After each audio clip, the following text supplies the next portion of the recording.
Chapter 1. The Unfolding of the Xuanwu Gate Incident. Let me take a look and see if my investment has gone to waste.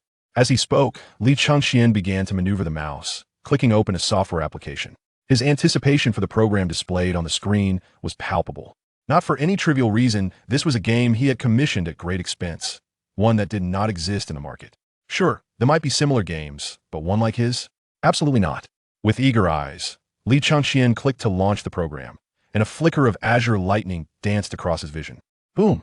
Simultaneously, the sky outside flickered with flashes of blue lightning, cascading like a dragon through the heavens. Listening to the thunderous claps resonating in his ears, and glancing at the imminent launch of the Empire conquest, Li Chengxian hurried to the window, pulling the curtains shut with swift urgency. Swish! As he drew the curtains, the room was engulfed by the glow emanating solely from the computer screen. Tap, tap, tap. With the room now illuminated only by the soft light of the computer, Li Chengxian settled at the desk before the screen.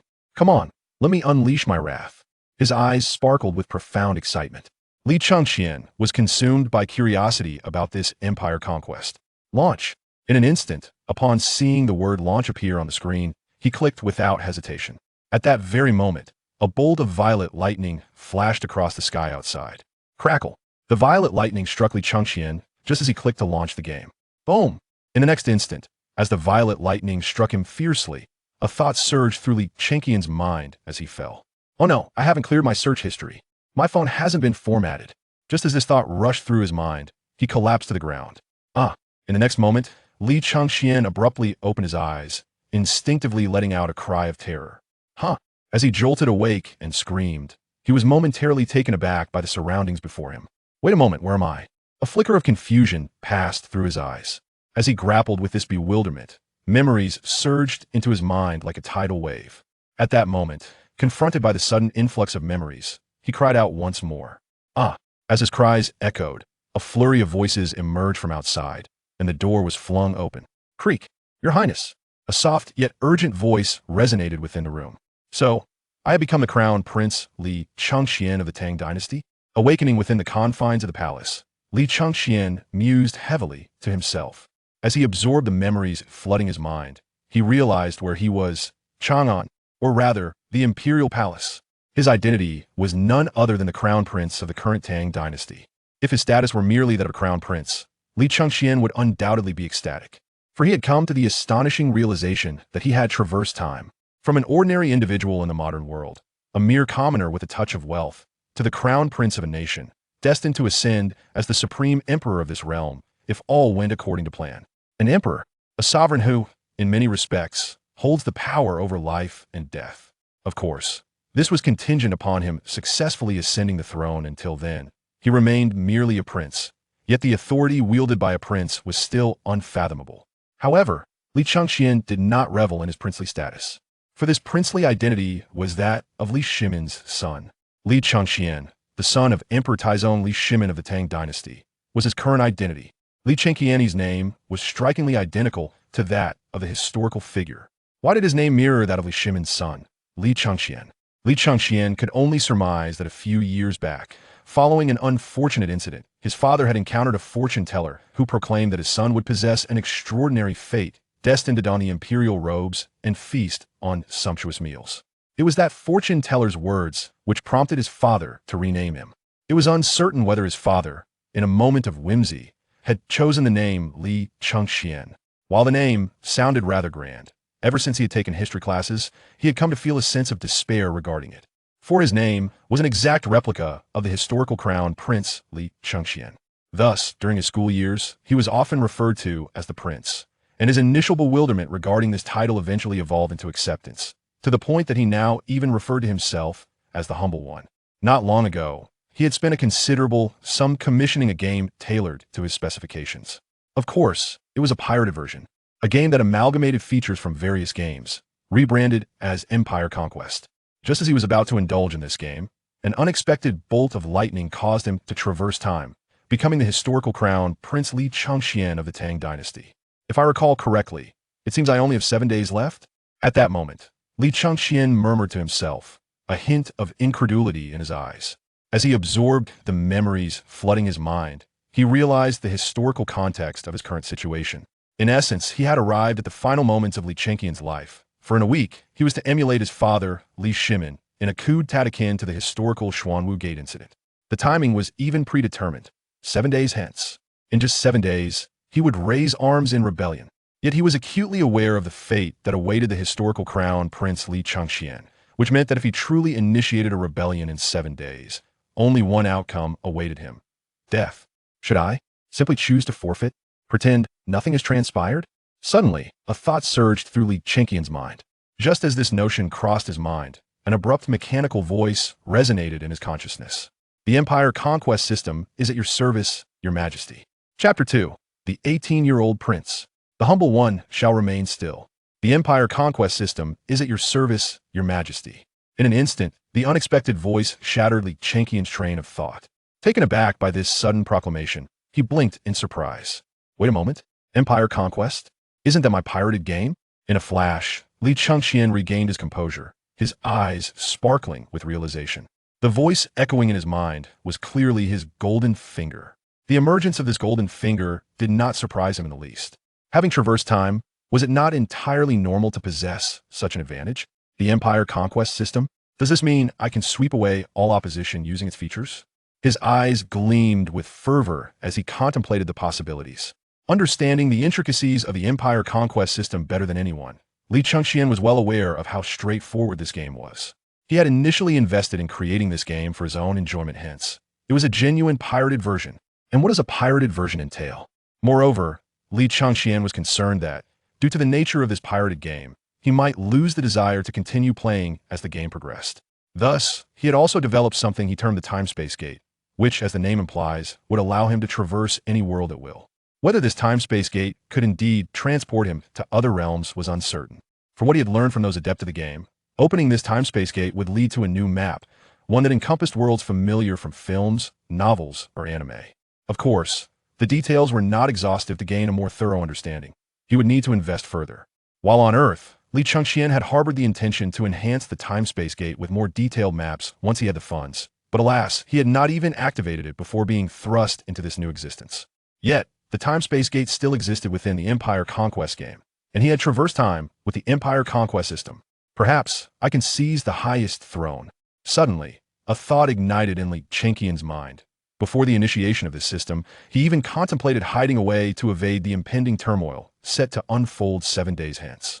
He considered the possibility of directly approaching Li Shimin to lay bare all matters, believing that, given his status as the crown prince of the Tang Dynasty, such candor might incite the wrath of Li Shimin, making it only natural for him to endure punishment. But had he truly done nothing at all? If he had indeed remained inactive, would it not be plausible that his position as crown prince would remain intact? Even if he were to be stripped of this title, he would still be recognized as a prince of the Tang, enjoying the privileges that accompany such status. Surely, Li Shimin could not deny him as a son. After all, he was the legitimate firstborn despite any current animosity. Li Shimin must harbor a modicum of affection for his eldest son. This was the reasoning that lingered in Li Chenqian's mind. He had no intention of inciting rebellion, for Li Changxian was acutely aware that such an endeavor was destined to fail. History had already dictated this outcome. He even harbored doubts that Li Shimin was already aware of his actions, merely observing to what lengths he would go. Is it not evident that in history, Li Chenqian's attempts ended in utter failure? Li Shimin ascended to the throne through the coup at Xuanwu Gate without that upheaval. How could he have become the emperor of the Tang Empire? Thus, how could Li Shimin remain oblivious to Li Chenqian's intentions? Li Shimin must be watching closely, fully aware that Li Changxian was fated to fail. Li Changxian, understanding the futility of this doomed path, had no desire to wade through such murky waters. But now, with the emergence of the imperial conquest system, Li Changxian felt a flicker of hope. Perhaps he could contend for the throne. He was, after all, the current crown prince of the Tang Dynasty. He had occupied this esteemed position for a full 18 years. Yet, despite this long tenure, Li Shimin showed no inclination to elevate him to the throne, continuously promoting Wang Litai instead. Li Changxian could distinctly sense the deep-seated obsession that came with his original identity. This blend of discontent and the activation of the imperial conquest system solidified his resolve. The throne is rightfully mine to claim. In that moment, a glimmer of determination shone in Li Chenqian's eyes. 7 days hence, let the coup at Xuanwu Gate commence. Just as you ascended to the throne through the coup at Xuanwu Gate, I too can become the emperor of the Tang Empire through the same means. At this juncture, Li Chengxian silently conversed with himself. As this conviction settled within him, a gentle voice entered Li Chengxian's ears. "Your Highness, are you unwell?" The soft tone carried a thread of concern. Upon hearing this voice, Li Chengxian turned his gaze toward the doorway, where a figure emerged into his view. A fleeting look of peculiarity crossed Li Chengxian's eyes as he beheld the silhouette. Who is this? The Crown Princess Su? The realization that this was indeed Li Chengxian's wife struck him as oddly disconcerting. In his previous existence on Earth, he had been a confirmed bachelor, yet now he found himself with a wife. Observing Su's gentle demeanor, particularly the grace she exuded, made Li Chengxian acutely aware of what it meant to be a true lady of high standing. "So, I am indeed married?" A sudden wave of awkwardness washed over Li Chengxian. In his former life, he had never even held a girl's hand, yet he now found himself a husband and father, a star transformation from solitary existence to that of family man. "It's nothing, you all may leave, allowing me some solitude." Li Chengxian inhaled deeply and waved his hand slightly. He now sought a moment of quiet reflection. In response to his calm declaration, the Crown Princess, Su, regarded him with a hint of confusion as she peered into the room. Does the Crown Prince seem a bit strange? Is it merely my imagination? A flicker of doubt crossed Su's mind. Nevertheless, she dutifully closed the door. "At your command, Your Highness." With a soft creak, the door gradually closed behind her. Chapter 3. The 10 Major Camps, 40,000 Troops. Phew. First, I must delve into this system. The operation in 7 days must proceed without a hitch. Li Chengxian took a deep breath. Each event that transpired in his life could astonish the world when considered individually, yet collectively they appeared somewhat underwhelming. After all, he was a time traveler, and such occurrences were hardly surprising for one in his position. In Li Chengxian's eyes, the extraordinary events surrounding a time traveler were simply par for the course. What he needed to do next was to harness the greatest advantage of a time traveler, the system. Only by utilizing this system to gain unique powers could he hope to survive the upcoming week and even ascend to the position of Emperor of the Tang Empire. Imperial Conquest System, activate. In an instant, Li Chengxian silently commanded within his mind. Buzz, buzz, buzz. In the next moment, waves of intangible power enveloped Li Chengxian, and his consciousness was swept away into a new realm. Whoosh. As Li Chengxian's awareness fully entered the system's domain, far away in a secluded valley of the Tang Empire, a Taoist named Li Chunfeng abruptly opened his eyes. What is this? Li Shumfeng Gazopawar, Bawildarat. The purple star is on the verge of a transition. Upon observing the celestial phenomena, he was struck with a sense of confusion and disbelief. While it was not unusual for the purple star to undergo shifts, such occurrences should not happen at this time, according to astrological predictions. The current emperor of the Tang, Li Shimin, had 6 years of life remaining.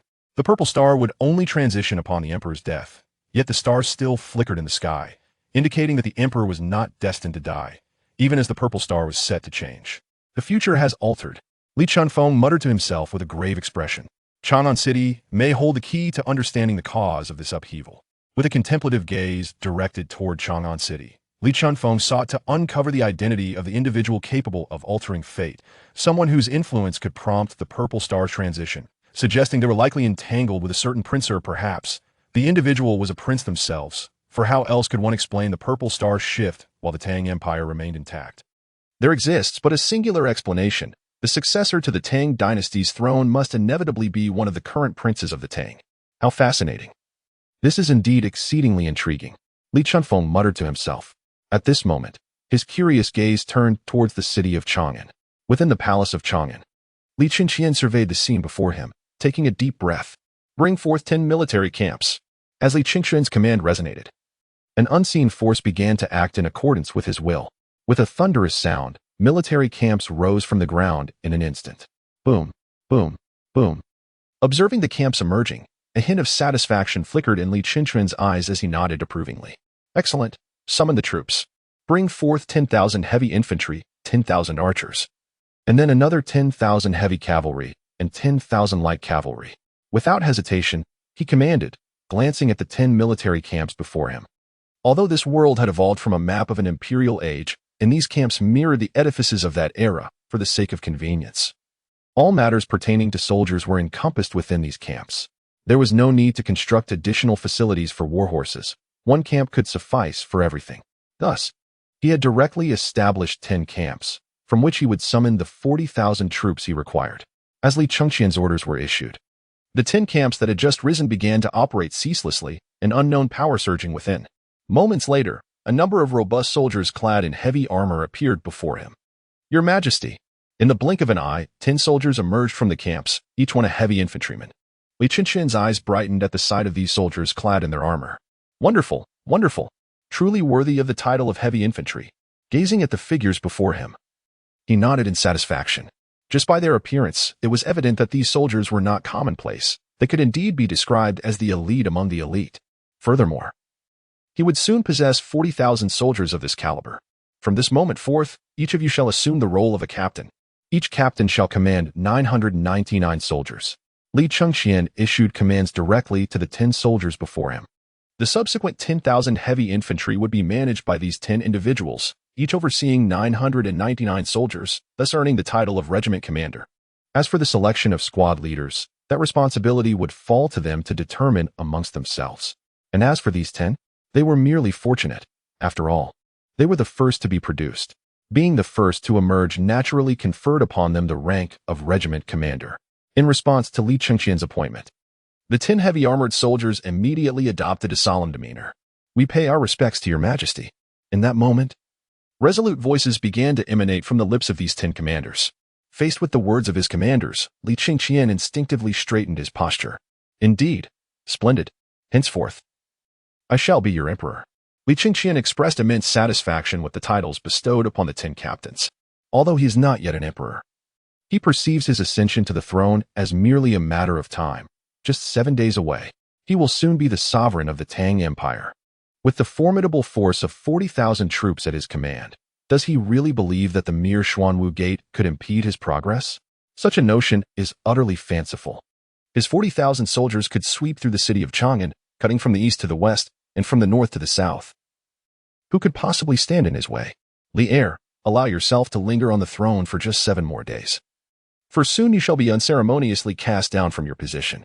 Li Chengqian laughed heartily. In 7 days, I shall become the emperor of the Tang Empire. Chapter 4. The Replacement of the Purple Star. What is happening? Why do I suddenly feel a wave of annoyance? A trace of perplexity flickered in Li Shimin's eyes as he muttered to himself. Just moments ago, an inexplicable wave of irritation washed over him, leaving him in a state of confusion. Could it be that his recent busyness had deprived him of adequate rest? Li Shimin couldn't help but mutter to himself. Indeed, he had been rather occupied lately, and this sudden restlessness, in his view, might be attributed to his recent lack of adequate rest.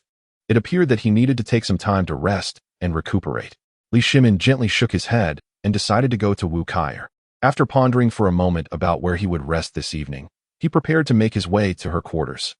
Just as he had settled on his destination for the night, a sudden sound of footsteps interrupted his thoughts. "Your Majesty!" At that moment, a figure appeared, bowing respectfully to Li Shimin. Yet, upon the arrival of this figure, Li Shimin felt no sense of confusion. "Speak, what is the matter?" Li Shimin spoke softly. "Your Majesty, the Crown Prince has awakened." A respectful voice responded to him. Upon hearing this announcement, Li Shimin, who had been diligently reviewing memorials, momentarily halted his hands. "Awakened?" he inquired. "Indeed, Your Majesty, the Crown Prince has regained consciousness. However, he appears to be at a loss, wandering aimlessly in his chamber." The figure below promptly reported to Li Shimin. In response to this update, Li Shimin fell into a profound silence. "Dispatch all unsuitable individuals, monitor every movement of the Crown Prince." After a brief silence, Li Shimin's eyes revealed a glimmer of indifference as he issued his command. As both a father and the reigning emperor of the great Tang Dynasty, he possessed a keen awareness of the recent actions of his Crown Prince. His understanding of the unfolding events contributed to his profound silence. He found it incomprehensible why the prince would engage in such behavior. How could he entertain such thoughts? Not only did the prince harbor these notions, but he had also taken tangible steps to act upon them, which constituted a devastating blow to Li Shimin.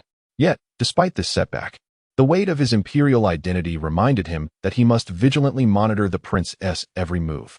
He could not afford to assume control simply because he was aware of the prince's actions. He needed to maintain a thorough oversight of the prince's affairs, ensuring no detail escaped his scrutiny. In response to Li Shimin's directive, the subordinates below immediately replied with utmost respect, "As you command, Your Majesty." However, just as they prepared to execute the emperor's order, Li Shimin unexpectedly inquired, Yuan Tiangang. Do you believe there is still a possibility for reconciliation between myself and the Crown Prince? Li Shimin suddenly inquired. However, in response to this inquiry from Li Shimin, Yuan Tiangang, the leader of the disreputable faction below, was immediately enveloped in silence. How should he respond? Is there still a possibility for reconciliation between the Crown Prince and the current emperor? Those who are unaware, or rather, the common folk, would undoubtedly assert that reconciliation is entirely feasible. After all, the relationship between the Crown Prince and the emperor is one of father and son.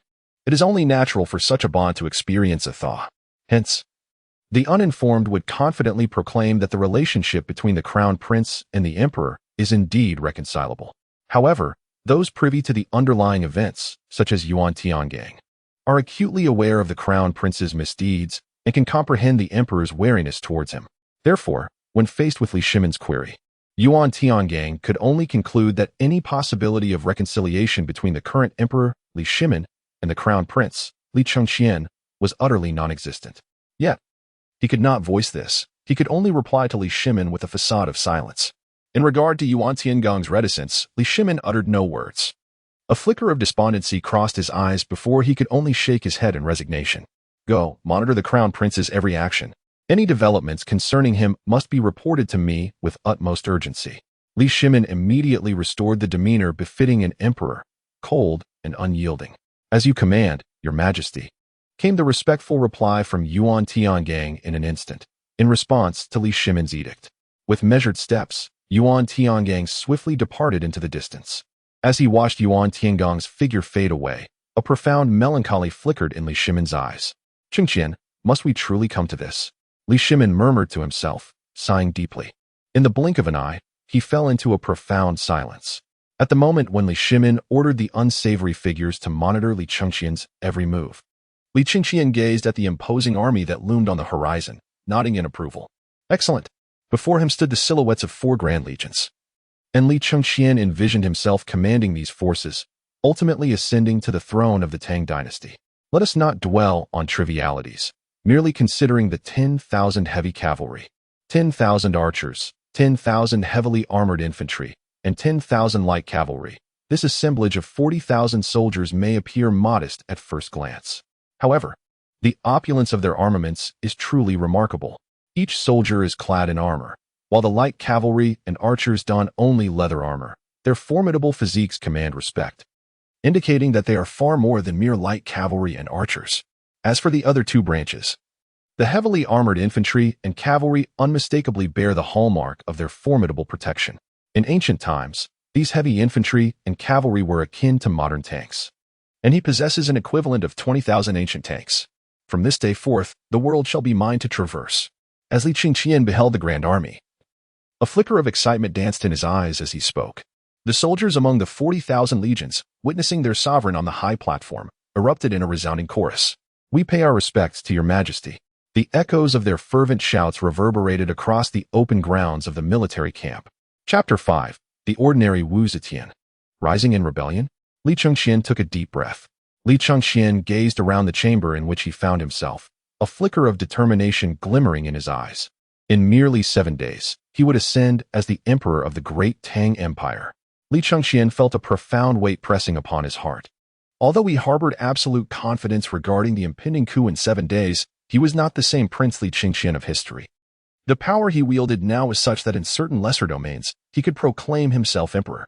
Indeed, with a bolder spirit, he could rally his 40,000 troops to reclaim the realm, for the prowess of his soldiers was nothing short of extraordinary, making the notion of conquering the world entirely plausible. However, his objective was to ascend directly to the throne of the Tang Empire following the upheaval at Xuanwu Gate in a mere 7 days. There was no need for a protracted campaign. He was, after all, the crown prince of the Tang Empire, a title widely recognized even by the most common of folk, who understood his esteemed position. He was inherently the heir to the Tang Empire. Was it necessary for him to raze it to the ground and reconstruct a new Tang from its ashes? Absolutely not. It was entirely unnecessary. Just as Li Chengqian stepped out of his chamber, a figure materialized before him.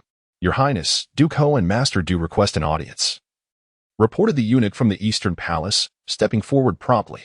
Upon hearing the announcement, Li Qingxian sifted through his memories, a flicker of understanding igniting in his eyes. Bring them forth. I wish to have a thorough discussion with them. Li Qingxian spoke softly, as you command, Your Highness. Upon hearing Li Qingxian's response, a flicker of surprise passed through the eyes of the eunuch before him. Clearly, the eunuch from the Eastern Palace was taken aback by Li Qingxian's self-reference. However, it was merely a moment of astonishment, for although it was somewhat peculiar for the crown prince to refer to himself in such a manner, upon deeper contemplation, it seemed entirely justifiable. Most importantly, he was merely a eunuch of the Eastern Palace. What authority did he possess to dictate how the crown prince should address himself?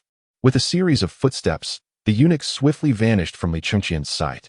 Watching the eunuch's departure, Li Qingxian's eyes flickered with intrigue. Was he here to discuss the operations planned for 7 days hence? It was evident to Li Qingxian that the purpose of the visitor's presence was to deliberate on the forthcoming maneuvers. As for those actions anticipated in 7 days, Li Qingxian could assert that the previously discussed plans were now entirely obsolete. For he had conceived a far superior strategy, one that called for a formidable military force to advance relentlessly. In times of inadequate strength, one might resort to cunning strategies, yet, before overwhelming power, all schemes are rendered futile. One need only recall how, in the annals of history, Li Shimin decisively thwarted Li Qingxian's rebellion with sheer might. Had the forces at Li Qingxian's disposal been sufficient to compel Li Shimin to retreat, how could he have ever been subdued? How could the imperial throne of the Tang dynasty have fallen into the hands of that youth, Li Ji? Li Qingxian bore no ill will toward Li Ji. For during his reign, he indeed elevated the Tang Empire to unprecedented heights. Nevertheless, it was unfortunate that he entrusted the empire to one unworthy of such responsibility. As for Wu Zetian, Li Qingxian's stance was unequivocal. She must perish. Was Wu Zetian a commendable emperor? No, not strictly speaking. She was not a good emperor. However, she was the first female emperor, and thus, among women, she could undoubtedly be regarded as a legendary sovereign in her own right. Indeed, within the realm of female emperors, only Wu Zetian stands alone. Therefore, she undeniably possesses the qualifications to be referred to as a remarkable sovereign of the ages. However, amidst the multitude of emperors throughout the vast expanse of China, Wu Zetian cannot be classified as an extraordinary ruler. Rather, she is more accurately regarded as an ordinary emperor. The immense prestige she garnered was solely attributable to her status as a female monarch. During her reign, the lost territories of the Tang dynasty were conspicuously evident. Had she existed in a later era, her standing as an emperor would have been comparatively diminished. No matter how inadequate Wu Zetian may have been, she was, after all, an authentic emperor. Yet, the circumstances have changed. He aspires to become the third emperor of the Tang Empire, and as for Li Ji, he should keep his distance. The forthcoming Tang dynasty shall rightfully belong to him. As Li Qingxian was engulfed in profound contemplation, eunuchs from the Eastern Palace soon ushered forth 2 figures before him. We pay our respects to His Highness, the Crown Prince. In an instant, Lord Ho Junji and young Master Du He bowed respectfully to Li Qingxian. In response to the 2 figures before him, Li Qingxian inclined his head slightly. Gentlemen, it has been quite some time. Li Qingxian smiled faintly. In response to his words, Ho Junji's eyes glimmered slightly as he spoke. You may withdraw. I wish to converse with the Crown Prince. Ho Junji's tone was grave. Indeed, you should depart. The Crown Prince has only just recovered, and we must engage in a proper discussion with him. Du He, standing nearby, maintained a similarly stern expression. Observing the words of Ho Junji and Du He, the Crown Prince of the Eastern Palace turned his gaze towards Li Qingxian. Despite the lofty status of these 2 men, when the Crown Prince was present, he was obliged to heed their commands. Acknowledging the gaze of the eunuch from the Eastern Palace, Li Qingxian nodded quietly. As you command. Prompted by the directive, the eunuch swiftly vacated the premises. In the blink of an eye, his figure receded into the distance. Come, let us retreat to a secure location to deliberate. Li Qingxian spoke softly, as you command. Both Ho Junji and Du He respectfully clasped their hands in acknowledgement. As the figures of the eunuchs from the Eastern Palace receded, Li Qingxian led the 2 men to a place steeped in their shared memories of frequent discussions. In a quiet corner, a nefarious figure watched the 3 silhouettes with a flicker of intrigue in his eyes. Shortly thereafter, Li Qingxian, accompanied by Ho Junji and Du He, emerged in a secluded chamber where they typically convened. Your Highness, we are prepared. Ho Junji could not contain his eagerness.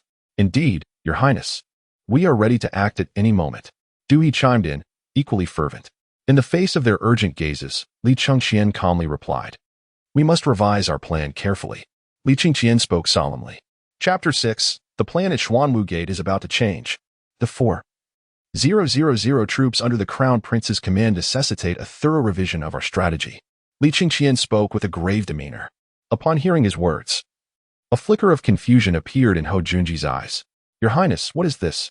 Simultaneously, Du He, standing beside him, also exhibited a hint of perplexity. It was evident that they were genuinely baffled by Li Chengqian's sudden decision to alter the plan. "Indeed, I must revise our strategy." Although our previous plan appeared to be without flaws on the surface, it was, in truth, rather inadequate. In that moment, Li Chengqian, with a countenance imbued with solemnity, declared, "To ensure the plan's absolute success, we cannot afford even the slightest misstep. Therefore, heed my words. We must make adjustments to our strategy." Li Chengqian spoke solemnly. "Moreover, and most importantly, we must take action promptly. 7 days? 7 days is far too long. No one can predict what may transpire in that time. Plans may falter in the face of unforeseen events. Who can say what will occur 7 days hence? We cannot place our hopes in the uncertain future. We must act with utmost urgency." Li Chengqian glanced at the serious expressions of Hou Junji and Du He. As he spoke, both Hou Junji and Du He exchanged glances, each recognizing a shared sense of agreement in the other's eyes. Clearly, although they were taken aback by Li Chengqian's sudden alteration of plans, they could not deny the truth in the adage that plans often falter in the face of change. Who could predict what might transpire in 7 days? What if unforeseen circumstances were to arise? To avert such unknown changes, they found merit in the words expressed by their prince. "Your Highness, when shall we take action?" Hou Junji inquired, a hint of urgency in his voice. "Indeed, Your Highness, when should we proceed?" Du He echoed, equally eager for a response. In light of their questioning gazes, Li Chengqian replied without hesitation, "When shall we act? My intention is for us to mobilize tomorrow. I trust you have brought news to me. The one above is likely already aware. As for why he is not moved against us, it is perhaps due to his overwhelming confidence in his own power." Li Chengqian gently shook his head. Rather than wait for a week for a change at Xuanwu Gate, he believed it might be more effective to initiate the transformation tomorrow, swiftly resolving the matter. However, Hou Junji held a different perspective. "Your Highness, I comprehend your concerns. Yet tomorrow seems rather precipitous." A hint of difficulty flickered in Hou Junji's eyes. He understood Li Chengqian's apprehensions, but the timeline was undeniably rushed. "Your Highness, if we are to act tomorrow, we will find it challenging to mobilize our troops. To effectively deploy them, we would require at least 3 days. After a moment of contemplation, Hou Junji addressed Li Chengqian once more. "Indeed, Your Highness, tomorrow appears overly hasty." Even Du He, who stood nearby, felt that an uprising the following day was excessively urgent. Yet, in response to their concerns, Li Chengqian spoke directly and resolutely, "You need not worry about the soldiers. I have already made the necessary preparations." Li Chengqian abruptly interrupted the thoughts of the two individuals. The matter of soldiers? Had he not secured supremacy over the empire? He might have genuinely considered acquiescing to their wishes. After all, to instigate a rebellion, one must first possess an army. What rebellion could be launched without troops? Only when one wields an army can true insurrection commence. However, the circumstances have changed. He now commands an army of 40,000. Moreover, every soldier among this formidable force is of the highest caliber. One must inquire, does he truly lack soldiers at this juncture? No. He is indeed not bereft of troops. Should he choose to act, he could do so at this very moment, albeit with a requisite preparation period. Hearing Li Chengqian's words, Hou Junji and Du He were momentarily taken aback. "Your Highness, you possess an army?" At this moment, Hou Junji felt a profound astonishment. Concerning their crown prince, Hou Junji could only remark that while he held the authority to mobilize troops, under the current emperor's esteemed reputation, the forces he could gather were rather modest. In fact, it could be said that the crown prince held little influence within the military. Thus, to hear him assert that he was indeed prepared regarding the matter of soldiers was truly surprising. As for their astonishment, Li Chengqian had no intention of providing clarification. What purpose would an explanation serve? It would be entirely futile. It would be far more prudent to engage in a discussion on how to execute the Xuanwu Gate incident with utmost efficiency, and subsequently ascend to the throne as emperor without delay. "Your Highness, might I inquire about the approximate number of this army?" Hou Junji spoke, his eyes reflecting a hint of contemplation. Although Li Chengqian had made his assertion, Ho Junji still wished to ascertain the approximate magnitude of the forces at their highnesses' disposal. However, matters of life and death must not be left to chance. How many soldiers? That number? Li Qingqian raised 4 fingers while speaking. 400? He interjected, unable to contain himself. It cannot possibly be 400. That number is clearly too low. Your Highness, could it be 4,000? Ho Junji, with a tremor in his eyes, ventured. The number of 400 soldiers was evidently insufficient, since it could not be 400. It seemed highly probable that it was indeed 4,000, if there were truly 4,000 soldiers. Ho Junji suddenly felt that they might not even need to wait until tomorrow. They could very well choose to rebel today. That seems about right. It certainly won't be 400, Li Qingqian mused, choosing not to reveal the exact number of soldiers immediately, as some matters needed to remain concealed for the time being. Upon receiving affirmation from Li Qingqian, both Ho Junji and He gasped in astonishment. They swallowed hard. A great tide of change is upon us. In an instant, a thought surged into their minds. Chapter 7. The Incident at Xuanwu Gate. Summoning the Crown Prince to the palace, Your Highness. Shall we act tomorrow? He spoke with palpable enthusiasm. At this moment, his mind was consumed with a singular thought. Should they choose to strike tomorrow? If they did, he could remain in the Eastern Palace today, and tomorrow they could directly opt for rebellion, thus positioning him to potentially usurp his father's place in the court the day after. The mere thought of this possibility ignited a profound excitement in He's eyes. In contrast to He's fervor, Ho Junji beside him shook his head slightly. Your Highness, while it is true that His Majesty possesses the strength to rise up at present, it would not be prudent to act tomorrow. The optimal choice would be to wait 6 days. In 6 days, there will be a grand court assembly, if not all. At least more than half of the court officials will be present. If we can gain control over them and secure their approval, Your Highness would then truly hold significant power. Ho Junji calmly articulated his viewpoint. He too wished to take action immediately, convinced that victory would be certain should they do so. Yet the dilemma remained. Even if they achieved victory, a pressing issue loomed ahead.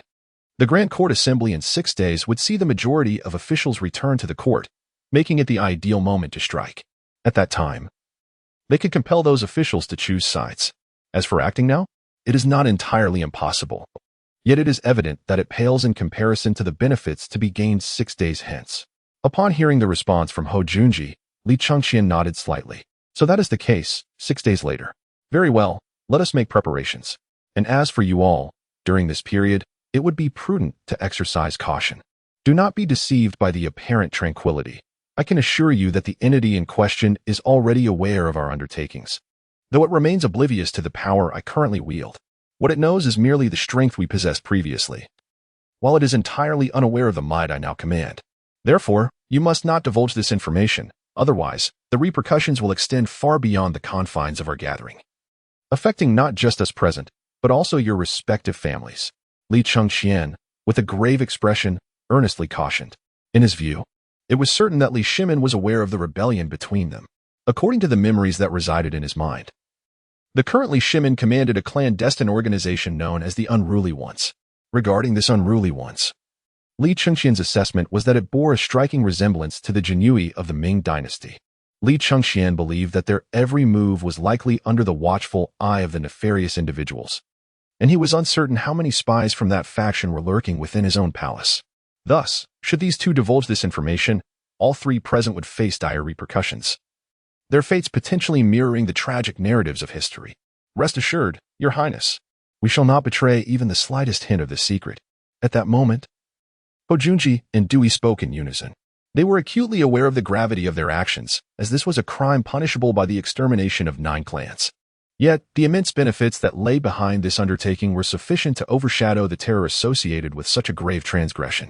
If they could successfully support Li Qingqian in ascending to the throne, they would become the new aristocracy of the court, their positions soaring at an astonishing pace, possibly earning them a place in the annals of history. This was a status unattainable under the current regime of Li Shimin, which was precisely why they chose to rally behind Li Qingqian in rebellion. Very well, you may withdraw. Treat this as if nothing has transpired. In 6 days, you shall respond to my actions without fail. Li Qingqian calmly waved his hand. As you command, Your Highness, replied Ho Junji and He, bowing respectfully. Soon, as their figures departed, Li Qingqian in the secret chamber silently observed their retreating silhouettes, a contemplative expression gracing his features as he murmured to himself, "Lier. Oh Lier, I hope you do not compel me to take that step. Otherwise, I cannot guarantee what may transpire." Li Chengqian murmured to himself in a melancholic tone. Shortly thereafter, the unscrupulous individuals monitoring him within the Eastern Palace caught sight of the figures of Hou Junji and Du He. Upon witnessing their arrival, these individuals swiftly reported the news upward. As a series of messages ascended, the final report eventually reached Yuan Tiangang. After perusing the information relayed by the subordinates, a flicker of conflict crossed Yuan Tiangang's eyes. Alas, it seems this news must be conveyed. With a hint of resignation, Yuan Tiangang shook his head. For him at this moment, the visit of Hou Junji and Du He to the Eastern Palace was undeniably a matter of considerable gravity. He understood the nature of their discussions, realizing that this was no longer within his purview to resolve. He must hasten to inform His Majesty of this development. With swift steps, Yuan Tiangang soon arrived once more at the office of Li Shimin. "Your Majesty, there is news from the Eastern Palace," Yuan Tiangang respectfully announced. Hearing his words, Li Shimin, who had been engrossed in reviewing memorials, immediately ceased his activity. "Speak." Li Shimin spoke after a moment of silence. Observing his quiet demeanor, Yuan Tiangang cautiously began to speak. "The Duke of Hou and the Prince Consort of the Du family have gone to the Eastern Palace to confer with the Crown Prince." Yuan Tiangang conveyed all the intelligence he had gathered to Li Shimin. As he listened to Yuan Tiangang's words, an unprecedented pallor of determination crossed Li Shimin's face. It appeared that they truly intended for him to abdicate completely. Li Shimin gritted his teeth in frustration. He was acutely aware of the machinations of his crown prince. Yet he had not anticipated their audacity. It seemed that the time for decisive action was imminent. Summon the crown prince to the palace. Chapter 8. Chastising Li Chengqian and the crown princess's floral appreciation. Summon the crown prince to the palace. Li Shimin inhaled deeply. He felt it was imperative to admonish his crown prince. If he could resolve the matter before any action was taken by the other party, it would be a harmonious outcome, with the crown prince remaining in his position. However, should the crown prince choose to take action, the consequences would be markedly different, and he would not be able to tolerate such a turn of events. Therefore, he resolved to summon the crown prince to the palace for one final effort. "At your command, Your Majesty," Yuan Tiangang replied respectfully. With measured steps, Yuan Tiangang soon vanished from Li Shimin's sight. In an instant, accompanied by the departure of Yuan Tiangang, he personally led a group of unsavory characters toward the Eastern Palace. This was no ordinary intervention. Even he dared not claim that he could emerge unscathed from the impending turmoil. Thus, he took it upon himself to proceed to the Eastern Palace. Having seen off Hou Junji and Du He, Li Chengqian began to meander through his lavish Eastern Palace. Indeed, it was a testament to opulence. Li Chengqian could not help but shake his head slightly. Judging solely by the opulence evident in the Eastern Palace, he could only conclude that each item within its confines would be regarded as a genuine artifact in later generations, with some pieces worthy of exhibition in a museum. Yet, at present, these treasures merely served as commonplace decorations within his Eastern Palace. If the hall occupied by the crown prince is adorned with such lavishness, one can only imagine the splendor of the palace that the emperor inhabits. Li Chengqian felt an unprecedented curiosity towards the palace where Li Shimin resided. Although he retained a mental image of the palace from his memories, the recollections he possessed were but shadows compared to the reality he longed to behold. As he aimlessly wandered through the East Palace, a figure suddenly entered his line of sight, and simultaneously, he caught the attention of another. "This humble servant greets your highness," spoke the crown princess, Su, with utmost reverence. Yet, in response to her presence, Li Chengqian's eyes revealed a hint of peculiarity. "It is of no matter. How have you been lately? My concern for you has waned in recent times. How have you fared?" Li Chengqian displayed a hint of peculiar expression, and subsequently endeavored to engage in conversation with Su.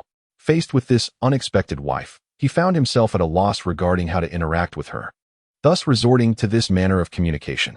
"Your Highness, I have been well lately," Su remarked, observing the unusual demeanor of Li Chengqian, which also struck her as odd. Nevertheless, she understood that he had been preoccupied with certain matters, albeit the specifics remained unclear to her. As she regarded Su's expression, Li Chengqian inwardly exhaled a sigh of exasperation. "Oh heavens! How does one converse with a woman? No one has ever taught me." In that moment, he maintained a facade of composure.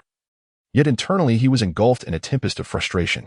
Even though he was the crown prince and, barring unforeseen circumstances, Destined to become the emperor of the great Tang Empire, he was still a time traveler endowed with a unique system. The crux of the matter lay in the fact that he had never engaged in such exchanges with women, despite residing in a modern society. He had never experienced the taste of love, not even the simplest of affections. This sentiment resonated deeply with Li Qingqian, and undoubtedly, those watching could relate to such feelings as well. It was precisely because he comprehended the essence of these emotions that, when faced with the sudden emergence of a wife, he found himself utterly bewildered about how to communicate with her. "Your Highness, how about we take a stroll to admire the flowers?" Su ventured cautiously, noting Li Chengqian's serious demeanor. "Very well, let us go," he replied. "A stroll among the blossoms may indeed brighten our spirits." Li Chengqian nodded in agreement. "Let us go?" Just as he was about to accompany the crown princess Su to the imperial garden to admire the blossoms, an unexpected figure abruptly interrupted the gathering. "I pay my respects to the crown prince and the crown princess," a respectful voice resonated in the ears of those present. In response to this sudden voice, Li Chengqian turned his gaze toward the source. Upon doing so, his eyes narrowed slightly. Yuan Tiangang. Li Chengqian recognized the owner of the voice. He was the leader of the notorious group known as the Dastards, Yuan Tiangang. This band of outlaws only heeded the commands of one individual, none other than the current emperor of the Tang Dynasty, Li Shimin. The sudden appearance of Yuan Tiangang, who was known to follow only one master's orders, inevitably stirred Li Qingqian's imagination. Could it be that Li Er intends to act against me prematurely? A thought surged through Li Qingqian's mind. Initially, he had planned to rebel in 7 days, but then he shifted his intention to the following day, only to ultimately decide on 6 days hence. Regardless of the timeline, the inevitability of his rebellion loomed close. At this moment, Yuan Tiangang, who had always heeded the commands of Li Shimin, unexpectedly arrived before him, igniting a flurry of speculations in Li Chengqian's mind. "Your Highness, His Majesty summons you." In contrast to Li Chengqian's tumultuous thoughts, Yuan Tiangang exhibited impeccable decorum. "Your Highness, since His Majesty has requested your presence, might it be best to postpone your visit to the imperial garden for another day?" Beside them, Su Shi quickly interjected with understanding. Although she longed for Li Qingqian's company in the garden, she recognized that his summons by the emperor held far greater significance. Observing Su Shi's considerate demeanor, Yuan Tiangang couldn't help but feel a pang of emotion. Alas! And in that fleeting moment of introspection, Li Qingqian gazed intently at Yuan Tiangang before speaking with calm resolve. "Since Father Emperor has summoned me, I shall go meet him. Lead the way." Li Qingqian spoke calmly. Although he was uncertain of the purpose behind Emperor Li Shimin's summons, he was confident that the 40,000 troops at his command within his system space were more than capable of countering any unforeseen crisis. This was his assurance. As ordered, Yuan Tiangang replied respectfully. Chapter 9. Li Chengqian. Li Shimin, I hope you do not misjudge the situation. A series of crisp sounds echoed through the palace as Yuan Tiangang led a group of rogues, among whom was the current crown prince, Li Qingqian. The group made their way directly towards the Hall of Governance.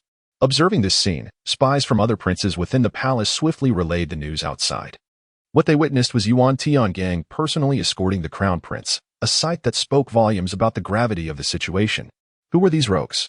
The eunuchs and palace maids in the imperial court were acutely aware of their identity.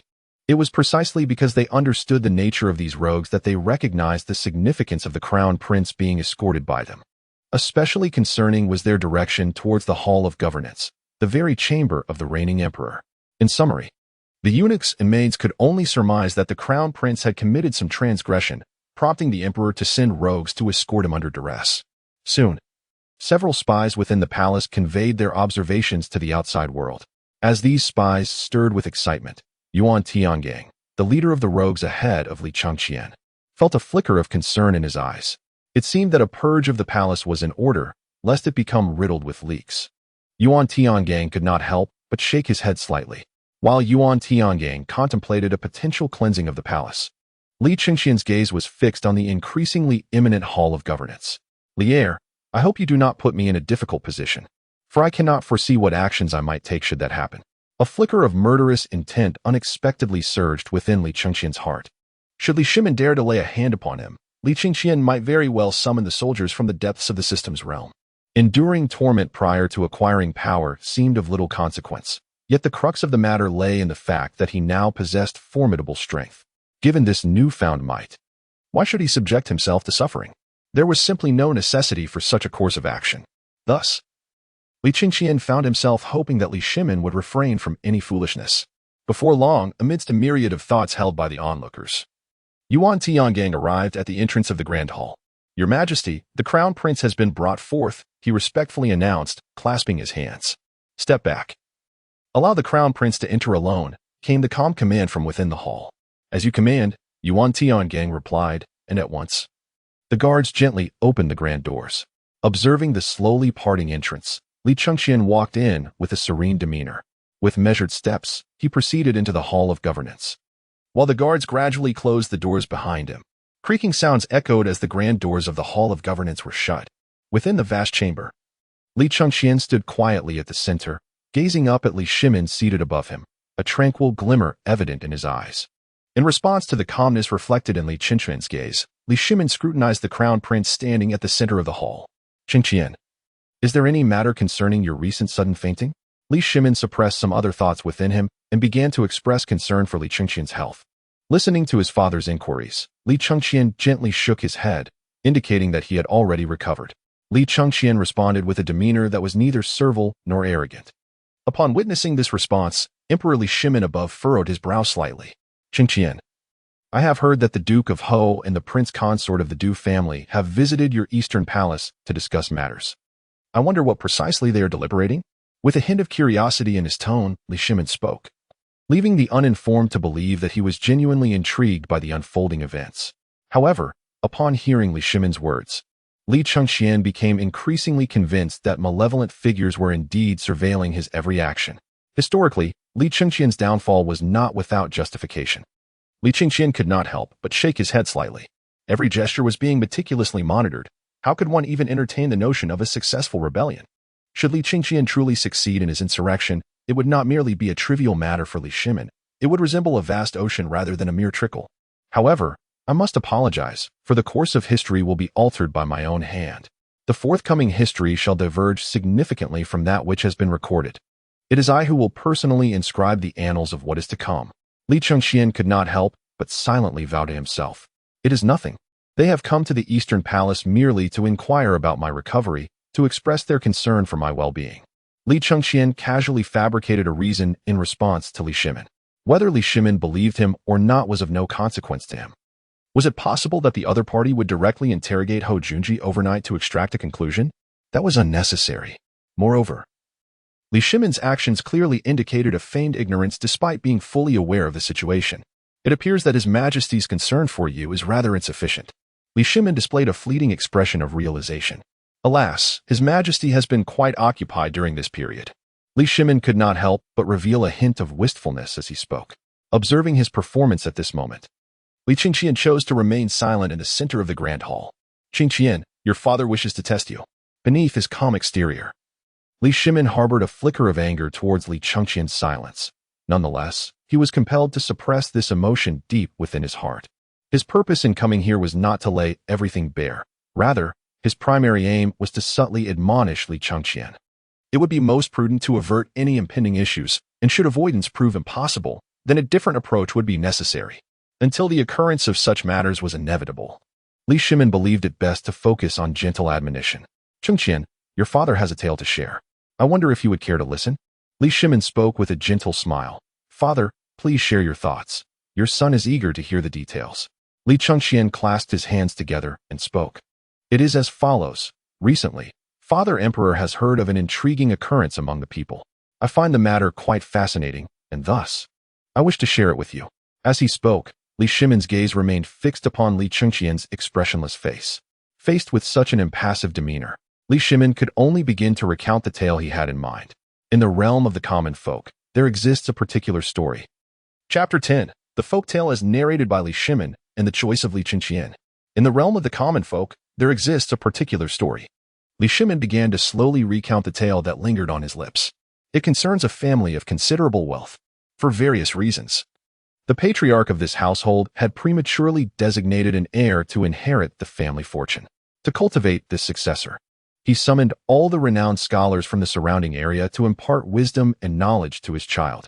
Initially, the heir exhibited great promise, yet over time, he underwent a transformation that rendered him unrecognizable even to his father. Ultimately, this heir harbored ambitions to usurp the vast estate for himself. However, the father had firmly established the succession plan, and barring unforeseen circumstances, the entire family legacy was destined to belong to this heir. Yet, paradoxically, the heir entertained thoughts of seizing the inheritance prematurely. What, in your opinion, is the moral standing of the heir's actions? As Li Shimin's voice faded, a subtle glimmer flickered in his eyes. He was now keenly intent on listening to Li Qingqian's response. In reaction to the anecdote shared by Li Shimin, a trace of scorn inevitably crept into Li Qingqian's heart. The tale of Li Shimin can essentially be regarded as a blatant admonition. The father referred to by the other party is none other than Li Shimin himself, is it not? As for the heir, it is, in essence, his illustrious son, the crown prince of the Tang dynasty. The other party has succinctly amalgamated their affairs and simply presented it as a humble folk tale. In response to Li Shimin's words, Li Chengqian humbly replied, I am unaware of the matter. Perhaps father should speak first. Li Chengqian first prompted Li Shimin to articulate a solution. Listening to Li Chengqian's words, Li Shimin cast a glance at him and then spoke without hesitation. Regarding this matter, my perspective is quite straightforward. Although that father has designated an heir to his legacy, should that heir harbor aspirations to usurp the family fortune prematurely, it is highly unlikely that the father would relinquish his estate so easily. As for the heir's inclination to seize the inheritance, it seems evidently rooted in his youth and naivety, rendering him oblivious to the underlying perils. Therefore, my proposed course of action is for the father to swiftly and decisively subdue the heir, ensuring he comprehends that what is bestowed upon him rightfully belongs to him, while that which is not granted will forever remain outside his reach. The identity of the heir is bestowed by his father. However, should the day come when his father revokes this title, can he still be regarded as an heir? After articulating his thoughts, Li Shimin fixed his gaze intently upon Li Qingqian below. His message was unequivocal. He was eager to observe how Li Qingqian would respond to his assertions. Faced with such an overt challenge from his father, Li Qingqian could not help but feel a twinge of amusement within. Yet, despite this inner mirth, he maintained a facade of composure, revealing no inappropriate thoughts. Father, my perspective diverges from yours, he contemplated. While your words undoubtedly possess merit, they regrettably overlook a crucial issue. You have aged. In your earlier years, you were formidable, yet as time has progressed, it is inevitable that you have encountered the frailties of age. Conversely, the youthful heir, though perhaps a touch impetuous, embodies a vitality unmatched by your venerable self. This young successor possesses the audacity to take risks and act decisively, qualities that are conspicuously absent in the elder statesman. Thus, entrusting the family legacy to this young heir may indeed be a prudent choice. Li Chengqian expressed his thoughts without a hint of hesitation. As he spoke, Li Shimin gazed deeply at him from above. In that moment, the last flicker of hope within Li Shimin was irrevocably extinguished by Li Chengqian's reply. This response epitomized everything. The other party was acutely aware of their actions, fully cognizant of the implications, yet they chose to proceed regardless. Chengqian, you have disappointed me. Li Shimin silently conversed with himself, having completely lost faith in Li Chengqian. He was convinced that, given Li Chengqian's intelligence, he should fully comprehend the implications of the words he had just articulated. His earlier admonitions were, in essence, laid bare. Yet, in response to this overt reprimand, Li Chengqian's retort was indeed such that it felt like a direct declaration of war against him. The young prince audaciously implied that his father had grown old, and his blatant disregard for the throne was strikingly apparent. These unfolding scenes made Li Shimin acutely aware that he was utterly powerless to alter Li Chengqian's convictions. Step back, he commanded, and reflect upon the essence of this narrative. When you have attained clarity, return and address me. Li Shimin took a deep breath and issued an expulsion order without hesitation. He no longer wished to engage in conversation with Li Chengqian. Upon receiving the command, Li Chengqian nodded resolutely, responding, as you command, Father. As he spoke, he began to walk slowly towards the exit of the great hall. Observing Li Chengqian's demeanor, devoid of any sentimentality, Li Shimin felt a surge of disappointment within. With determined steps, Li Chengqian pushed open the grand doors of the hall. The creaking of the doors echoed as they swung open, revealing the unsavory figures waiting outside. Choosing to disregard them, Li Chengqian continued on his way towards the eastern palace with an air of indifference. Witnessing this attitude, Yuan Tiangang shook his head in dismay, sensing that the outcome was already predetermined. A wave of contemplation washed over Yuan Tiangang, though nothing significant had transpired at that moment. He could almost foresee the impending clash between the prince and the emperor within the hall. He could only conclude that the choices made by the crown prince would undoubtedly become the most regrettable decisions of his life, just as Yuan Tiangang lamented Li Qingquan's choices. The prince furrowed his brow, staring at a figure before him. Get lost. Chapter 11. The Provocation of Prince Wei, Li Tai. You dare to strike me. Get lost. Li Qingquan's eyes revealed a hint of displeasure. Elder brother, what are you doing? Have you once again provoked Father Emperor's anger? In response to Li Qingquan's rather impolite remarks, the individual before him, a portly figure, smiled and replied, Elder brother, as the crown prince, how could you continually incite Father Emperor's ire? It is evident that you have erred. You ought to apologize to Father Emperor, elder brother. However, upon receiving this advice from the rotund man, Li Qingquan abruptly halted his movements, and with a gaze imbued with calmness, he spoke, Pudgy one. Who has granted you the audacity to present yourself in such a manner before me? Li Qingquan gazed intently at the rotund figure before him, a deep-seated obsession stirring within him, the desire to strike this portly individual. Furthermore, an insidious thought began to fester in his mind regarding Prince Wei, Li Tai. This corpulent man stood as one of the pivotal reasons that historically compelled Li Qingquan to contemplate rebellion. Prince Wei, Li Tai, enjoyed considerable favor from Emperor Li Shimin, to the extent that his privileges seemingly surpassed those of the crown prince himself. Who was he? He was the crown prince of the Tang Empire, the destined sovereign of the realm. Yet, the troubling reality lay in the fact that Li Tai's treatment eclipsed that of the crown prince.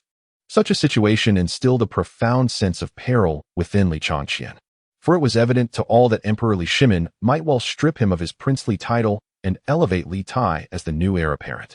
Confronted with this existential threat, how could Li Qingquan possibly resign himself to fate? Retreat was not an option. Doing so would leave him without any avenue for survival. It is, therefore, no wonder that the historical Li Qingquan ultimately chose rebellion, driven by the influence of Li Tai and Li Shimin. Now, the audacity of Li Tai to present himself in such a manner before Li Qingquan could not help but evoke dark sentiments within the latter. At that moment, Li Tai found himself bewildered by the words directed at him. Being referred to as the fat one was astonishing. Wait, what did you just say? You dare to call me a fat man? His eyes widened in disbelief as he regarded Li Qingquan, as if questioning how he could possibly have the gall to do so. In response to Li Tai's incredulous expression, Li Qingquan fixed his gaze unwaveringly into his eyes. I have spoken, fat man. Who granted you the audacity to present yourself in such a manner before me? What are you, to dare stand before me in this way? Who gave you the courage? Li Qingquan fixated his gaze upon Wei Wang Li Tai, a clear expression of disdain etched upon his face. As he spoke, the group of guards stationed behind Wei Wang Li Tai struggled to suppress their laughter. It was evident that their master, Wei Wang Li Tai, could be classified as portly. However, no one had ever dared to utter such a truth aloud, for he was the most favored prince of the reigning emperor.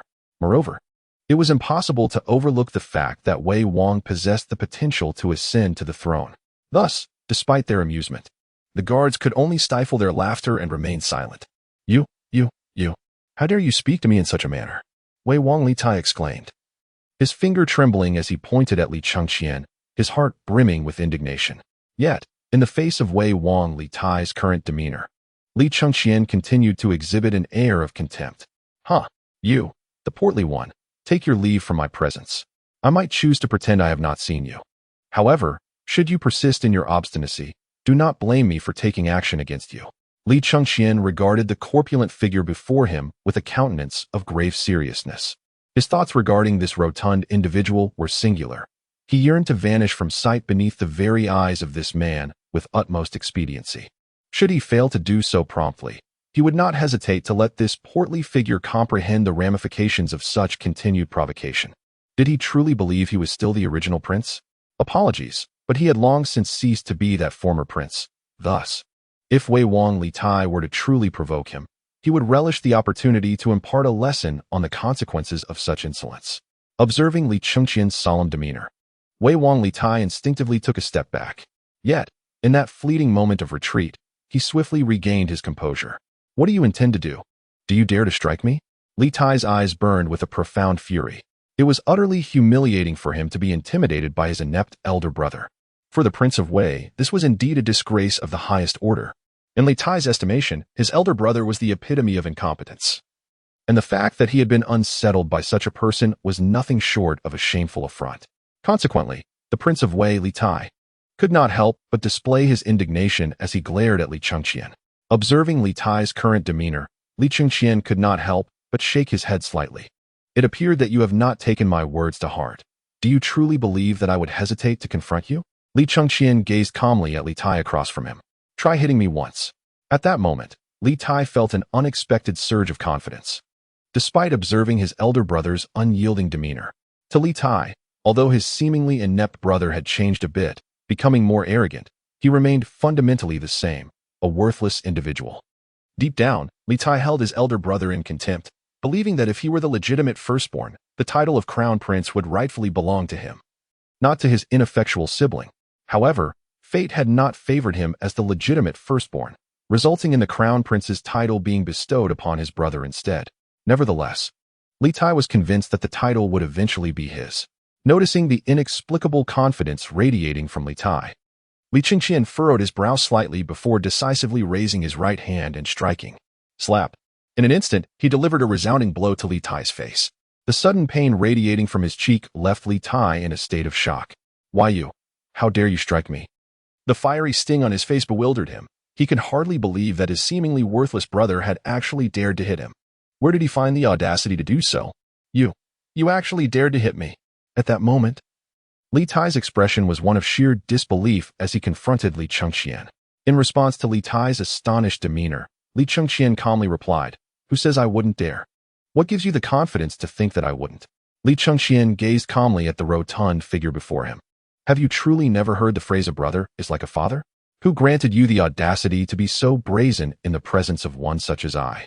Was it Liang Jingru? Li Chengqian gazed deeply at the Wei Wang Li Tai before him, his eyes betraying a hint of unabashed scorn.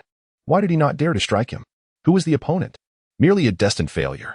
Even in the annals of history, he was a figure of defeat, never having ascended to the imperial throne of the Tang Dynasty.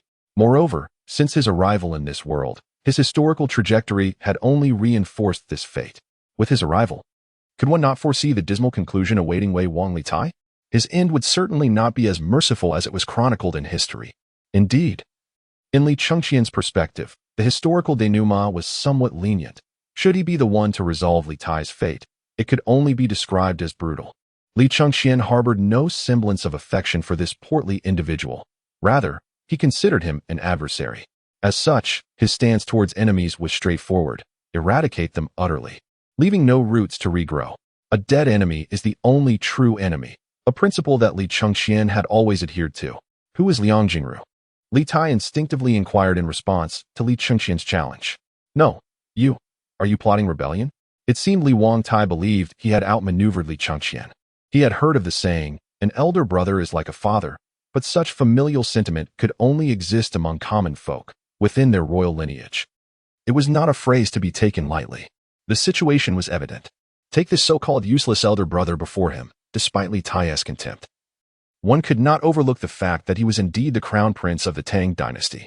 Conversely, Li Tai was merely the Wei One of the Tang. And whose son was he? The current emperor of the Tang, Li Shimin, was his father. Yet, here stood Li Chengqian, audaciously uttering the phrase an elder brother is like a father, suggesting a possible intent to rebel. This thought caused Li Tai to forget the pain radiating from his cheek, and he immediately donned a smug expression as he regarded Li Chengqian, as if to say, "Come, beg me." However, upon witnessing the look on Li Tai's face, Li Chengqian's brows furrowed, his expression conveying irritation so palpable it could crush a fly. Get lost. Are you out of your mind? Li Chengqian appeared to see a fool. As for what might transpire after the other party reports Li Shimin, what concern is that of his? Moreover, the rift between him and Li Shimin had reached an irreparable extent. Li Shimin was well aware of his actions, and he knew that Li Shimin knew of his actions. Yet, as long as he did not rebel, he remained the crown prince of the great Tang Dynasty. Indeed, Li Shimin would not idly watch him stage a rebellion. If it were within his power to dissuade him from such thoughts, Li Shimin would undoubtedly be the first to endorse that course of action. How could the other party possibly hold him accountable for this? It was simply inconceivable. Thus, in Li Chengqian's eyes, the sight of Wei Wang Li Tai, poised to report him to Li Shimin, was nothing short of foolishness. Go on, you fool. Depart, and do not obstruct my view. Li Qingqian waved his hand and then strode directly towards his eastern palace. As he watched Li Qingqian's retreating figure, Prince Li Tai displayed a look of utter bewilderment. Why? Oh, why was this happening? In stark contrast to Li Qingqian's decisive departure, Li Tai found himself engulfed in confusion. He could not fathom why, after being struck by him. And with Li Tai clearly intent on reporting the matter to their father, Li Qingqian had left without a trace of hesitation. Did he not fear facing their father in court? Observing Li Qingqian's silhouette fade into the distance, Li Tai could not help but inquire of the guards beside him. Do you think he truly fears my report to our father? In response to Li Tai's question, the guards at his side were at a loss for words. How could they possibly respond? They genuinely did not know how to answer. If Li Qingqian were merely of ordinary status, perhaps a son of a duke or a general, they could have confidently whispered reassurances in their lord's ear. However, the reality was that Li Qingqian was the crown prince, regardless of his standing in their father's favor. His princely title loomed large, while their lord, Li Tai, could engage in provocation. As they shared the same mother, the guards found themselves in a different predicament. They lacked the same confidence. Thus, faced with the inquiry from Prince Li Tai, the guards chose to remain silent, their lips sealed in hesitance. Seeing the silence of his guards, Li Tai's anger flared. You worthless lot. Just like my elder brother, you are all a bunch of good-for-nothings. Li Tai was enraged. He intended to report to the emperor. Cursed be Li Qingqian. Li Tai strode purposefully towards the hall of governance. The pain on his cheek, coupled with the decisive departure of Li Qingqian, left but one thought in his mind. He must inform his father, the emperor, and ensure that his ineffectual elder brother faces retribution. Onwards, to the hall of governance. Chapter 13. The sense of belonging in the Eastern Palace. Li Tai's plea to Li Shimin returning at last. As he gazed upon the familiar Eastern Palace, a wave of belonging washed over Li Qingqian. In the vast expanse of the Imperial Palace, it seemed that the only place that truly offered him a sense of belonging was the Eastern Palace before him. For there, he was recognized as the crown prince of the Tang Empire. Beyond its confines, he felt utterly disregarded. This neglect ultimately fostered a profound sense of belonging to the Eastern Palace within him, a sentiment he did not find repugnant. It appeared that action must be taken without delay. 6 days hence. In just 6 days, a momentous upheaval at Xuanwu Gate would unfold. Li Qingqian slightly squinted his eyes. Engaging in a soliloquy, he yearned for a transformation akin to the incident at Xuanwu Gate, even to the extent that he longed to initiate such a coup this very evening. After all, the confrontation between him and Li Shimin had reached a point of undeniable clarity, since both parties had laid their cards on the table. Why should he refrain from taking decisive action today? Yet, reason cautioned him that the moment was not ripe for such an endeavor. For immediate action would not yield the maximum benefit he sought. It was only by striking at the opportune moment that he could attain his desired gains. As for what might transpire within the next 6 days, Li Qingqian, however, exhibited no signs of panic. What was there to fear? He was utterly unafraid. For he commanded an army. The presence of 40,000 troops was substantial, while one could not assert that such a force could pacify the entire realm. It was more than sufficient to secure Chang'an. As long as he survived these 6 days, he could leverage his 40,000 soldiers to replicate the Xuanwu Gate incident orchestrated by Li Shimin in days of yore. As for any unforeseen accidents, such occurrences were unlikely. Li Qingqian possessed a modicum of understanding regarding Li Shimin's intentions, which were, in essence, to encourage him to reconsider his path. As long as he refrained from rebellion, he would remain the son of Li Shimin, and consequently, the crown prince of the great Tang Empire.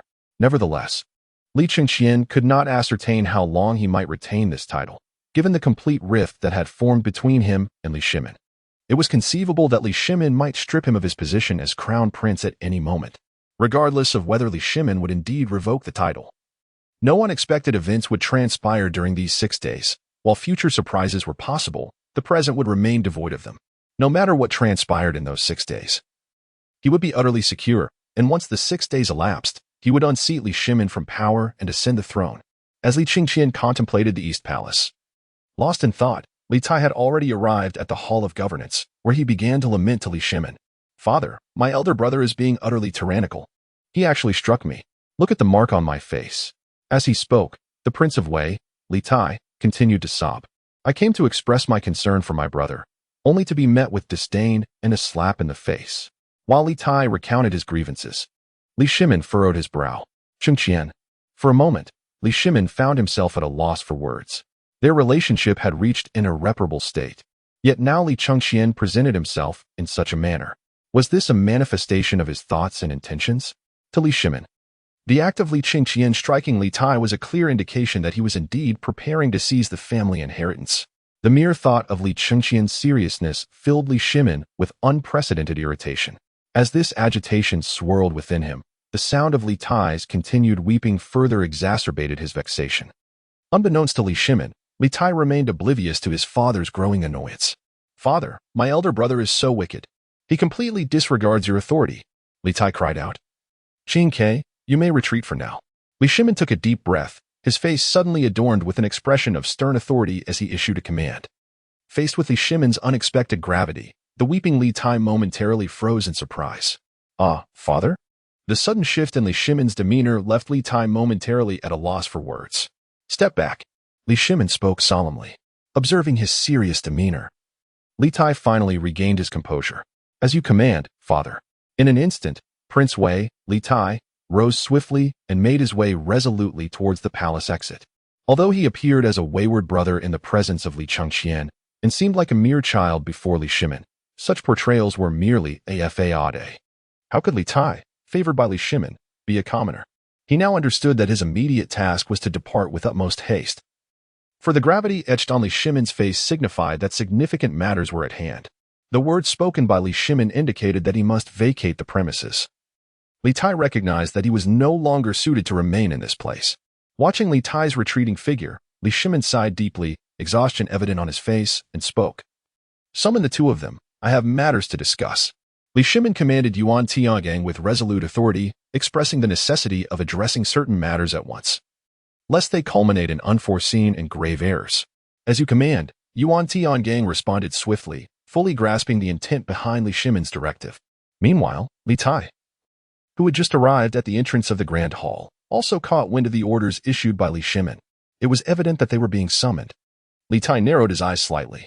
While others may be unaware of whom Li Shimin intends to summon, could he possibly be in the dark as well? Li Shimin's summons for the two individuals was evidently directed towards Changsun Wuji and Fang Xianling. What, then, could be the purpose behind Li Shimin calling them forth? To Li Tai, it was quite apparent that they were to deliberate on matters concerning his elder brother. The mere thought of discussions potentially revolving around his brother elicited an unmistakable smile upon Li Tai's countenance. Could this signify the arrival of my opportunity? At that moment, Li Tai's eyes narrowed slightly. Perhaps I could ascend to the position of Crown Prince? Chapter 14. The Crown Prince's Rebellion. The abolishment of the Crown Prince's title. Before long, Changsun Wuji and Fang Xianling had arrived at the Imperial Palace. "We pay our respects to your majesty," they both respectfully intoned. In the presence of Changsun Wuji and Fang Xianling, Li Shimin gazed at them pensively. "I wish to discuss a significant matter with you both." A flicker of silence appeared in Li Shimin's eyes. Observing his demeanor, both Changsun Wuji and Fang Xianling exchanged glances, their eyes reflecting a hint of perplexity. It was evident that they had no inkling of what their sovereign was contemplating. The mutual gaze between Changsun Wuji and Fang Xianling conveyed a profound uncertainty, signifying their ignorance of the unfolding events. Simultaneously, they recognized that the matter their emperor was about to discuss was of significant consequence. Instinctively, they both moderated their breathing, for it was clear that Li Shimin was about to unveil the crux of the situation. Witnessing the expressions of Changsun Wuji and Fang Xianling, Li Shimin articulated his thoughts with a heavy heart. "I intend to depose the Crown Prince." At that moment, after a brief silence, he spoke with a trace of anguish in his eyes. Although they had braced themselves for this possibility, the words of Li Shimin still left Changsun Wuji and Fang Xianling in a state of bewilderment. This was no trivial matter. The very notion of deposing the Crown Prince was monumental. They exchanged solemn glances, and Changsun Wuji, perceiving the pain in Li Shimin's gaze, ventured to inquire, "Your Majesty, what transgressions has the Crown Prince committed?" The current Crown Prince, Li Chengqian, was his nephew. Should Li Chengqian ascend to the throne? The Changsun family could undoubtedly strengthen their position as relatives of the emperor, particularly since he would be the future emperor's maternal uncle. This would likely elevate his standing in the court, making it conceivable for him to become a figure of supreme authority. Changsun Wuji had always harbored the aspiration of coexisting harmoniously with the state. He believed that should Li Chengqian become emperor, the Changsun family could indeed flourish alongside the nation. making it imperative that nothing untoward occur to the crown prince. Yet now, with Li Shimin proclaiming the intention to strip Li Changqian of his title, what could have transpired? Indeed, Your Majesty, what has taken place? Why must the crown prince be deposed? Even Fang Xianling, standing by, felt a wave of confusion wash over him. While it was true that the crown prince had encountered some issues, it hardly seemed severe enough to warrant such a drastic measure. In response to their inquiries, Li Shimin, his gaze filled with anguish and a hint of bewilderment, replied, Gao Ming intends to rebel. In that moment, his eyes reflected a deep sorrow. Having attained his position through rebellion himself, Li Shimin was particularly sensitive to the notion, especially given that the individual in question was his own son. His son actually intends to rebel. Against whom? Against him, the emperor, against his own father. For Li Shimin, this situation can only be described as excruciating. As Li Shimin spoke, Changsun Wuji and Fang Xianling below were rendered utterly bewildered. How could the crown prince commit such an act? Changsun Wuji gazed at Li Shimin in disbelief. Were it not for the fact that these words came from Li Shimin himself, he would have deemed it sheer nonsense. Who is his nephew? His nephew is none other than the crown prince of the great Tang dynasty. What is the significance of being a crown prince? It means that upon the emperor's demise, he is destined to ascend to the throne as the next emperor of the Tang Empire. Given that he is poised to become the emperor, there is no need for him to resort to rebellion. Why then would he choose this path? What could possibly be the rationale behind this? Changsun Wuji was truly at a loss. Not only he, but even Fang Xianling beside him was equally perplexed. Your Majesty, could this possibly be a misunderstanding of some sort? Fang Xianling ventured to speak, knowing full well that there could be no such misunderstanding. If there were, Li Shimin would be the first to ascertain the truth. Yet, Li Shimin declared his intention to depose the crown prince, which likely indicates that Crown Prince Li Changqian indeed harbors intentions of rebellion. Yes, Your Majesty, could it be a misunderstanding? The crown prince would not resort to rebellion. After all, he is destined to inherit the throne without any unforeseen circumstances. At this point, Changsun Wuji halted his words. The implication of his statement was clear. Once Li Shimin departs from this world, the position of emperor will undoubtedly fall to Li Changqian. Thus, why would Li Changqian choose to rebel? His status as crown prince alone guarantees his path to the throne, rendering rebellion entirely unnecessary. Upon hearing the inquiries from Changsun Wuji and Fang Xianling, Li Shimin sorrowfully shook his head. I wish this were indeed a misunderstanding, but alas, it is a grim reality. Li Shimin's anguished response left Changsun Wuji and Fang Xianling at a loss for words. If this were truly a misunderstanding, they would have undoubtedly sought to clarify the matter swiftly and restore the crown prince's honor. However, with Li Shimin asserting that this was no mere misunderstanding, it became apparent that Li Changqian genuinely intended to rebel. The notion of rebellion is perilous in any dynasty, often met with severe repercussions, including the annihilation of entire families. The fact that the instigator of such treachery was the crown prince himself rendered the situation even more grave and silenced them further. Typically, a rebel would face the harshest of fates, yet the crown prince's status complicated matters. His position could not simply be extinguished. Yet how could they articulate the need to dethrone him? The silence that enveloped Changsun Wuji and Fang Xianling did not surprise Li Shimin. He bore the weight of his anguish in silence. Following the deposition of the crown prince, who would be deemed suitable to ascend to that esteemed position. In this moment, Li Shimin, with a hint of solemnity, inquired about their thoughts on the next candidate for the crown prince. Faced with his question, Changsun Wuji and Fang Xianling fell into silence once more. Was this a matter they were even permitted to influence? It seemed inappropriate for them to voice their opinions on such a delicate topic. Could they truly divulge who they deemed fit for the role? No. Although Li Shimin genuinely sought their input, they could not speak candidly, for doing so might imply collusion with a certain noble. This is beyond our knowledge. Fang Xianling finally admitted after a pause. Indeed, Your Majesty, we truly do not know which prince to select as the crown prince. Even Changsun Wuji found himself at a loss for words at that moment. If it were possible, he would wish for his nephew to be the next crown prince. Yet he could not express this desire. The authority to make such a decision lay solely with the emperor. They could only offer suggestions, which they dared not voice in this context. Observing their silence, Li Shimin gently shook his head. Speak freely. I will not hold it against you. Who do you believe is suitable to be the next crown prince? Li Shimin directly posed this question to the two individuals below. In response to his inquiry, Changsun Wuji and Fang Xianling exchanged glances, each perceiving a profound dilemma reflected in the other's eyes. Yet, at this moment, they were compelled to articulate an answer. Who should be appointed as the next crown prince? Indeed, they had begun to ponder this pressing matter. As for the current crown prince, Li Qingqian, they felt a twinge of regret for one another, yet it had become an unavoidable necessity for one of them to relinquish the title. The removal of the crown prince's status had become an inexorable reality, and they had to confront the task of determining who would succeed him. However, they found themselves at a loss regarding whom to select as the next heir apparent. Just as Changsun Wuji and Fang Xianling were engulfed in this profound quandary, Fang Xuanling's eyes suddenly brightened. "Your Majesty, I have an idea," he declared after a moment of contemplation, a serious expression emerging upon his countenance. "What is your idea?" Li Shimin turned his gaze towards Fang Xianling. He held a firm belief in Fang Xianling, trusting that since he had spoken, a response would inevitably follow. Even Changsun Wuji shifted his attention to Fang Xianling, clearly acknowledging the latter's sagacity. Under the scrutiny of both Li Shimin and Changsun Wuji, Fang Xianling gently articulated his thoughts. Perhaps all eligible princes could be assigned a task, dispatched to various regions to govern. Within a year, or perhaps 2 or 3, the prince whose subjects thrive under his rule, winning the people's favor, would be deemed worthy of becoming the crown prince. Naturally, they must be positioned in similar areas, devoid of any external support.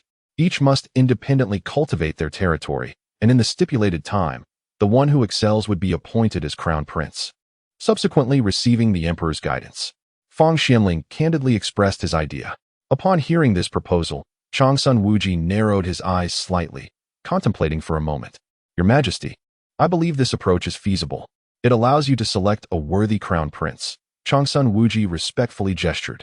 Although this strategy appeared commendable, enabling all qualified princes to vie for the position, Changsun Wuji harbored reservations. Was it truly plausible to eliminate support? Was that not a jest? Ultimately, it would devolve into a contest of the forces behind each candidate. He need only focus on his nephews, discerning which one could fulfill the role and align with the interests of the Changsun family. He could discreetly ensure that his influence bolstered the chosen nephew. Wasn't it merely about local development? He could simply send merchant caravans to the area. With sufficient wealth, success was inevitable. Thus, Changsun Wuji wholeheartedly endorsed this notion. Listening to Changsun Wuji's words, Li Shimin could not help but nod slightly. Indeed, this is an excellent idea. For Li Shimin, he was acutely aware that the notion of not providing support was merely a jest. What he truly required was to ascertain, within a year or the so-called 3 years, which prince would be most suitable. Presently, Li Shimin found himself in a quandary, uncertain of whom to designate as the next crown prince. Ideally, he would prefer not to appoint a crown prince at all. However, such capriciousness was not in his nature. It was imperative that he first depose Li Qingqian from his position as crown prince before hastening the selection of a new heir. Failing to do so could result in unforeseen calamities for the vast Tang Empire. To avert such a scenario, he must select a new crown prince immediately following the removal of Li Qingqian. As for who this new crown prince might be, that remained an open question. Li Shimin is presently uncertain about whom to select as the most suitable candidate. Thus, when confronted with the suggestion from Fang Xianling, he deems it a commendable idea to discern which prince might befit the esteemed position of the crown prince. Consequently, it has been decided to await the forthcoming Grand Assembly in 6 days to announce the dismissal of Gao Ming from the title of crown prince. Simultaneously, the decree shall be proclaimed 6 days hence. Li Shimin gently shook his head. "Ah, indeed," captured Duke Ho, suddenly recalling something. The anguish on Li Shimin's face transformed into a grave seriousness, even tinged with a hint of murderous intent. In Li Shimin's perspective, the rebellion of his esteemed subordinate was inextricably linked to Ho Junji, who likely played a pivotal role in instigating it. After all, a rebellion requires soldiers. And where would one find the troops necessary for such an uprising? It was none other than at Ho Junji's disposal. Thus, in Li Shimin's view, the seed of rebellion in his esteemed subordinate's mind could certainly be attributed to the insidious influence of Ho Junji. In response to Li Shimin's command, Changsun Wuji and Fang Xianling exchanged glances, their eyes reflecting an unprecedented gravity. They finally comprehended the gravity of the situation. The crown prince's insurrection was indeed the result of Ho Junji's provocation. They could foresee the dire fate awaiting Ho Junji. Despite his significant contributions to the establishment of the Tang Empire, the audacity to instigate a rebellion against the crown prince meant that the latter would inevitably be stripped of his title. This was an exceedingly severe matter. As for Hou Junji, the architect of these events, did he dare to hope for survival? Such thoughts were utterly fanciful. His fate was singular, death. Or rather, apart from death. There existed no alternative. Of course, unless he succeeded in the rebellion alongside the crown prince. In which case he would not only escape death, but also be hailed for his accomplishments. However, the crux of the matter was that achieving such success was far from simple. If His Majesty remained oblivious to their plans, they might have had a genuine chance. But now, their insurrection had already been uncovered by His Majesty, rendering any notion of success utterly impossible. As they contemplated the impending demise of Hou Junji, perhaps even the annihilation of his entire clan, Chang Sun Wuji and Fang Xianling could not help but feel a twinge of sorrow. Having attained the status of duke, what had he not experienced? Yet, he made the gravest of choices, leaving them bewildered as to his motivations. Nevertheless, now that he had embarked on this path, they could no longer regard him as a colleague. Any association with him was to be strictly avoided. Withdraw, Li Shimin ordered. And in the meantime, encircle the Eastern Palace. Contemplating the expressions of Chang Sun Wuji and Fang Xianling, Li Shimin ultimately decided to first besiege the Eastern Palace. Although Li Chengxian had yet to raise an army, Li Shimin dared not take any chances. The outcome remained uncertain. To preempt unforeseen circumstances, he deemed it prudent to address potential threats before they materialized. For instance, he resolved to capture Hou Junji and simultaneously confine his rebellious associates within the Eastern Palace, awaiting the Grand Court Assembly 6 days hence to announce the revocation of the prince's title. As you command, Your Majesty, Chang Sun Wuji and Fang Xianling respectfully replied. You may retire. I wish to reflect in solitude. Li Shimin spoke calmly, as you command. With those words, Chang Sun Wuji and Fang Xianling began to stride towards the Great Hall's exit. As he watched their figures depart, a deep sorrow lingered in Li Shimin's eyes. At this moment, he remained perplexed, unable to comprehend how the situation had escalated to such a degree. Why had his son, Li Chengxian, chosen to rebel? What could have driven him to this? After all, he was already the crown prince of the Tang dynasty. All he had to do was wait. And the imperial throne would eventually be his. Yet, at this juncture, he opted for rebellion, leaving Li Shimin utterly bewildered. What could possibly motivate such a drastic course of action? Was the allure of the throne truly so potent? Li Shimin could not help but engage in a moment of introspection. Faced with this self-reflection, Yuan Tiangang in the Grand Hall truly wished to express in his heart. If this position were not of significance, then why did you originally choose to instigate the coup at Xuanwu Gate? However, Yuan Tiangang dared not entertain such thoughts. He was acutely aware that if Li Shimin were to notice him, he could only imagine the myriad of complications that would ensue. Fortunately, Li Shimin was entirely oblivious to Yuan Tiangang's presence, as he remained engrossed in the troubling matter of his eldest son, Li Chengxian, contemplating rebellion. As Chang Sun Wuji and Fang Xianling departed, a group of unsavory characters began to encircle the Eastern Palace where Li Chengxian resided. The loyalists within the Eastern Palace quickly sensed the encirclement. Despite Li Chengxian's current disadvantage in the court, he still bore the title of Crown Prince, which ensured that he had a number of capable individuals within his domain. Naturally, these adept individuals recognized the impending threat posed by the encroaching adversaries. Your Highness, something is amiss. The Eastern Palace is surrounded. In that instant, several extraordinary figures loyal to Li Chengxian hastened to his location. Shortly thereafter, an individual who appeared unremarkable yet possessed acute sensitivity arrived at Li Chengxian's resting quarters. Greetings, Your Highness. In a moment, this seemingly ordinary person, who would have blended into a crowd without drawing attention, approached Li Chengxian with utmost respect. Yes, what is it? Li Chengxian had a faint recollection of this individual, who, while lacking in other skills, exhibited an extraordinary sensitivity to observation, effortlessly detecting whether they were being watched or monitored. In Li Chengxian's view, this ability resembled a heightened sixth sense. If his memory served him correctly, this individual was named Wang Godin. Indeed, such an unadorned name as Wang Godin. Your Highness, the Eastern Palace is surrounded, or rather, we are being surveilled. Typically, there are only a few sporadic watchers, perhaps no more than several dozen at most. Yet now, I have detected at least several hundred individuals monitoring the Eastern Palace. We are likely to be encircled. Wang Godin reported his findings to Li Chengxian. What did you say? Several hundred people are surveilling the Eastern Palace? Upon receiving the report from Wang Godin, Li Chengxian's expression instantly hardened. Indeed, Your Highness, even if there are not hundreds, there are certainly over 100. Something feels amiss. Wang Guden spoke earnestly. Listening to Wang Guden's account, Li Chengqian fell into a profound silence. Humph. It seems that Li Er intends to imprison me first. Li Chengqian murmured softly to himself. Li Chengqian comprehended the gravity of the situation. It was evident that Li Shimin had taken action against him. Chapter 17. The report from Wang Guden, the closed door of Qing Yaojin. As Wang Guden reported to him, Li Chengqian calmly gestured with his hand. As you command, Your Highness, Wang Guden replied with immediate respect. In an instant, his figure vanished from Li Chengqian's sight. Li Chengqian, narrowing his eyes slightly, murmured to himself, Do you really believe that confining me within the Eastern Palace will resolve all issues? Ha ha ha. It seems you are underestimating the complexity of the matter. O Li Er, you still regard me with too little regard. Li Chengqian murmured quietly to himself. Confronted with the sudden encirclement of the entire Eastern Palace by Li Shimin, he could only conclude that Li Shimin was frightened, fearful that he posed a genuine threat to the imperial throne, thus opting to surround the Eastern Palace. However, the most crucial point was overlooked. Did they truly believe that by encircling the Eastern Palace, he would lose his capacity to resist? Did they really think he was the same prince from history? The 40,000 troops under his command had yet to reveal their might, and none were aware of the formidable force he held. Regarding this army of 40,000, Li Chengqian remarked that, in due time, he would make that group comprehend the repercussions of their actions. 6 days hence, he chuckled, I shall await your arrival. Li Chengqian murmured to himself with a calm demeanor. He felt no fear, even though Li Shimin had placed the entire Eastern Palace under surveillance, or perhaps even sealed it off entirely.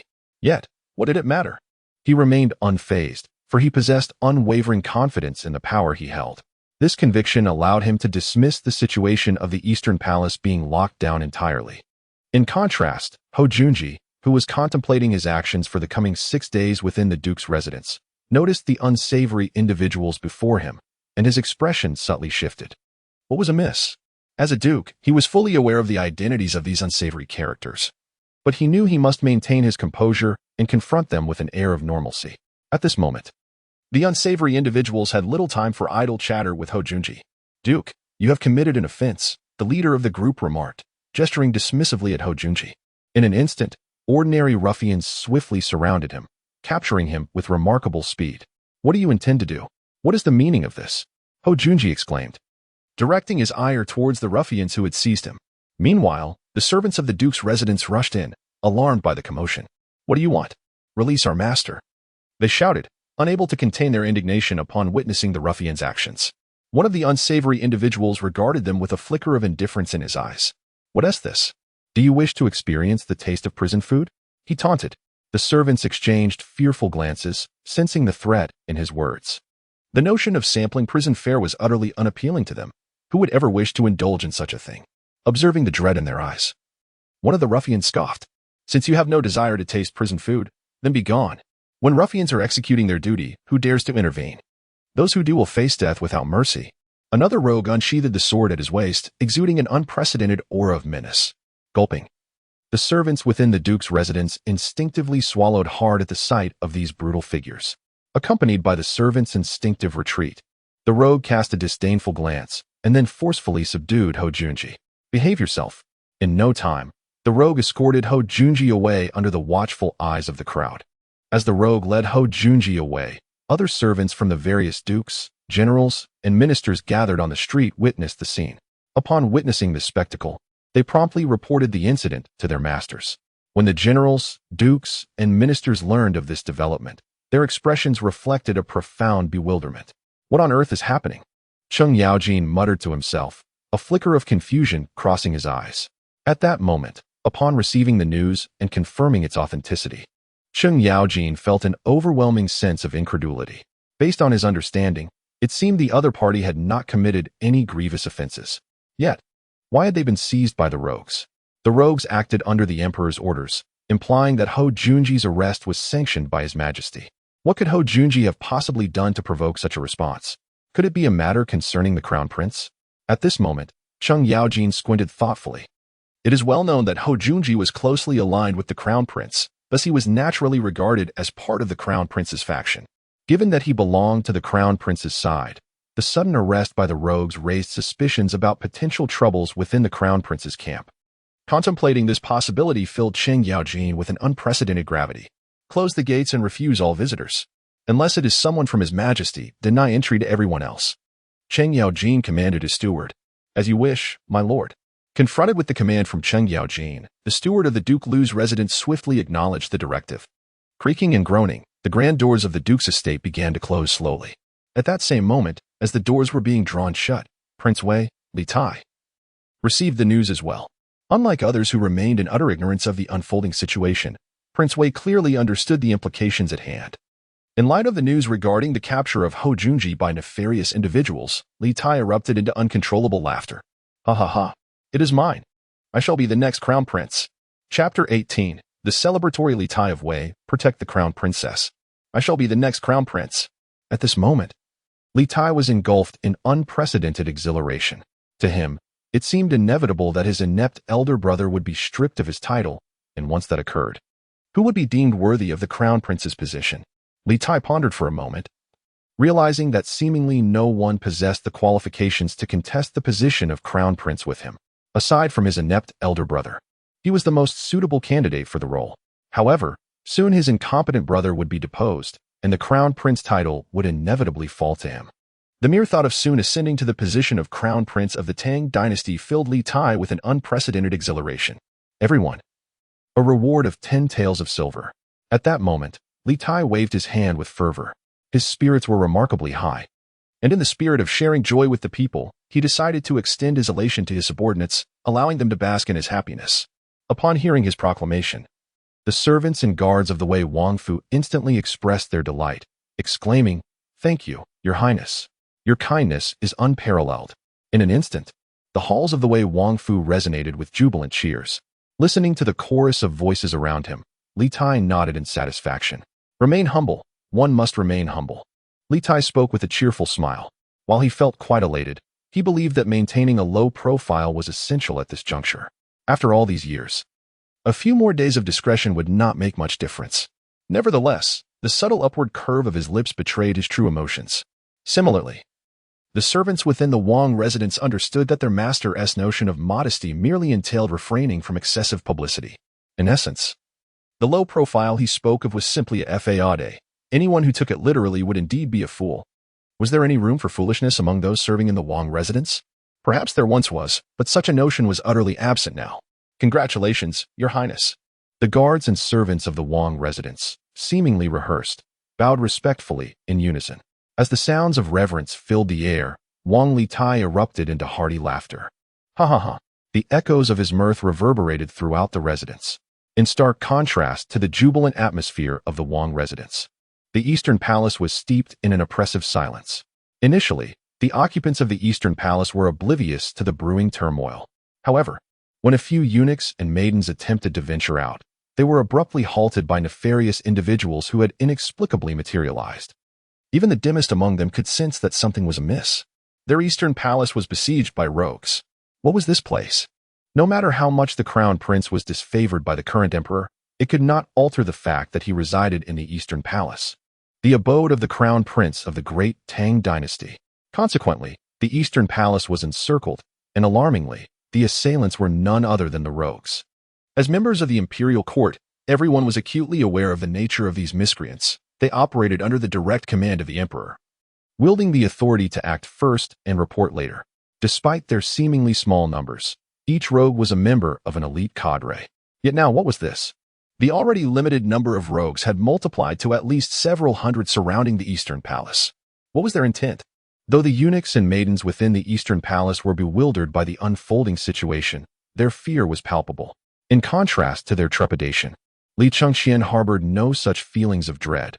He even found himself in high spirits, savoring a drink. TSK, what a life this is. As Li Chengxian sipped his wine, he delicately picked up a peanut with his chopsticks to savor its flavor. The siege surrounding the Eastern Palace? What concern was it to him? When the time came, he would unleash his wrath without hesitation. No one could stand in his way. While Li Chengxian enjoyed his drink and the peanuts, the crown princess, Su, approached him. Your Highness, I pay my respects. The crown princess Su greeted with a respectful bow. Li Chengxian, slightly taken aback by her arrival, soon replied softly, My beloved, come. Do taste this. It has been quite a while since we shared such a moment.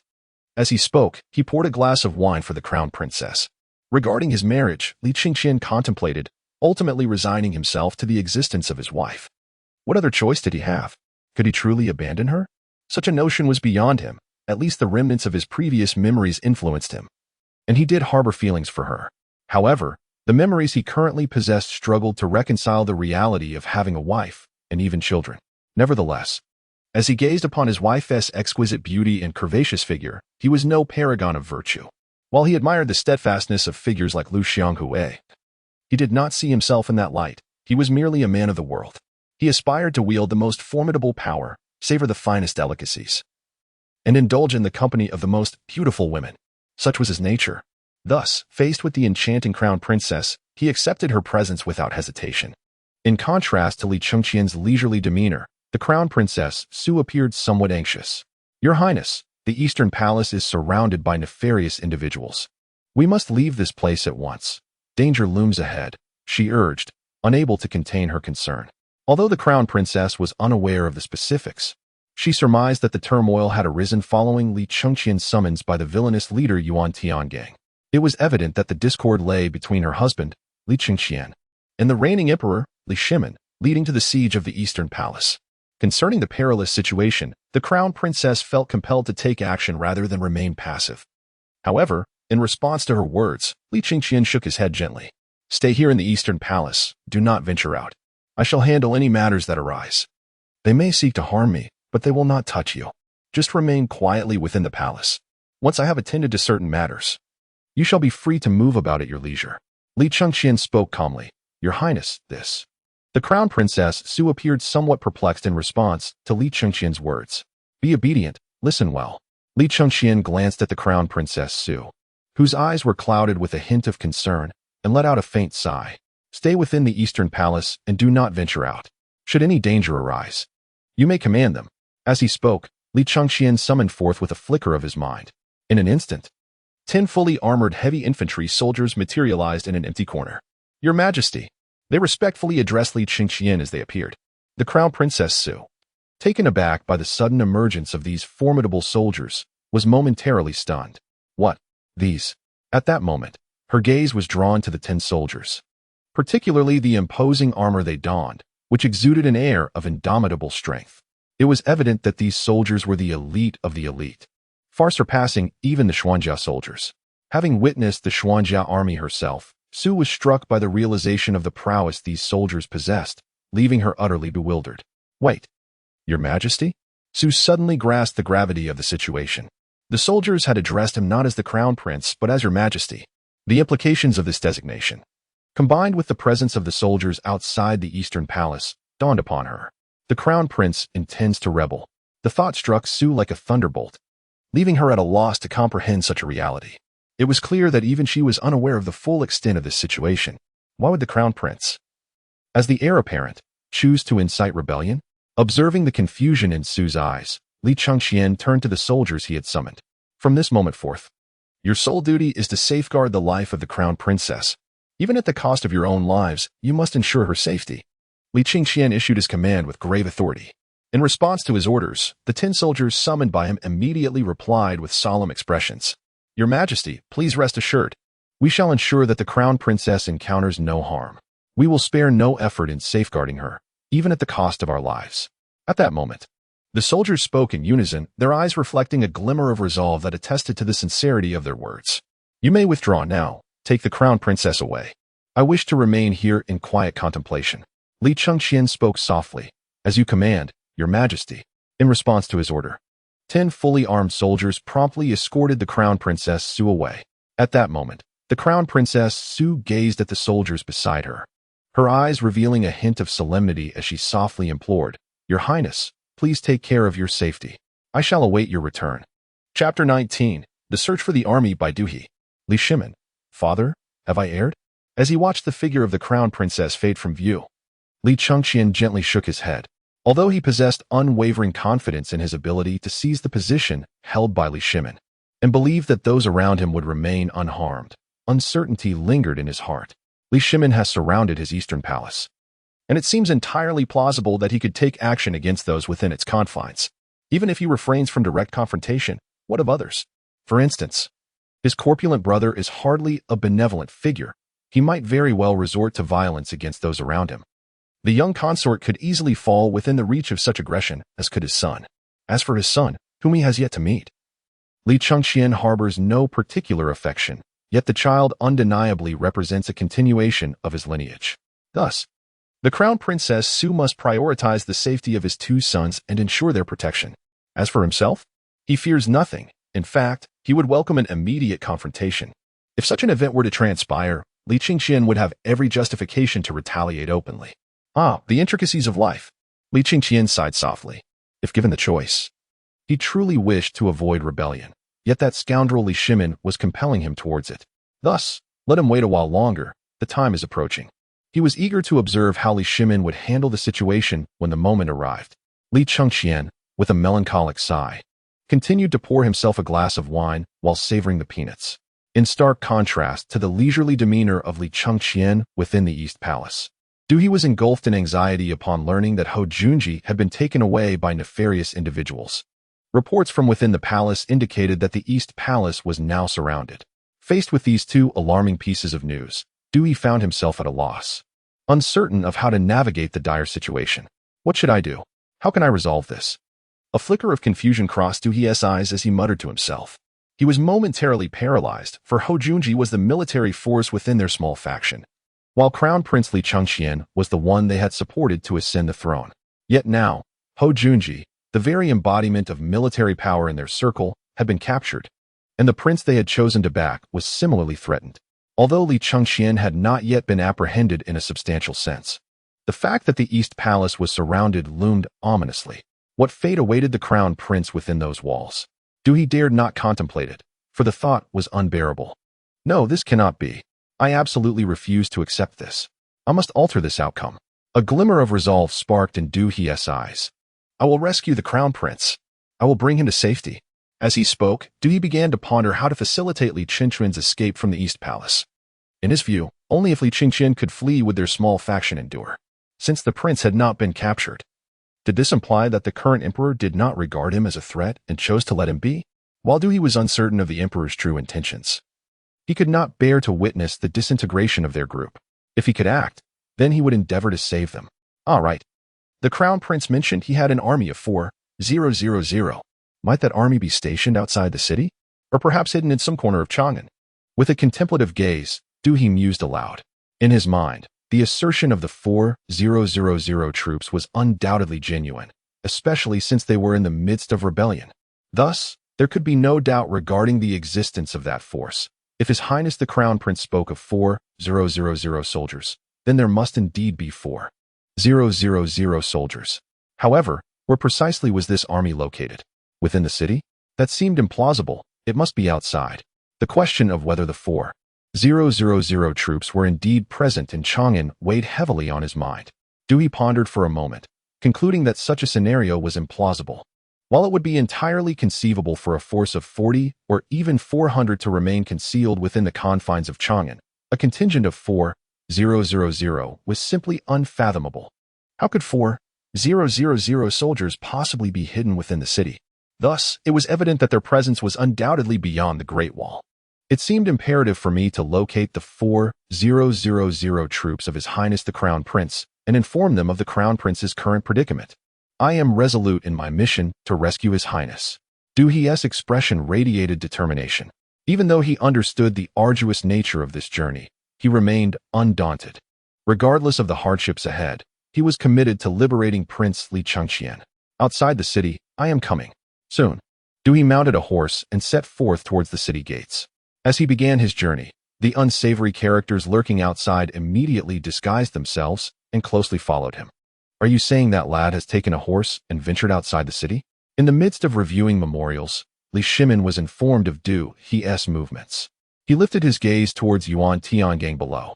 Indeed, Your Majesty, the young master of the Du family has taken a horse and is heading out of the city. Seemingly without any intention to flee, it appears he is searching for someone. Yuan Tiangang promptly relayed the intelligence gathered by the unsavory individuals. Searching for someone? Upon hearing Yuan Tiangang's report, Li Shimin's eyes narrowed in contemplation. It soon became evident to him the nature of the situation. It appeared that this was likely related to some forces he had knowledge of. He quickly deduced that he was seeking the very power wielded by his rebellious son, Li Qingqian. After all, to instigate a rebellion, one must possess an army, and where would such a force originate? It was inconceivable to rely solely on the troops commanded by Hou Junji. While his forces were not insignificant, they certainly lacked the capacity to ignite a rebellion. Hence, there must be other sources of power at play. From where could these additional forces arise? Li Shimin suspected that this other force might very well be the power wielded by his rebellious son.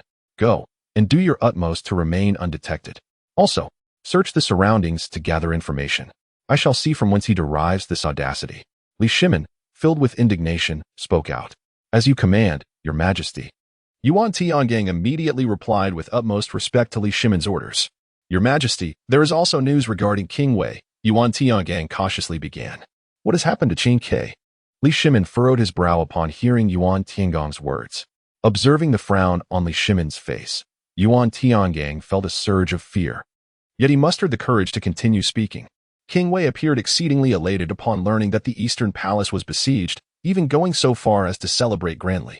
Yuan Tiangang took a deep breath internally and proceeded to relay the troubling information he had uncovered directly to Li Shimin. Under ordinary circumstances, Yuan Tiangang would not have felt such trepidation. However, the gravity of the current situation was unlike any he had faced before. His usual composure was replaced with an overwhelming dread. The crown prince was to be deposed, a matter far beyond his capacity to resolve. He knew he must convey everything truthfully, for any attempt to conceal the truth could lead to dire consequences, namely, his own demise. As he listened to Yuan Tiangang's report, particularly the revelation that King Wei was not only excited but celebrating at such a critical juncture, even Li Shimin, despite his fondness for Li Tai, could not help but feel a wave of irritation. Have Qin Ke remain quiet, he commanded. Li Shimin furrowed his brow and waved his hand. As you command, your majesty. Upon receiving the emperor's order, Yuan Tiangang felt an instant release of tension and promptly withdrew. With measured steps, Yuan Tiangang soon vanished from the palace. Observing Yuan Tiangang's departure, Li Shimin extracted a memorial from his hand, which contained matters pertaining to the Grand Court Assembly scheduled in a few days. The thought of announcing the abolition of Li Qingquan's title as crown prince filled Li Shimin with a pang of sorrow. Oh, Gao Ming, why must you insist on this? My heart truly aches, father. In Li Shimin's eyes was a profound sorrow. Father, is this how you felt in the beginning? Li Shimin suddenly recalled the scene of his rebellion, a time when he was utterly indifferent to Li Yuan's feelings, for he felt no compulsion to consider them then. However, when his son Li Qingqian unexpectedly chose to rebel as well, Li Shimin seemed to grasp the profound emotions his father, Li Yuan, must have experienced. The pang of heartache was unbearable for him, and he began to ponder whether his father had faced the same turmoil he now confronted. Father, where did I go astray? Did I truly err? Li Shimin raised his head to gaze at the beam above, sinking into a profound contemplation. He began to envision himself in the position of his father, Li Yuan, as they both confronted the same predicament. Their sons had rebelled against them. In his current state of reflection, Li Shimin felt as though he could perceive his father watching over him, envisioning the agony etched upon his father's face. The expression of anguish that now adorned his own visage seemed to intertwine seamlessly with that of his father. Chapter 20. The East Palace is sealed. Li Qingqian's journey to another world amidst this peculiar atmosphere. Li Qingqian furrowed his brow slightly. With 6 days remaining, he resolved to explore all the functionalities within the system during this time. Li Qingqian glanced at the Eastern Palace, suddenly feeling an overwhelming sense of aimlessness. The palace was now entirely encircled by the dark ice platform, leaving him with no tasks to occupy his time. Realizing this void, he concluded that perhaps he ought to proactively seek out some engagement, such as exploring the full range of the system's functionalities. Without hesitation, he decided to act. As he entered the system space, he summoned 100 soldiers with a mere flick of his will. In the next moment, as his thoughts crystallized, the vast expanse of the Eastern Palace shimmered before him, and before his very eyes, 100 fully armed soldiers materialized. Observing the 100 soldiers arrayed before him, Li Qingqian nodded slightly. From this moment forth, you shall guard this place for me. Should anyone come seeking me, simply inform them that I am in seclusion. As for anything else, there is no need for you to do anything. Just ensure the safety of the Eastern Palace. Li Qingqian surveyed the small contingent before him, his expression inscrutable as he issued a directive. With his wife still within the Eastern Palace, it was imperative to ensure its robust defense. Thus, he summoned a squad. If any trouble arose, these 100 heavily armored soldiers would be more than capable of addressing the majority of issues. "At your command, Your Majesty," responded the squad leader, his countenance suddenly serious in acknowledgement of Li Qingquan's instructions. "Stand down. Safeguard the Eastern Palace." Upon the issuance of Li Qingquan's order, the squad leader promptly affirmed with a loud declaration, "This humble officer vows to faithfully execute Your Majesty's command." As the squad leader's voice faded, Li Qingquan's figure vanished entirely from the Eastern Palace. Witnessing his departure, the squad leader solemnly gestured to his men. "By the Emperor's command, protect the entirety of the Eastern Palace." "Understood, Captain." In the next moment, the soldiers swiftly dispersed to every corner of the palace. The appearance of these soldiers bewildered the eunuchs, palace maids, and various extraordinary individuals within the Eastern Palace, all of whom were left in a state of confusion. Eager to discern the origin of these troops, "We are ordered to guard the Eastern Palace," the squad leader declared sternly to the palace staff. Upon hearing his words, the eunuchs and maids could only exchange blank stares, utterly unsure of how to respond. What were they to do? In truth, they seemed at a loss, but ultimately resigned to return to their respective posts and continue with their duties. Meanwhile, those extraordinary individuals recruited by Li Qingquan observed the elite soldiers with glimmering eyes, pondering the source of this formidable force. Where did His Highness acquire such an army? The emergence of this squad sparked a wave of curiosity throughout the Eastern Palace. Just as the entire palace was enveloped in uncertainty, it was simultaneously taken over by the squad, effectively sealing off all internal access. As the Eastern Palace was secured, Li Qingquan's figure transitioned into the realm of the Emperor's conquest system.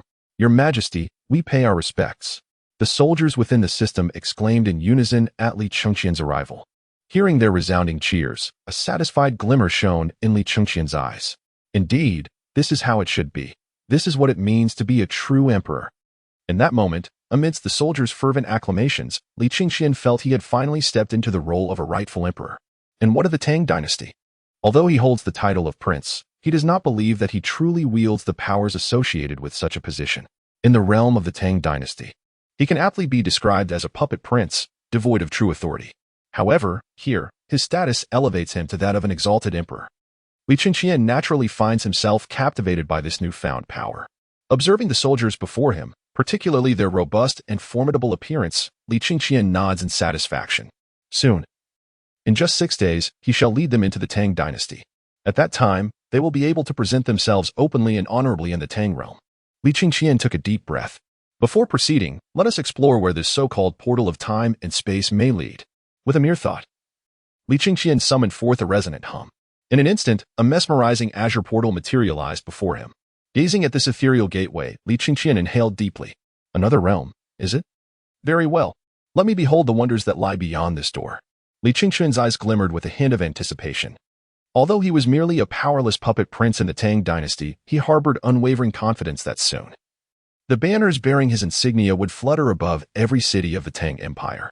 At that moment, he would ascend as the true emperor of the Tang dynasty, and indeed, that entire realm would belong to him, before he could extend his dominion over that world. What Li Qingquan needed to do now was to lead the soldiers before him to explore other realms, passing the time in the process. To arms. Follow me into the expedition of other worlds. Li Qingquan glanced at the soldiers behind him, and with a decisive wave of his hand, commanded action. In an instant, the soldiers from the 4 great legions sprang into motion. One by one, they began to traverse the portal of time and space. With a low hum, their figures vanished completely from their original positions. As the last soldier disappeared, Li Qingquan mounted his steed. Just as he urged his horse toward the portal, a surge of thought flooded his mind. As this thought permeated his consciousness, Li Qingquan furrowed his brow. What is this? Chapter 21. Plundering the Essence of the World. Human monsters? He pondered the information surfacing in his mind, and after careful contemplation, he organized the contents therein. The knowledge he received was a message from the current world, transmitted to him when he first touched the portal, regarding the imperial struggle and the will of the world. The essence was simple. This imperial contention system, or the world of imperial strife, required the essence of the world. With an ample supply of this essence, he could summon soldiers without limit. For instance, the 40,000 troops he commanded were crafted from the world's essence. With sufficient resources, he could create an infinite number of them. In a sense, this could be viewed as a form of summoning. Thus, it could be considered unlimited, akin to a cracked version of a game. However, the prerequisite was the possession of the power of the world's essence. Only with a bountiful supply could the imperial contention system truly be deemed a cracked version. As for the origin of this world essence, where it could be acquired, the answer was straightforward: by plundering other worlds, by traversing through the portal to other realms. The essence possessed by those worlds could naturally be seized by the imperial contention system. And how to plunder? It was simple: occupy that world. If he could establish dominance over the opposing realm, everything within it would consequently belong to him. Thus, it seemed that he must indeed instigate war. Li Chengqian, perched upon his war steed, contemplatively stroked his chin. Initially, he had ventured into this alternate realm with the intent of conquering it once he became invincible. However, as he began to unravel the intricacies of this world, he realized that he might need to instigate war himself. He resolved to launch an offensive against other worlds, seizing their treasures and resources. With this determination, he decided to take action. At that moment, gazing at the portal of time and space before him, Li Chengqian skillfully urged his steed forward. With a command, he vanished from the world of imperial contention. As his figure faded, the soldiers behind him also began to disappear through the time portal, leaving this realm behind. Li Chengqian furrowed his brow as he surveyed the world around him, a hint of solemnity in his eyes. A modernized world? Yet, why did this modernity exude such an eerie silence? As he gazed upon the distant silhouettes of towering skyscrapers, he understood he had indeed arrived in a contemporary realm, but the profound stillness was unsettling. It was as if something monumental had gone awry in this world. Amidst Li Chengqian's bewilderment, the soldiers stationed at the periphery observed a figure racing towards them from afar, their expressions tinged with confusion. Why did it feel as though something was amiss? Surely, this was not normal. At that moment, one of the soldiers spoke gravely regarding the distant apparition. They harbored a singular thought. The appearance of this figure seemed decidedly abnormal. Indeed, they could assert with certainty that the entity approaching them was far from ordinary. As the figure drew nearer, one of the squad leaders fixed his gaze intently. Stay alert. Prepare for battle. In response to this command, the soldiers beside him, though uncertain of the unfolding circumstances, braced themselves for the impending encounter. Then came the unmistakable sound of roars echoing from the distance. The moment the soldiers heard those menacing cries, their eyes filled with a murderous intent as they focused intently on the approaching threat. Clearly, the very essence of those sounds confirmed that whatever was approaching was anything but benign, and it was evident that something was profoundly amiss. With the soldiers on high alert, ready to confront the imminent arrival, Li Chengqian, having just entered this world, sensed the peculiar disturbance ahead. What was happening? Li Chengqian inquired of a captain beside him. In response to Li Chengqian's question, the captain gently shook his head and replied, "Your Majesty, I am unaware. You may wish to inquire further to ascertain what has transpired ahead." Li Chengqian furrowed his brow, a sense of peculiarity enveloping him as he surveyed the world around. An overwhelming aura of despair permeated the atmosphere, instilling within him an instinctive wariness of his surroundings. "As you command, Your Majesty." At that moment, a captain beside Li Chengqian began to sprint forward. Before long, as the captain rushed ahead to ascertain the unfolding events, the soldiers stationed at the periphery beheld their first encounter with a peculiar entity. Indeed, as the soldiers gazed upon the grotesque figures before them, humanoid in shape yet marked by ghastly expressions and an array of wounds, it was evident that they were far from ordinary humans. The blood-soaked bodies and their incessant, haunting wails painted a picture of sheer horror. In a heartbeat, these monstrous beings, resembling humans yet exuding malevolence, unleashed a cacophony of roars. With a deafening roar, they collided violently with the soldiers at the forefront. Unyielding in their defense, the soldiers braced themselves against the onslaught. "Die!" one soldier bellowed as he unsheathed his battle blade, delivering a merciless strike. With a swift arc, the razor-sharp weapon cleaved through the foe, rendering it in two. Other monsters soon followed suit, engaging in fierce combat with the soldiers, who donned heavy armor yet remained undeterred. Armed with shields in one hand and swords in the other, they retaliated with fervor, cutting down one grotesque opponent after another. As the carnage unfolded, the relentless onslaught of these creatures showed no sign of fear. It was as if they were oblivious to the concept of terror, charging forward with reckless abandon. In response, the soldiers stood resolute, demonstrating the true meaning of valor. The clash of steel echoed as they launched an unbridled offensive, cleaving through the ranks of monsters. Meanwhile, the captain, observing the fray from Li Chengqian's side, inquired, "What is transpiring?" "Reporting, Captain." A soldier replied, "We are uncertain. We have just arrived in this world, and these creatures have emerged from nowhere, attacking us without uttering a word. They exhibit no fear of death, as though devoid of any rationality. Casting his gaze toward the imminent annihilation of the monsters, the soldier relayed his observations. What manner of beasts are these? It was evident that the captain was engulfed in a wave of perplexity upon hearing the reports from the soldiers beside him. Since they are monsters, your sole duty is to eliminate them entirely. They must not pose any threat to His Majesty, the captain declared with utmost seriousness. Rest assured, Captain. We shall ensure that His Majesty remains unharmed, the soldiers affirmed. The captain then set off, galloping towards Li Qingquan's direction. As he rode forth, the monsters on the battlefield were swiftly vanquished, leaving no trace behind. Moments later, the captain arrived at Li Qingquan's side. I pay my respects to Your Majesty. What is the situation ahead? Li Qingquan inquired directly, having perceived some developments in the distance but unable to discern their clarity. In response to Li Qingquan's question, the captain recounted the details relayed to him by the soldier moments prior. Listening intently, Li Qingquan's brow furrowed slightly. They possess a human-like appearance? Yet they behave like deranged beings, devoid of reason and incapable of communication, even resisting death? As the captain's report unfolded, Li Qingquan experienced an unsettling sense of familiarity regarding these human-like monsters. Take me to see them. I must uncover the truth. In an instant, curiosity surged within Li Qingquan concerning the creatures described by the captain. As you command, Your Majesty. The captain beside Li Qingquan immediately responded with utmost respect. Soon, Li Qingquan mounted his warhorse and galloped towards the outermost edge. As he approached, the soldiers stationed there began to clear the battlefield. It was then that Li Qingquan beheld the lifeless forms of the so-called human monstrosities sprawled upon the ground. Gazing at these fallen creatures, a look of bewilderment flashed across his eyes. Wait a moment, what is this? Especially as he observed one of the beings that had not yet succumbed entirely to death. Is this not a zombie? Li Qingquan blurted out. Chapter 22. The Zombie World. Heavy infantry treated as cattle. Is this not a zombie? Upon catching sight of the figures before him, Li Qingquan was momentarily taken aback. He had already harbored a suspicion from the captain's report, for the creature described bore an uncanny resemblance to something etched in the recesses of his memory. He then rode his steed to the edge, the very locus of the conflict, to observe the so-called monsters spoken of by the captain. As he laid eyes upon these alleged creatures, particularly one that had been cleaved in half and rendered motionless, Li Qingquan immediately recognized their true identity. This was undoubtedly a zombie. Zombie? Upon hearing Li Qingquan's words, a hint of confusion flickered in the captain's eyes. So this creature is referred to as a zombie.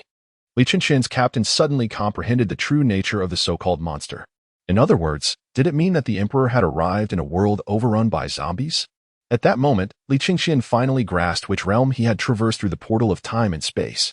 Indeed, he had found himself in a zombie-infested world. However, a troubling thought crossed his mind. What if the soldiers under his command were to become infected by the zombie virus? A wave of extreme danger washed over him. If this world was indeed plagued by zombies, did it not signify that the virus could potentially infect his soldiers? Even he himself could be at risk of contamination. Contemplating this dire possibility, Li Qingquan immediately sought to connect with the consciousness of the empire's will within his mind. Would the zombie virus of this world pose a threat to him or his loyal soldiers? Li Qingquan directly inquired of the imperial will residing in his mind. Rest assured, Your Majesty, the zombie virus present in this world will not afflict you. Upon your departure, the virus shall remain confined within this realm and will not propagate beyond. The imperial will of the world responded promptly to Li Qingquan's question. With this assurance from the will of the imperial realm, the burdens weighing upon Li Qingquan's heart were instantly alleviated. Ah, so that is the case. Very well, since the zombie virus will remain solely within this world. All is well. Li Qingquan exhaled deeply. If the zombie virus in this world were to infect them, he could scarcely fathom the ultimate outcome. Would this zombie virus spread to the realms of imperial rivalry in the Tang Dynasty? If that were indeed the case, what significance would his rule hold? Would it culminate in him leading the Tang army into battle against the undead? In the annals of history, it might be recorded that Emperor Li Qingquan of the Tang Dynasty fiercely engaged in combat with the monstrous race known as zombies, ultimately reclaiming the 9 provinces and the entire world. Li Qingquan dared not contemplate how history would ultimately record him. Fortunately, the zombie virus of this world would be contained after his departure. Given this circumstance, matters became considerably simpler. All troops, heed my command. In an instant, Li Qingquan turned to the soldiers behind him and issued a grave order. "Your Majesty, we pay our respects." In unison, the soldiers responded with resounding shouts. As the 40,000 soldiers raised their voices in unison, the zombies within a radius of several dozen kilometers momentarily paused, their eyes glowing red as they fixated on the direction of Li Changqian. Roar, roar, roar. In an instant, a cacophony of zombie howls erupted from all directions as they charged towards Li Changqian with reckless abandon. Li Changqian remained unfazed by the impending horde of zombies. Li Changqian listened to the shouts of the soldiers ringing in his ears, a satisfied nod gracing his features. Capture the city ahead with utmost swiftness. Li Changqian gazed upon the distant silhouette of the city, and with resolve, he issued a command. Since this realm belonged to the world of the undead, the path to dominion became considerably more straightforward.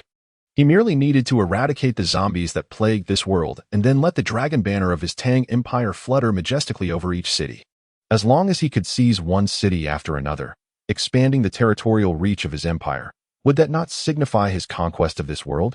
Most importantly, there was no force to deter him. If any power existed, it would surely be the zombies that infested this realm. Zombies? Perhaps others. Or those so-called humans within this world might tremble at the thought, but would Li Changqian be afraid? No, not in the slightest. He could unleash a wave of ferocity upon them. It would soon become evident whether his soldiers were more formidable than the zombies that roamed this realm. At that moment, the 40,000 soldiers of his army arrived in the land of the undead, and as they did, the temporal gate leading to the world of imperial conquest fully closed. Yet, Li Changqian sensed that with a mere thought, he could reopen the gateway to that realm. Warriors, follow your sovereign. Charge. He bellowed from atop his steed. Kill. Kill. Kill. The soldiers echoed fervently. As the battle cries reverberated through the air once more, the survivors nestled within the city heard the distant sounds of conflict. What is happening? Why do I hear the tumult of battle? A survivor, hidden in a tightly sealed room, furrowed his brow. Moments ago, he had distinctly heard the cries of humans, not the groans of the undead. But what could this mean? In this current state of the world, who possessed the audacity to make such a noise? Were they courting death? Nevertheless, he thought, perhaps this was fortuitous. The noise might attract the zombies away, allowing him the opportunity to scavenge for food. He shook his head slightly. The other survivors in the city shared similar sentiments, although they were puzzled by the violent sounds emanating from outside.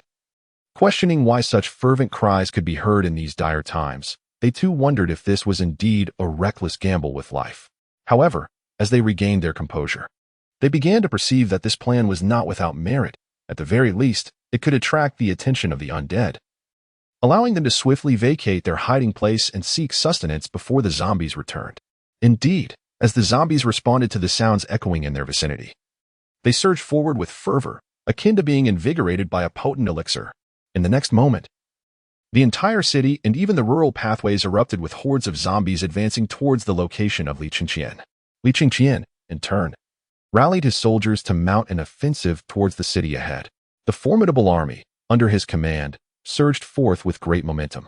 At the heart of this formation were a contingent of archers, encircled by light cavalry, with heavy cavalry forming the outermost layer, and a battalion of heavily armored infantry on the periphery. Upon realizing they were entrenched in a world overrun by zombies, Li Changqian strategically arranged this formation. There was little alternative, for the heavy armor of the infantry could withstand the ravenous bites of the undead. Although the archers were equipped with leather armor, it was uncertain whether it would offer adequate protection against the zombies. To mitigate the risk to the archers, Li Changqian positioned them deeper within the formation for safety. Naturally, the light cavalry occupied the next tier. As their name suggests, they bore minimal armor. The heavy cavalry, clad in armor, not only protected the soldiers but also shielded their steeds with similar fortification. The heavily armored infantry, under Li Changqian's command, formed the outermost defense. Their formidable strength was undeniable, and their armor provided a reliable barrier against the undead's assault. Thus, Li Changqian placed them at the forefront, ensuring that should any zombies breach their defenses, the heavy cavalry would be poised to respond. In the very center, Li Changqian himself was ensconced in an impenetrable sanctuary. As the vast army surged towards the city, the silhouettes of zombies began to fill the soldiers' line of sight. In the face of these grotesque adversaries, every soldier gripped their weapons tightly. Soldiers, do you possess the confidence to vanquish these hideous foes? At that moment, the captains on the front lines shouted with fervor. Yes, came the resounding reply. Then what shall we do? Queried the captains. One after another, the soldiers raised their weapons and fervently shouted, Kill. Kill, kill. Listening to the soldiers' responses, the captain of the 10th Brigade nodded in satisfaction. Excellent. As he heard their replies, he immediately nodded with approval. Simultaneously, he observed the approaching zombies. And with a sweeping gesture of his hand, he commanded, "Soldiers, tear them apart. Protect His Majesty." In the next moment, the soldiers at the outermost perimeter raised their battle blades and struck fiercely. Slash, slash, slash. A zombie was cleaved in half with a diagonal blow. Chapter 23. The Birth of the Dragonscale Legion. Kill, kill, kill. The shouts of battle began to resonate, accompanied by the cacophony of war cries. The heavily armored soldiers at the forefront tightened their grips on their weapons and swung their blades at the oncoming zombies. With each powerful swing of their razor-sharp blades, a flash of silver light sliced through the air, severing the zombies' bodies in two. As the halves collapsed to the ground, some zombies, even when cleaved, still retained their heads and continued to crawl menacingly towards the tank soldiers. Unfazed by the approaching undead, the tank soldiers responded resolutely, crushing the zombies beneath their feet. With a resounding crunch, the heads of the zombies burst open, scattering their brain matter in all directions. The tank soldiers, summoned by Li Qingqian, engaged in fierce combat with the zombies. One by one, they mechanically wielded their weapons, some even causing chips to form on their blades. "Let me handle this." "You rest well." Observing the state of the heavily armored infantry, the soldiers from the rear ranks of the cavalry brigade prepared to step forward and take their place. Although they belonged to the heavy cavalry, their armor was formidable enough to withstand the assault of these zombies.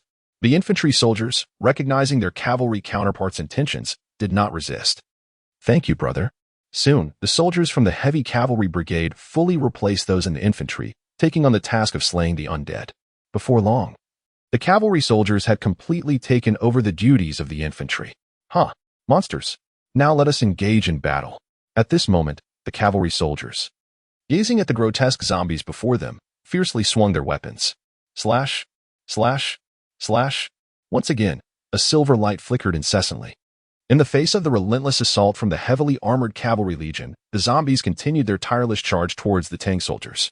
Within the heart of the army, Li Chengxian observed the still formidable horde of zombies outside, a slight furrow forming on his brow. This simply would not do. It was imperative to eliminate these so-called zombies at the earliest opportunity.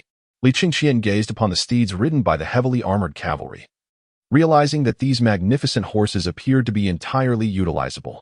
However, he deemed them somewhat inadequate. A specially crafted warhorse was essential.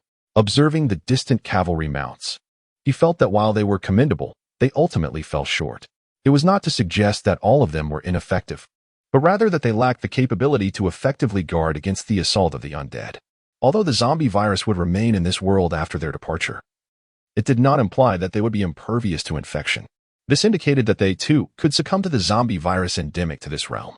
If that were the case, would it not follow that should these steeds fall into the clutches of the undead, they too would be infected? To avert such a dire eventuality, Li Chengxian resolved to return to his imperial conquest world to specially design a new breed of warhorses. He would await his subjects here.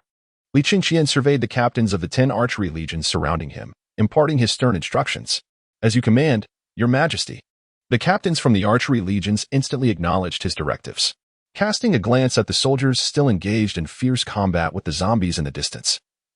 Li Chengxian focused his thoughts. Buzzing sounds filled the air as a portal to the world of imperial conquest materialized before him. With determination, he urged his steed forward towards the temporal gateway. As he galloped towards the portal, both horse and rider vanished completely from the realm of the undead. Observing his abrupt disappearance, the archers nearby regarded their surroundings with grave expressions. Upon reopening his eyes, Li Chengxian found himself in the world of imperial conquest. Contemplating the 10 military camps before him, he deliberated briefly before commanding the will of the world without hesitation. First, produce 10,000 warhorses, each adorned with scales. These scales must possess sufficient thickness to withstand the bites of the zombies. After a moment of reflection, Li Chengxian issued a direct order to the will of the world. While he may have initially struggled with the intricacies of this imperial conquest upon his arrival, the ensuing exchanges with the world had endowed him with a profound understanding of its workings. In the realm of imperial conquest, one could, to a certain extent, achieve creation from the void, as it harnessed the primal forces of existence. This meant that as long as he could envision the items he desired to forge, the world could utilize its primordial powers to manifest them. With this realization, Li Qingqian began to conceive a specialized cavalry legion in accordance with the visions in his mind. What characteristics would define such exceptional steeds? To him, the answer was simple. They must be capable of withstanding the bites from the zombies of this world. But how could they be protected from such threats? Li Qingqian pondered for a moment, considering the possibility of adorning the warhorses with scales. If these scales could withstand the bites and scratches from the undead, it would suffice. The soldiers remained unchanged, yet the warhorses underwent a remarkable transformation. As you command, Your Majesty. In response to Li Qingqian's orders, the will of the world swiftly commenced the production of the warhorses he desired. With a resounding roar, the 10 military camps began to operate at an unprecedented pace, and figures emerged, finally coming into Li Qingqian's view. As the figures stepped forth from the camps, a magnificent sight unfolded before him. Warhorses adorned entirely with shimmering scales, glistening under the sun's rays, reflecting a brilliant light. Li Qingqian directly approached the warhorse closest to him. With swift movements, Li Qingqian unsheathed the sword from his waist and lightly slid it against the warhorse beside him. The expected sound of steel cutting through flesh did not resonate. Instead, it seemed as though the sword had encountered a substance akin to iron. Witnessing this extraordinary scene, Li Qingqian's eyes sparkled with delight. Excellent! Since you are adorned with scales, henceforth, you shall belong to the Dragon-Scale Legion of the Great Tang Empire. Observing the horses before him, he promptly bestowed upon them the title of the Dragon-Scale Legion. After all, the scales on these steeds bore a striking resemblance to the legendary dragon horses of myth. Given their similarity to such mythical creatures, it was only fitting to name them the Dragon-Scale Legion. In response to Li Qingqian's decree, the warhorses of the Dragon-Scale Legion raised their heads slightly in acknowledgement. Listening to the sounds emanating from the Dragon-Scale Legion, Li Qingqian nodded approvingly. Very well, you shall remain here for the time being. Li Qingqian glanced at the dragon-scaled steed behind him and nodded in satisfaction. He was ready to return to the world of the undead. Li Qingqian turned and commanded the will of the world. A low hum resonated as, in the next moment, a portal to the realm of the undead materialized beside him. Gazing at this temporal gateway, Li Qingqian mounted a dragon-scale war steed. Let us proceed. As the war steed bore him into the portal, his figure vanished entirely from sight, while the 10 military camps continued their relentless production of dragon-scale steeds. Your Majesty, as Li Qingqian's silhouette emerged in the land of the undead, the soldiers of the archery corps immediately spoke with utmost respect. Acknowledging them with a slight nod, Li Qingqian instructed, Go, lead all these steeds into this realm. And do not forget to bring the dragon-scale warhorses as well. Li Qingqian spoke solemnly, As you command, Your Majesty. In response to Li Qingqian's directive, the soldiers of the archery battalion swiftly made their way in the direction of the heavy cavalry regiment. Subsequently, they began transferring the steeds from the heavy cavalry to the realm of imperial conquest. The cavalry soldiers, understanding the circumstances, gazed with anticipation at the azure portal of time and space, eager to discover the nature of the steeds that awaited them. Before long, the steeds from the armored cavalry regiment were continuously led into the realm of imperial conquest. Observing the horses beneath the light cavalry soldiers, an idea struck Li Qingqian. Upon your return, proclaim to the heavens to produce an additional 10,000 dragon-scaled steeds, ensuring that the scales are not excessively thick. The forthcoming batch should prioritize swiftness. Listening attentively to Li Qingqian's instructions, the captain of the archery battalion immediately acknowledged his understanding. Clatter, clatter, clatter, one by one, soldiers commenced leading the steeds from both the light and heavy cavalry into the realm of imperial conquest, as steeds adorned with scales were continually brought forth. Witnessing the dragon-scaled steeds, the eyes of all present soldiers gleamed with excitement. Is this truly the dragon-scaled steed? Chapter 24. The Overwhelming Undead. Li Qingqian commands 40,000 monsters. Is this the steed we are to ride henceforth? As the soldiers of the armored cavalry beheld the dragon-scaled steeds being led over, their eyes sparkled with exhilaration. Indeed, from this moment onward, these steeds would belong to them, and the Emperor had bestowed upon them a new name. They would henceforth be part of the Dragon-Scale Legion. At this moment, the soldiers of the archery battalion displayed a hint of envy. Although they were designated the archery battalion, the name felt rather superficial, merely reflecting their identity as archers. In contrast, the cavalry regiment, though previously divided into heavy and light cavalry, was now unified under the banner of the Dragon-Scale Legion. The very name of the Dragon-Scale Legion sounded far more formidable than that of their own archery battalion. Hearing the remarks of the archery battalion soldiers regarding the dragon-scaled steeds, the former heavy cavalry soldiers awkwardly scratched their heads. It was evident that they recognized the envy emanating from the archery battalion.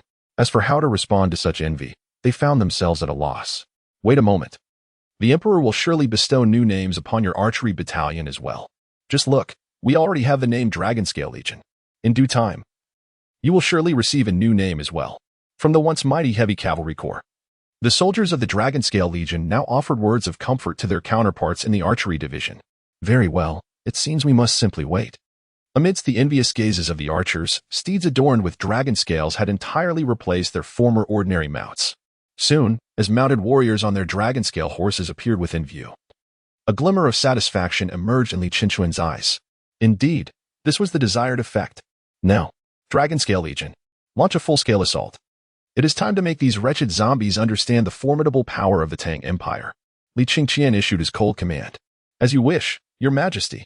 Upon hearing his orders, the soldiers of the Dragonscale Legion mounted their steeds with an invigorated fervor, as if they had been infused with a potent elixir. Once atop their Dragonscale steeds, an unprecedented aura of lethal intent began to radiate from the Legion. Heavy cavalry, retreat. Observing that the Dragonscale Legion was fully prepared, Li Qingquan promptly commanded the 10 captains of the heavy cavalry. Understood. In no time, the soldiers of the heavy cavalry swiftly dispatched the zombies before them and began their withdrawal. As the soldiers of the heavy cavalry retreated, the Dragonscale Legion surged forward to engage the advancing zombies. For His Majesty, kill.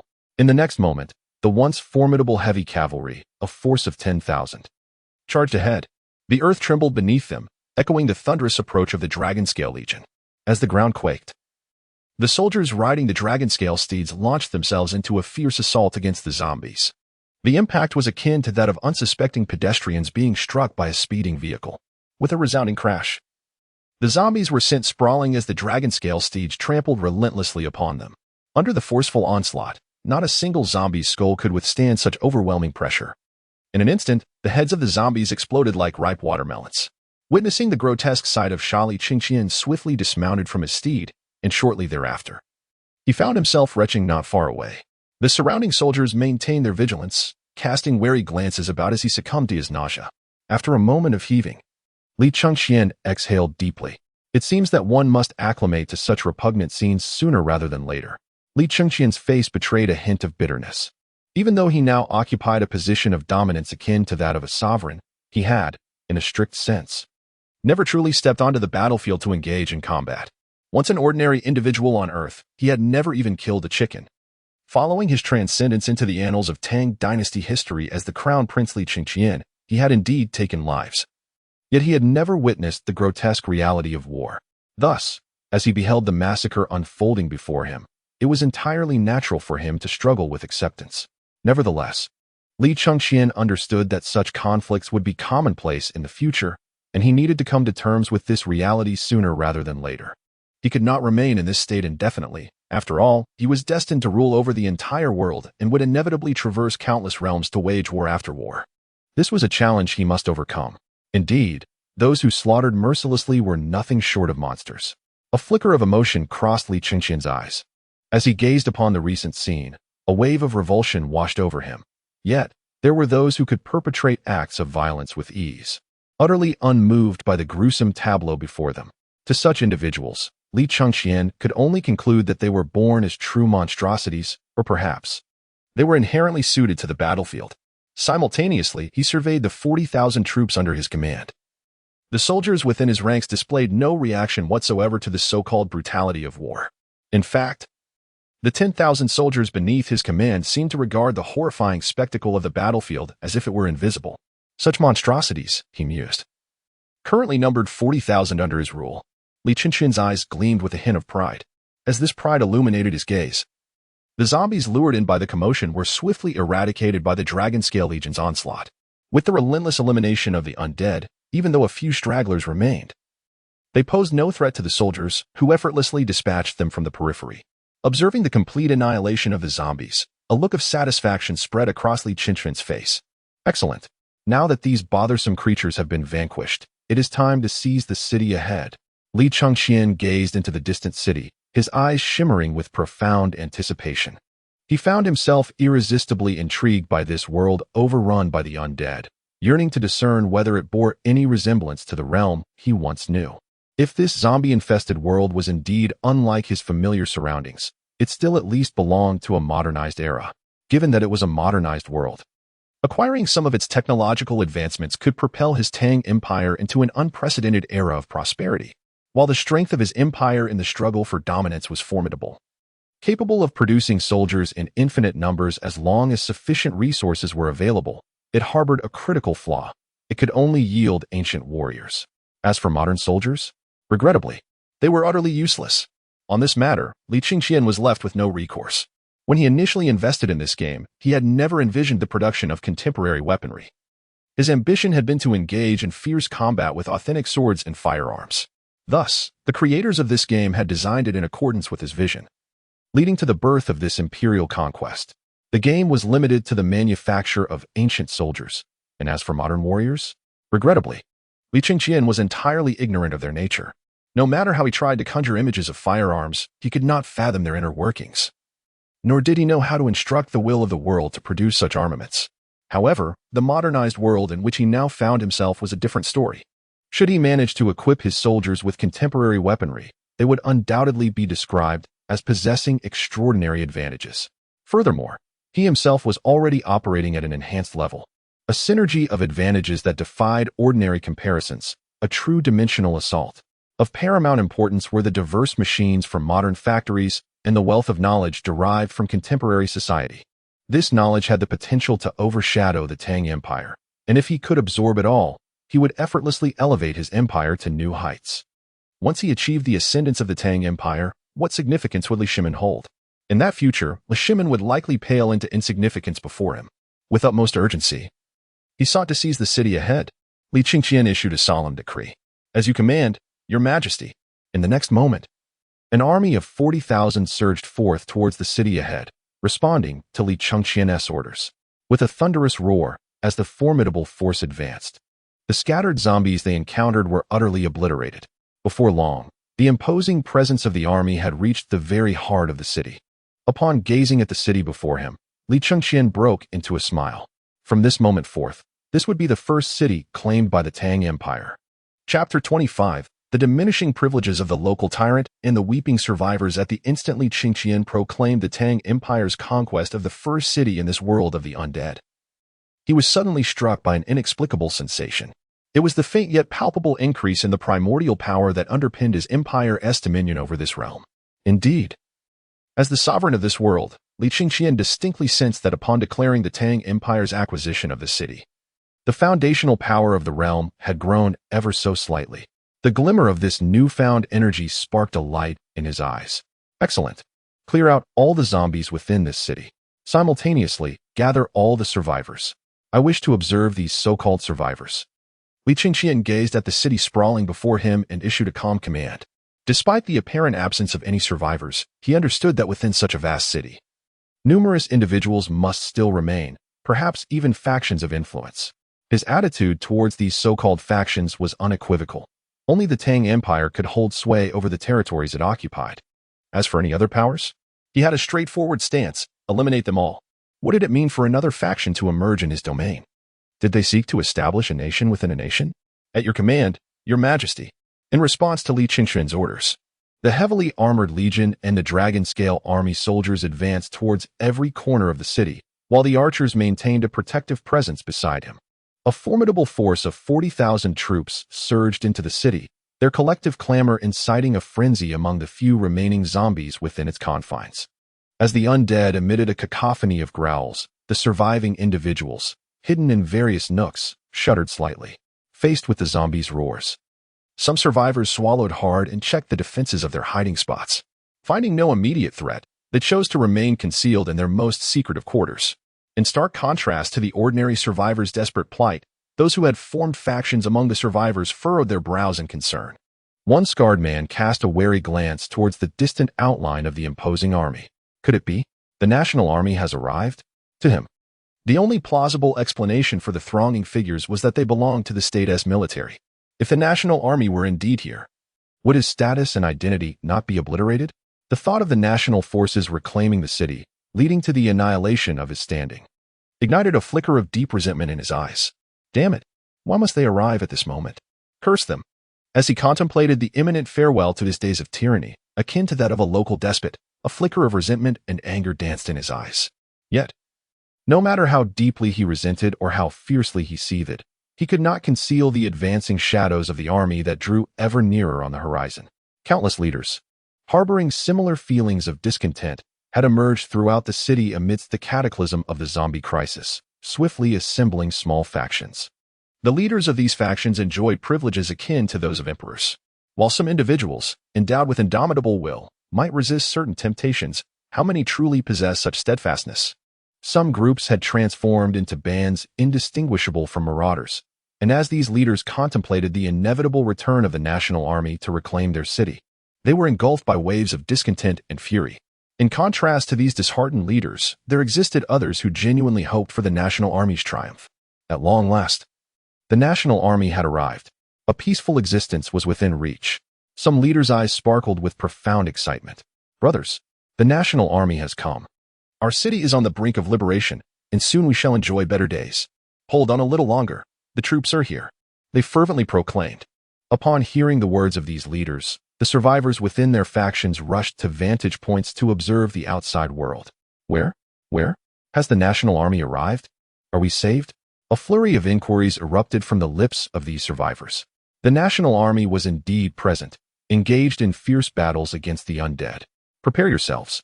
Safety is near, and we shall no longer have to endure this precarious existence, the leaders reassured their followers. With the affirmation from their leaders, countless survivors succumbed to tears.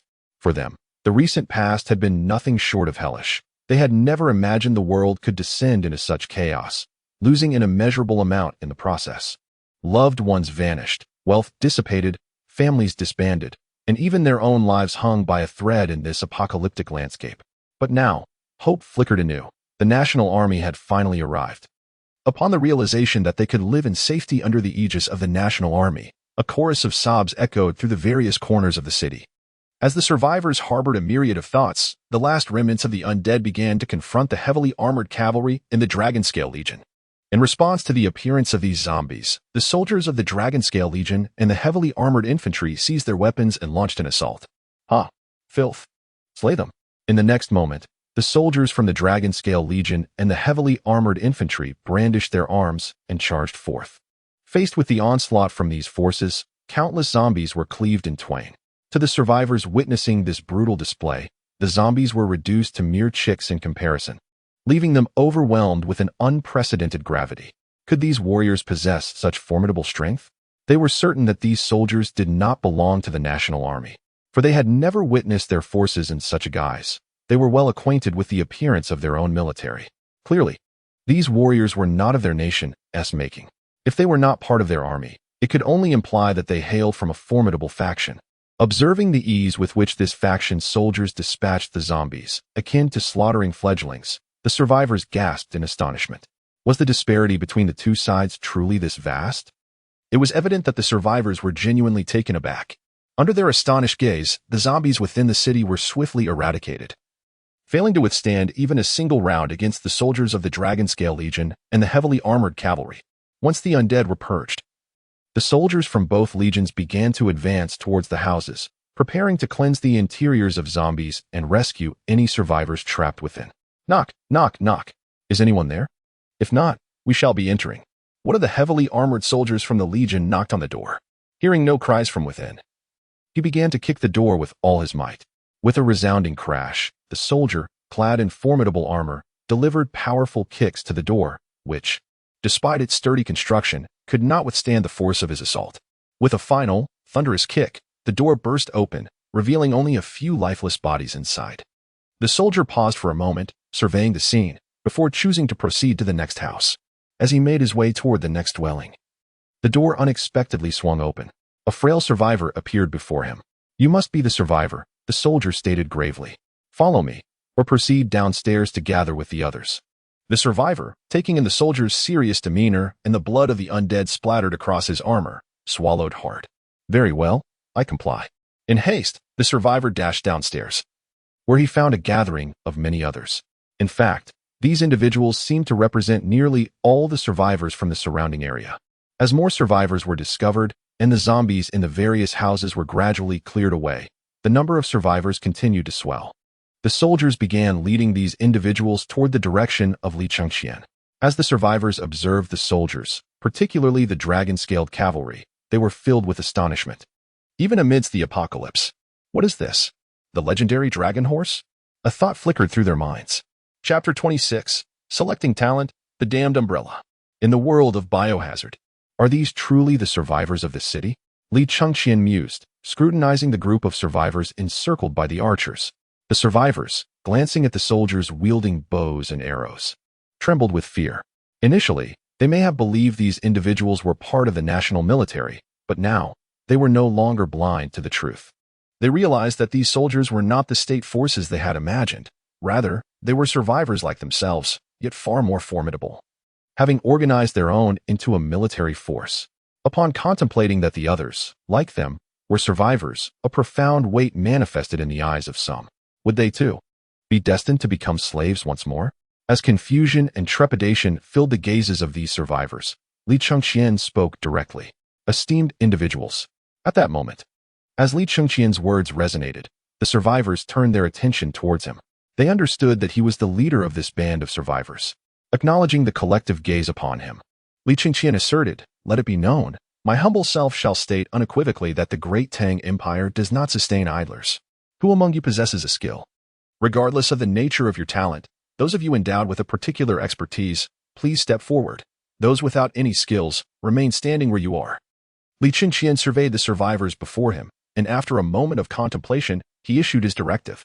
His attitude towards these individuals was rather straightforward. By observing their attire, it was evident that some belonged to the so-called social elite before the apocalypse, while others likely hailed from the lower echelons of society. For these people, Li Chengqian adhered to a simple principle: those who could generate value for him would be granted a favorable existence. As for those who could not contribute, it did not mean he would completely abandon them. Rather, their treatment would be noticeably less favorable, akin to that of ordinary citizens. Listening to Li Chengqian's words, the survivors exchanged glances, each reflecting a sense of silence. Clearly, they were momentarily at a loss regarding how to respond.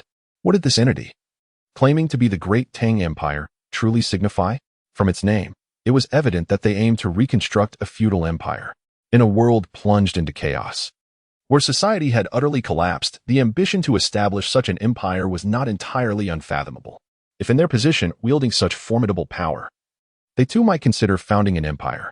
However, they found themselves under the dominion of this new power, which had proclaimed the existence of the so-called Great Tang Empire. Should they heed its commands? For a moment, the survivors were enveloped in a profound silence. Just then, one among them took a deep breath and resolutely stepped forward. "I am a chef," he declared, though not one from a prestigious restaurant. "I could be described as a competent cook." At that moment, a gaunt figure emerged, and the words of this first brave soul resonated in the air. Li Chengqian exhibited a hint of peculiarity. A chef? Upon hearing the individual's skills, he was truly struck by an odd sensation. Yet, considering the current apocalyptic world, it seemed plausible that even if this person had been a chef before the cataclysm, most chefs, if not all, were typically of a portly stature, while the lean were a rare sight. It was rather astonishing that someone who could be described as emaciated would claim to be a chef. However, in this dystopian context, such an anomaly appeared quite normal. As for the reason behind the individual's gauntness? Hunger. "Go ahead, stand over there," Li Chengqian spoke indifferently, casting a glance at the figure. "At your command," came the obedient reply.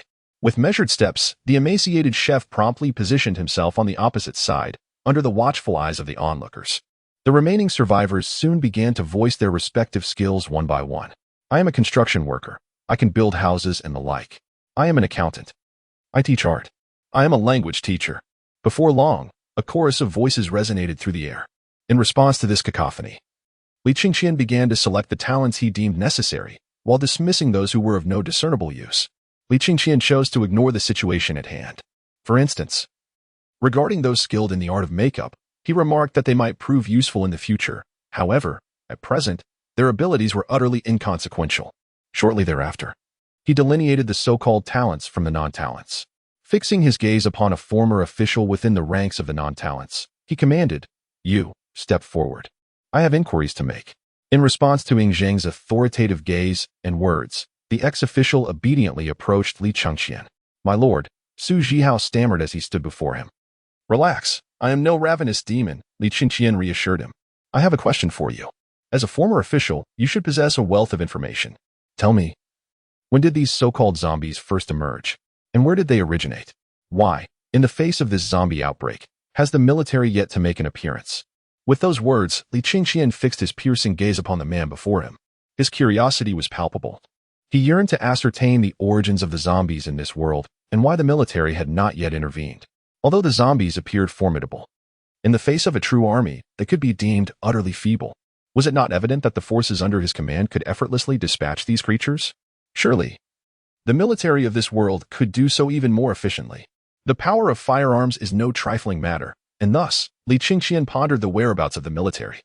Listening to Li Qingqian's inquiries, Su Zhihao felt a flicker of doubt within. Was this not common knowledge? Nevertheless, he dutifully recounted what he understood. These so-called zombies did not originate in our nation. They first appeared in the land across the ocean, in the United States. The outbreak began there, spreading outward and eventually engulfing the world. Over 90% of the global population has been transformed into zombies, and each day, countless survivors are either assimilated by these creatures or perish at the hands of their fellow humans or from starvation. As for the absence of the military, based on the information I have gathered, it appears that soldiers within the military have also succumbed to becoming zombies. The zombie virus spread across the globe through the air, resulting in military camps worldwide facing a similar fate. While some nations may have managed to keep their military installations intact, the majority have succumbed to the outbreak. Furthermore, the high-ranking officials of numerous countries have also fallen victim to the airborne virus, transforming into the undead. Su Zhihao recounted all that he knew in meticulous detail. As he listened to Su's revelations, Li Qingqian finally grasped the reason behind the world's current state. It became evident that the zombie virus was transmitted through the air, leading to the immediate assimilation of individuals into the ranks of the undead. Oh, by the way, who was responsible for the research of this zombie virus? It certainly could not have appeared out of nowhere. Li Qingqian's eyes were filled with a hint of perplexity. This zombie virus was developed by the Umbrella Corporation. In response to Li Qingqian's confusion, Su Zhihao candidly spoke up. What? The Umbrella Corporation? In that instant, upon hearing Su Zhihao's words, Li Qingqian was momentarily taken aback. He had assumed that this world belonged to some unknown apocalyptic realm, yet he never anticipated that he would hear the name Umbrella Corporation here. Indeed, this zombie virus was the product of their research. Damn Umbrella, they concocted this virus and compelled the entire world to bear the consequences of their actions. Before Li Qingqian stood Su Zhihao, whose eyes now reflected a glimmer of indignation. Observing Su Zhihao's ire, Li Qingqian lightly waved his hand. You may withdraw. Complying with Li Qingqian's command, Su Zhihao nodded obediently. Understood. As Su Zhihao departed, the sound of his footsteps echoed, while Li Qingqian exhibited a peculiar expression, engaging in self-reflection. He had not expected this world to be part of the biohazard universe. Realizing this could indeed pose some complications, he pondered. Surely I must be under surveillance by the Umbrella Corporation. Suddenly, Li Qingqian looked up, trying to glimpse any satellites in the sky, although he could not see them. Umbrella Corporation? Biohazard Universe. Chapter 27, The Savior? The Three Great Legions of the Tang Dynasty. Biohazard Universe. Upon discovering the nature of the world he inhabited, Li Qingqian not only sought to comprehend this realm, but also began to discern the circumstances that unfolded within it. This indicated that he might be perceived as a savior to the people of this world. At that moment, Li Qingqian mused aloud while stroking his chin. Having some knowledge about the biohazard universe, Li Qingqian realized that in the final stages, if there existed individuals of exceptional talent, they could catalog the appearances of all survivors. From this perspective, one could gauge the extent to which the number of survivors had diminished, perhaps suggesting that the survivors depicted in the narrative did not represent the entirety of those left in the world. However, it also provided insight into the grim reality of survivor numbers within the biohazard universe. With his emergence, Li Qingqian felt that he could indeed be aptly described as a savior to the survivors of this world. Perhaps henceforth, he would need to append the title of savior to his name. Li Qingqian chuckled oddly. The recently departed official faintly caught the words spoken by Li Qingqian. Savior? It was evident that a hint of confusion clouded his eyes. Yet, despite his bewilderment, he dutifully returned to his cohort. Before long, Li Qingqian surveyed the two groups before him, his countenance imbued with solemnity.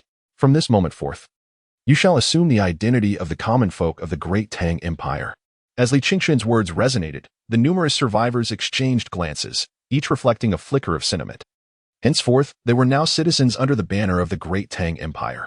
Although they were scarcely familiar with this empire, even uncertain of its origins, the sight of the soldiers surrounding them, particularly those mounted on dragon-scaled steeds, instilled within them a sense of security for the future. As for the zombies, perhaps they had once posed a grave threat, but now, with the Great Tang Empire standing resolutely before them, they were indeed citizens of this realm, destined to be shielded by it. From now on, we shall be safe, one survivor could not help but exclaim. Upon hearing this survivor's words, the eyes of those nearby sparkled with hope for the future. Meanwhile, Li Chengxian regarded these survivors, the inaugural citizens of his Great Tang Empire, and addressed a captain of the archers beside him. See to their arrangements, find them shelter. They are the first citizens of the Great Tang Empire, and they must be well accommodated. Li Chengxian solemnly instructed, Obey, Your Majesty. In response to Li Chengxian's command, a captain from the archery corps promptly acknowledged his understanding. Follow me. Subsequently, the captain addressed the survivors with a grave demeanor. Listening intently to the captain's words, the survivors obediently followed him away. Among them, some may have previously held positions of leadership within their respective factions, yet now they could only survive with their tails between their legs. As for continuing their roles as so-called leaders, regrettably, such aspirations were unattainable without the formidable strength necessary to eliminate Li Chengxian and all 40,000 soldiers in his army. Until they possessed such power, they had no choice but to accept their fate as ordinary citizens under the auspices of the Tang Empire. Observing the survivors departing with the captain of the archery corps, Li Chengxian contemplated thoughtfully, glancing at the archery corps beside him and then at the soldiers of the dragon-scale corps in the distance. As the Tang Empire prepared to embark on a genuine campaign of conquest in this world, it seemed that the names of these two formidable legions would require careful reconsideration. Li Chengxian gazed thoughtfully at the archers and the heavily armored soldiers within his legions. The impending expansion of the Tang Empire into the realm of the biohazard crisis necessitated a formidable approach, and the name Dragonscale Legion resonated splendidly. However, as for the archers and the heavy infantry, while their titles clearly indicated their nature, they lacked a certain grandeur. As the legions under his command, their names must possess a more commanding presence. Since you are archers, let your aim be inspired by the legendary Ho-E, the Sun Chaser. Henceforth, you shall be known as the Sun Chaser Legion. Li Chengxian cast his gaze upon the archers of his regiment, and instantly, he was reminded of the legendary archer Ho-E from their mythological history. This figure belonged to the realm of legends, having single-handedly shot down 9 suns with his bow and arrows. For someone of such caliber, Li Chengxian could only express admiration. He envisioned his archers aiming to emulate Ho-E and decided to name them the Sun Chasers. Upon hearing his proclamation, the 9 captains of the archers were instantly invigorated, their eyes gleaming with excitement. Thank you, Your Majesty. The Sun Chasers. At that moment, a profound thrill illuminated their expressions.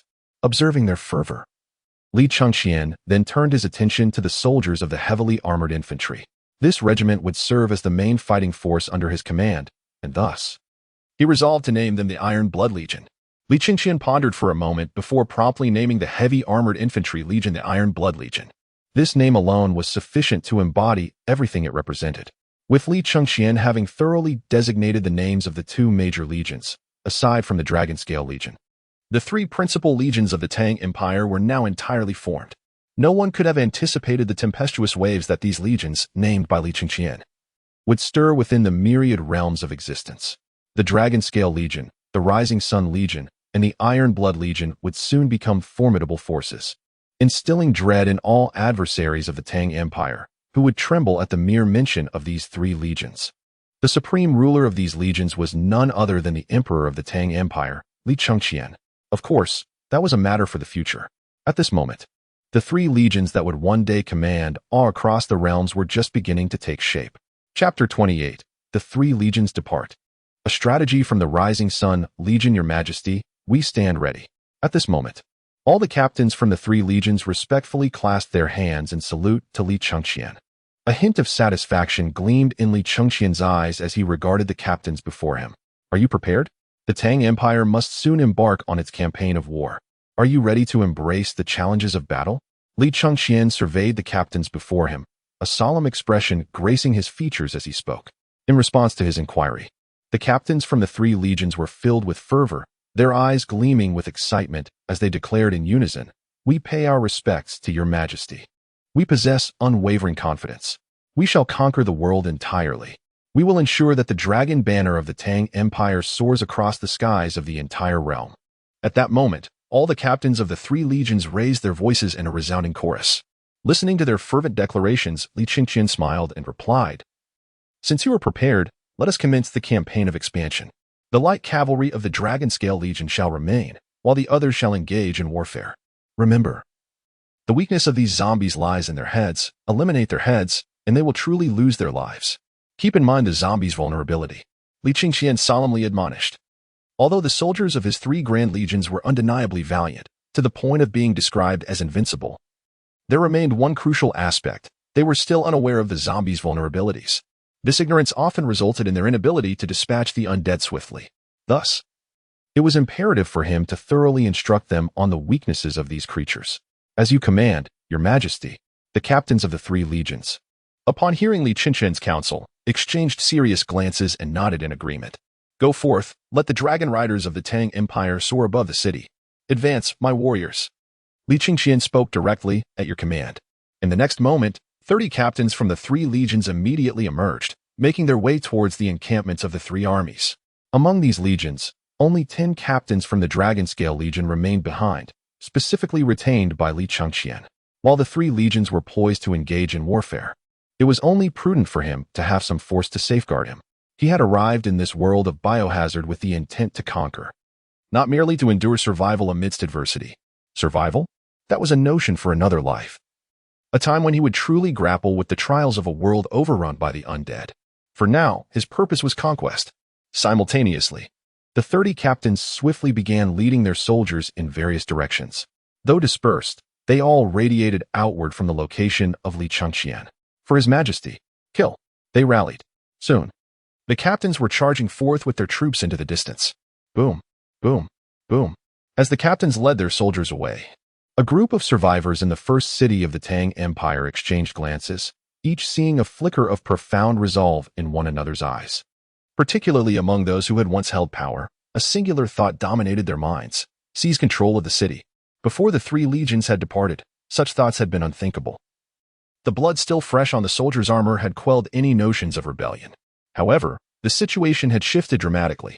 Although the Tang Emperor still commanded a military presence, its strength paled in comparison to that of the earlier forces. The Emperor had previously commanded an army of at least 30 to 60,000, while now his forces seemed to dwindle to around 10,000. This number, while seemingly substantial, had to be spread thin across every corner of the city, leaving far fewer soldiers at his side. This indicated a genuine opportunity for the survivors to wrest control of the city. The mere thought ignited a spark among the survivors, particularly those who had once been leaders, who began to quietly gather together. As shadows converged, Li Qingqian, accompanied by several soldiers, confidently took residence in a villa. As for electricity, diesel generators would suffice. Li Qingqian sat upon the genuine leather sofa, a glimmer of profound emotion evident in his eyes. This is the semblance of a proper demeanor. What was he resembling before? Li Qingqian sipped his chilled beverage while gently shaking his head. Although he held the esteemed title of Crown Prince in the Tang Dynasty, the pleasures he experienced in this apocalyptic world far surpassed those of his princely existence. Did air conditioning exist in the Tang Dynasty? Were there cold drinks available at whim? No, despite his noble status. The indulgences of contemporary affluent individuals were beyond his reach. Indeed, even those with modest means today enjoyed a lifestyle that far eclipsed that of a crown prince in ancient Tang. This, truly, is the essence of life. Li Qingqian, basking in the cool breeze of the air conditioner, could not help but reflect. While he indulged in the comforts of the villa, the soldiers of the three great legions began their assault against the surrounding zombies. Confronted with the onslaught from the formidable forces of the Tang Dynasty, the supposed zombies exhibited no semblance of resistance. One by one, they were utterly crushed beneath the might of the three legions. As the zombies were incapable of breaching the defenses of the Iron Blood and Dragon Scale legions, these forces surged forward like ancient tanks, wreaking havoc. As for the Sun Chaser Legion, although their defenses paled in comparison to the Dragon Scale and Iron Blood legions, they were not devoid of ingenuity. The soldiers of the Sun Chaser Legion modified their arrowheads, binding flammable materials tightly to them and soaking them in gasoline. Once all preparations were complete, The soldiers unleashed a hail of arrows upon the advancing zombies. With a flurry of arrows soaring through the air, several zombies were struck directly. While the arrows did not penetrate their bodies, they found their mark in the vicinity of the undead. The impacted zombies responded with a chorus of menacing roars. In response to the cacophony of growls, the soldiers of the Sun Chaser Legion ignited their arrowheads. The flames blazed fiercely, and with the sight of the burning projectiles, the soldiers began to shoot with fervor. The air was filled with a torrent of arrows once more. As these flaming arrows took flight, they ignited the previously launched arrows, creating a sweeping inferno across the battlefield. In an instant, the earth was engulfed in searing flames, eliciting anguished howls from the zombies. As the cries of the undead echoed, a faint smile of satisfaction appeared on the lips of the distant Sun Chaser Legion. How simple the task seemed. Why complicate it further? At that moment, the soldiers recognized their strengths and weaknesses. Their advantage lay in being the only legion capable of ranged attacks among the three great legions of the Tang Dynasty. While their vulnerability was glaringly apparent, their defenses were inferior to those of the other two legions. In light of their attributes, the commanders of the Sun Chaser Legion began to contemplate seriously, ultimately arriving at a conclusion. Perhaps they could adopt a strategy of incendiary assaults. Indeed, after careful contemplation by the 10 commanders of the Sun Legion, they firmly believe that employing a method of incineration is viable. Under the searing flames, those so-called zombies are reduced to mere charred remains. Can they still move? If they can still move, one must question whether these zombies can truly be vanquished. However, it is evident that these zombies can indeed be destroyed. With this knowledge, they commenced their operations in accordance with their strategy. As they gazed upon the flames that roared ahead, the soldiers of the Sun Legion looked on with eyes brimming with anticipation at the sight of the zombies shrieking amidst the blaze. In the scorching fire, the flesh and blood zombies are utterly powerless against the consuming flames. As one by one they collapsed to the ground, perhaps their skulls had not been entirely incinerated. Yet they could only gasp in silent agony, devoid of any strength to rise again, witnessing the zombies struggle and fall before the flames. The soldiers of the Sun Legion exchanged glances, each recognizing a shared satisfaction in one another's eyes. Excellent, warriors of the Sun Legion, for our sovereign, for the great Tang. Slay, slay, slay. Chapter 29, Perfecting the Three Great Legions. The birth of the three great generals. Are you prepared? That villa is the residence of the Emperor of the Great Tang. Our next objective is to eliminate the soldiers under his command, allowing us to seize the Emperor himself. At this moment, in the distance from the villa where Li Chengqian resides, nearly 100 figures have gathered, their eyes filled with an unprecedented murderous intent. They fixed their lethal gazes upon the villa within their sights. Within that villa lives the ruler of their domain, the so-called Emperor of the Great Tang. Outside the villa, there are similarly hundreds of soldiers. The presence of these soldiers does not trouble this group in the slightest.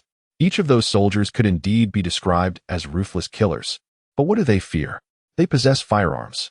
Indeed, they acknowledge the formidable strength of the Great Tang soldiers, who can be likened to slaughtering machines when confronting zombies. Yet, no matter how formidable they may be, can they withstand the onslaught of bullets? As for the origin of their firearms and ammunition, in the shadow of impending doom, it is only natural for some individuals to cultivate thoughts that ought not to arise. Thus, they stealthily made their way to the police station, ultimately acquiring firearms and ammunition. With these weapons in hand, they successfully established a series of survivor bases, where they initially reigned supreme as self-proclaimed rulers. However, their dominion was abruptly shattered with the arrival of the Tang Empire, which obliterated their reign in an instant. Now, their singular aim is to eliminate the Emperor of Tang, striving to restore their former status as sovereigns of their makeshift kingdoms. Prepare yourselves. It is time to act. We shall strike as soon as darkness descends. The chilling voices echoed repeatedly. In response to these ominous declarations, the group nodded in understanding. Very well, let us remain here and wait. Once night falls, we shall storm in and capture the Emperor of Tang, or perhaps even slay him. The former leaders of the survivor bases contemplated secretly. As this assembly awaited quietly outside the villa where Li Chengqian resided, the soldiers of the Dragon-Scale Legion encircling the estate sensed a palpable aura of malice. There is trouble. In an instant, one of the captains, alerted to the impending danger, rushed to the villa of Li Chengqian.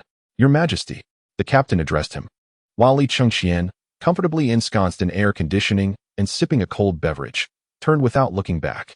Speak, what is the matter? Li Chengqian spoke softly. Your Majesty, We have sensed an unsettling presence, as though there are eyes upon us, and it is highly likely that someone harbors intentions to eliminate us.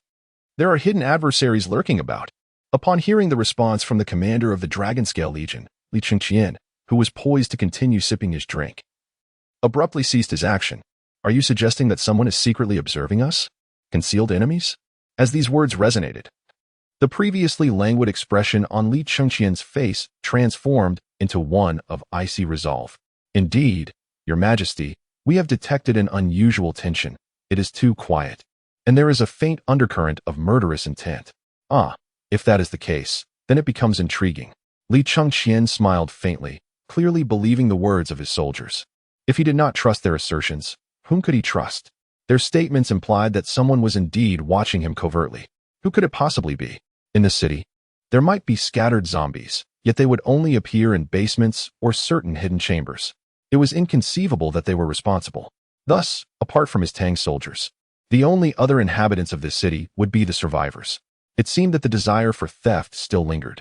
Li Chengqian spoke softly, his understanding clear. It was evident to him that, barring unforeseen circumstances, the identity of the opposing party likely belonged to the group of survivors. Most probably the leader of the survivor base within this city. Observing that the 34 forces under his command had all departed, they perceived his current strength to be at its nadir, preparing either to take him, the emperor of the Tang dynasty, hostage or to eliminate him altogether. Li Chengqian was acutely aware of the intentions harbored by those survivors. Even though it was his first venture into this apocalyptic realm, the nature of humanity remained universal. Everyone understood each other's motives. Clearly, their aim was to restore this city to its former state, or to reinstate the chaotic dominance that had once prevailed among the survivors. Since their treachery showed no signs of abating, it was imperative that they come to comprehend the essence of true power. A glimmer of icy, murderous intent flickered in Li Chengqian's eyes. Leave at once. As soon as Li Chengqian's voice fell, a shimmering azure portal of time and space materialized before him.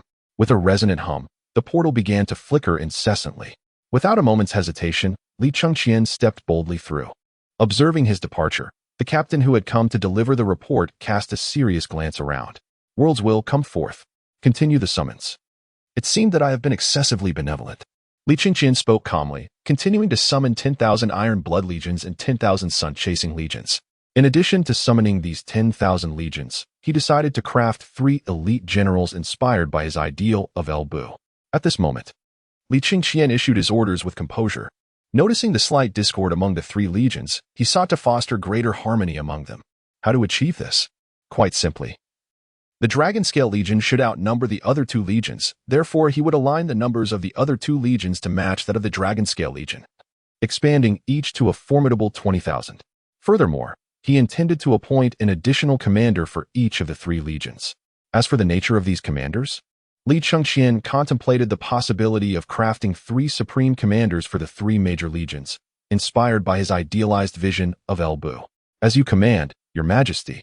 In response to Li Chengqian's decree, the will of the Empire's ambition swiftly commenced action in alignment with his desires. Buzzing with fervor, the entire world began to whirl into a frenzy at that very moment. As the world spun wildly, the 10 military camps commenced a rapid production of soldiers at an astonishing pace. Boom, boom, boom. As the 10 camps operated with relentless fervor, figures began to emerge from their depths. In no time, the formidable forces of the Iron Blood and the Rising Sun legions that Li Chengqian sought were successfully summoned. Gazing upon the assembled legions of Iron Blood and Rising Sun, a glimmer of satisfaction illuminated Li Chengqian's expression. Continue. My 3 great generals. In response to his command, the will of the Empire's ambition swiftly began to forge the commanders of the 3 legions in accordance with Li Chengqian's vision. Buzzing with energy, the will of the Empire's ambition escalated in intensity, and 3 figures transcending the ordinary soldier materialized before his eyes. With a clamor, the 1st, 2nd, and 3rd military camps successively yielded forth their champions. Thud, thud, thud. In the next moment, 3 imposing figures stood before Li Chengqian, observing their formidable presence. A look of satisfaction gleamed in Li Chengqian's eyes. Li Chengqian gazed upon the figure before him, reminiscent of the esteemed El Bu in his mind. He spoke decisively. From this moment forth, you shall be known as the Commander El Long of the Dragonscale Legion. Li Qingqian directly bestowed a name upon the individual and entrusted him with the command of the Dragon Scale Legion. As soon as he uttered these words, Li Qingqian turned his gaze to another figure. This next individual was remarkably robust, yet he clearly resembled an archer, as evidenced by the bow slung across his back. After contemplating the bow on the soldier's back, Li Qingqian drew inspiration from the historical figure Huang Zhong and appointed him a name. Henceforth, you shall be known as Huang Hao, the Marshal of the Sun Chaser Legion. Having given his orders, Li Qingqian shifted his attention once more, observing another imposing figure. One who appeared more than capable of rivaling the Marshal of the Dragon Scale Legion. Elong Li Qingqian gently stroked his chin, contemplating. Let us name it Dianhu. Li Qingqian glanced at the figure before him, preparing to bestow a name upon the individual, inspired by the historical figure Dian Wei. You shall be the commander of the Iron-Blood Legion. Upon the utterance of Li Qingqian's proclamation, the three great generals standing before him immediately bowed in reverence, exclaiming, This humble servant pays his respects to your majesty. In an instant, resolute voices began to emanate from the lips of the three esteemed generals. Observing them, Li Qingqian displayed a hint of satisfaction, nodding in approval. Excellent. This is precisely the sentiment I seek. Come, let us venture forth and discover which audacious souls dare to lay their hands upon me. Li Qingqian revealed a glimmer of a slightly cold gaze. In response to his words, the three great generals before him were filled with a palpable sense of murderous intent. We shall clear all obstacles for your majesty. Chapter 30. Reflections prompted by gunshots. Li Qingqian mused. I am adrift. With the sound of footsteps echoing, figures suddenly materialized within the villa. As these silhouettes emerged, the captain of the Dragon Scale Legion, who had been waiting inside the villa, immediately exhibited a look of reverence. Your majesty, from this moment forth, he shall be a general within your Dragon Scale Legion. At this instant, Ing Zheng introduced Lu Long to the captain of the Dragon Scale Legion, standing before him. Upon hearing Li Qingqian's words, the captain's expression shifted to one of astonishment as he regarded Lu Long, sensing the formidable pressure emanating from Lu Long. He quickly comprehended that this general possessed strength beyond their capacity to contend with. Indeed, this general was exceptionally powerful. Salutations, General. In an instant, the captain of the Dragon Scale Legion expressed his submission. Indeed, in response to the captain's display of allegiance, Lu Long nodded slightly. He discerned that although the captain's strength did not rival his own, it was nonetheless commendable, at least on par with the captains from their own homeland. Regarding his subordinate, Lu Long felt a sense of satisfaction. Very well, go and bring those individuals from outside here. I wish to ascertain who possesses the audacity to defy my rule at this juncture. Li Qingqian spoke softly. As you command, your majesty. In an instant, the three great generals, responding to Li Qingqian's order, stepped forward, ready to act. Let us depart. No sooner had the words left his lips than soldiers began to emerge from the portal of time and space, one after another. As time flowed, these soldiers surged forth like a mighty dragon, launching an assault towards the villa.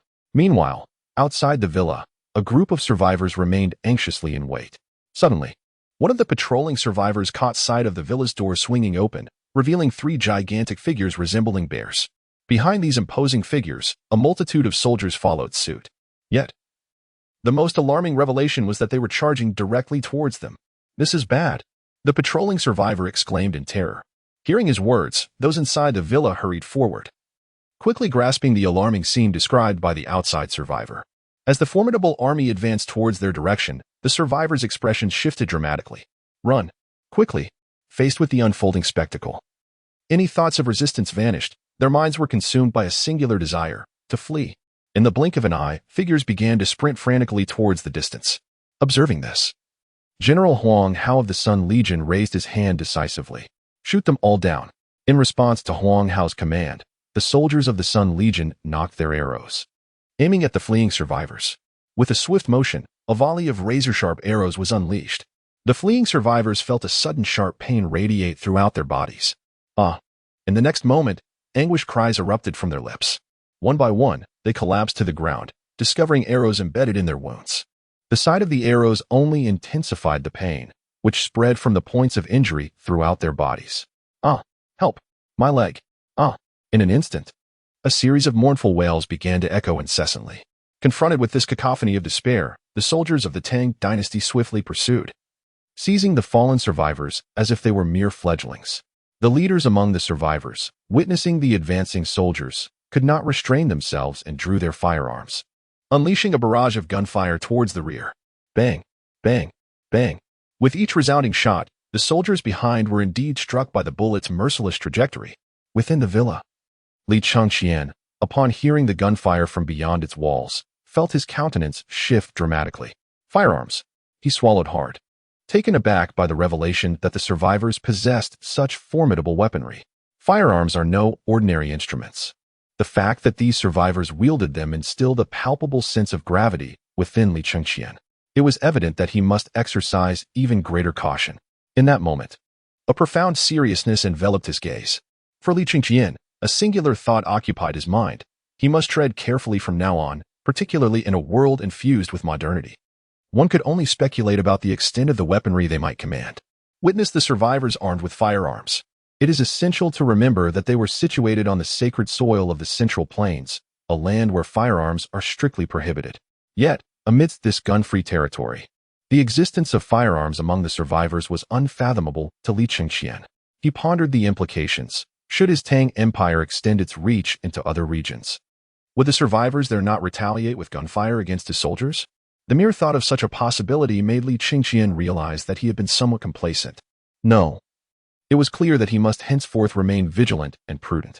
He must constantly remind himself that danger could loom at any moment.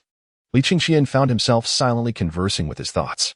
Despite his inherently cautious nature, evidenced by his decision to summon an army of 20,003 esteemed generals rather than attempt to confront the survivors alone, he could not shake the feeling that he had somewhat neglected his own safety. As the sound of gunfire from outside instilled a profound sense of vigilance within him, a survivor wielding a firearm managed to injure several soldiers, only to be met with a fierce retaliation from the troops of the Rising Sun Legion. Alas, at the moment when the armed survivor was struck down by the soldiers, his weapon fell to the ground nearby. Observing the survivors, particularly those who had wounded his men, the soldiers, unless they were among the sadly deceased, gazed upon this group with eyes filled with wrath. Take them away. Let His Majesty deal with them.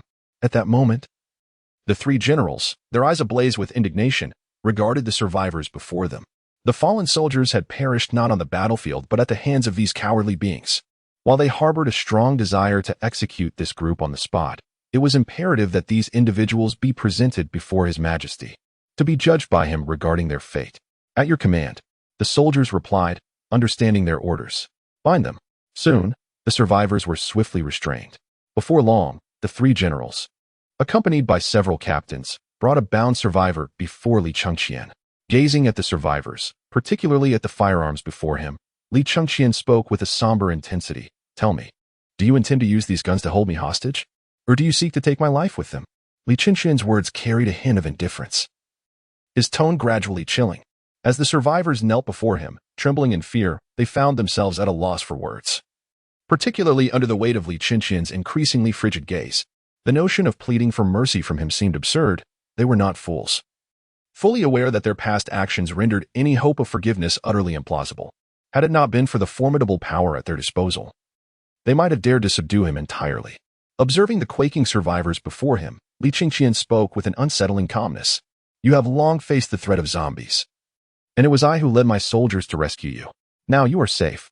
Yet, in the wake of your newfound security, you dare to contemplate holding me hostage?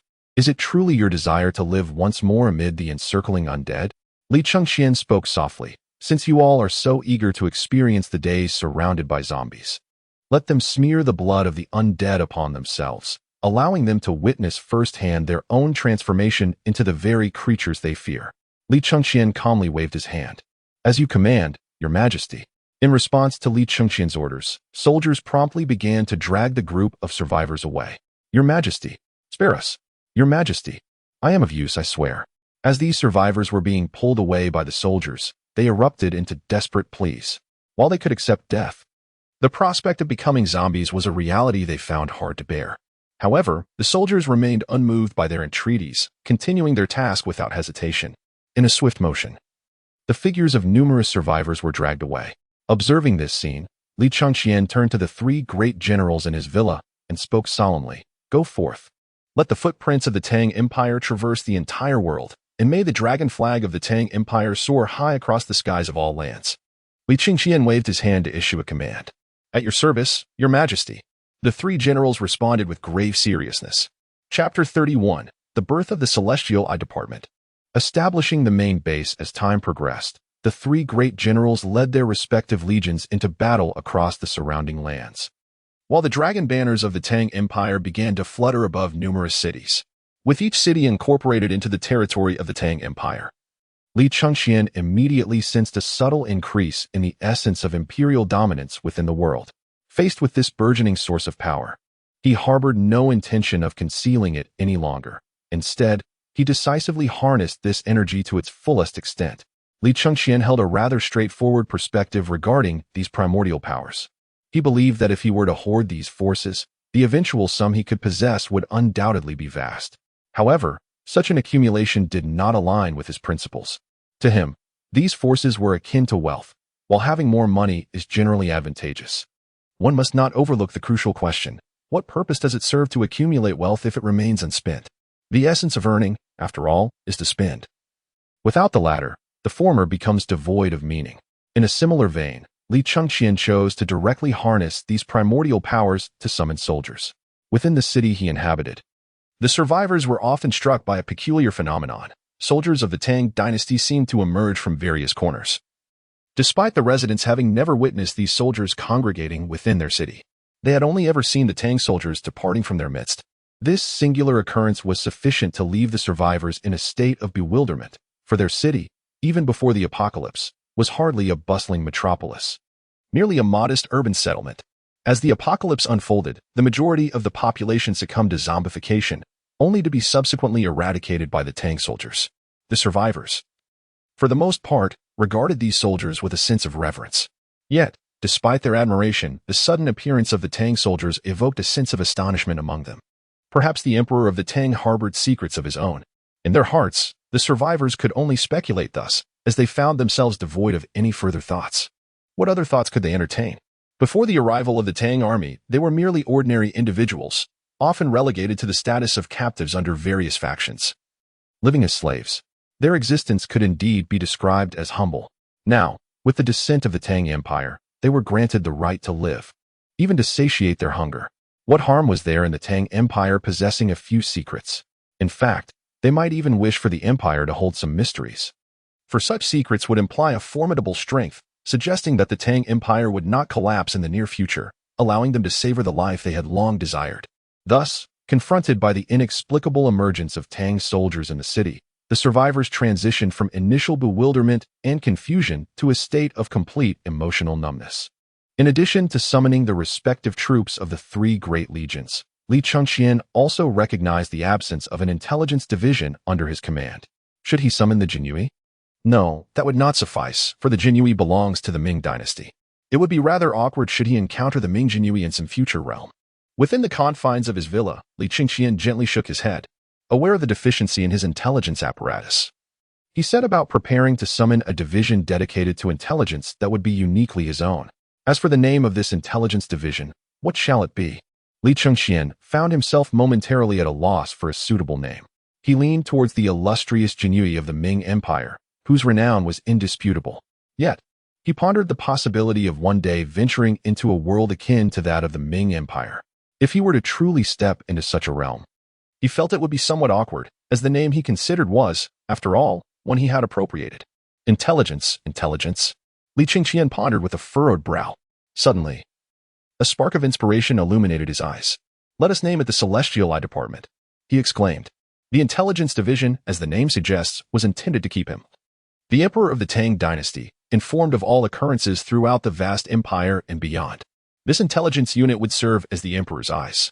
Thus, it was only fitting to call it the Celestial Eye. From that moment onwards, it would be known as the Celestial Eye. As he spoke, Li Chengxian's figure vanished completely from sight. Amidst the power struggles within the empire, Li Chengxian issued commands to the will of the world. First, let there be 1,000 to rise.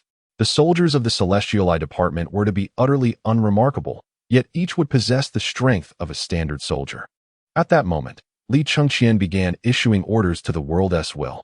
Since this was an intelligence division, the soldiers therein must not draw attention. They were to be entirely inconspicuous, blending seamlessly into the crowd. Only in this way could they effectively gather intelligence. "Understood, Your Majesty," the will of the world responded. commencing the production of celestialized soldiers as per Li Chengqian's directives. In an instant, as the World S will began its operations, numerous seemingly ordinary individuals materialized before him. Observing these figures that embodied the essence of normalcy, Li Chengqian nodded in satisfaction. Excellent. From now on, you shall belong to my Celestial Eye department.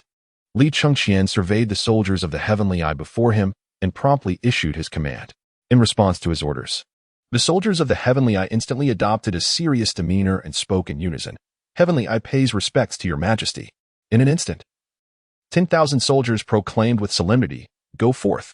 You shall first venture into the realm of the undead, infiltrating the territories held by the Tang Dynasty. I must be informed of all developments." Li Chengqian spoke with a grave demeanor. At this moment, his thoughts were singularly focused on one objective, to ensure that the Tianyan soldiers continuously surveilled the various cities currently held by the Tang Dynasty.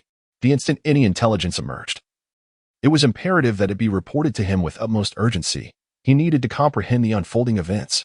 He was determined to prevent a recurrence of past incidents where armed individuals had approached with the intention of abducting him. To avert such situations, he had naturally established the Tianyan division. As commanded, the Tianyan are the Emperor's eyes. The soldiers responded with an air of solemnity. Very well, proceed. Li Chengqian calmly gestured with his hand. With a humming sound, a portal of time and space materialized, and 10,000 Tianyan soldiers vanished one by one into the realm of imperial competition. Observing their departure, Li Chengqian turned his gaze toward the world of imperial strife before him. Perhaps it was time to commence the construction of this place. Li Chengqian surveyed the vast world of imperial competition before him and felt a compelling urge to begin the construction of a stronghold. As this land was destined to be his base of operations, he envisioned a grand city, at its heart a magnificent palace that exuded the aura of sovereign authority. Beyond the palace, the city must be filled with residences and diverse facilities, creating a thriving community. Without delay, Li Chengqian commenced issuing commands to the will of the world, which promptly began to manifest his visions into reality. The very essence of the world was consumed as towering edifices rose from the ground, culminating in the emergence of a majestic city before his eyes. A glimmer of satisfaction flickered in his gaze as he beheld this splendid metropolis. This city would serve as his stronghold, although it belonged to him within the context of the Tang Dynasty.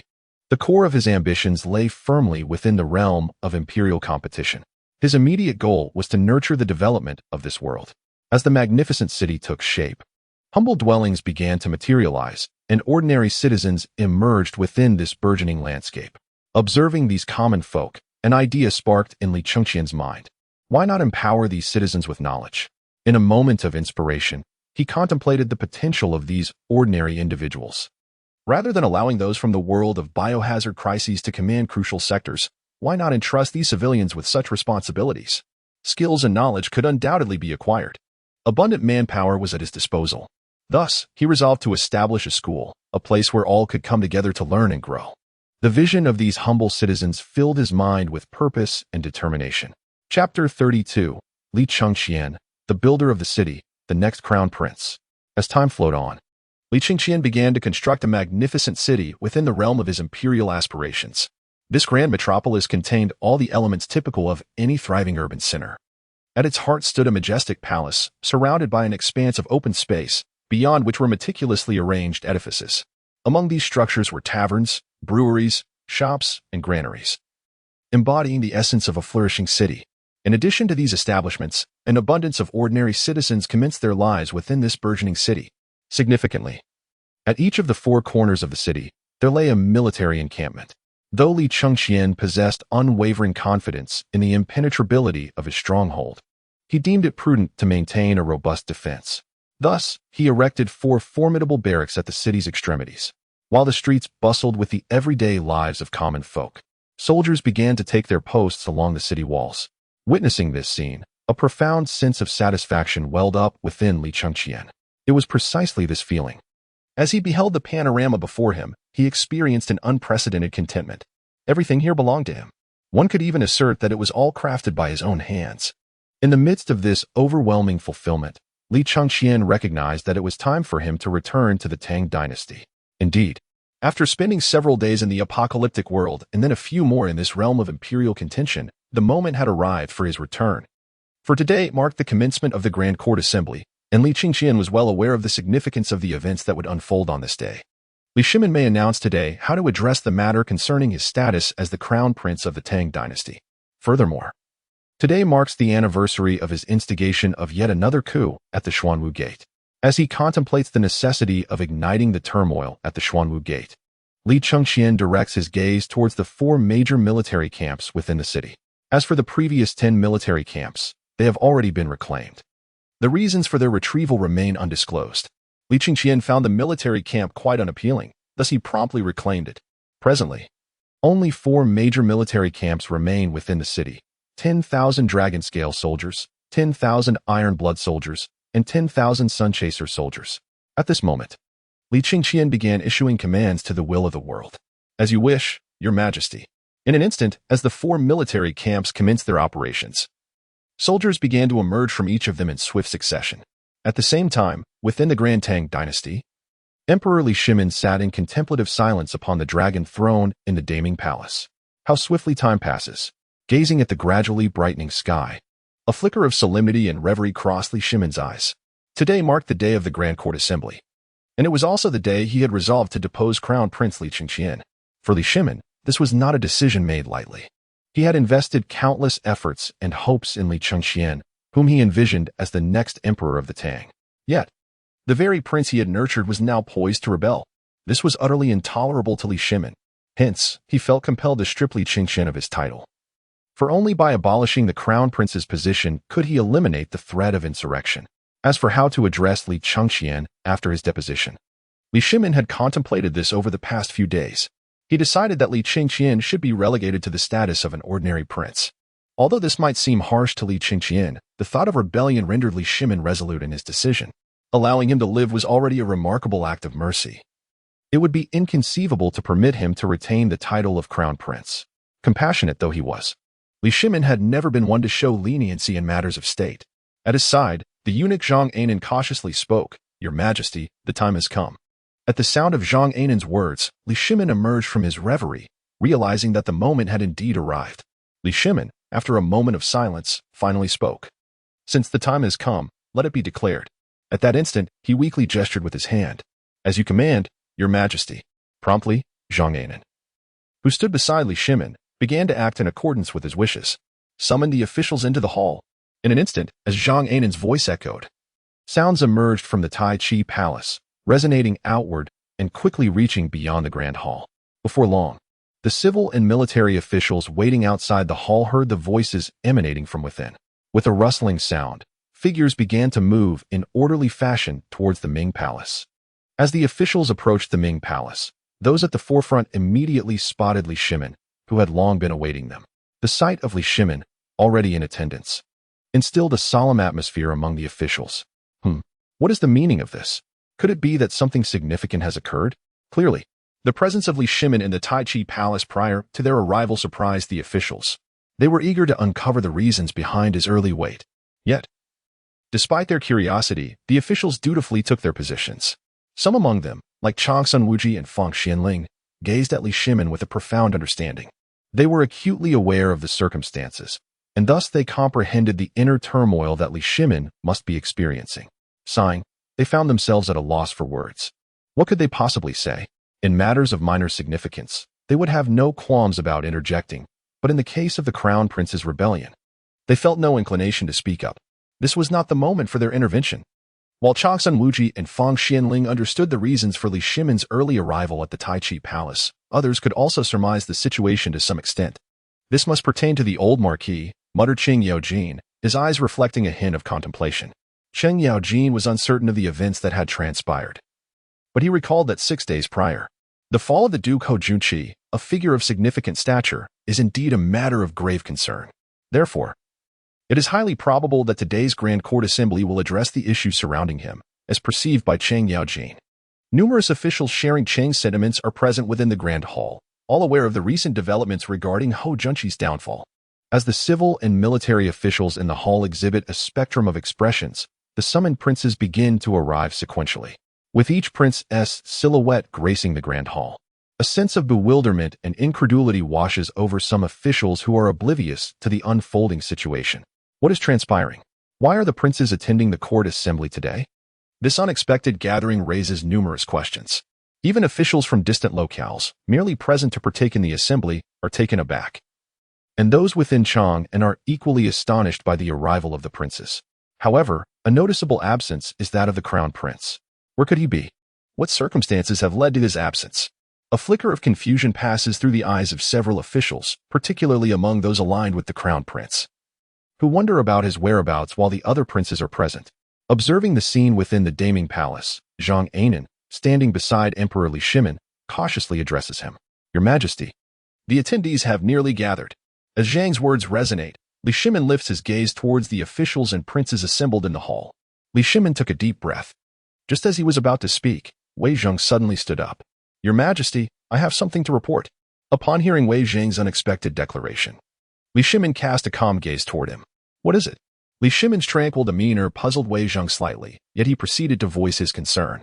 Your Majesty, the crown prince has not yet arrived. Do you know where he is? Wei Zheng said, his tone grave as he clasped his hands respectfully. However, in response to Wei Zheng's earnest inquiry, Li Shimin, seated upon the dragon throne, fell into a moment of silence. A silence that was shared by Chang Sunwuji and Fang Xianling, who were also aware of the situation. Where could the crown prince be? He is in the Eastern Palace. The crown prince is confined there. Simultaneously, Li Tai, the king of Wei within the grand hall, could not suppress the smile on his face, as he envisioned the scene where he would ascend as the crown prince. As the assembly of officials displayed a myriad of expressions, Li Shimin chose not to respond to Wei Zheng. Instead, he directed his attention to the multitude of officials present in the hall. Today, the focal point of this grand court meeting was solely the matter concerning the crown prince, the issue of the next heir to the throne. At that moment, Li Shimin coldly presented a question that hung in the air. With his words, all the civil and military officials in the hall were left utterly bewildered. Even Wei Zheng, who had just inquired about the crown prince's whereabouts, was taken aback. Your Majesty, the next crown prince? Are you suggesting that you intend to abolish the crown prince's title? As realization dawned upon Wei Zheng, he looked at Li Shimin in confusion. To discuss the next crown prince, it was evident that the current one must first be deposed. Who is the current crown prince? It is Li Chengqian, the eldest son of the one seated upon the throne. Since his ascension, Li Chengqian has been designated as the crown prince. Yet now, the notion of replacing him with another prince was unfathomable. As Li Shimin's words resonated throughout the hall, all the officials were left in a state of shock. In that moment, Li Shimin calmly affirmed Wei Zheng's unvoiced thoughts. Indeed, I shall abolish the title of crown prince. Li Shimin spoke coldly. I shall depose the crown prince and appoint another royal son as the new heir. Li Shimin buried his sorrow deep within, and then cast a cold gaze upon all the civil and military officials in the grand hall. The moment he received an affirmative response from Li Shimin, all the officials were left utterly bewildered. The civil officials exchanged incredulous glances, each reflecting a hint of disbelief in their eyes. Similarly, the military officials looked to one another, their expressions steeped in silence. They couldn't help but ponder the recent events. Just days prior, their fellow military officer, Ho Junji, had been dismissed, and now, in today's court assembly, His Majesty had directly declared the abolition of the crown prince's title. Who was unaware of Ho Junji's close ties to the crown prince? The relationship between them was exceedingly intimate, and yet, at this moment, Ho Junji had been so abruptly brought down. Until now, they had been in the dark about the situation, but upon hearing Li Shimin's words, they finally began to grasp the gravity of what had transpired. The crown prince was to be deposed. Thus, it made sense that Ho Junji, aligned with the crown prince, was also dismissed. But why?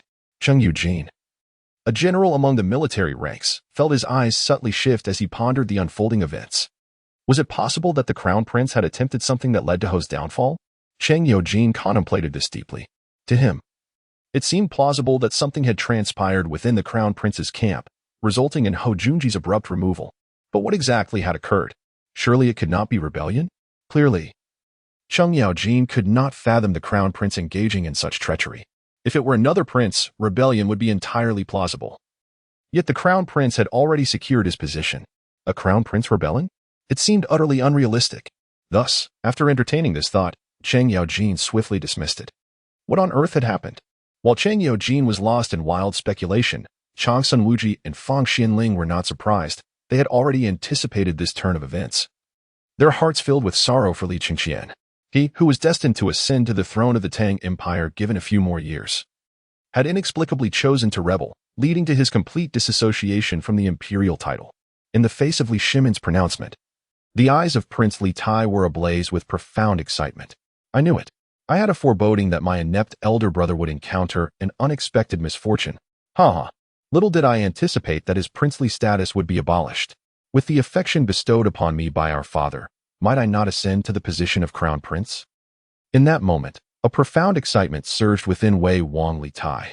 For him, given the evident favoritism of Li Shimin towards him, the prospect of his useless elder brother's throne being undermined suggested that Li Shimin might very well consider him as the next crown prince. The mere thought of becoming the future crown prince of the Tang Empire sent tremors of exhilaration coursing through Wei Wang Li Tai's being. Oh, the crown prince's position of my elder brother is to be nullified? The other princes, aside from Wei Wang Li Tai, were equally bewildered upon hearing Li Shimin's announcement. Much like the officials present, though they held no particular affection for their elder brother, he had once shown them kindness, and he was, after all, their brother, destined to be the next emperor of the Tang Empire. Aside from Li Tai, none of the other princes had ever harbored aspirations for the title of crown prince. Perhaps there had once been fleeting thoughts, but as time passed, such ambitions had long since faded. They were well aware that the crown prince position was unattainable for them. Yet now, their father was about to abolish their elder brother's title, and most importantly, had explicitly stated the intention to deliberate upon the next crown prince.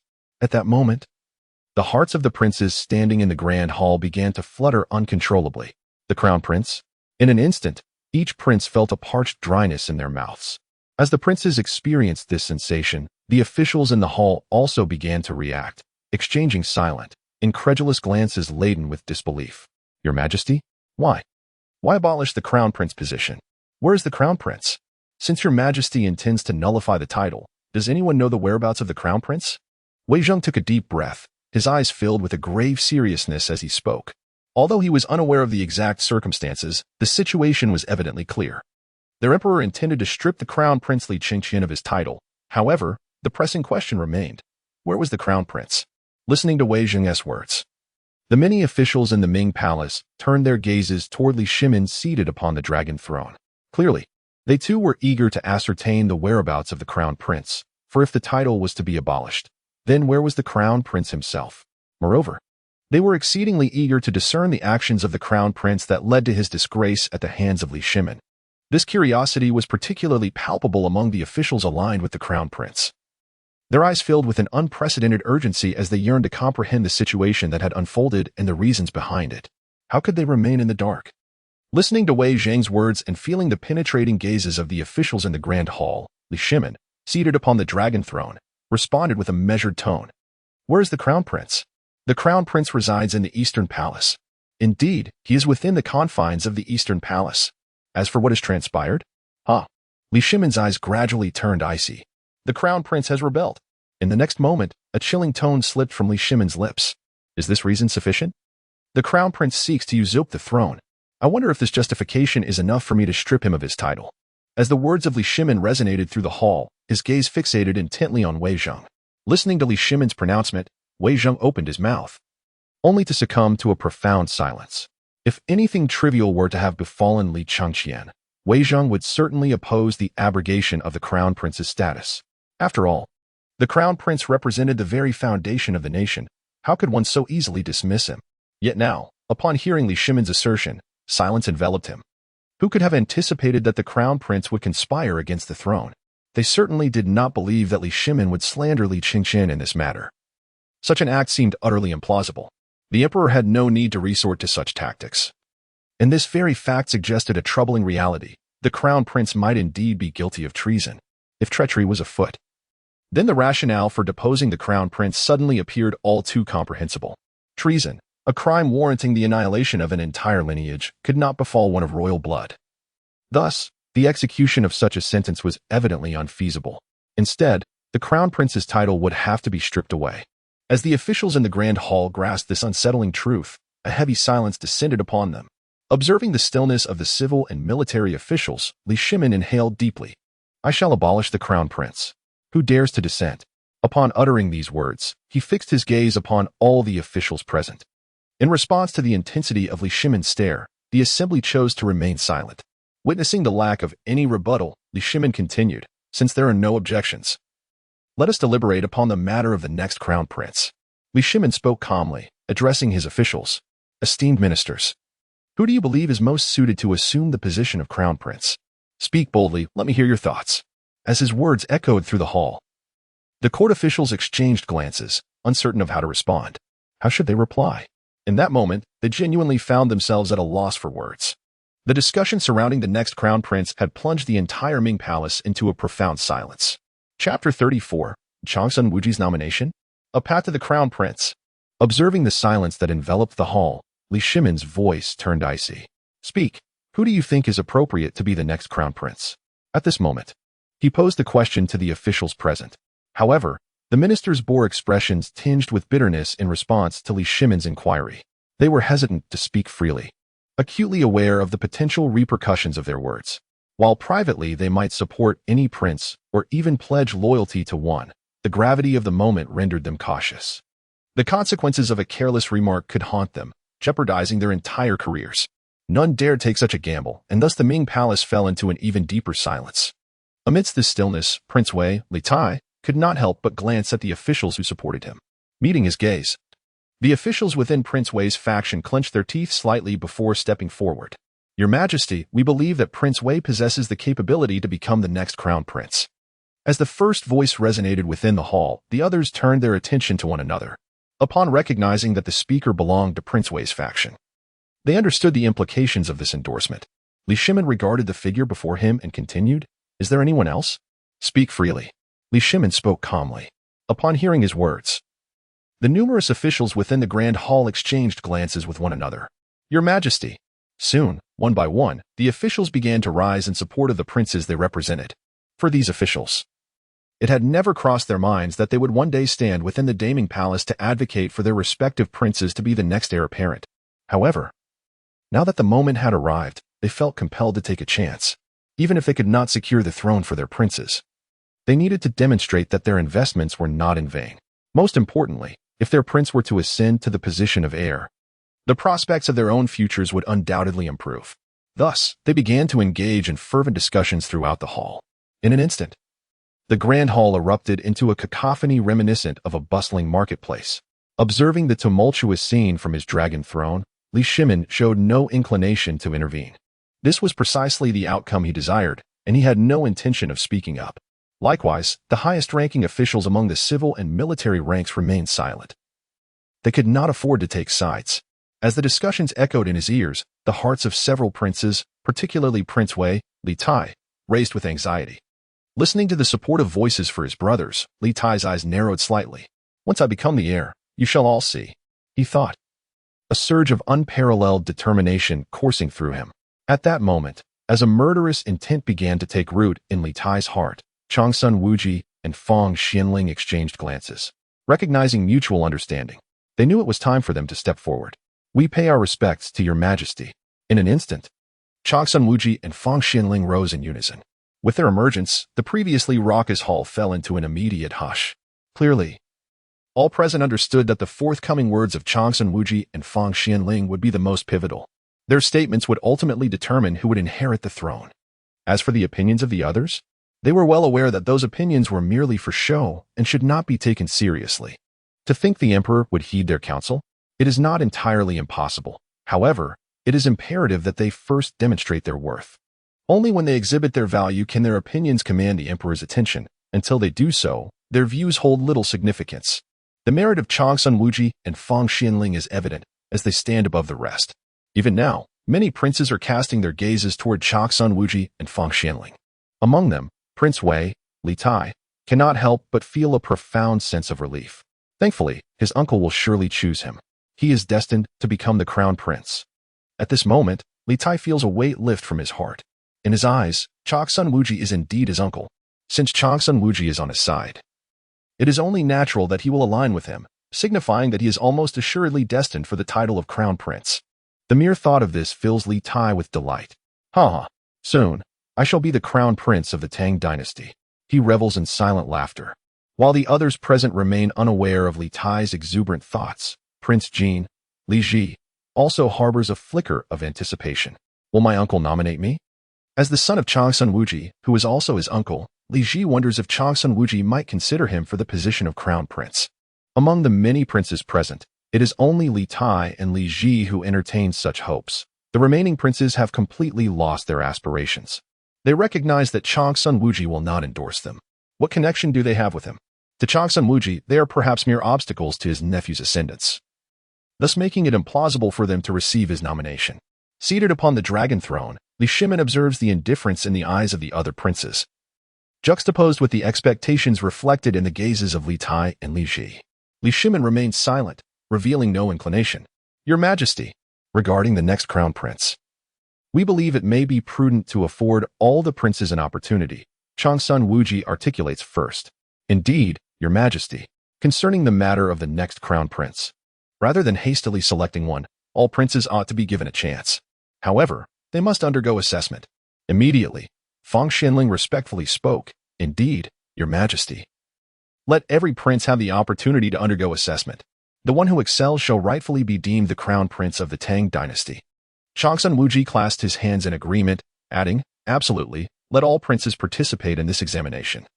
Any who aspire to vie for the title of crown prince may partake in this evaluation. Those who succeed shall be recognized as the crown prince of Tang. As the words of Changsun Wuji and Fang Xianling resonated throughout the hall, all present exchanged glances, turning their gazes towards the princes behind them.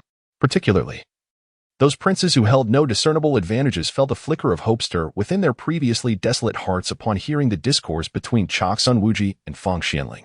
A soft gulp echoed in the air, the source unknown. Long live the emperor. This proposal is splendid. We believe it should be implemented as suggested. Voices began to reverberate throughout the hall. But what sort of assessment would it be? Just as the murmurs filled the chamber, Li Shimin's voice quelled the clamor. Restoring silence. Faced with his inquiry, everyone turned their attention back to Changsun Wuji and Fang Xianling. At that moment, it became evident to all that these two individuals were likely already aware of the conspiracy against the crown prince, and their proposed method was clearly a well-considered strategy. They now sought to comprehend the nature of this approach that would afford every prince an equal opportunity to contend for the coveted position. Your Majesty, perhaps we could distribute the princes across various regions of the Tang Dynasty, assigning them to govern a county within a specified time frame, be it 1 year or 3. We shall observe which prince manages their territory most effectively within the allotted time. If they possess the capability to govern a county, assisting Your Majesty in ruling the Tang Dynasty should not pose a great challenge. In unison, Changsun Wuji and Fang Xianling concluded. Listening to their response, the assembly pondered the merits of this stratagem. Li Shimin then declared, excellent, let us proceed with this plan. Dispatch the princes to different regions to govern for 3 years. After this period, we shall see which princess domain flourishes the most, and that one shall be deemed the crown prince of the Tang. Li Shimin decisively made his decision. It was settled. Who among you wishes to contest for the position of crown prince? He then turned his gaze towards the numerous princes present. Who? Chapter 35, The Crown Prince Demoted to Commoner. The Unveiling of the Xuanwu Gate Incident. Who? As Li Shimin cast his penetrating gaze upon the many princes, they found themselves momentarily paralyzed, uncertain if they should step forward. With a gulp, the sound of swallowed saliva echoed softly in the air. Confronted by Li Shimin's imposing stare, they genuinely hesitated, unsure whether to present themselves.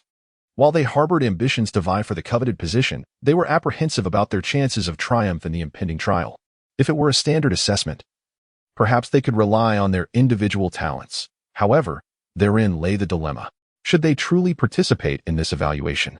It would ultimately boil down to the influence of the factions backing them. What sort of support did they possess? Their backing could only be described as mediocre. So rather than risk failure by entering the competition, it seemed wiser to abstain altogether, thus avoiding any possibility of defeat. As silence enveloped the princes, Li Shimin shook his head slightly. Since none of you are willing to speak, then let all of you participate in this trial. Li Shimin spoke calmly and directly. Henceforth, each of you shall be assigned a territory, within which your sole task is to develop the counties under your governance to the best of your abilities over the course of 3 years. After this period, I shall dispatch individuals to assess the progress of your respective domains.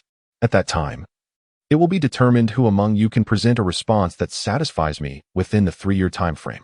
Should you succeed in delivering a response that meets my expectations, The title of Crown Prince of the Great Tang shall be yours."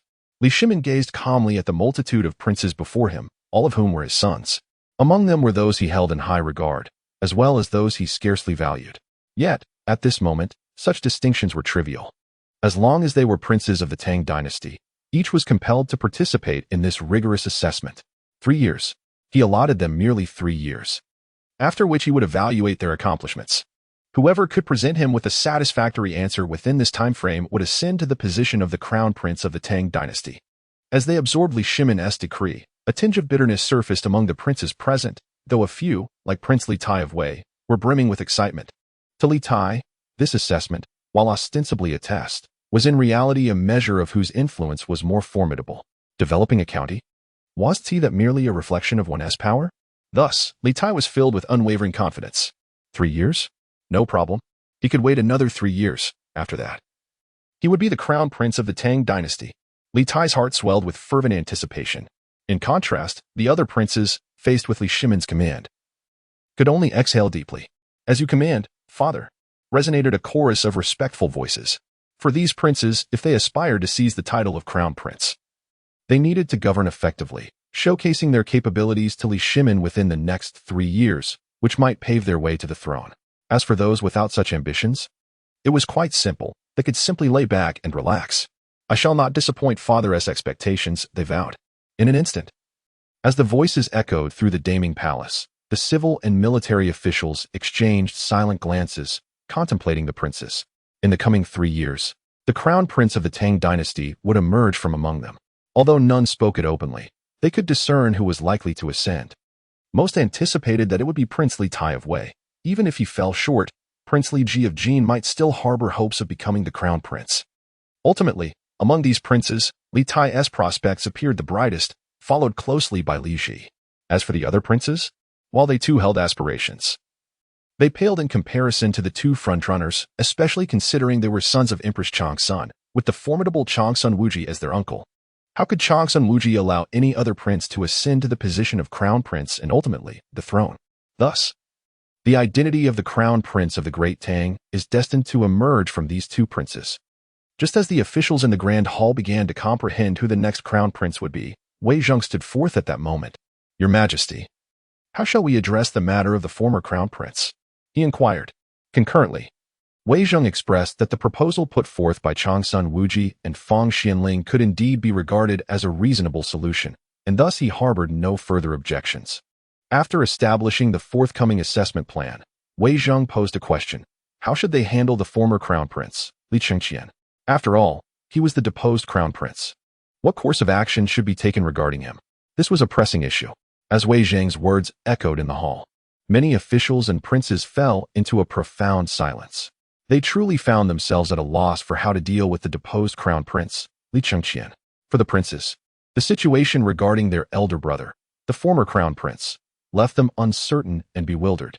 Amidst this silence enveloping the civil and military officials and the numerous princes, Li Shimin, seated upon the dragon throne, spoke calmly. "The crown prince's title shall be revoked, and he shall remain in the house of the clan, never to leave the capital for eternity." After a moment of silence, Li Shimin calmly announced the course of action regarding Li Chengqian. As for the decision to exile Li Chengqian from the capital, initially Li Shimin harbored such thoughts, considering that the other party had plotted rebellion. However, upon further reflection, he concluded that Li Chengqian merely intended to rebel without actual insurrection. Since there was no genuine revolt, it seemed unnecessary to banish him from the capital. Instead, he decided to confine him within the prince's mansion. After all, he was his legitimate eldest son, and understanding that, barring unforeseen circumstances, he likely had only a few years left to live, he resolved to spend this remaining time observing his son closely. "By your command, Your Majesty," came the respectful responses from all the officials and numerous princes present in the Grand Hall as they listened to Li Shimin's decision regarding the former crown prince, Li Chengqian. At that moment, as Li Shimin was announcing how to deal with Li Chengqian in the Grand Hall, a mysterious azure portal flickered within the Eastern Palace. With a low hum, as the azure portal shimmered, Li Chengqian stepped forth from it. With measured steps, as Li Chengqian's figure appeared within the Eastern Palace, the soldiers present, upon seeing their sovereign, could not help but exclaim, "We pay our respects to Your Majesty." In an instant, as voices echoed throughout the Eastern Palace, Li Qingqian noticed the soldiers he had left behind. Has anything transpired recently? Li Qingqian cast his gaze upon the nearest soldier. In response to Li Qingqian's inquiry, the soldier before him slightly shook his head. Your Majesty, in recent days, nothing of note has transpired. However, we did discover some eunuchs and palace maids attempting to leave the Eastern Palace, and we dealt with them decisively, one soldier spoke solemnly. Hearing the soldier's response, Li Qingqian nodded slightly. As for the eunuchs and palace maids wishing to depart from the Eastern Palace if they had not yet left, he could regard them as potential allies for the future. However, since they wished to exit, he could no longer consider them as his own, and he was concerned about the information they might disseminate. Li Qingqian's approach was rather straightforward. Execution. What of the crown princess? He inquired further. The soldier respectfully replied, Your Majesty, the crown princess is currently in your Majesty's chamber without any unforeseen occurrences. Having received the soldier's response, Li Qingqian nodded slightly. Very well. Since that is the case, it is time to commence the transformation at Xuanwu Gate. Li Qingqian cast his gaze beyond the Eastern Palace, where he seemed to perceive the nefarious individuals lurking outside. Regarding the unsavory characters encircled by Zhang within the palace grounds, Li Qingqian chose to disregard them entirely. His thoughts were consumed by anticipation of how Li Shimin would react upon seeing him. Open the door. The time has come. Li Qingqian walked calmly toward the grand gates of the Eastern Palace. As his figure approached, the gates began to creak open, allowing the sunlight from outside to cascade into the palace. Those outside, who harbored ill intentions, caught sight of their prince and exchanged glances, sensing a shared silence among them. With this quietude lingering in the air, Li Qingqian proceeded towards the Xuanwu Gate. Simultaneously, soldiers within the Eastern Palace followed closely behind him, their sudden appearance eliciting astonishment from the ill-intentioned onlookers. Their expressions shifted dramatically as they realized the unexpected presence of the soldiers. In an instant, they blocked Li Qingqian's path. Please, Your Highness, halt your steps. Chapter 36. The prince who initiated the transformation at the Xuanwu Gate, confronting the iron-blooded guards.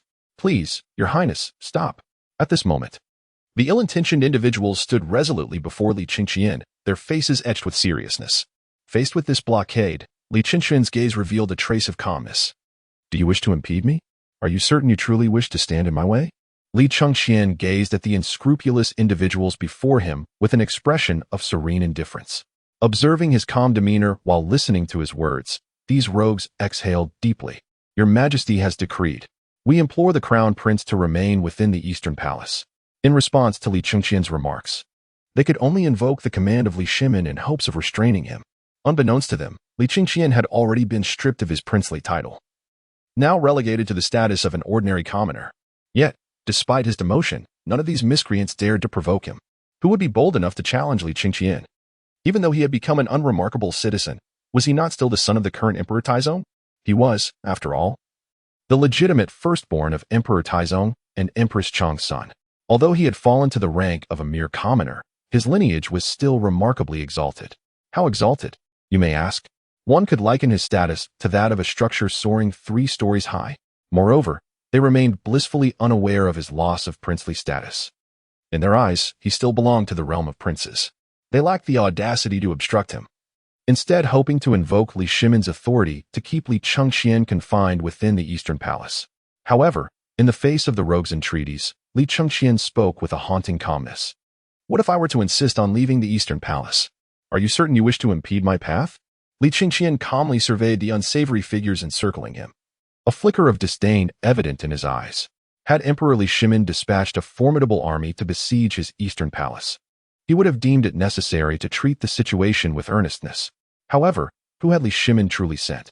Merely a band of ruffians. Although their strength was not to be underestimated, they paled in comparison to Li Qingqian. Li Qingqian possesses every qualification to dismiss the so-called unsavory characters. Your Highness, I implore you not to place us in a difficult position. This is an edict from His Majesty. Upon hearing Li Qingqian's resolute words, many of the unsavory figures revealed a hint of bitterness in their eyes. They genuinely found themselves at a loss as to how to resolve this predicament. If Li Qingqian were to force his way through, what could they possibly do? It appeared they were utterly powerless. Do you suppose I would be intimidated by Li Er?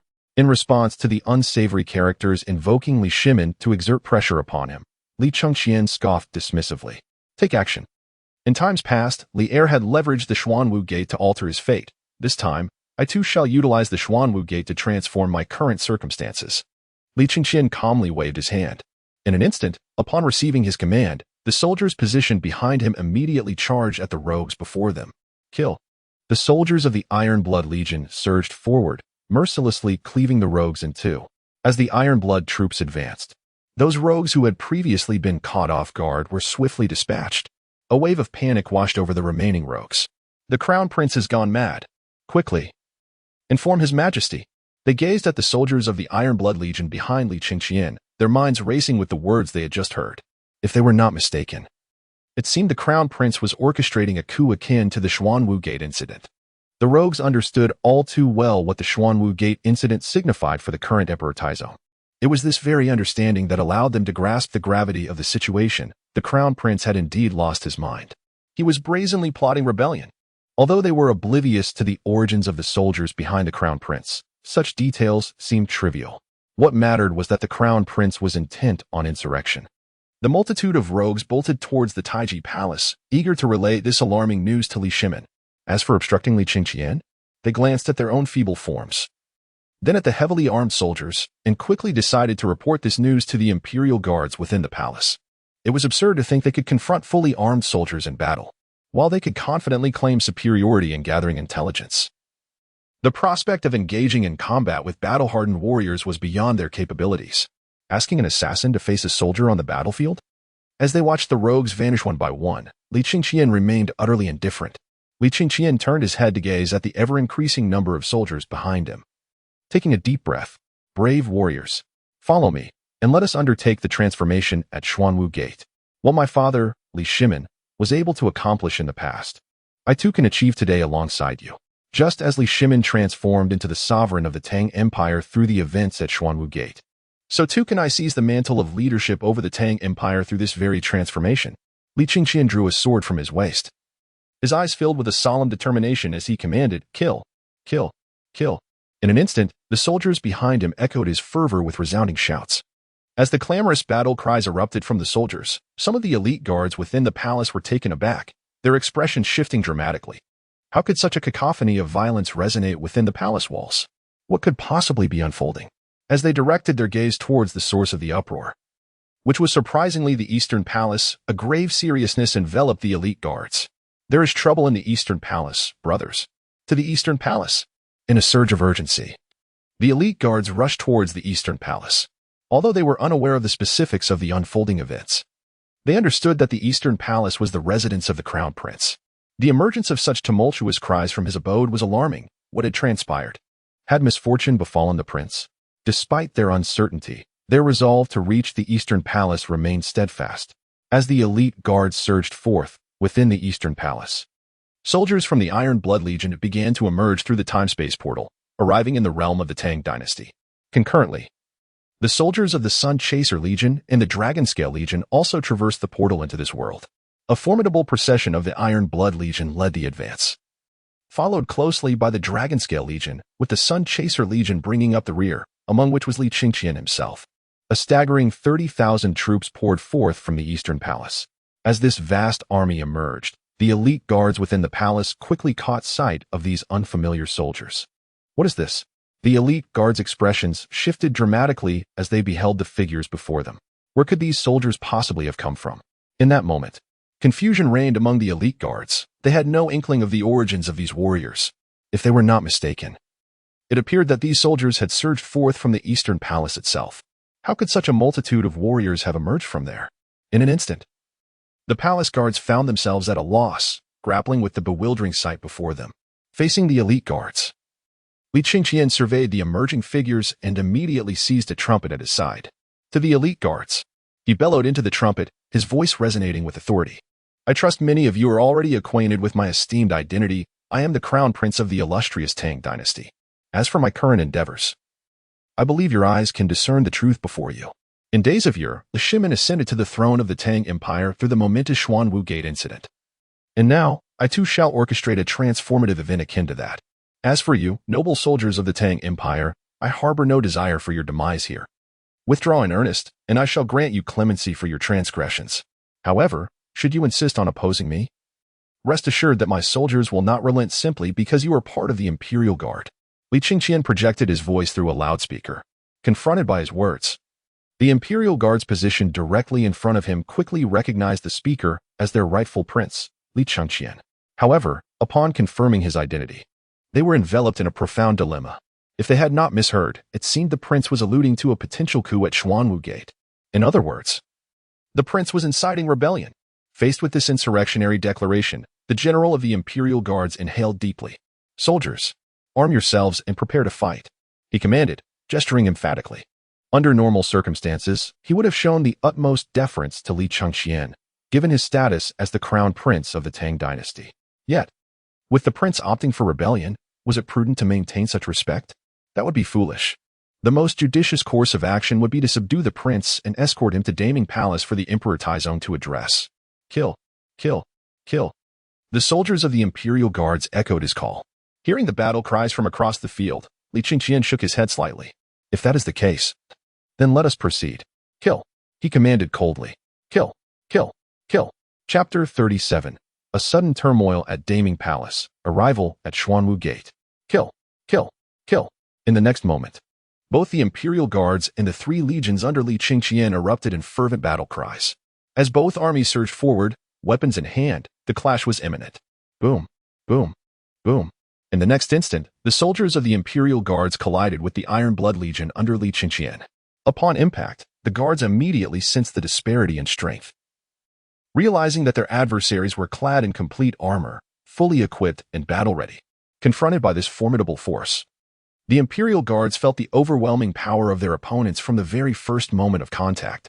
The soldiers of the Iron Blood Legion, undeterred, swung their weapons mercilessly, cleaving through the front line of guards, armor and all, with brutal efficiency. The sharp blades sliced cleanly through, leaving the remaining Imperial Guards utterly paralyzed with fear. This. It was evident that the sight before them filled their eyes with disbelief and astonishment. Just how much strength was required for such a feat? What manner of weaponry could slice through iron as if it were mere mud? These are the thoughts swirling in the minds of the Imperial Guards. While the Imperial Guards are consumed by this singular notion, the soldiers of the Iron Blood Legion remain undeterred in their relentless assault. Kill, kill, kill.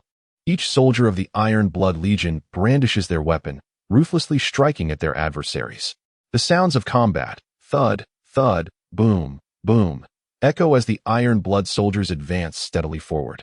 While the Imperial Guards find themselves retreating, each step back marked by a grim toll of fallen bodies.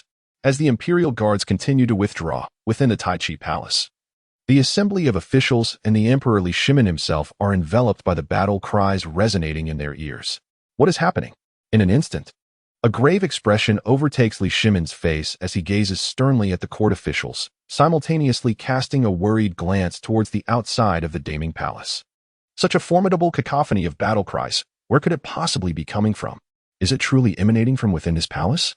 How could that be? Surely, such a tumultuous uproar could not arise within the sanctity of his own residence. Could it be that enemies have breached the gates? But that is inconceivable. In response to Li Shimin's seriousness, the officials in the hall mirror his bewilderment. Clearly, they too have discerned the battle cries ringing in their ears. This?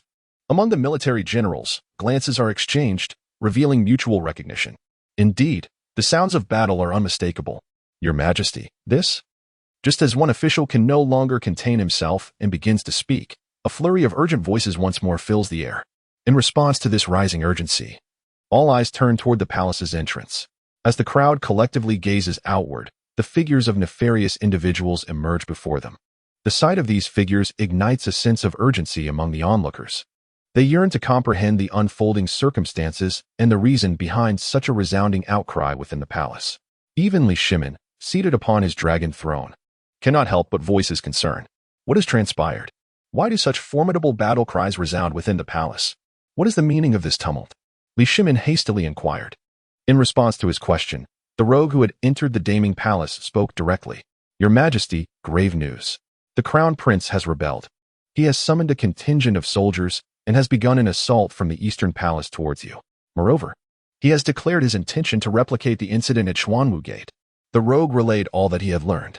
Upon hearing his words, the officials and numerous princes within the Grand Hall instantaneously altered their expressions and it seemed even Li Shimon's countenance turned a shade of iron gray.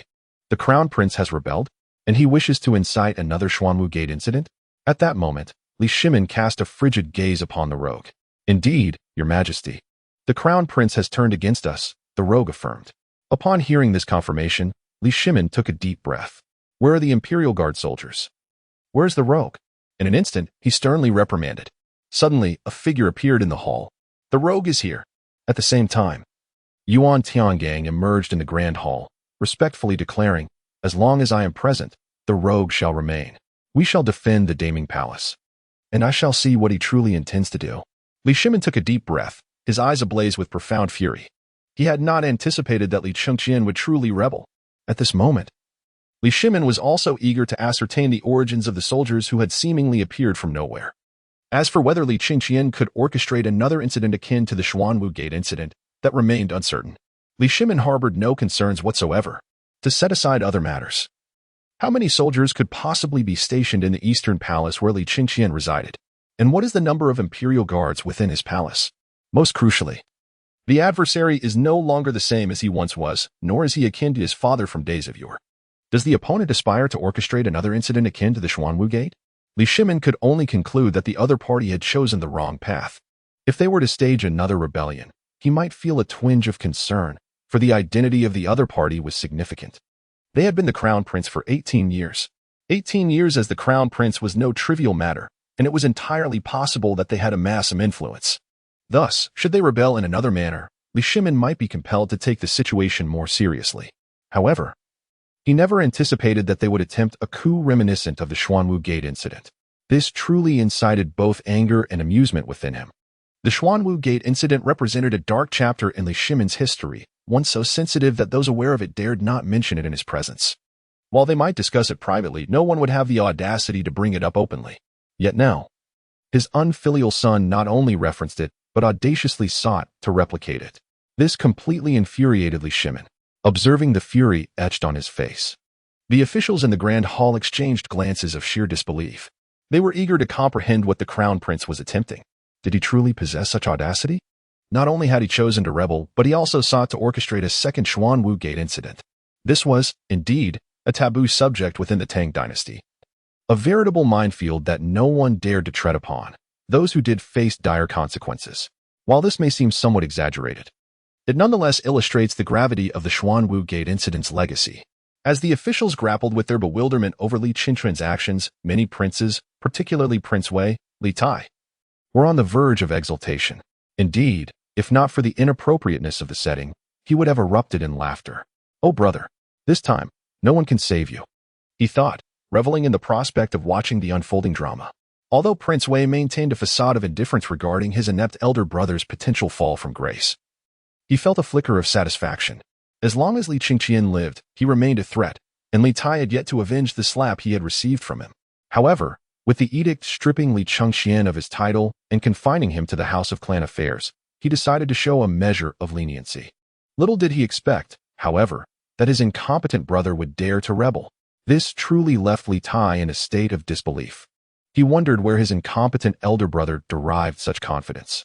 How intriguing! It was indeed exceedingly fascinating. This time, he would ensure that you meet a fate from which there is no return. Li Tai could not help but roar within his heart. Simultaneously, the other princes were taken aback upon learning that their elder brother, the Crown Prince, was actually plotting a rebellion. The remaining princes could not conceal their astonishment. At that moment, the numerous civil and military officials within the Ming Palace, along with the princes and Li Shimon, were engulfed in a wave of anger and disbelief. Li Chengqian has arrived at the Xuanwu Gate. This is indeed the Xuanwu Gate. Li Chengqian surveyed his surroundings, a hint of nostalgia flickering in his eyes. It was here, 18 years prior, that Li Shimon orchestrated the Xuanwu Gate incident, eliminating his elder uncle and third uncle, thereby ascending to the position of Crown Prince and eventually becoming the emperor of the Tang Dynasty. Today, 18 years later, he too would initiate a Xuanwu Gate incident. Albeit without the presence of brothers or siblings as adversaries, his only opponent this time was Li Shimon himself, ensconced within the Daming Palace. As Li Chengqian gazed at the Xuanwu Gate, a sense of melancholy washed over him, while the Imperial Guards found themselves engulfed in unprecedented despair. With a clamor, the Imperial soldiers began to retreat, their eyes fixated on the crown prince and his accompanying soldiers, surging forth a singular thought. Is the crown prince divine? A notion took root in the minds of the imperial soldiers. Indeed, at this moment, they genuinely believed that the crown prince might be a deity. They beheld the formidable soldiers opposing them, the foremost being heavily armored infantry, followed by elite cavalry, which was unlike any ordinary unit. If their vision served them correctly, the steeds ridden by these heavily armored cavalry bore scales. Indeed, to the imperial guards, it appeared as though the cavalry under their crown prince was mounted on scaled horses. What did scaled steeds signify? They resembled the legendary dragon steeds of lore, even if they harbored the desire to engage in combat. The overwhelming might of their adversaries forced them into retreat, leaving a trail of fallen comrades in their wake. How many imperial soldiers remained? They could not ascertain. Yet they were acutely aware that their ranks had dwindled to a mere trickle, decimated by the soldiers commanded by their crown prince. Retreat. Fall back to the Daming Palace. The general of the imperial guards, observing the ironclad soldiers charging towards them, raised his hand decisively. Soon, with renewed urgency, the imperial soldiers began to withdraw. In response to their retreat, the 3 legions led by Li Chengqian surged forward. As he passed through the Xuanwu Gate, Li Chengqian could not resist glancing back. Addressing the gate, he proclaimed, 18 years ago, you witnessed the birth of a monarch. 18 years later, you shall witness the birth of another. With those words, Li Chengqian propelled himself forward, towards what lay ahead. Ahead lies the Grand Daming Palace. Li Chengqian understood that if he could seize the Daming Palace, he would henceforth be the master of the Tang Empire, the emperor of the Tang Empire. In an instant, the 3 legions under Li Chengqian's command, along with the imperial guard soldiers, engaged in a thrilling game of pursuit and retreat. Before long, the soldiers of the imperial guard caught sight of the Daming Palace, while those outside the palace witnessed the panicked retreat of their comrades. Ah, what is this? It was evident that the soldiers positioned outside the Daming Palace were utterly bewildered as they beheld the imperial guard soldiers appearing in their line of sight. Simultaneously, they also glimpsed in the distance a formidable force, akin to a torrent of steel. The sheer density of soldiers left those outside the Daming Palace in a state of shock. What on earth? In an instant, the expressions of the soldiers changed drastically. They had also received reports from within the palace regarding the presence of the rebellious forces. Realizing that they were engaged in battle with none other than the crown prince of the Tang Empire, or rather, the former crown prince. To their astonishment, the former crown prince commanded such a formidable army that could send the imperial guard into a rout. This revelation left the soldiers utterly flabbergasted. Just as the soldiers outside the Daming Palace were grappling with their confusion, they witnessed the imperial guard general leading his troops directly toward the palace. As the general stormed into the Daming Palace, the officials and Emperor Li Shimin himself, seated upon the dragon throne, were taken aback by the general's disheveled appearance. Your Majesty. Dire news. The crown prince is advancing. The general's face bore an unmistakable fear. Witnessing the general's distress caused the officials' expressions to shift dramatically. They were acutely aware that the imperial guard within the palace was locked in combat with the prince's forces. The general's disheveled state could only signify one outcome. The crown prince was likely overwhelming the imperial guard. Otherwise, how could one explain the general's current predicament? As anticipated, upon hearing the general's words, the crowd in the hall displayed incredulity as they gazed at him, eager to ascertain the truth of his claims. Amidst the astonished expressions, the faction loyal to the former crown prince exchanged glances, their faces lighting up with excitement. The crown prince is advancing. They looked at one another, each seeing the fervor reflected in the other's eyes. Initially, they had prepared to align themselves with other lords. Given that their crown prince had been stripped of his title by Li Shimin, leaving them with little choice but to seek new allegiances. Yet, unexpectedly, their prince was now launching an assault. Although they were unaware of the origins of this soldier who claimed to be the prince, did it truly matter? Not in the slightest. What held significance was the power possessed by their prince, a force that was unmistakably present. The imperial guards had been vanquished to such an extent that the older generation seemed to recall the coup at the Xuanwu Gate that transpired 18 years ago.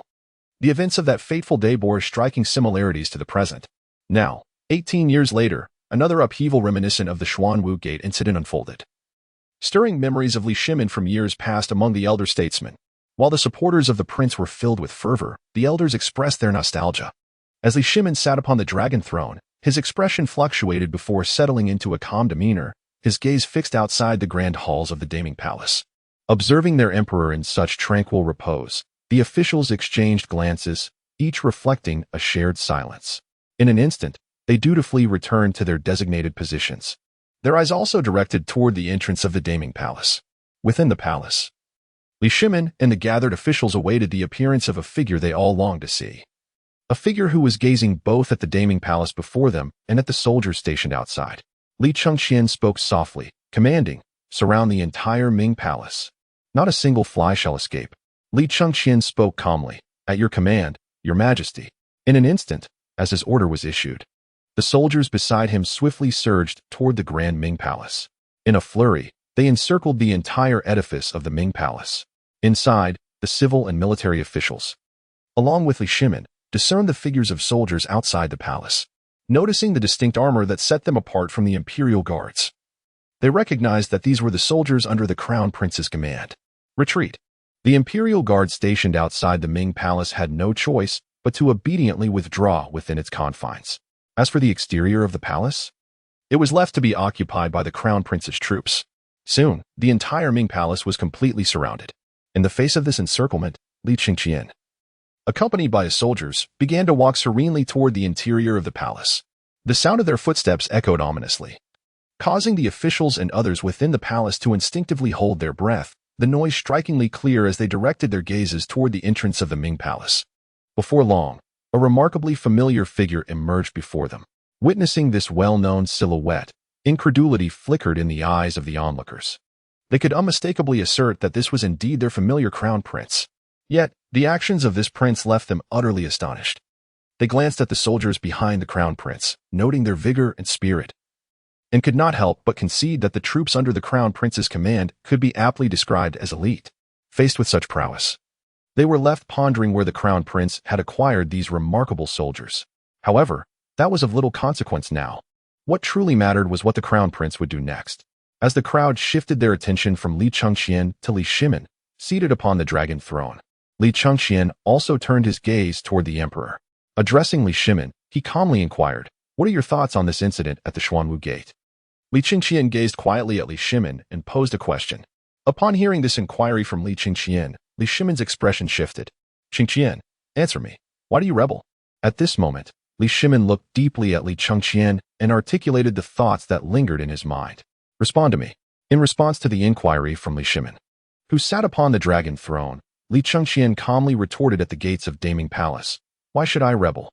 Shouldn't that question be directed towards you? Why would I rise in rebellion? If the crown prince performed his duties adequately, what reason would I have to rebel? The very reason I contemplate rebellion is that if I do not, the position of crown prince will forever be beyond my reach. It is for survival that I must rise." In response to the inquiry from Li Shimin, Li Chengqian coldly uttered his reply. Did Li Shimin not wish to understand the motives behind the rebellion?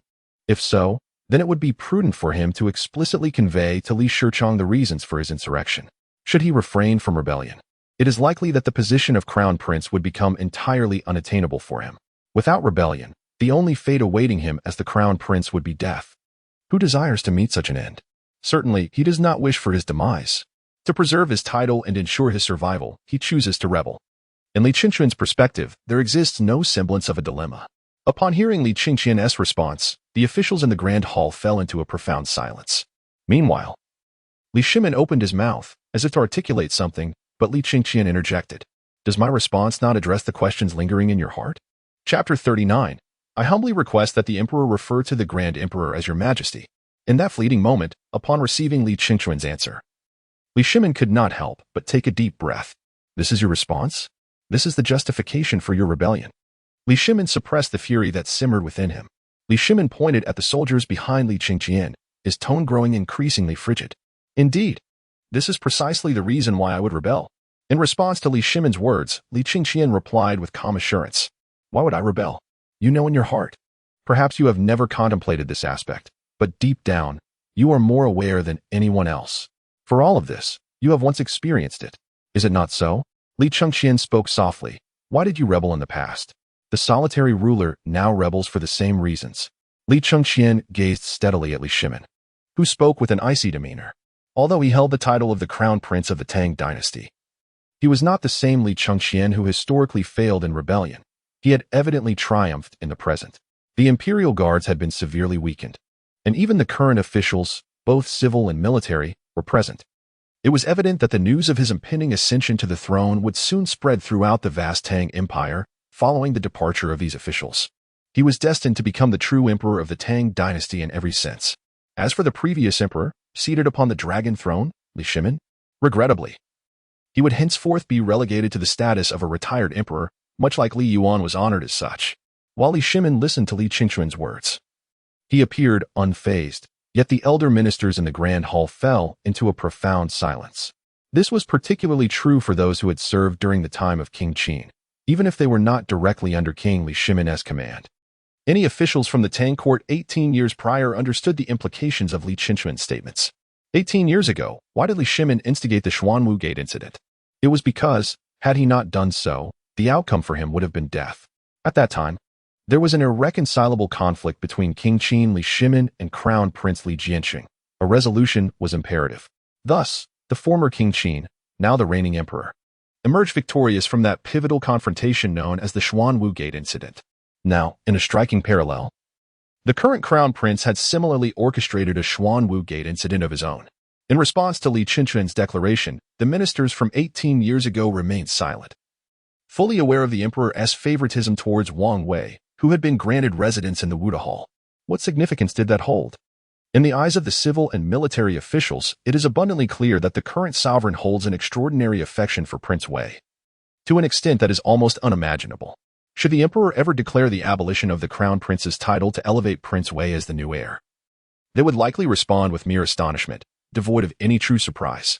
This is due to the numerous actions taken by the emperor seated upon the dragon throne, which have unequivocally demonstrated the profound favoritism he harbors for Prince Wei, to a degree that renders the prospect of such an elevation unsurprising. Understanding this reality, all the venerable elders present in the grand hall chose to remain silent. Meanwhile, the multitude of princes trembled in fear, too intimidated to utter a word. For this group of princes, the dread of provoking their elder brother, the crown prince, loomed large. Before any confrontation could arise from their elder brother, they busied themselves deliberating over which territories they might govern as county magistrates, each vying to secure a position that would allow them to succeed the crown prince based on their respective merits. To them, this seemed akin to a division of their elder brother's power. If their elder brother were indeed to be stripped of his title, so be it. Yet the troubling thought remained. What if he chose to rebel instead? Especially as they cast their eyes upon the soldiers encircling the Ming Palace. They realized that a resolution was imperative that day. Either their elder brother's insurrection must be decisively quelled, or he would ascend to their father's throne. As for their father's fate, they had already formulated an answer in their minds. He would, like their grandfather, become a retired sovereign. As for themselves, they were utterly uncertain how their elder brother would address them, leaving them quaking in their boots, too fearful to move.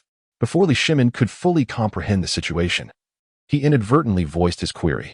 Observing Li Shimin's demeanor, Li Qingquan could not help but shake his head slightly. Since you remain oblivious, allow me to clarify. What purpose do you serve in inviting the King of Wei to reside in the Palace of Martial Virtue? Are you not aware of the significance of that place? Do you wish for the King of Wei to assume the position of Crown Prince? Are you attempting to usurp my rightful place as Crown Prince? Li Qingquan cast a frigid gaze upon Li Shimin. I have resided in this position of Crown Prince for a full 18 years. 18 years. After all this time, am I still unable to demonstrate that I am a worthy successor? Is it possible that my efforts over these 18 years pale in comparison to his mere flattering words? If my 18 years of diligence amount to nothing beside his few ingratiating remarks, then what shall we make of my endeavors? Li Qingquan could no longer contain his fury and bellowed.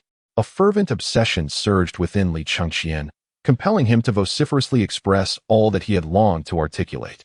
As Li Qingquan's words reverberated throughout the grand hall, the civil and military officials, akin to camels, desperately wished to bury their heads in the sand. Among them was Prince Wei, Li Tai, who shared the same sentiment of wanting to hide. Panic gripped him as he thought, "It is all over. I am doomed." Li Tai trembled involuntarily. Prior to Li Qingquan's outburst, Li Tai had already sensed impending misfortune, and with each of Li Qingquan's utterances, the realization struck him that his fate was indeed sealed. The other princes, observing Li Tai's distress, instinctively took a few steps away. They were not oblivious. Who would dare remain in proximity to Li Tai at such a perilous moment? He had unwittingly become a target, and they were not inclined to linger by his side. As the other princes distanced themselves, Li Tai's complexion shifted slightly. He, too, wished to move, yet his legs felt weighted, as if leaden. Listening to Li Qingqian's impassioned tirade, Li Shimin remained silent.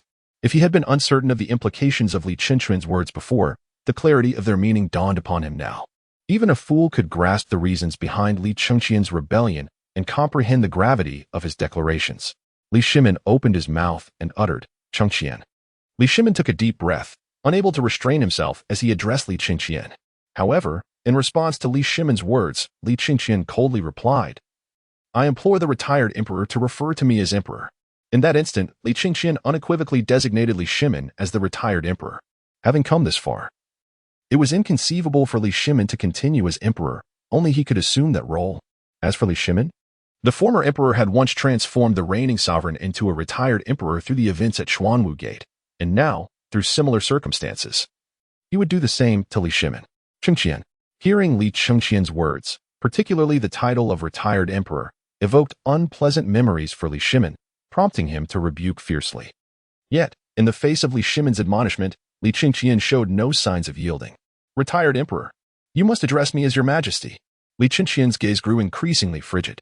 "Esteemed ministers, what course of action should you now undertake?" Li Qingqian directed his gaze towards the numerous officials within the grand hall. Confronted by his icy stare, the officials glanced at Li Shimin seated upon the dragon throne, then shifted their attention to the crown prince, Li Qingqian, who enveloped the entire Daming Palace.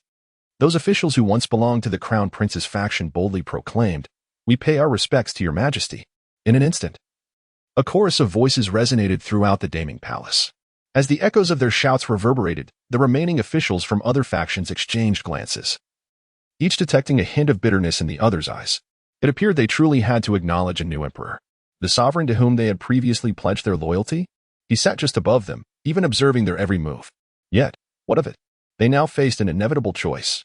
"We pay our respects to your majesty," came the next wave of voices from one official after another.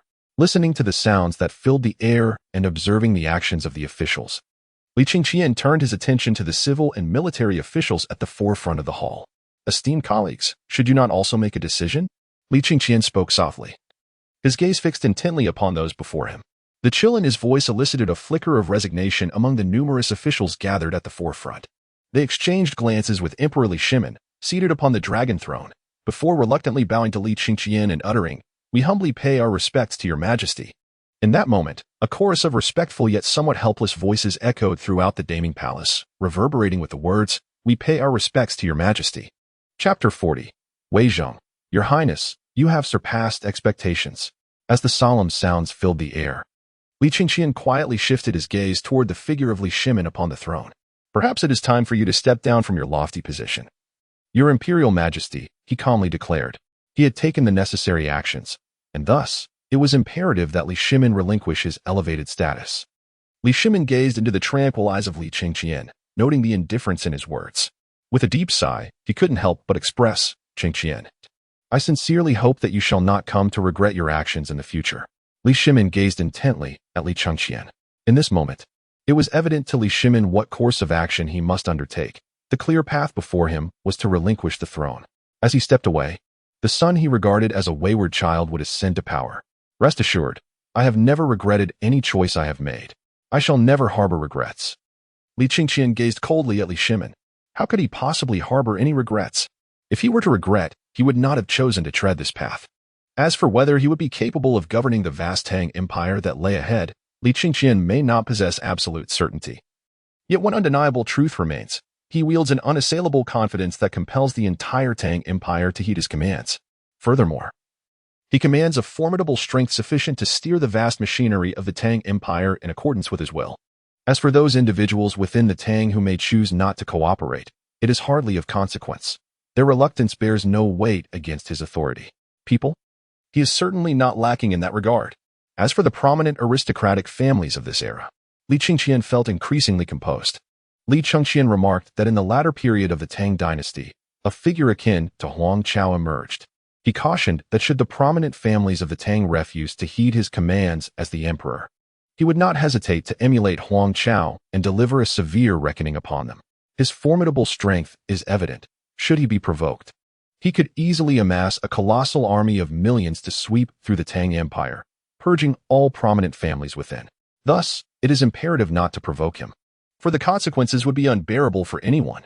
Given that he possesses the power to compel the entire Tang dynasty to submit, how could he possibly harbor regrets? In response to this declaration from Li Shimin, Li Chengqian expressed profound disdain. Your Imperial Majesty, I am currently extending you a modicum of respect. I hope you will accept this gesture. It would be unwise for you to disregard even this small token of consideration. Li Chengqian glanced at Li Shimin, who remained seated on the dragon throne, and his tone grew increasingly frigid. Soldiers, if the Emperor Taishang is unwilling to maintain his dignity, what do you believe should be done? Li Chengqian, without turning his head, spoke up. As his words echoed, the soldiers behind him roared in unison, "Kill! Kill! Kill!" Instantly, an overwhelming aura of bloodlust surged through the grand hall. The moment this ferocious atmosphere pervaded the space, the expressions of the civil and military officials, along with that of Li Shimin, drastically changed. Confronted with the fierce killing intent emanating from Li Chengqian's soldiers, Li Shimin gazed deeply at his once-beloved son, who now inflicted upon him the most profound anguish. Even the officials present could not help but turn their eyes toward Li Chengqian, the palpable ferocity instilling a sense of gravity within them. They were eager to comprehend when their crown prince had transformed into this current incarnation. Although the rebellious demeanor of their crown prince was somewhat surprising, it was not entirely unacceptable. After all, their emperor, who still occupied the dragon throne, had made the audacious choice to rebel 18 years prior. Furthermore, they could discern that the experiences faced by their crown prince bore a striking resemblance to those endured by their emperor nearly 2 decades ago. If their emperor had opted for rebellion then, it seemed not wholly unreasonable for their crown prince to do the same.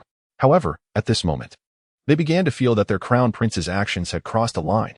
For instance, Wei Zheng, standing in the hall, could not help but step forward. "Your Highness," he declared, his face etched with seriousness. As Wei Zheng's words fell, all eyes in the hall turned toward him, filled with disbelief. Clearly, for some officials present, familiarity with Wei Zheng's character illuminated the reason behind his sudden outburst. This understanding left many, especially those with close ties to Wei Zheng, pale with concern, desperate to hear his thoughts but at a loss for words. In response to Wei Zheng's remarks, Li Chengqian, who had been fixated on Li Shimin, shifted his gaze toward Wei Zheng. "You?" he questioned, addressing Wei Zheng directly. At this moment, as Wei Zheng's words resonated, Li Chengqian instinctively cast his gaze in Wei Zheng's direction. As he did so, a torrent of memories regarding Wei Zheng surged through his mind. Li Chengqian was well aware of Wei Zheng's esteemed reputation, not to mention the numerous recollections he harbored about him. Presently, Wei Zheng's stern demeanor naturally prompted Li Chengqian to reflect upon the essence of his character. However, after a brief glance at Wei Zheng, Li Chengqian chose to disregard him entirely. "It's time for the Grand Emperor to step down." Li Chengqian continued to fix his gaze upon Li Shimin. In the face of Li Chengqian's unwavering stare and his words, Wei Zheng suddenly felt a wave of discomfort, particularly at Li Chengqian's blatant disregard for him. Unable to contain himself any longer, Wei Zheng spoke up directly. "Your Highness, how can you treat His Majesty in such a manner? Although he may soon ascend to the position of Taishang Huang, he remains the sovereign of the Tang Empire. As the Emperor of the Tang Empire, he deserves to be treated with the utmost respect. Similarly, even though your Highness is on the verge of becoming the Emperor of Tang, and soon to replace His Majesty, who will become Taishang Huang, he is still the current Emperor, while you are merely the Crown Prince of Tang. However, your Highness, your actions have surpassed all bounds." Wei Zheng's face was grave, and his eyes blazed with indignation as he fixed his gaze upon Li Chengqian. Hearing Wei Zheng's words, the onlookers were filled with a profound sense of lamentation. For the officials present, there was an overwhelming desire to voice their concerns to Li Chengqian. Yet none dared to utter a word.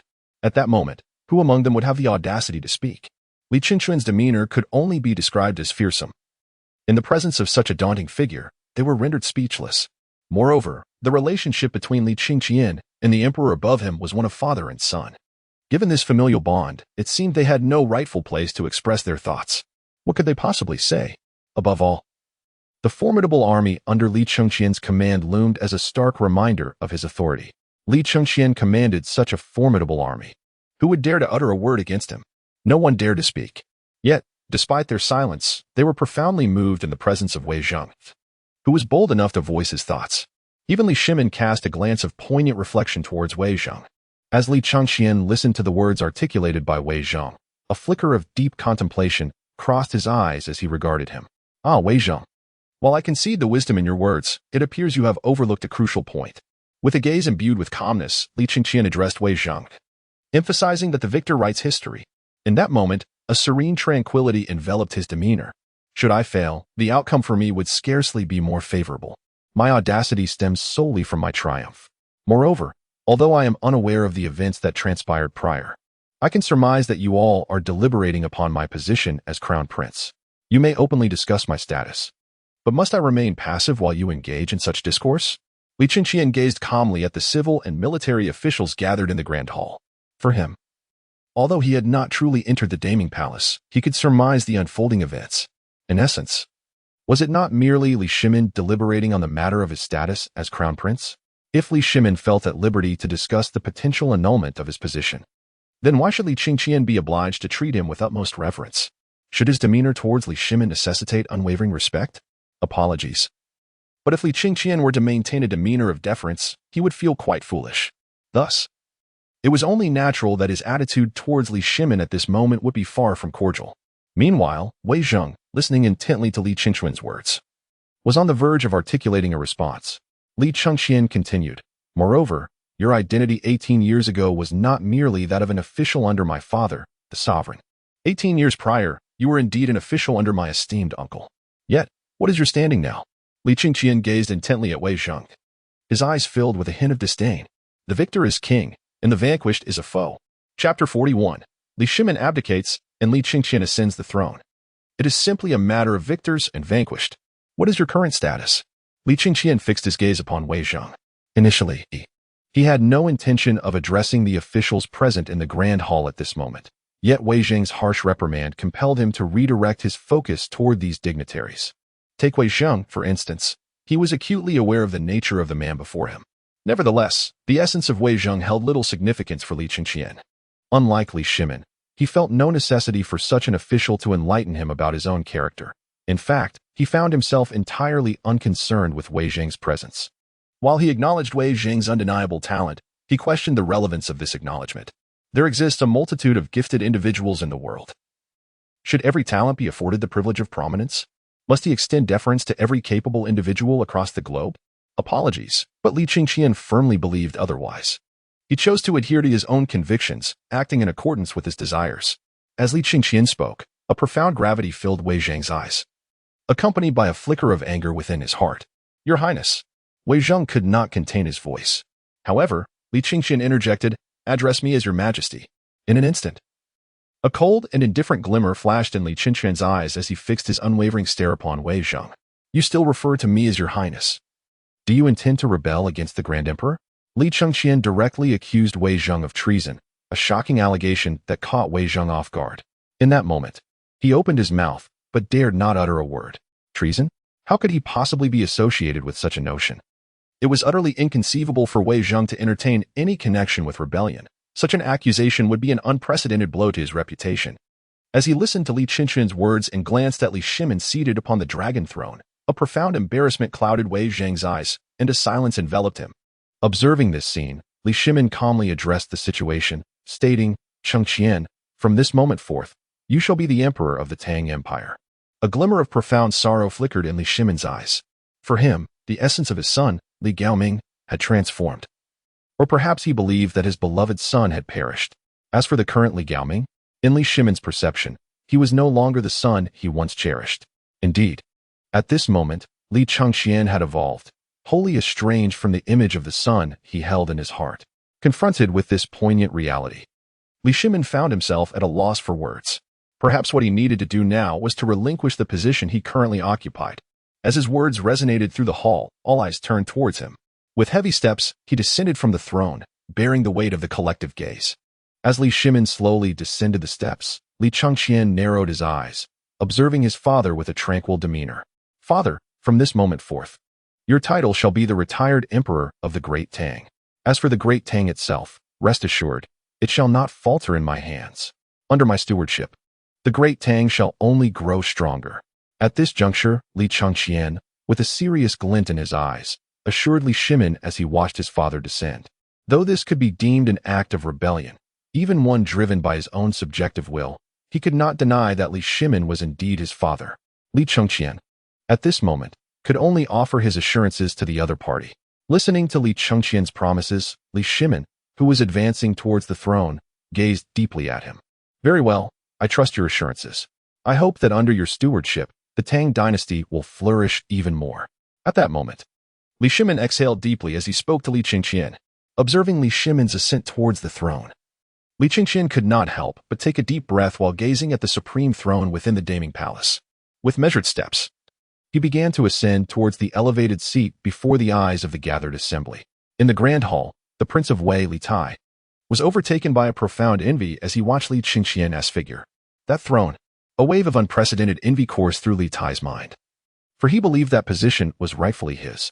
The individual who occupied that seat should have been him. Now, he found himself bereft of the qualification to ascend. A considerable blow to his aspirations. Alas, could this be fate? Li Tai's eyes flickered with a silence that spoke volumes. The officials and generals present in the hall turned their attention to the steadily rising figure of Li Chengqian. Moments later, under the scrutiny of the assembly, Li Chengqian stood directly before the dragon throne. He paused briefly in contemplation before unhesitatingly taking his seat. As Li Chengqian settled into his new position, the officials in the hall simultaneously proclaimed with unwavering resolve, "Long live your majesty." Instantly, a chorus of voices echoed throughout the grand hall. In that moment, seated upon the dragon throne, Li Chengqian's eyes sparkled with an unprecedented excitement. From this moment forth, I am the emperor of the Tang Empire. Li Chengqian's eyes shimmered with a hint of excitement as he spoke to himself. As his words faded, his gaze naturally drifted towards the multitude of officials within his sight. Confronted by the esteemed courtiers of the Tang dynasty, Li Chengqian's eyes bore a profound and oppressive intensity. From this moment forth, I shall be the emperor of the Tang Empire. Li Chengqian spoke with a grave demeanor. In response to his serious words, the assembly in the grand hall could not help but erupt in unison, exclaiming, "We pay our respects to your majesty." An overwhelming chorus of voices resonated throughout the hall. Chapter 42. A month later, ascending the throne. The shock induced by the dragon scale warhorse. All ministers, please rise. Facing the reverence of the officials, Li Chengqian inclined his head slightly. Instantly, the officials stood up obediently. Gazing down at the multitude of officials, Li Chengqian, seated upon the dragon throne, spoke softly, "Speak freely. What matters weigh upon your minds? If there are any issues to report, feel free to voice them here. I shall attend to them." Li Chengqian spoke with a grave tone. In response to his words, several officials instinctively glanced at Li Shimin, as they had previously intended to report to him. However, at this moment, it seemed they had no choice but to address the former crown prince, the emperor yet to ascend the throne. "Your Majesty, the loss of land in the Yellow River Basin has significantly increased in recent years and requires urgent attention." A voice soon resonated within the grand hall. Upon receiving the report regarding the Yellow River, Li Chengqian immediately adopted a serious demeanor. The matters pertaining to the Yellow River must be handled with utmost care. The Yellow River is the cradle of Huaxia civilization. We cannot afford any mishaps. We must engage in afforestation along both banks of the river and strictly prohibit logging. Anyone who dares to fell these trees will face monetary penalties and, in severe cases, imprisonment. Li Chengqian asserted with firmness. Although the current situation in the Yellow River Basin had not yet escalated to the alarming levels of later generations, some land erosion had begun to manifest along its banks. Concerning this issue, Li Chengqian resolved that he would address the Yellow River's challenges during the Tang dynasty, by resolving these matters sooner rather than later. The common folk living along the riverbanks could enjoy a better quality of life, free from the anxiety of potential floods following torrential rains. Understood. The reporting officials replied with utmost respect to Li Chengqian's directive. "Is there anything else?" Li Chengqian inquired, surveying the civil and military officials within the Daming Palace. The officials exchanged glances, and a subtle silence enveloped the room. "Are there any other matters?" At present, it seemed there was indeed nothing else. Observing the silence in the hall, Li Chengqian comprehended that there were likely no further issues to address. "Since there are no other matters, I shall make an announcement." At this moment, Li Chengqian fixed his gaze upon the numerous officials in the hall. Instantly, a solemn atmosphere filled the grand hall as the officials regarded Li Chengqian with intense seriousness. In response to their earnest gazes, Li Chengqian spoke softly. "Although I am now the emperor of Tang, the coronation ceremony has yet to commence. I have decided, 1 month from now, I shall hold the grand coronation ceremony." Li Chengqian cast a solemn gaze upon the numerous officials within the grand hall. As he spoke, A palpable sigh of relief swept through the assembly, for they had anticipated his forthcoming remarks with bated breath. To their astonishment, the topic at hand was none other than his impending ascension to the throne. While this was indeed a significant matter, it afforded them a measure of solace. It is well known that the entire court, comprising both civil and military officials, were loyal subjects of the late emperor. Thus, it was inevitable that the new sovereign would begin to systematically purge the court of its existing officials to replace them with his trusted confidants. This reality was universally acknowledged, and their greatest fear lay in the possibility of a sudden and unannounced upheaval, which would leave them no time to prepare. The mere announcement of a month's grace provided them with an opportunity to strategize, allowing for a more orderly transition. A month hence, I shall be the true emperor of the Tang Empire. Surely, you will not hinder this endeavor? Li Chengqian cast a languid glance at the multitude of officials within the grand hall. Confronted by his penetrating gaze, the assembled dignitaries involuntarily shuddered. Rest assured, Your Majesty, we shall spare no effort in fulfilling your commands. In an instant, resolute voices reverberated throughout the chamber, listening to the fervent declarations echoing in the hall. Li Shimin's eyes merely flickered with a glimmer of despondency. To him, Li Chengqian's hasty proclamation of ascending the throne in a mere month was a clear indication of an overwhelming desire to become the emperor of the Tang dynasty. Indeed, one could describe his eagerness as nothing short of extraordinary. He himself had not been so impatient. He had taken time to transition through the position of crown prince before embracing the mantle of emperor. Yet, what of Li Chengqian? After seizing power, he announced his intention to become emperor just a month later, a move that Li Shimin perceived as excessively hasty. Was there truly such urgency? Was there no attempt at concealment? Perched upon the dragon throne, Li Chengqian also discerned the disappointment in Li Shimin's gaze. However, he chose to disregard it entirely. He no longer felt the necessity to heed Li Shimin's sentiments. Rather, it was Li Shimin who would now have to consider his own. As for him, Li Chengqian can assert with certainty that within the present Tang Empire, there exists no individual capable of restraining him. The court session has concluded. Li Chengqian calmly waved his hand and declared, "Long live your majesty." In response to Li Chengqian's command, the officials within the grand hall immediately spoke with utmost respect. Soon, a procession of figures began to make their way outside the Ming Palace. Observing the departure of this multitude, Li Chengqian glanced at the dragon throne upon which he sat, a flicker of emotion passing through his eyes. At last, I have ascended to this position. I have awaited this day for far too long. A flicker of bewilderment flashed in Li Chengqian's eyes. Although he had yet to ascend the throne, in essence, he had already become a true emperor. The long-held obsession that had consumed him for 18 years was finally unraveled at this moment. Initially, Li Chengqian's ambition may not have been to become emperor. But as time passed, his desire had subtly transformed into a determination to ascend as the sovereign of the Tang Empire. The former Li Chengqian had failed to achieve this. Yet the present version of himself had triumphed. Thus, confronted with the reality of his imperial status, he experienced a profound sense of disorientation. In stark contrast to Li Chengqian's dazed state within the grand hall, the ministers and military officials exiting the Daming Palace were taken aback by the sight of soldiers gathered outside. As they beheld the formidable figures of these troops, a wave of astonishment surged through their hearts. Could these be the soldiers belonging to His Highness the Crown Prince? At that moment, they still referred to Li Chengqian as the Crown Prince, for he had not yet been formally crowned emperor. Although he was, in every sense, half an emperor, their habitual titles were not easily altered in a short span of time.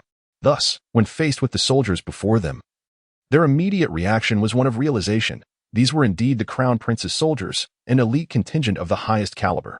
They were left to wonder where such exceptional soldiers had been sourced. As the generals surveyed the troops within their line of sight, they were met with profound astonishment. As commanders of the Tang Empire, they may not have been battle-hardened veterans, but each had earned their rank through valor on the battlefield. Their experience allowed them to recognize that these soldiers were undoubtedly among the finest of the elite. The question lingered in their minds, from whence had the Crown Prince procured such formidable forces? Just as they marveled at the soldiers of the Iron Blood Legion, their gaze was soon met by the sight of the dragon-scale corps, mounted upon their magnificent dragon-scaled steeds. Ah, this. As the officials beheld the dragon-scaled horses appearing before them, they were momentarily rendered speechless. Surely, their eyes were not deceiving them? Meanwhile, Cheng Yaojin gazed at the war horses before him, which astonishingly bore scales upon their bodies. Rubbing his eyes, he found that no matter how he tried, The scaled steeds remained unchanged in his vision. Surely, there was nothing amiss with his sight. These horses were indeed adorned with scales. Observing Qing Yaojin's astonishment, Changsun Wuji regarded the dragon-scaled warhorses with a glimmer of curiosity in his eyes. Listening to Changsun Wuji's remarks, Cheng Yaojin shifted his gaze towards the direction of the dragon-scaled horses. How could these steeds be covered in scales? What was the nature of this phenomenon? Where, indeed, had these scaled warhorses originated from? In an instant, a contemplative silence enveloped Cheng Yaojin. It was not only Cheng Yaojin. Anyone possessing even a modicum of common sense understood that scaled warhorses were a fantastical notion. Yet, here they were, all before him, entirely covered in scales. It seemed that the crown prince harbored a secret, a most extraordinary one at that. Concurrently, Fang Xuanling's eyes gleamed with contemplation as he spoke. Unable to resist, he turned to gaze towards the Daming Palace, where he envisioned Li Chengqian seated upon the dragon throne. The crown prince was becoming increasingly enigmatic. He appeared utterly transformed from the individual he once was. Chapter 43. The Weeping Prince of Wei, Li Tai, goes to the land of the Wokou to alleviate the concerns of the Tang dynasty. As the officials departed from the Daming Palace, only Li Chengqian and his soldiers remained, alongside Emperor Li Shimin and several imperial princes, as well as a few eunuchs. With this small assembly left within the palace, the princes trembled as they addressed Li Chengqian. Listening to the quivering voices of the princes, Li Chengqian directed his gaze towards them. Under his scrutiny, the princes felt an involuntary gulp in their throats. Although Li Chengqian uttered not a word, they sensed an undeniable aura of menace emanating from him. This palpable tension instilled fear in the hearts of the princes present. Noticing the terror in their eyes, Li Chengqian cast a sidelong glance before narrowing his eyes at Li Tai. "Fatty, do you still remember who I am?" Li Chengqian fixed his gaze intently upon Li Tai, and then, a flicker of calmness passed through his eyes as he began to speak. As Li Chengqian's words reached him, Li Tai, among the many princes, was suddenly engulfed by a wave of trepidation. It was unmistakably clear Li Tai was in a state of panic. He was acutely aware that the brother he had once deemed a worthless fool now held the power over his very life and death. A mere command from Li Chengqian could spell the end for him. Of course, had there been no prior conflict between them, Li Tai would not have felt such profound fear. However, the crux of the matter lay in the fact that they had indeed just clashed. Following their altercation, the Eastern Palace, where Li Chengqian resided, had come under the scrutiny of unscrupulous individuals, leading Li Tai to believe that his elder brother might very well attribute this predicament to him. Would he face death? Thus, Li Tai was genuinely gripped by fear. Observing the palpable dread etched upon Li Tai's face, Li Shimin, standing in the great hall below, could not help but furrow his brow slightly. "Chengqian, he is your brother." Li Shimin could not help but speak.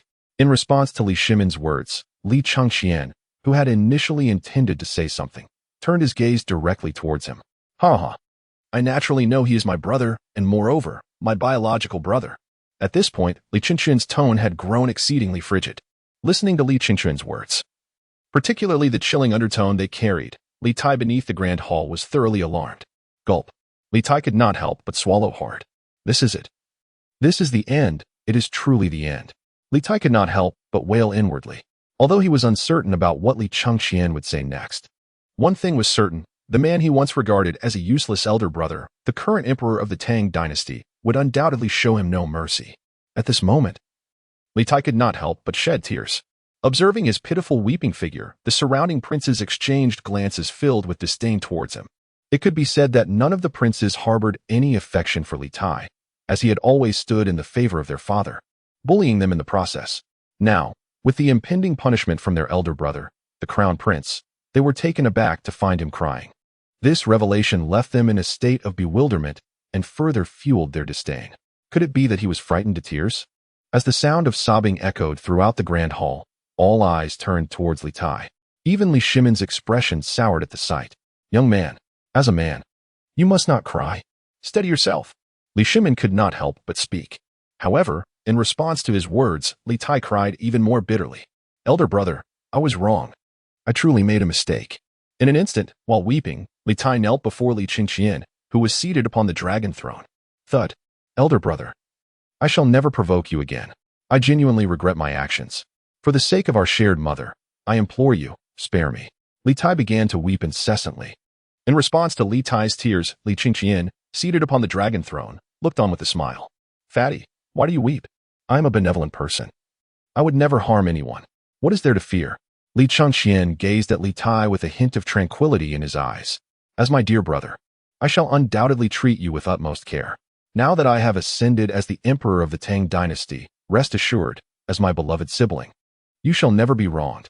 While speaking, Li Changqian fixed his gaze intently upon Li Tai. You shall take my place and govern a territory on my behalf. Li Changqian pondered for a moment before softly addressing Li Tai. In response to Li Changqian's words, the assembly within the grand hall fell into a profound silence. Even Li Shimin regarded Li Changqian with a gaze tinged with skepticism.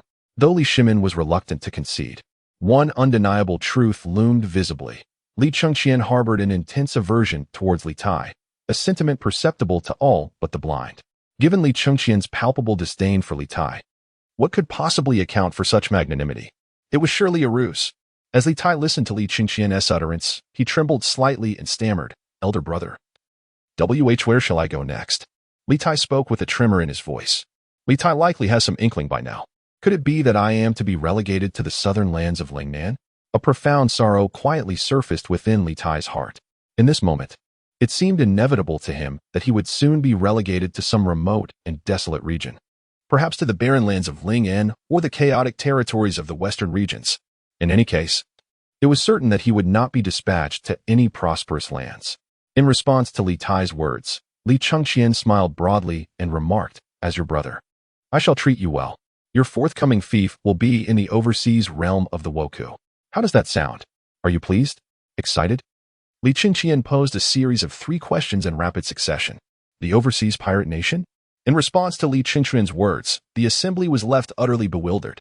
The mere mention of overseas was enough to astonish them, for in their eyes, this term was synonymous with barbaric lands. Indeed, what was this pirate nation?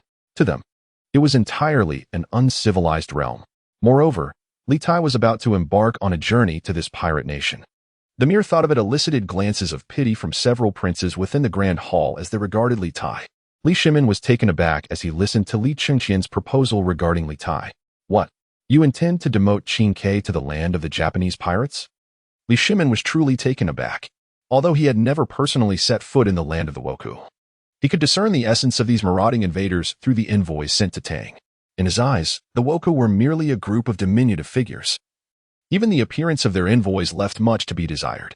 After all, these envoys represented the face of their nation, suggesting that the Wokou must have dispatched individuals of relatively higher stature or refinement. The status of these envoys within their society could undoubtedly be described as esteemed. Yet, despite the possibly elevated standing of these envoys, they remained in Li Shimin's view as mere barbarians among barbarians. He found their stature so lacking that he entertained the notion that an ordinary citizen of the Tang Dynasty could easily ascend to the stature of a giant in their land, effortlessly vanquishing the Wokou. And now, Li Changqian is indeed determined to exile Li Tai to the land of the Japanese pirates. This is unequivocally a punishment of the severest kind, one that could even be described as terrifying. Father, what are you saying? What does it mean to be exiled? The chubby boy, as a prince of the Tang Empire, possesses the qualification to share in the burdens of our great nation. The Tang Empire cannot indefinitely sustain him. You may choose to support him for eternity, but I shall certainly not provide for him forever. As his elder brother, I cannot stand by and witness his current state.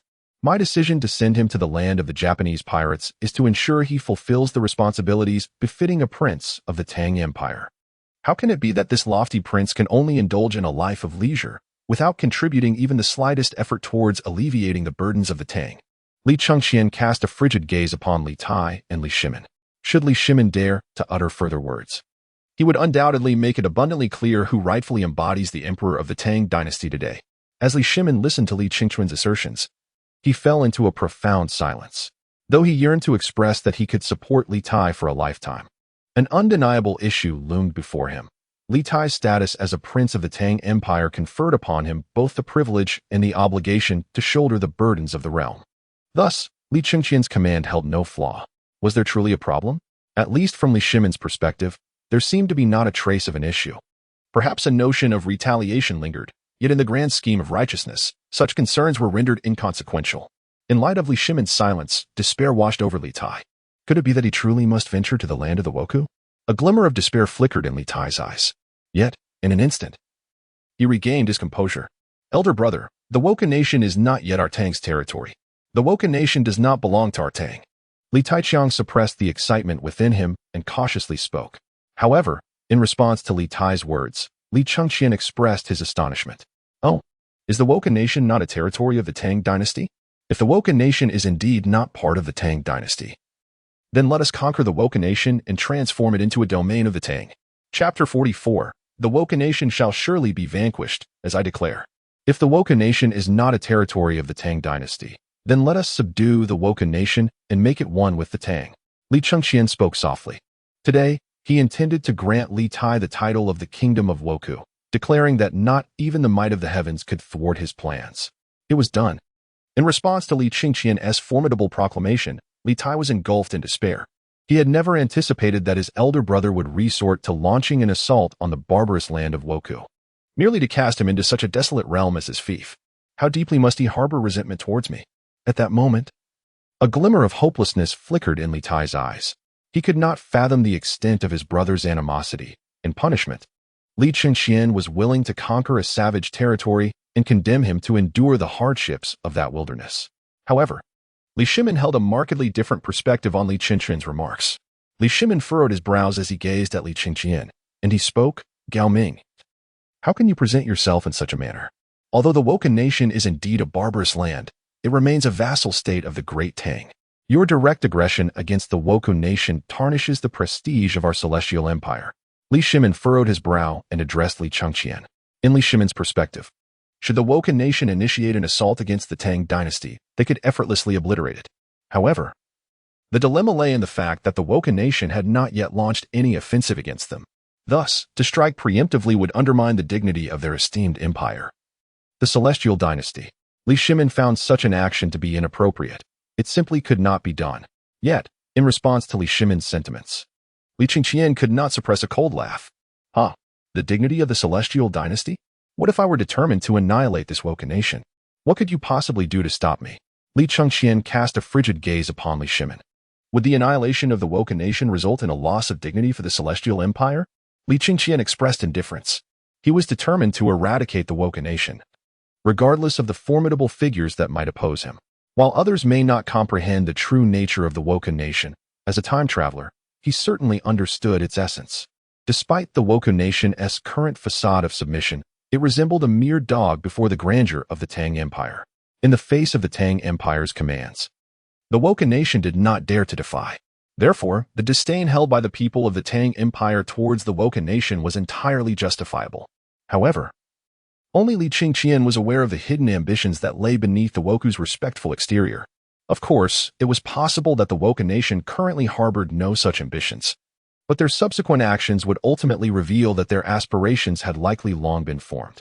Now that he found himself in the Tang era, surrounded by a Woken Nation that was perhaps only marginally more advanced than primitive society, why should he not preemptively eliminate them? As for the Woku's current compliance, would his actions to eradicate them tarnish the majesty of the Celestial Empire? Li Chengqian was unfazed. He was resolute in his intention to obliterate the Woken Nation. No one could stand in his way. He declared that even the mightiest figures could not impede his resolve. When Li Shimin encountered Li Chengqian's icy gaze, he was instantly rendered silent. He had momentarily forgotten that he was no longer the emperor of the Tang Dynasty. He was now the retired emperor, without any authority to intervene in state affairs. Of course, he could choose to meddle, but the potential repercussions of such interference were unfathomable. The likely outcome could be that Li Chengqian, seated upon the dragon throne, would unleash a massacre, with the entire palace under the control of his adversaries. If they chose to unleash chaos, who could possibly withstand their wrath? Especially now, with Li Chengqian's transformed demeanor. Li Shimin felt even more apprehensive about making such a choice. He was unwilling to gamble. Perhaps appointing you as crown prince was the most regrettable decision of my life. At this moment, Li Shimin cast a glance at Li Chengqian, and a profound sense of regret welled up within him. In Li Shimin's view, the decision he lamented most was the elevation of Li Chengqian to the position of crown prince. Had he not appointed Li Chengqian as his successor, the current turmoil would likely have been averted. Yet, he had chosen to make him the crown prince, leading to this very coup, one that had ensnared him. Li Shimin could vividly envision the majestic stature of the Tang Empire, once revered as the Celestial Empire, diminishing at an alarming rate. In response to the flicker of regret evident on Li Shimon's face, Li Qingqian opted to disregard it. It is settled then. Prepare yourself well. Soon, you shall embark on a journey to the land of the Woku to assume your title. As a prince of the Tang Empire and my own brother, it is imperative that you govern the Woku with an iron hand. However, even in your capacity as a prince, you must not transgress the laws of our realm. Should you dare to engage in any unlawful conduct, I will have no choice but to act against you, regardless of our kinship. As my brother, you are bound to uphold the laws of the Tang. Remember, a prince is no different from a commoner when it comes to the law. I hope you grasp this truth. Listening to Li Qingquan's admonitions, Li Tai felt as though he could foresee a fate worse than death awaiting him in the land of the Woku, and he feared he might never return from there. With a sudden thud, Li Tai fell to his knees. Father! In an instant, he cried out to Li Shimon. Sensing that he might soon be deprived of his father's presence forever, Li Tai began to lament and weep. At the sound of his cries, Li Qingqian furrowed his brow. Silence. Otherwise, I cannot guarantee what actions I might take. In an instant, upon hearing Li Qingquan's emotionless words, Li Tai instinctively shut his mouth. Observing Li Tai's cessation of tears, Li Qingqian nodded slightly and turned his gaze towards his other brothers. As for you all, Li Qingqian pondered thoughtfully, gently stroking his chin. All shall guard the territory for me. Li Qingqian waved his hand decisively. Chapter 45, The Exiled Prince to the Frontier. The Great Tang does not harbor idlers. All shall guard the territory for their sovereign. Li Chengxian waved his hand decisively. After contemplating the matter concerning his younger siblings, he resolved to arrange for all of them to be occupied elsewhere, rather than having them linger before him and cause annoyance. It would be far more prudent to dispatch them all. However, to eliminate them outright was beyond even his ruthless nature at this moment. Of course, such a drastic measure could be considered should they engage in any unlawful or immoral conduct. If they dared to tread that path, Li Chengxian would not hesitate to take action against them. Li Chengxian's self-definition is rather straightforward. He has never considered himself a virtuous man. Thus, when confronted with his younger brothers, he unceremoniously assigned them their duties. You shall serve to guard the borders, he commanded. Upon hearing Li Chengxian's orders, all the princes in the grand hall could not help but reveal a trace of bitterness. They observed their father's silent demeanor and realized they would indeed have to heed their elder brother's command and journey to the frontier to protect the territories of the Tang Empire. However, when they gazed upon the ashen face of Li Tai, an unexpected wave of comfort washed over them. At the very least, they were not being sent to the barbarian lands. They were still within the realm of the Tang Empire, and there remained hope. In that moment, the princes found solace in their hearts. Although they were to venture forth to safeguard the borders of their great empire, they reassured themselves that they were still on Tang soil, were they not? As long as they remained within the empire's confines, their princely status, while not necessarily granting them immense privileges, would certainly spare them from a life of dire poverty. As for Li Tai, despite being the esteemed Prince of Wei, favored by the current retired emperor, once he set foot in the land of the Japanese pirates, no matter how cherished he was by their father or how noble his title, his circumstances would undoubtedly be far worse than theirs. Contemplating this, the prince's spirits were instantly lifted. Witnessing the transformation of their brother's initially bewildered and despondent expressions into one of joyful relief, even Li Chengxian felt a sense of bewilderment. Could it be that these fellows had lost their senses due to his command? Li Chengxian gazed thoughtfully at the expressions of the individuals before him, his chin resting upon his hand. Observing their faces, which bore a blend of sorrow tinged with a hint of joy, he could not help but gesture with his hand. Enough, enough, he proclaimed. You may all withdraw. Take the time to prepare, for soon you shall be tasked with safeguarding the borders of the Great Tang. Li Qingqian spoke softly, as you command. In response to his directive, the numerous princes nodded respectfully. Soon, figures began to depart the grand hall in succession. Even Li Tai, with an expression fraught with despair, began to exit. Remaining in the hall was not an option he desired. He longed to leave at the swiftest pace possible. Who could predict what further turmoil awaited him if he lingered? He had already suffered enough during his journey to the land of the Woku. The thought of his elder brother deeming his punishment insufficient and sending him to an even more desolate place was unbearable. Thus, to evade further retribution from his brother, Li Tai hastily vacated the hall. As the figures departed, only Li Chengxian, Li Shimon, and the soldiers he had brought into the hall remained. However, both Li Chengxian and Li Shimon chose to disregard the presence of the soldiers at that moment. Li Shimon gazed intently at Li Chengxian. silently urging him to show a measure of kindness toward his younger siblings. They posed no threat to his position, and there was no need for such treatment. After all, they were his brothers, especially his own blood. Li Shimin spoke deeply. How could he not discern the true intentions of Li Chengqian? The latter repeatedly proclaimed the necessity for the princes to journey to the borders of the Tang dynasty to safeguard its territory, a proposition that ostensibly bore no issues. Yet, he was not a fool. Who was he? After reigning as emperor for so many years, if he were unable to comprehend the underlying message, Li Shimin would deem his imperial tenure utterly futile.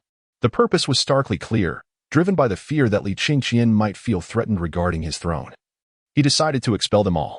Indeed, the very prince he loathed, Li Tai, was dispatched to the land of the Wokou, and it was highly improbable that he would return in this lifetime. Did the others still possess the audacity to threaten Li Chengqian's claim to the throne? No. They were utterly devoid of such entitlement. Furthermore, other princes, who superficially appeared to possess claims to succession, had now all been relegated to the borders. To phrase it more delicately, they were sent to the frontiers to defend the Tang territory. To state it bluntly, they had been exiled. Li Shimin could scarcely fathom the cold-heartedness of Li Chengqian, who had exiled all his brothers to the frontier. Listening to Li Shimin's words and observing his expression, Li Chengqian replied nonchalantly, "My Tang Empire does not harbor idlers. Although they are my brothers, their presence in the Tang signifies idleness. If they are to be considered idlers, then the Tang shall not retain such individuals. What does it matter that they are my brothers? They must contribute their worth, otherwise they are unworthy of the privileges they enjoy. Moreover, as my brothers, they should serve as paragons for others, setting an example for the people of the world." Li Chengqian gazed solemnly at Li Shimin below. Upon hearing Li Chengqian's words, Li Shimin could not help but look intently at him. Very well, let them set this example. Li Shimin gritted his teeth. As for the future, the great Tang dynasty is entrusted to you. I hope you shall not let me down, otherwise you will find it impossible to explain yourself to your grandfather and your uncle. Li Shimin cast a glance at Li Chengqian, and without hesitation, he chose to depart.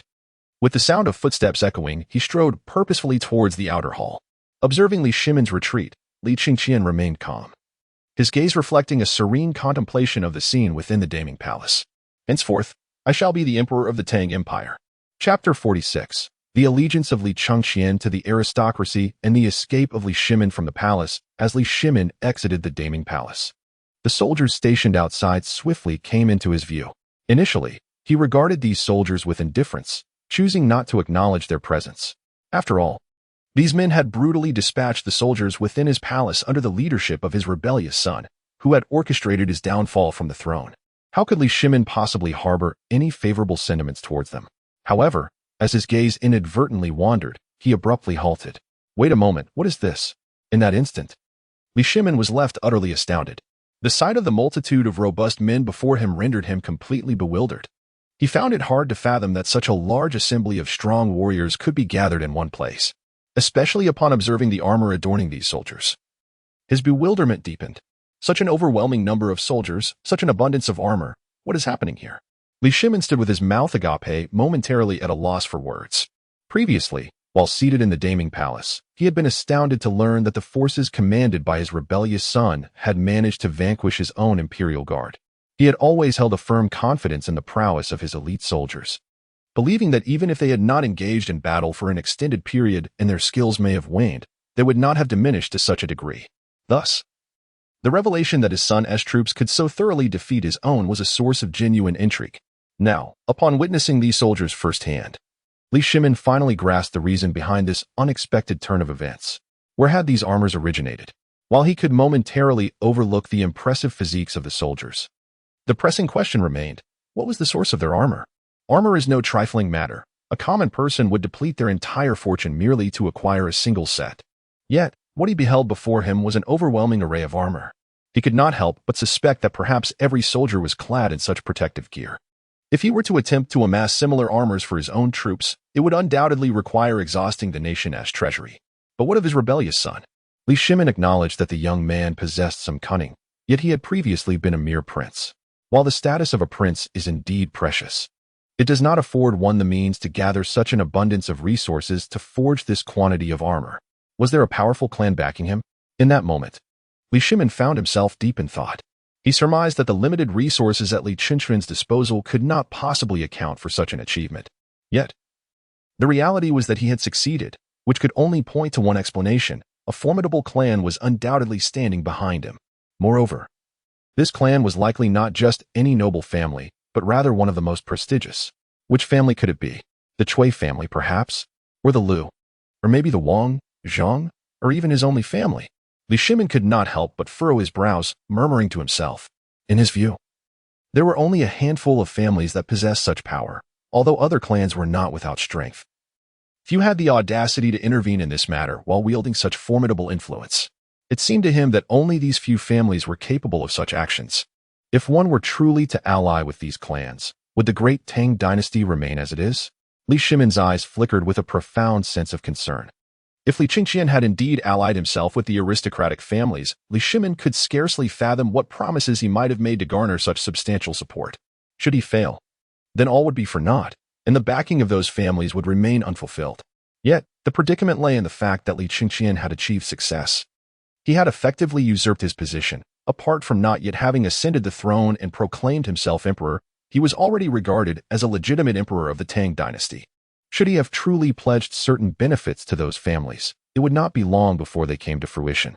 Once he fulfilled the demands of the aristocracy, the entire Tang Empire would face unprecedented upheaval. If you have indeed promised those families any advantages, then even at the cost of my own life, I shall ensure your downfall. Li Shimin spoke softly. Despite being imprisoned in the palace by Li Qingqian, he believed that if he truly desired freedom, he could muster all his strength to escape. In his eyes, even if Li Qingqian had garnered the support of the aristocracy, he would still make it clear that the throne was not a mere gift from others. It was a position he had valiantly secured through his own efforts. He could accept becoming the retired emperor, and although he felt immense anger towards Li Qingqian, he understood that choosing to sever ties completely at this juncture could lead to the destruction of Chang'an due to their impending conflict. If Li Qingqian were to escape, the entire Tang Empire would be thrown into turmoil. Li Shimin placed great importance on this matter, which is why he chose to refrain from action. Otherwise, he could have effortlessly chosen to break free from the palace. Of course, this is contingent upon the other party genuinely promising the interests of the noble families. Otherwise, he would not hesitate to rally all the forces at his disposal to escape the palace. He wanted his rebellious son to understand that he does not take his father's authority lightly. I hope you do not let me down. Li Shimin turned his gaze back toward the Grand Ming Palace, lost in silent contemplation. With a decisive step, he began to walk away into the distance. Indifferent to the soldiers behind him, Li Shimin had completely abandoned any lingering thoughts of allegiance. His mind now wandered to the potential consequences if the opposing faction indeed promised the immense benefits of the aristocracy. How might he escape the confines of the imperial palace? As Li Shimin departed, particularly following the exit of the civil and military officials from the palace, news of Crown Prince Li Chengqian instigating yet another Xuanwu Gate incident began to circulate throughout the city of Chang'an. Upon hearing that their crown prince had launched a coup to dethrone their sovereign, the populace of Chang'an was engulfed in a profound shock. The crown prince initiated a Xuanwu Gate incident? The city erupted in fervor. Clearly, while many citizens had never laid eyes upon the crown prince, they possessed a keen awareness of his identity. They also understood the nature of their emperor and could grasp the essence of his character. Especially the older generations who had a clearer perspective on their sovereign's true disposition. Indeed, it might now be necessary to address him as the retired emperor. The present retired emperor was yesterday's monarch, and he was the one who had once instigated the Xuanwu Gate incident himself. He had transitioned from the Prince of Qin to the Crown Prince, ultimately ascending as the emperor of the Tang Dynasty. While outsiders may not fully comprehend this historical context, the citizens of Chang'an were acutely aware of it. The news could not be concealed. Although the retired emperor's initial Xuanwu Gate incident was undeniably bloody and brutal, it must be acknowledged that under his leadership, the Tang Dynasty had grown extraordinarily powerful. And now, after 18 years, the Xuanwu Gate incident had been reignited. The instigator of this new upheaval was none other than the son of the current retired emperor, yesterday's crown prince. As the citizens of Chang'an absorbed this shocking revelation, they were struck with astonishment and disbelief. What transformations might the Tang Dynasty undergo under the crown prince's guidance? Could the Tang become even more formidable? In that moment, the citizens began to engage in fervent discussion. I believe it is possible. Look, Your Majesty. Oh, I mean, retired emperor. 18 years ago, the retired emperor ascended to the throne through the Xuanwu Gate incident, and under his leadership, our Tang has become remarkably powerful. 18 years have passed, And now, Your Highness, though it is only fitting to address you as His Majesty. Indeed, His Majesty is the son of the retired emperor. As the saying goes, dragons beget dragons. And phoenixes beget phoenixes. A mouse's offspring is born to burrow.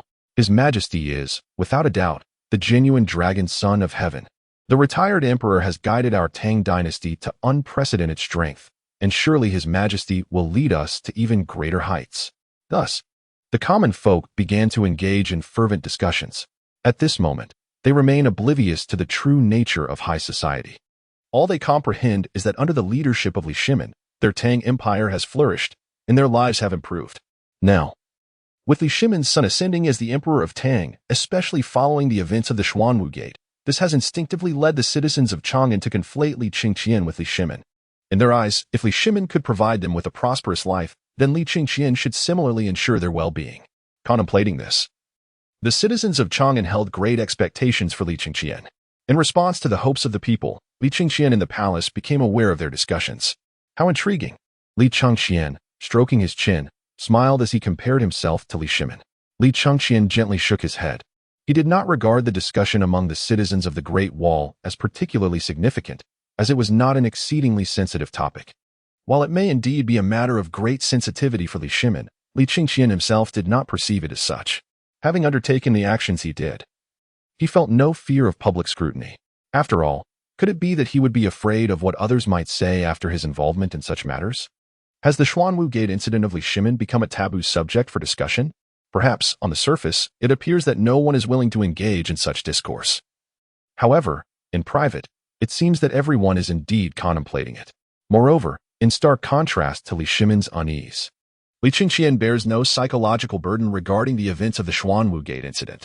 To him, ascending to the throne of the Tang dynasty necessitates navigating the tumultuous waters of the Xuanwu Gate incident.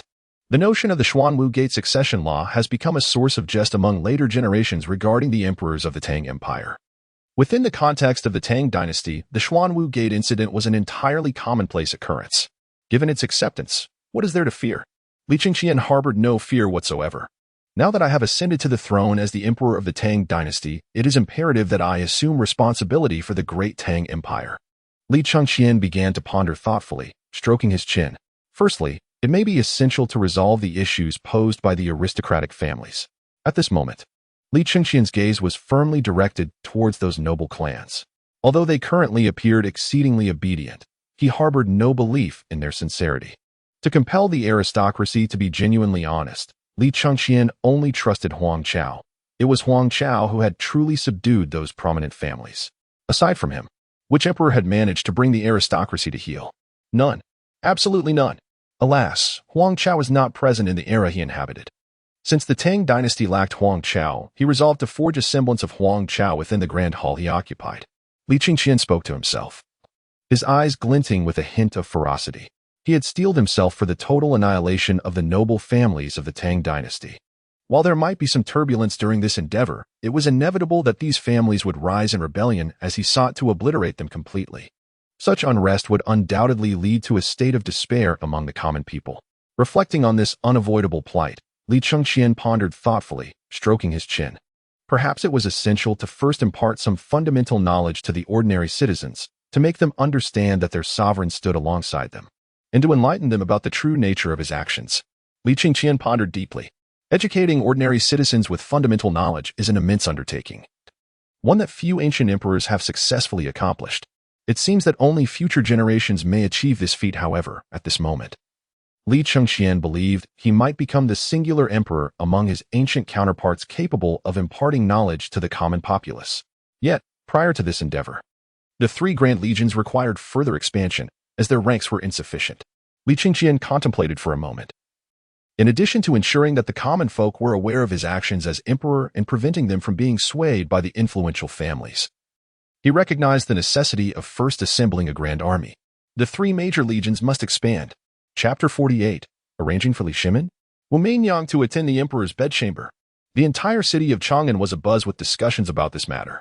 Li Shimin gazed coldly at Yuan Tiangang before him, a flicker of murderous intent passing through his eyes. Are you certain that no one is instigating this matter from behind? The indifferent words of Li Shimin echoed in Yuan Tiangang's ears. In response to Li Shimin's remarks, Yuan Tiangang respectfully replied, "Your Majesty, there is no evidence of any ulterior motives behind the matters currently being discussed among the citizens of Chang'an." Upon hearing Yuan Tiangong's words, Li Shimin fell into a profound silence. The absence of orchestrated influence suggested that the discussions genuinely stemmed from the common people. However, this left Li Shimin feeling somewhat at a loss. Had there been someone orchestrating events behind the scenes, he would have made it clear that, despite now being the retired emperor of the Tang dynasty, the power he commanded still held formidable weight. It would be a grave misconception to assume that his current status diminished his influence. His authority remained potent and undeniable. Yet, the crux of the matter lay in the fact that there was, in reality, no one manipulating the situation. It was entirely the voice of ordinary citizens. Surely, he could not resort to drastic measures against these common folk.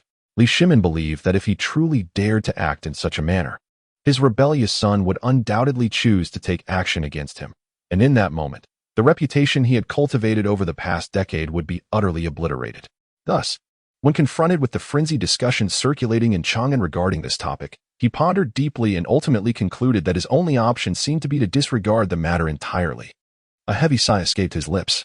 In response to this sigh from Li Shimin, Yuan Tiangang remained respectfully silent within the grand hall. At this moment, he understood precisely what was required of him. Indeed, he found himself burdened with concerns for his own future. After all, the situation was clear. The current emperor was no longer the retired sovereign of the present, but belonged to the former crown prince. Faced with the former crown prince, Yuan Tiangang found himself at a loss for how to proceed. Although he had never interacted with Li Qingxian, he was acutely aware that the latter's attitude towards him was far from favorable, especially after the incident where unsavory individuals besieged the Eastern Palace. Yuan Tiangang could easily imagine how Li Qingxian felt about him. As for the command to encircle the Eastern Palace, it was not issued by him. Nonetheless, it was the unsavory individuals who executed it, and he was recognized as their leader. Yuan Tiangang could envision the current emperor's sentiment towards him. Observing the silent Yuan Tiangang below, Li Shimin's eyes flickered with contemplation.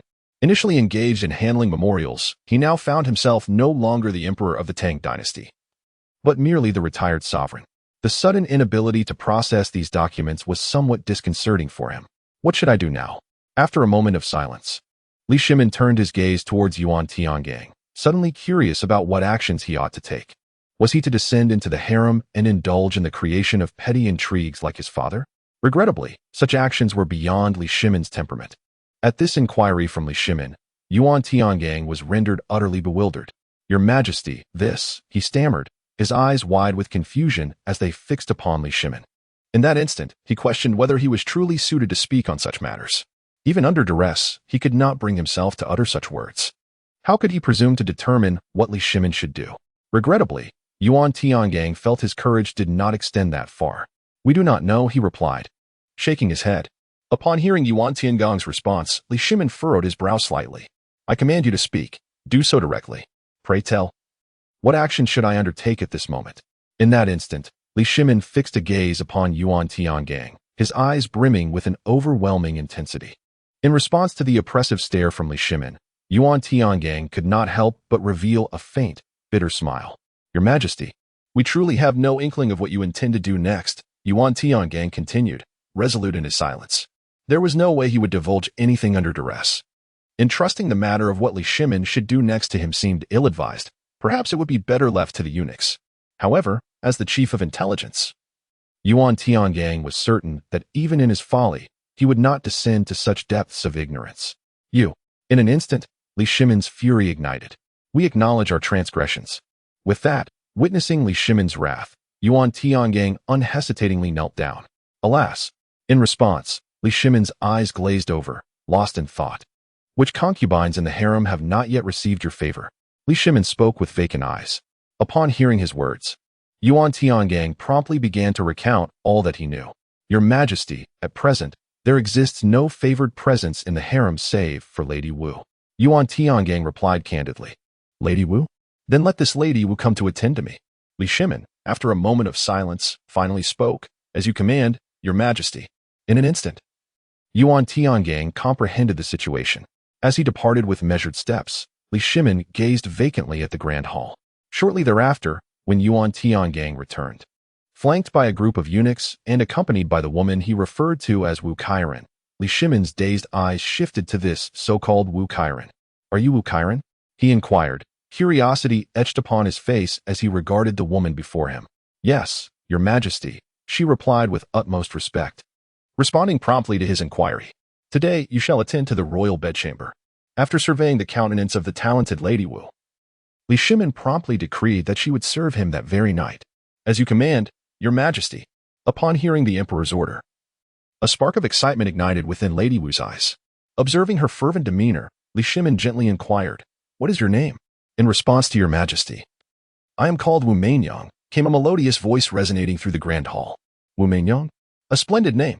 Chapter 49, The Birth of the Celestial Eye. The cornerstone of the future of the Tang Dynasty.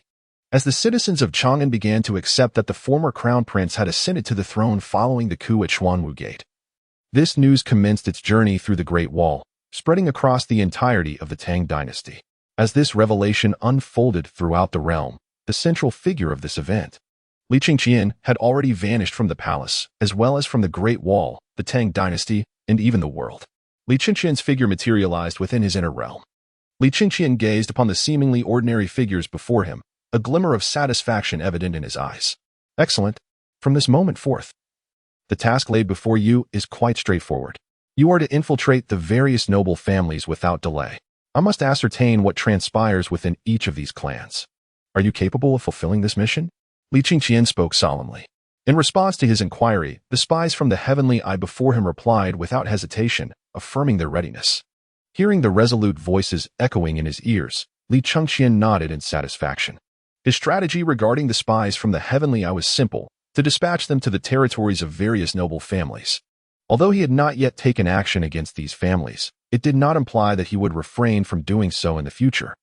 Even with overwhelming power at his disposal, there were certain matters that required prior understanding. At the very least, he needed to gather essential information. Moreover, it was crucial to prepare for the inevitable scenario where, upon deciding to act against these noble families, he would not be able to eliminate all of them in one swift stroke. Some would undoubtedly manage to flee. In light of this, Li Chengxian deemed it necessary to place spies within their ranks, ensuring that Li Chengxian pondered deeply, stroking his chin. Currently, the number of soldiers at his disposal in the Tang Empire amounted to a mere 30,000. While this was sufficient to secure the city of Chang'an, it was glaringly inadequate for a campaign against the entirety of the Tang Empire. After much contemplation, Li Qingqian resolved to raise an army of 300,000, with each type of soldier totaling 100,000. "As you command, Your Majesty." In response to Ing Zhang's orders, the will of the empire began to mobilize resources to produce soldiers according to his directives. Due to the Tang Empire's aggressive expansion within the realm of the biohazard world, a steady influx of primal energy from this source began to flow into the realm of imperial conquest, gradually augmenting its power daily. Though the increase was modest, it was indeed consistent. Faced with this primal energy from the biohazard world, Li Qingqian chose to transform it into soldiers for his cause. As the primal energy was consumed, soldiers began to materialize within the barracks. Clad in full armor, these soldiers appeared before him, and Li Chengxian nodded in satisfaction at their formidable presence. "Excellent. Now, I shall see who can withstand the might of my army." At that moment, excitement surged within him as he spoke to himself. While soldiers continued to be produced in the barracks, Li Chengxian made his way into the city. As his figure advanced, the scenes within the city came into his view. Everyone, this character is pronounced Kuan, as in the Kuan of Qiankuan. A teacher from the biohazard world began instructing the common people of the imperial conquest realm in literacy. Kuan. KWN. The citizens diligently followed the teacher's guidance, immersing themselves in learning. Observing the earnest efforts of the learning populace, Li Chengxian felt an even greater sense of satisfaction. "Excellent. Just like this. Keep up the effort and study hard." He regarded these commoners as the very foundation of the future Tang Empire. Once they had absorbed enough knowledge, he planned to assign them to various towns and even counties within the empire. Of course, this was contingent upon their willingness to learn. Without the absorption of knowledge, how could they govern effectively? It was imperative to ensure their daily sustenance, for balanced nutrition was essential to their studies. They must not be allowed to go hungry. Li Chengxian commanded the captain of the Heavenly Eye Special Forces beside him. "Understood, Your Majesty," the captain respectfully replied. Let us proceed to check if the books and other materials are in order. Li Qingqian continued his journey towards the next destination. This new locale belonged to the industrial zone, where he encountered an array of ordinary machines alongside some highly sophisticated ones, reminiscent of those from the world of biohazard crises. Li Qingqian was well aware that their current circumstances rendered the advanced machinery inoperable. However, since they could not utilize the intricate devices, he resolved to employ some simpler machines instead, such as the most basic printing presses for books. Li Qingqian led a group of individuals into a factory, transporting the machinery within.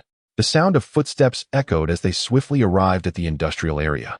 Upon the arrival of their voices, the mechanical noises of ongoing operations began to resonate throughout the vicinity. Li Qingqian, with a composed gaze, observed the diligent workers within the factory, all of whom were survivors from the world of biohazard. Unfortunately, the commoners of his Tang Empire lacked the expertise to operate such machinery, necessitating the reliance on these survivors for the time being. Shortly thereafter, Li Qingqian approached the factory manager responsible for overseeing the printing of books. "How's the progress on the book printing?" he inquired. Li Qingqian gazed at the figure before him and boldly posed his inquiry.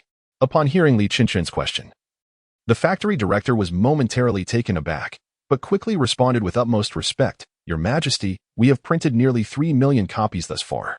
We are still a bit short of the 10 million copies you requested." The factory director continued respectfully, "It is satisfactory. Please keep up the good work. If you dedicate yourself earnestly, a prosperous future awaits you. I have high hopes for you." Chapter 50, The Torment of Li Qingqian, Disappointment from the Iron-Blood Legion. And the unknown figure, why does it seem as if this emperor is unfazed by everything? At that moment, a trace of anguish crossed Li Qingqian's face as he sat upon the dragon throne. He found himself at a loss, uncertain of his next course of action. What was he to do? Although he had successfully ascended to the throne of the Tang Dynasty following the Xuanwu Gate incident, the issue lay in the fact that, despite Li Shimin's years of efforts, the Tang Empire could not exactly be described as flourishing. Superficially, it appeared that there was little of consequence occurring within the empire. While it was true that Li Shimin was woefully inadequate as a father, one could not deny that he was an exceptionally competent emperor. It was precisely for this reason that he had managed to govern the Tang Empire in a manner that could be characterized as thriving. Nevertheless, to Li Qingqian's discerning eyes, this seemingly prosperous empire fell short of his expectations. His vision extended beyond the present, and through the lens of future generations, the Tang Empire indeed appeared lacking. He yearned to transform the Tang Empire, aspiring to elevate it to the grandeur of future times. Yet this endeavor would require time. To advance the Tang Empire to the scale he envisioned, he first needed to thoroughly address the entrenched aristocratic families within its borders. Only by dismantling the power of these families could he freely pursue the realization of his ideal nation. However, this process would demand considerable time, and thus for the moment, he had to concede to a temporary retreat. As for the current state of imperial competition in the world, presently, the realm of imperial strife was witnessing a surge in industrial development. Although this industry was confined to a single city, it was a realm in which he need not intervene. Should he perhaps venture directly into the world of the undead? Suddenly, a thought surged through Li Qingqian's mind. The world of Resident Evil was one of overt peril, a realm that could easily be described as teeming with zombies. The survivors in this apocalyptic landscape dwindled by the day. Although a few newborns did enter this desolate existence, they could only be described as pitifully scarce. Overall, the world of Resident Evil was an exceedingly hazardous one. Yet, despite the overwhelming dangers of this universe, one could not overlook the fact that it was set in a genuinely modern society. Even though the outbreak of the zombie crisis led to the complete collapse of the modern civilization within this world, the profound essence of that civilization remained intact. Resolved, Li Qingqian decided to venture into the world of Resident Evil to gain a closer look. In an instant, he had determined his next destination.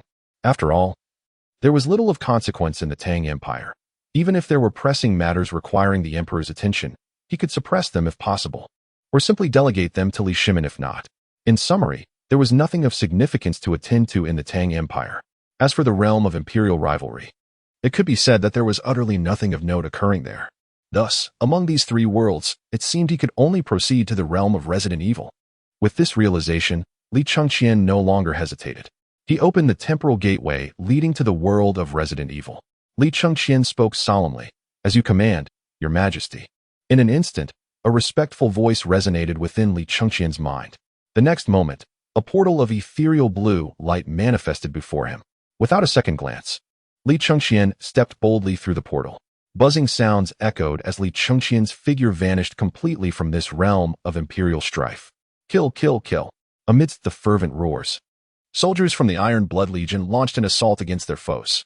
As they attacked, the zombies across from them displayed no semblance of fear, charging forward with reckless abandon. With each advancing zombie, the soldiers of the Iron Blood Legion methodically cleaved their adversaries in two, as if they were mere vegetables being chopped.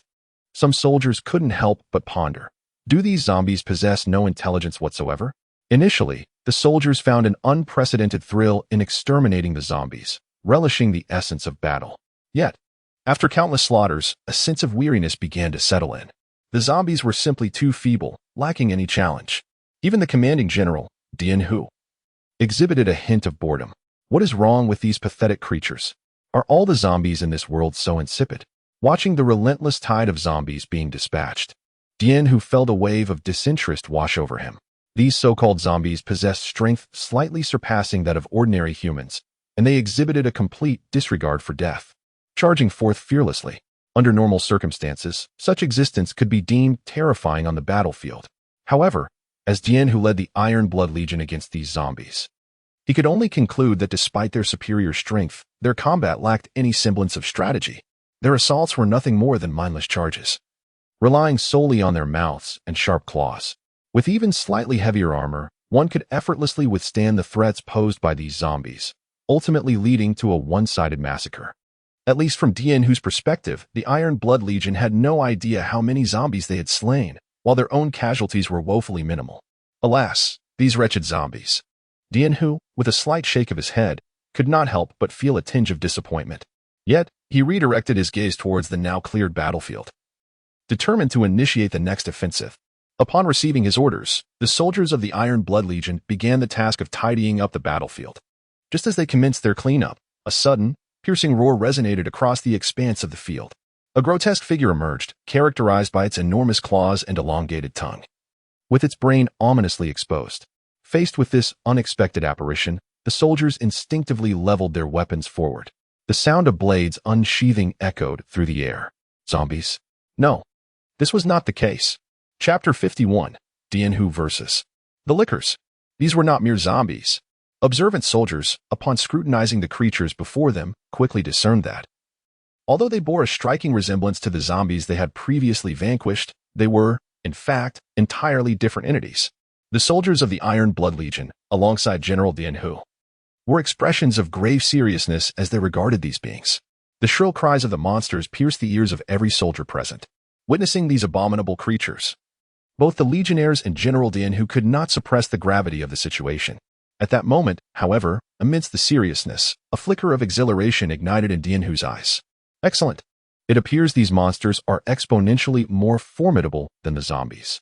I hope they will provide me with a unique thrill, allowing for a more exhilarating combat experience. Dian Hu exclaimed with fervor. For him, the prospect of battling the pitifully weak zombies had left him devoid of any desire for conflict. He had relegated the task of dealing with these feeble creatures to his ordinary soldiers. After all, dispatching such trivial foes seemed beneath the dignity of a general of the Iron Blood Legion. However, these beings were clearly not ordinary zombies. They hinted at a far more potent adversary, igniting a spark of challenge within Dian Hu. Observing these distinctly different creatures, he recognized that if Li Chengqian were present, he would instantly identify the species before them. Lickers. The strength of the Lickers is not to be underestimated, though the reason for their appearance here remains unclear. They now stood in a tense standoff with the Iron Blood Legion. As Dian Hu beheld the Lickers across from him, he inhaled deeply. Come forth, the cursed zombie. Let me witness the extent of your power. With this proclamation, Dian Hu seized his axe and launched an assault against the approaching Licker. Although the Licker belonged to the undead, it had developed a modicum of intelligence, transforming it into a beast. While beasts may possess various vulnerabilities, their instincts for danger far surpass those of ordinary humans. At this moment, the Licker acutely sensed the looming threat emanating from Dian Hu, instilling a sense of caution that restrained its movements. With a series of growls, the Licker began to dart around, attempting to evade Dian Hu's onslaught. In response to the Licker's erratic movements, Dian Hu raised his axe and struck fiercely. As he swung down with tremendous force, the Licker, undeterred, charged toward him. Despite perceiving a hint of danger from Tianhu, the liquor dismissed its apprehension, for it viewed the smaller figure before it with contempt. In its eyes, even if Tianhu possessed considerable strength, his stature rendered him incapable of inflicting harm. The liquor's thoughts were those of a beast, relying on size as a metric of strength. Clearly, it towered over Tianhu, convincing itself that victory was assured. With this confidence, the liquor lunged forward without hesitation. As the liquor charged, a glimmer of delight flickered in Tianhu's eyes. Ah, splendid. Though you are a monster, your audacity to attack me marks you as a worthy foe. Come forth, cursed creature, meet your demise. With a mighty swing of his colossal axe, Tianhu struck at the approaching liquor. In that moment, as the axe descended upon the liquor, a chilling sensation surged through its spine. An unprecedented sense of peril enveloped the liquor, a stark reminder that it must flee from this confrontation. The seemingly smaller adversary before it was indeed formidable. Though the liquor was oblivious to the origins of the impending sense of crisis, an innate awareness urged him to evade. Faced with this intangible foreboding, the liquor slightly tilted his body. It was precisely at this moment that the formidable axe wielded by the formidable tiger struck with devastating force. The blade, honed to an exquisite sharpness under the tiger's might, cleaved through the liquor's forearm and hind leg with brutal precision. As the liquor's limbs were severed, he plummeted from the air, crashing to the ground with a resounding thud.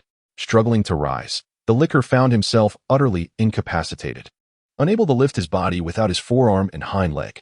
Instead, he lay prostrate, his eyes wide with terror as he gazed at the tiger, who brandished the colossal axe before him. Observing the fallen liquor, the tiger's eyes glimmered with satisfaction. Quite commendable. While your strength may not be formidable, you stand as the sole contender capable of engaging me in combat. The tiger regarded the liquor with a hint of admiration. Despite the liquor's inability to withstand even a single round against him, he was nonetheless a significant step above the ordinary zombies, who had never posed a challenge worthy of the tiger's weapon. The liquor, while still weak, had at least earned the right to be attacked. Roaring, the liquor could not comprehend the tigeress words, yet he sensed an unprecedented aura of bloodlust emanating from him, a warning that he must flee with all haste.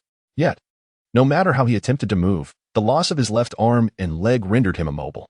As the liquor struggled to escape, the tiger hurled his axe forward with great force. With a resounding clash, the razor-sharp axe struck the liquor's head, obliterating it entirely. Chapter 52.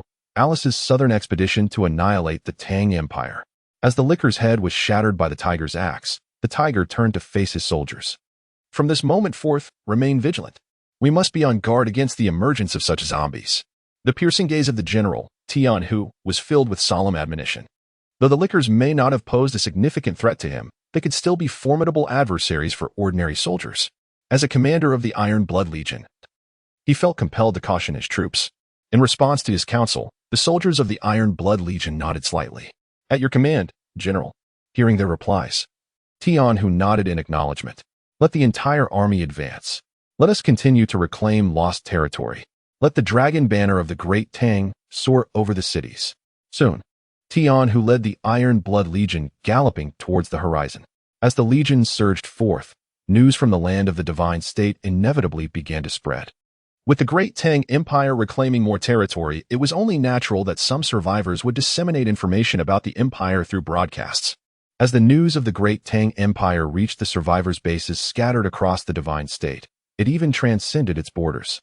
With survivors from other continents learning about the emergence of the Great Tang Empire through these broadcasts, in no time, the news of the Great Tang Empire began to propagate uncontrollably throughout the world. The Great Tang Empire? In the territory of the Arctic bears. A woman furrowed her brow as she listened intently to the news emanating from the radio. Had a force capable of exterminating zombies truly emerged in the land of the Divine State? She cast her gaze southward. She was well aware of the global zombie crisis, which had decimated nations around the world. Yet, the sudden rise of the Great Tang Empire in the Divine State, where she currently resided, filled her with a sense of astonishment as it was the largest known survivor base.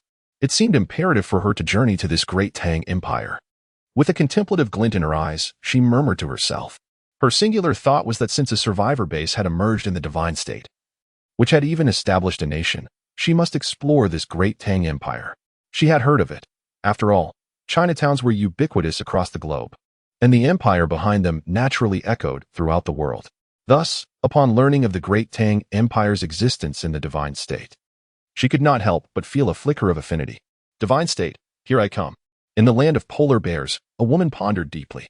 At this moment, if Li Qingqian were present, he would likely discern her true identity. For she was none other than Alice, the protagonist of this biopunk world. With news of developments in the land of Shenzhou reaching her, Alice prepared to embark on her journey to this realm. After all, she had never heard of a survivor base as extensive as this one. Indeed, the term survivor base hardly sufficed to describe the Tang Empire. For its very name spoke volumes. The Tang Empire.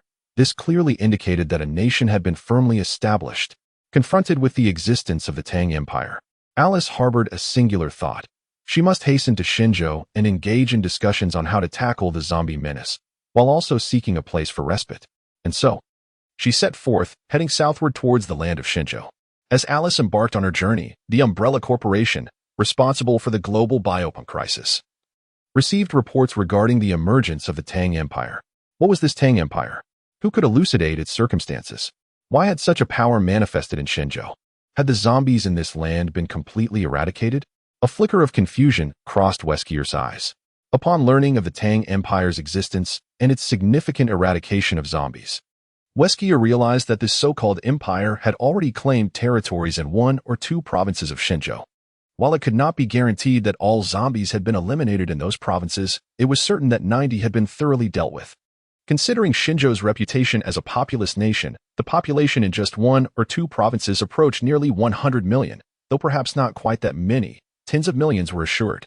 Such a considerable population implied an equal number of zombies. Yet now, Weskier was astonished to hear that the Tang Empire had cleansed one or two provinces of the undead, turning them into its own territory. This indicated that the power of the Tang Empire could only be described as terrifying. Given the formidable strength of the Tang Empire, why had Umbrella received no prior information about it? Was this empire a sudden emergence?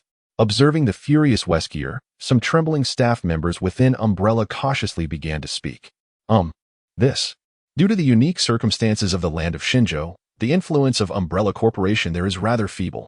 When the zombie virus spread across the globe, the Umbrella branch in Shenzhou had already been eradicated by the local authorities, resulting in a complete severance of our ties to that region. The Umbrella personnel trembled as they provided their response.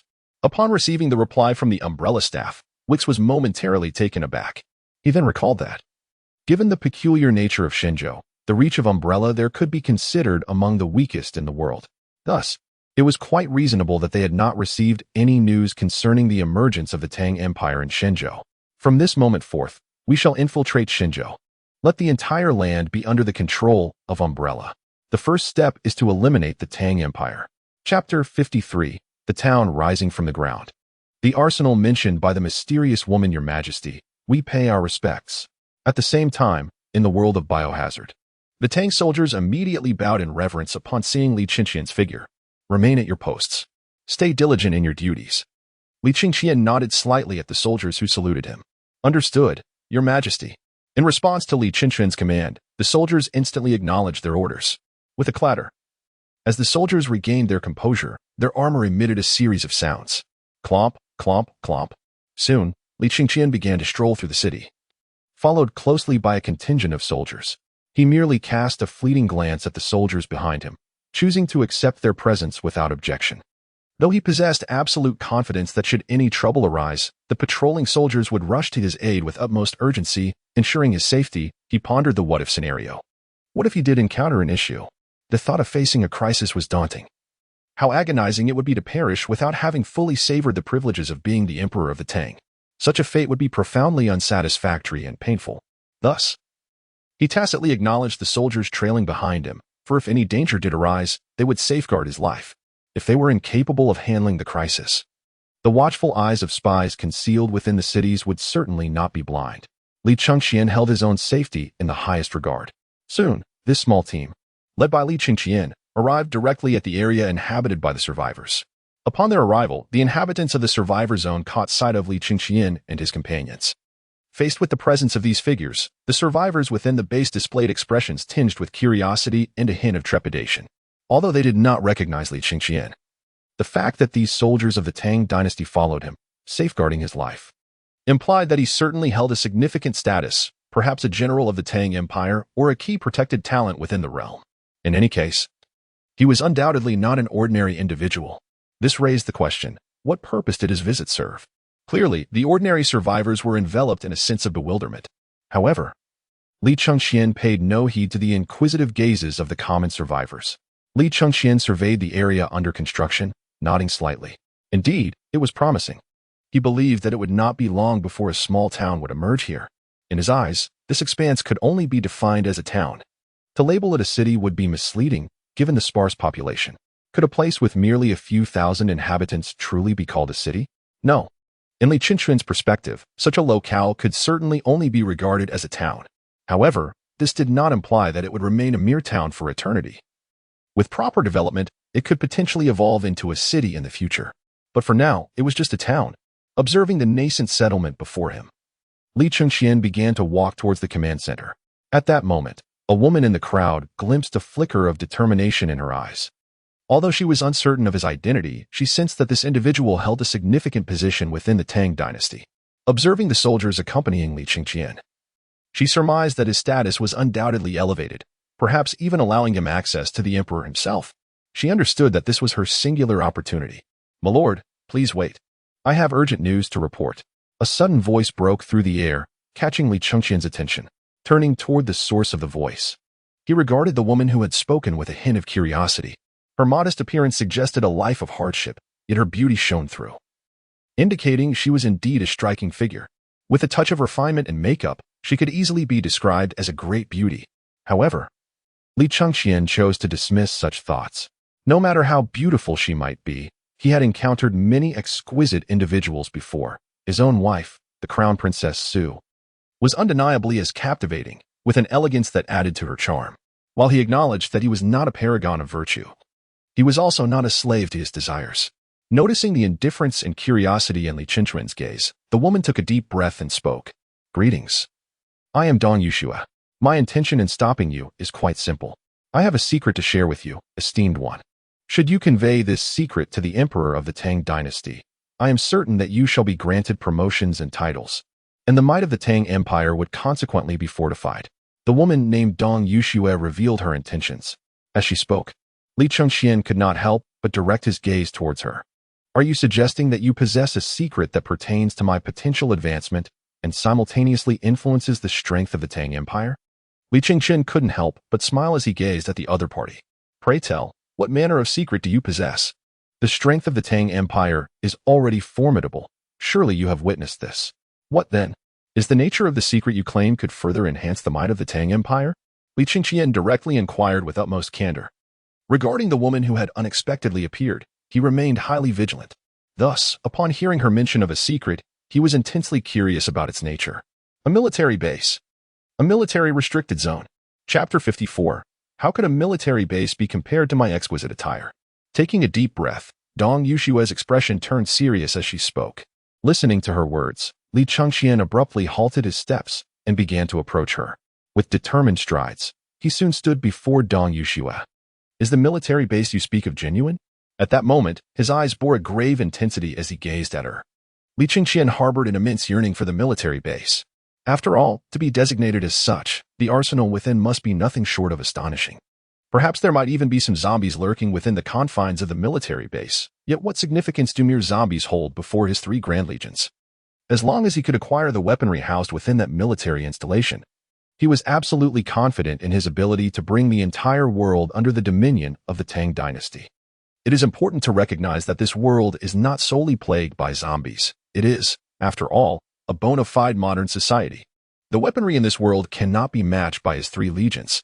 Should his soldiers encounter adversaries wielding modern arms, those enemies would swiftly impart the true meaning of power to them. Although such an encounter has not yet occurred, what of the future?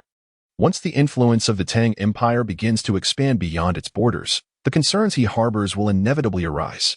Thus, if he could secure some modern weaponry before his Tang Empire's forces extend internationally, his army would become truly invincible. As for the Umbrella Corporation lurking behind this bioweapon crisis, I apologize. However formidable Umbrella Corporation may be, it ultimately belongs to a single entity, perhaps supported by the United States, which contributes to its formidable military might. Nevertheless, even with such strength, when confronted by a truly great nation, Umbrella's capabilities could be described as feeble. Even though the land of China during this period was not as powerful as it would become in later times, it still stood as one of the legitimate great powers, easily overpowering a mere corporation.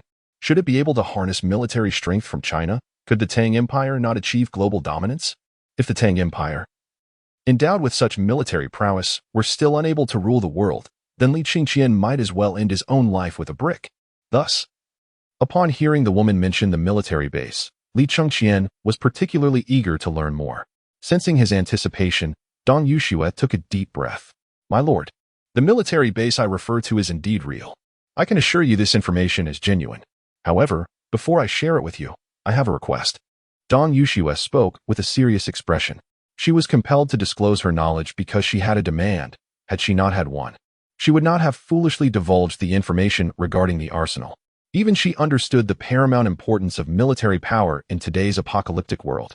The dilemma lay in the fact that, despite knowing the location of the arsenal, she lacked the strength to reach the military base. Since she did not possess the means to access the military base, she would use the information to negotiate some advantage for herself. Thus, she had a request. In response to her words, Li Qingqian nodded slightly. What is your name? Please state your request boldly. As long as it is not overly excessive, I shall grant it. At that moment, Li Qingqian spoke calmly. To him, if the information provided was of great importance, he would not hesitate to fulfill the request, provided it was reasonable. If the demand were unreasonable, then he would have to decline. After all, it was merely a military camp, although it had not yet been located. That did not mean it would remain elusive forever. If he truly sought it, there was nowhere his army could not search. Upon hearing Li Qingqian's response, Dong Yushue's eyes lit up. My name is Dong Yushue. I can unequivocally assure you that the military base I know of is entirely legitimate.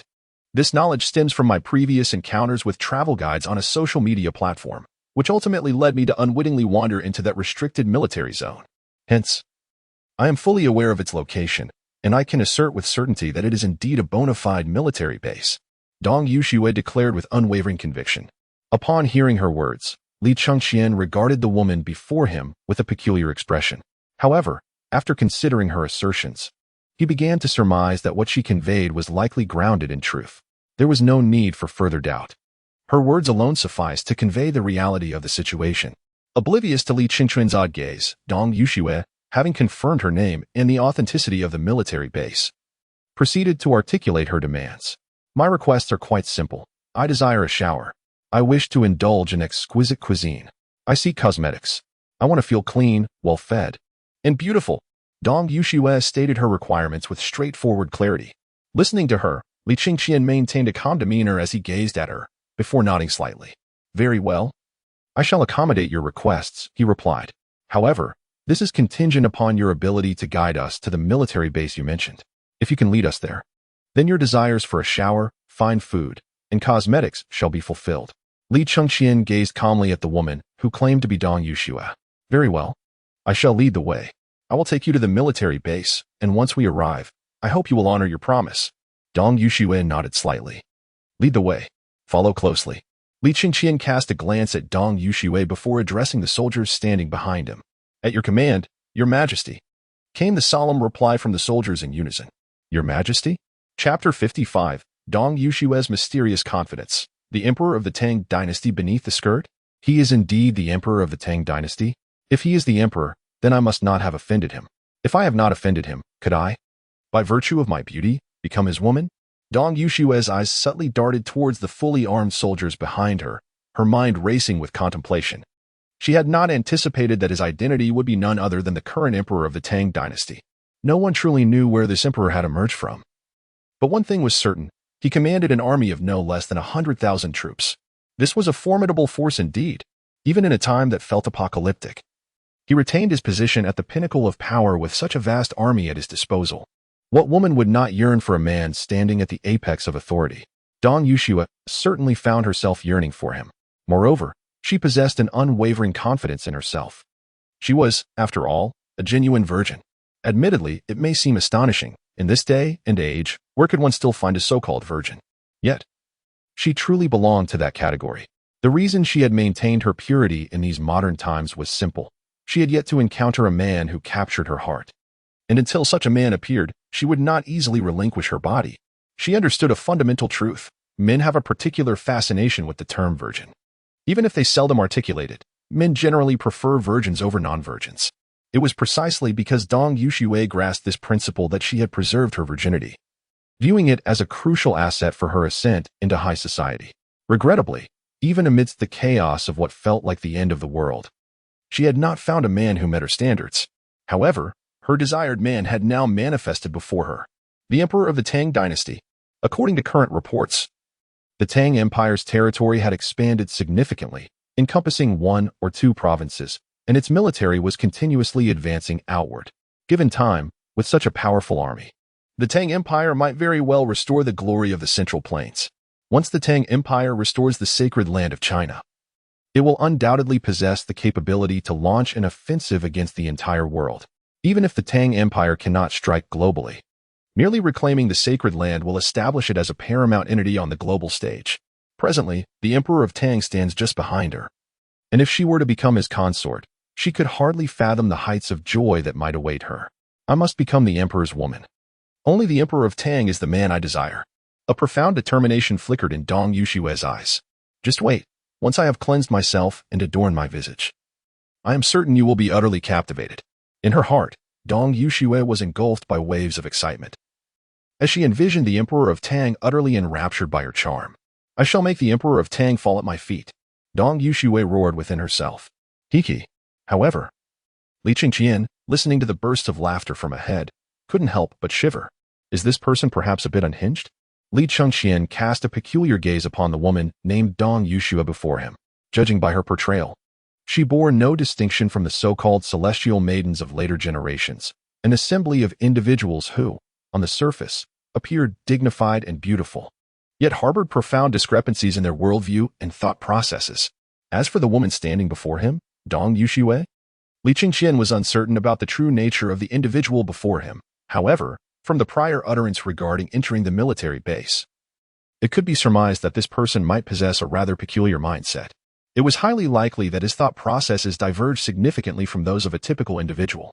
Thus, confronted with this sudden burst of laughter, Li Qingqian could not help but shiver, perceiving the other as somewhat unhinged. Within the depths of his mind, Li Qingqian found himself unleashing a torrent of invective. If, after this encounter, the other party failed to guide him to the military base, he vowed, regardless of her appearance as a seemingly genuine beauty, to make her experience the true essence of a nightmare. He did not consider himself a virtuous individual. He could tolerate her presence if she offered him some benefits. However, if she not only failed to provide any advantages, but also caused him harm, he felt it imperative to ensure she comprehended the meaning of a genuine nightmare. As the group began their advance towards the military base, a cacophony of zombie roars filled the air. Faced with this unsettling sound, the soldiers in the ranks cast fierce, menacing glances around them. Soon, staggering figures emerged within their line of sight. The moment these unsteady forms became visible, Li Qingqian and his companions also caught the attention of the zombies. Sensing the living beings nearby, the zombies surged towards Li Qingqian with frenzied aggression. In an instant, the soldiers of the Iron Blood Legion drew their battle blades with resolute determination. The next moment, the zombies had closed the distance to confront the Iron Blood Legion. Witnessing the grotesque figures before them, the soldiers wielded their weapons with ferocity. The relentless swings of their blades rendered the once terrifying zombies utterly defenseless against the might of the Iron Blood Legion. With sickening precision, the heads of the zombies were severed one after another. As the decapitated bodies collapsed, the once fearsome creatures met their demise. Thus, under the protection of the Iron Blood Legion, Li Qingqian and his companions proceeded in the direction indicated by Dong Yushui. Before long, after effortlessly cutting through the horde, they arrived at a desolate area. Here, amidst the emptiness, stood imposing structures surrounded by barbed wire. A sign ominously declared, "Military restricted area, do not approach." Chapter 56. Trapped among the zombies in the military base. Li Chengxian silently recited the 8 prominent characters inscribed on a wooden plaque. Exercise caution. You are about to enter the military base. Casting a glance at the seemingly untroubled military installation ahead, a sense of unease stirred within him. He suspected that this base harbored some underlying issues. Nevertheless, regardless of the potential complications, Li Qingqian knew he must seize the military base ahead. As commanded, in an instant, several soldiers beside him expressed their understanding. Just as one of the soldiers near Li Qingqian raised his voice, a cacophony of roars erupted from within the military base ahead. The thunderous growls sent a shiver down Li Qingqian's spine, revealing a grave expression amidst the protective circle of soldiers surrounding him. Indeed, his instincts had proven correct. Li Qingqian suddenly realized that his suspicions had likely been confirmed. Given that the area ahead belonged to a military base, it was inevitable that soldiers were stationed within. However, he had not observed any soldiers, even in the city he had just left. What did this signify? It suggested that the zombies within the military base, those former soldiers, had likely remained there. In other words, the original soldiers had transformed into zombies and had stayed within the confines of the military base. What lay ahead for him were the zombies that had once been soldiers. Gulping, Dong Yuxue listened to the chilling roars of zombies emanating from the military base. "Your Majesty," she stammered, "do I still need to guide you forward? Is it permissible for me to leave?" Dong Yuxue spoke cautiously to Li Qingqian. She considered herself an ordinary woman, albeit one of considerable beauty, yet such attributes offered little solace in the face of the undead. Zombies were indifferent to her appearance, and it seemed prudent for her to depart before she was compelled to confront them. After all, she was a woman. The thought of battling zombies was daunting for her. Thus, she implored Li Qingqian for permission to leave. Listening to Dong Yushue's inquiry, Li Qingqian regarded her with a calm gaze. "You may go, but exercise caution on your return. Be wary of any solitary zombies you may encounter along the way." Li Qingqian spoke softly. In response to his words, Dong Yuxue was momentarily taken aback. At that moment, her eyes were filled with a sense of confusion. Indeed, during their journey, they had encountered some zombies along the way, yet those zombies had been ruthlessly slaughtered by the soldiers of the Tang Dynasty beside her, rendering them seemingly feeble. However, she could not genuinely believe that these zombies were weak. If they were truly weak, how could they have found themselves in their current predicament? "Then I shall follow you, Your Majesty," Dong Yuxue cautiously suggested. "Let us depart." Ignoring her tentative words, Li Qingqian's gaze was heavy as he fixated on the military base ahead. Kill, kill, kill. In the next instant, the soldiers beside Li Qingqian were imbued with a fierce determination as they stared ahead. With a thunderous roar, the formidable battalion surged forward towards the military base. As approximately 1,000 heavily armored soldiers charged forth, the ground trembled beneath them. Confronted with the assault of the armored troops, the zombies within the military base erupted into chaos. Roars and tumultuous sounds filled the air as the entire base reacted violently. Soon, the Iron Blood Legion escorted Li Qingqian to the outermost perimeter of the military base, where they encountered a barbed wire fence. Behind this barrier lay the military base, and within sight were the silhouettes of the zombies lurking beyond the wire. Gazing at the fence and the zombies behind it, Li Qingqian instantly comprehended the situation. It appeared that the barbed wire had effectively contained these zombies within the confines of the military base. Observing the scene before him, he spoke softly. Simultaneously, he noticed the familiar military uniforms worn by the zombies, and a deep sigh escaped him. The uniforms signified that they were once soldiers of the land of Shenzhou, now transformed into the undead. "I am sorry," he murmured. "I believe you would never wish to become such a sight. Allow me to escort you on your final journey." Li Qingqian's eyes gradually shifted from initial solemnity to a hint of indifference. "All troops, heed my command. Attack." In the next moment, the soldiers of the Iron Blood Legion brandished their battle blades and charged forward with fervor. The sound of clashing metal resonated as they breached the barbed wire. And as the barrier fell, the zombies lurking behind erupted forth. However, as the undead surged from their confines, the soldiers of the Iron Blood Legion swung their swords with ferocity. With a resounding whoosh, the heavy, razor-sharp blades cleaved through the grotesque figures, rendering the zombies into two halves. The gruesome spectacle of the slaughter unfolded as the soldiers initiated their massacre. The air was filled with the sounds of chaos and carnage. Witnessing the brutal extermination of the zombies, Dong Yuxue, standing behind Li Qingqian, could not suppress a piercing scream. Despite having endured the harsh realities of this apocalyptic world for some time, the sheer bloodshed before her was a sight she had never encountered. As her shrill cries pierced the air, Li Qingqian turned and admonished her sharply. "Silence. If you continue, I shall toss you to the front as fodder for the zombies." Instantly chastened, Dong Yuxue covered her mouth, though her eyes still betrayed a flicker of fear. With the area behind him now quiet, Li Qingqian resumed his focus on the unfolding battle. Roars echoed as the zombies unleashed a cacophony of growls, prompting the soldiers of the Tang Dynasty's Iron Blood Legion to commence their ruthless slaughter. The zombies fell before them, never even grazing the soldiers' armor, their heads severed in swift, merciless strikes. As time passed, every last zombie surrounding the perimeter of the military base lay lifeless on the ground. With no standing undead in sight, Li Qingqian calmly gestured with his hand, "Advance." In an instant, the soldiers of the Iron Blood Legion surged forward under his command. As they entered the expansive military base, it came into view, revealing its vastness before them. Observing the facility, Li Qingqian could not help but shake his head slightly. What a pity. Regarding the military base before him, had the soldiers within not succumbed to zombification, they could have utilized this stronghold as a launching point to eradicate the surrounding undead. Regrettably, the soldiers within the base had also been assimilated into the ranks of the zombies, a fact that left Li Qingqian with a profound sense of loss. In light of this disappointment, he began to wander through the military base and soon found himself at a location marked as the armory. Observing the bold inscription of armory before him, particularly noting that the door to the armory stood ajar, he decided to venture inside to ascertain whether any zombies lingered within. Li Qingqian issued his orders with a grave demeanor. "As you command, Your Majesty." With swift footsteps, several soldiers broke away from the ranks and hastened towards the open gates of the armory. Once the figures of the Tang soldiers vanished within, Li Qingqian stood quietly outside, awaiting their return. Inside the armory, the soldiers began to traverse its depths, meticulously examining every corner. However, they encountered only the remnants of slain zombies. No living beings could be found. After a brief interval, the Tang soldiers emerged from the armory. "Your Majesty, we report that there are no signs of any living zombies within the armory, only the corpses of those that have been dispatched." The leading soldier addressed Li Qingqian with respect. "Only the corpses of slain zombies within the armory?" Li Qingqian listened intently to the report and instantly grasped the situation within the armory. "Come, let us venture inside," he commanded, striding towards the armory.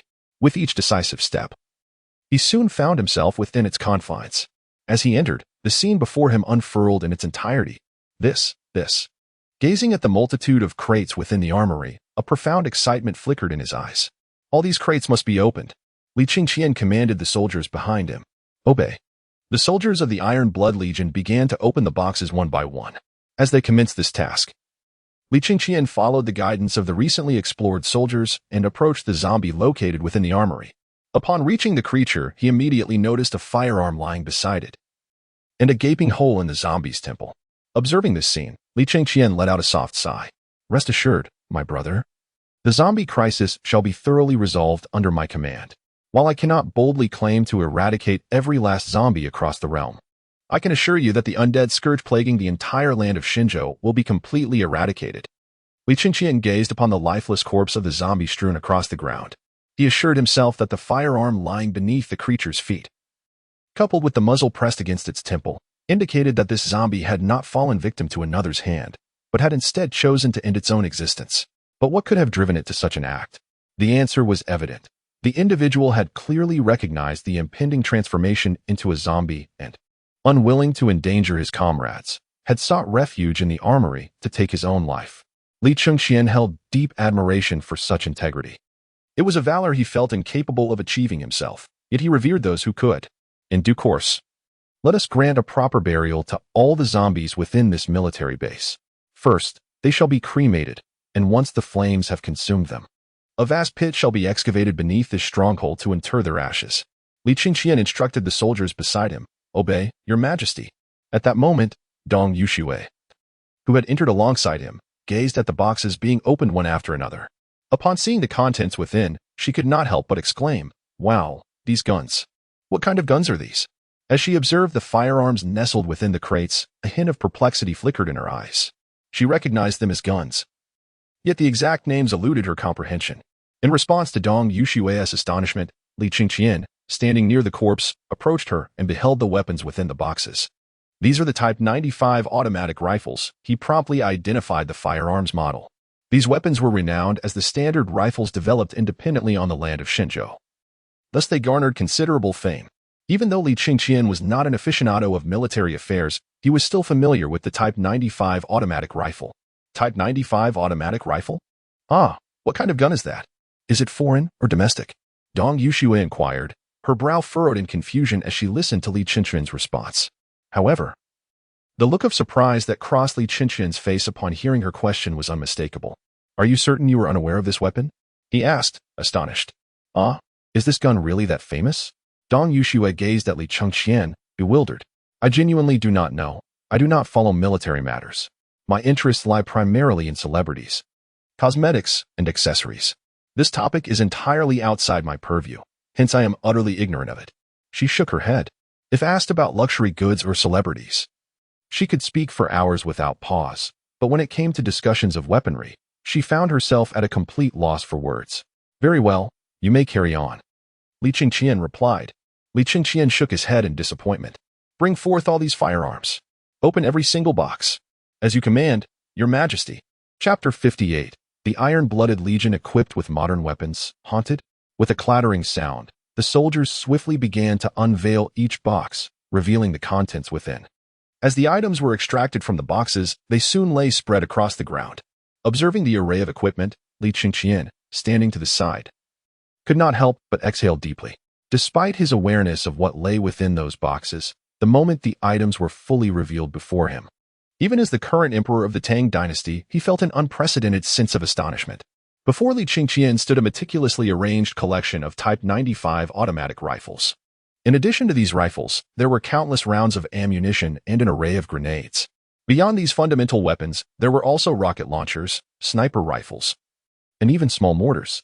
As he surveyed the impressive display before him, Li Qingqian's eyes glimmered with excitement.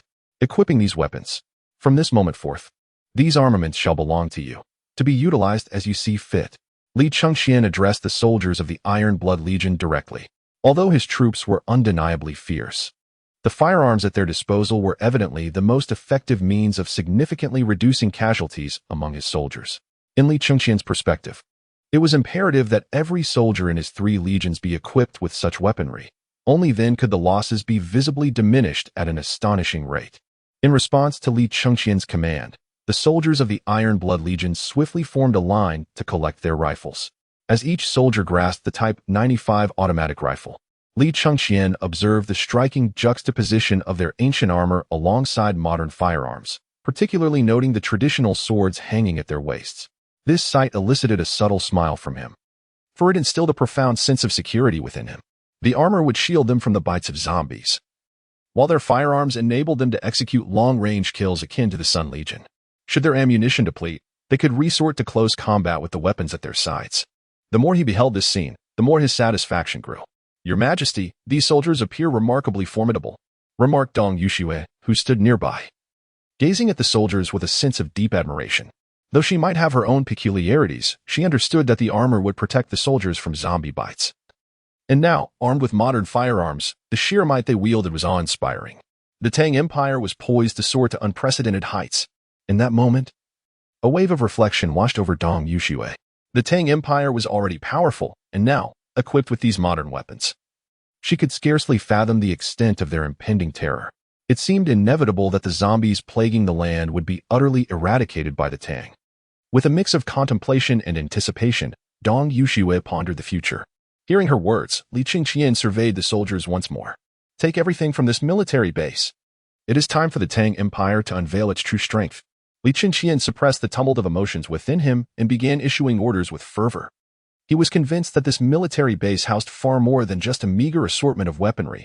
How could a military installation possibly contain so little? At once. Soon. The soldiers of the Iron Blood Legion surged in various directions towards the base. Before long, they began unearthing the contents hidden within its confines. As the items were revealed, Li Qingqian's gaze fell upon tanks, helicopters, and armored vehicles. Witnessing such formidable assets, a singular thought flooded his mind. This is it. This is truly it. His eyes sparkled with an unprecedented excitement. The mere presence of tanks, helicopters, and armored vehicles assured him that his efforts had not been in vain. However, he soon faced a stark realization. These magnificent machines could not be taken. Despite the exhilaration coursing through him, he had to confront the undeniable truth. Tanks, helicopters, and armored vehicles were simply not transportable. He could not operate them, nor could the soldiers under his command. While they might excel at horseback maneuvers, none among them could pilot a fighter jet or maneuver a tank. Regrettably, he found himself in a predicament, devoid of any capable individuals within the Tang Empire. A sense of despair washed over him. Li Qingqian furrowed his brows as he gazed at the tanks and helicopters before him. He could not possibly leave these items here. The zombies in this military base had been completely eradicated. If he were to abandon these vehicles, it could very well lead to someone else reaping an enormous benefit. Although he lacked the skills to operate them, it did not imply that there were no individuals in this world capable of doing so.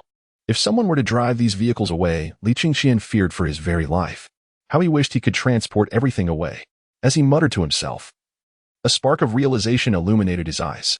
Wait a moment. While these items cannot be driven away, they could certainly be transported to the world of imperial conquest. In that instant, a glimmer of excitement shone in his gaze as he regarded the tanks and helicopters before him. Although currently, no one in the Tang Empire could pilot such machinery, the future held promise. Once someone in the Tang Empire learned to operate these vehicles, they could be utilized in the world of imperial conquest. Bring these items back to the base, he commanded, and cover her eyes. Li Chengxian pointed towards Dong Yuxue beside him. As you command, Your Majesty. Unbeknownst to Dong Yuxue, a soldier swiftly covered her eyes. While the rest of the soldiers began to transport the colossal military equipment, tanks, helicopters, and armored vehicles, through the portal to the world of imperial conflict. The cacophony of sound erupted as Dong Yuxue, with her vision obscured, was engulfed in a profound bewilderment. What on earth was happening? Just as she was grappling with her confusion, the hand over her eyes was removed. As Dong Yuxue opened her eyes to speak, she was met with the astonishing sight of the space where the massive vehicles had once been, now utterly vacant. What on earth? Was it haunted in broad daylight?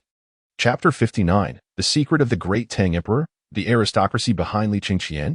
In the face of Dong Yuxue's astonishment, Li Qingxian chose to disregard her. Let us depart. Back to the city. Li Qingxian issued a direct command. In an instant, the soldiers of the Iron Blood Legion began to march back in the direction from which they had come. Your Majesty, what happened to those things just now? Dong Yuxue asked, bewildered. What things? There is nothing here now. Everything in this military base has been taken away. It is time to return.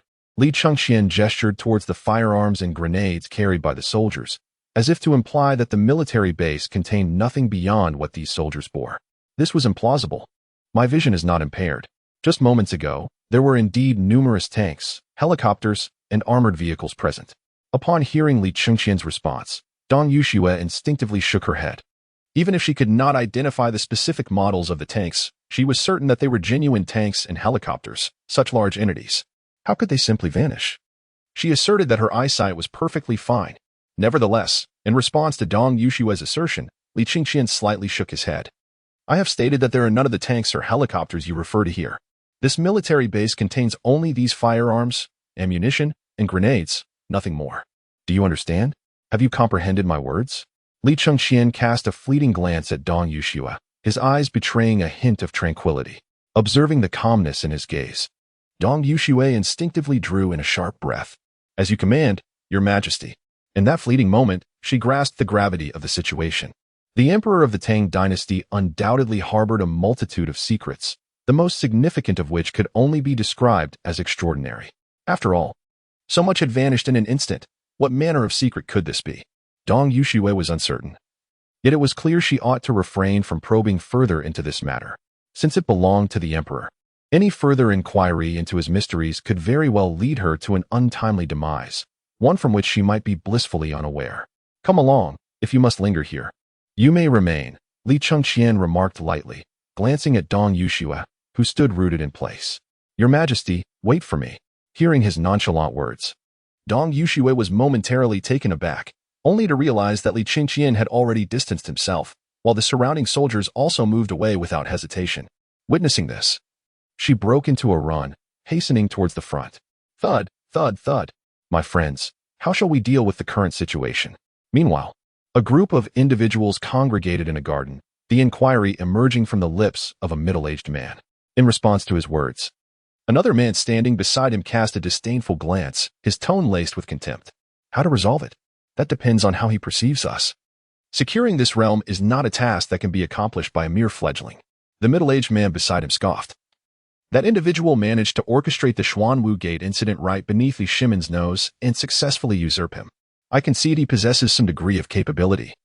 Yet maintaining control over this realm is far from a simple endeavor. Indeed, chimed in a portly man, stroking the beard on his chin. To firmly establish his rule, he will require our support.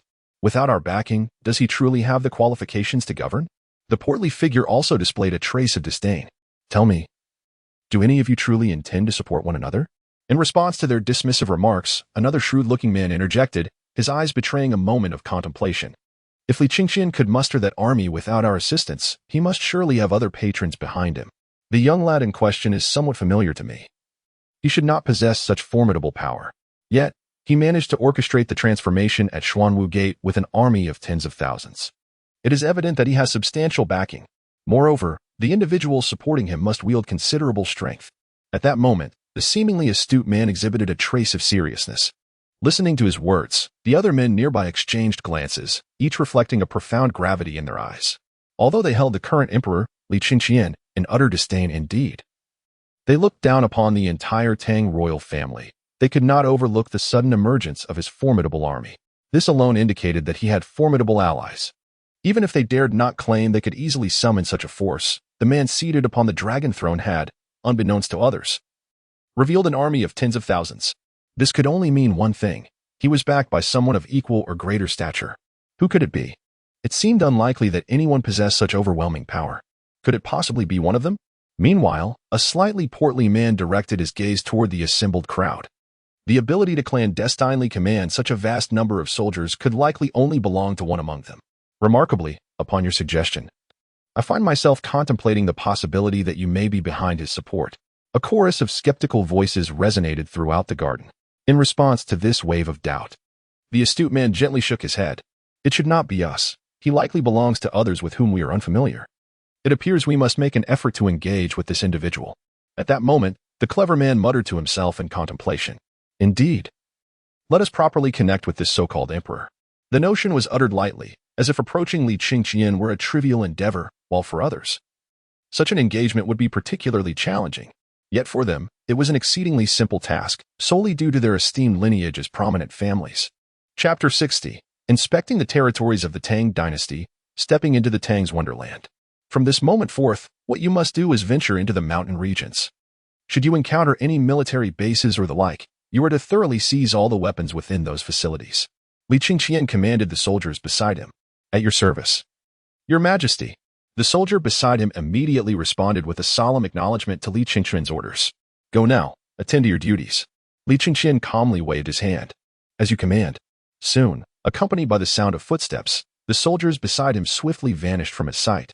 Now, you may go about your business. As he watched the soldiers depart, Li Qingqian's gaze shifted to Dong Yuxue, who stood nearby. At this moment, Dong Yuxue had lost her value. When one becomes devoid of worth, it is time to depart. He would fulfill the promise made between them. Ah, Your Majesty? May I remain to serve you? Upon hearing Li Qingqian's words, Dong Yuxue instinctively spoke up. You wish to serve me? He retorted. Begone. I have no need for your service. Li Qingqian cast a glance of disdain at Dong Yuxue. The transaction between us has been concluded. You have acquired what you desired. Remove her from my sight. Li Qingqian spoke calmly, as you command. Soon, several soldiers stepped forward and forcibly dragged her away. Your Majesty, allow me to serve you by your side. She cried out desperately. As she was taken away, panic surged within her. She repeatedly shouted, hoping to capture Li Qingqian's attention. To Dong Yuxue.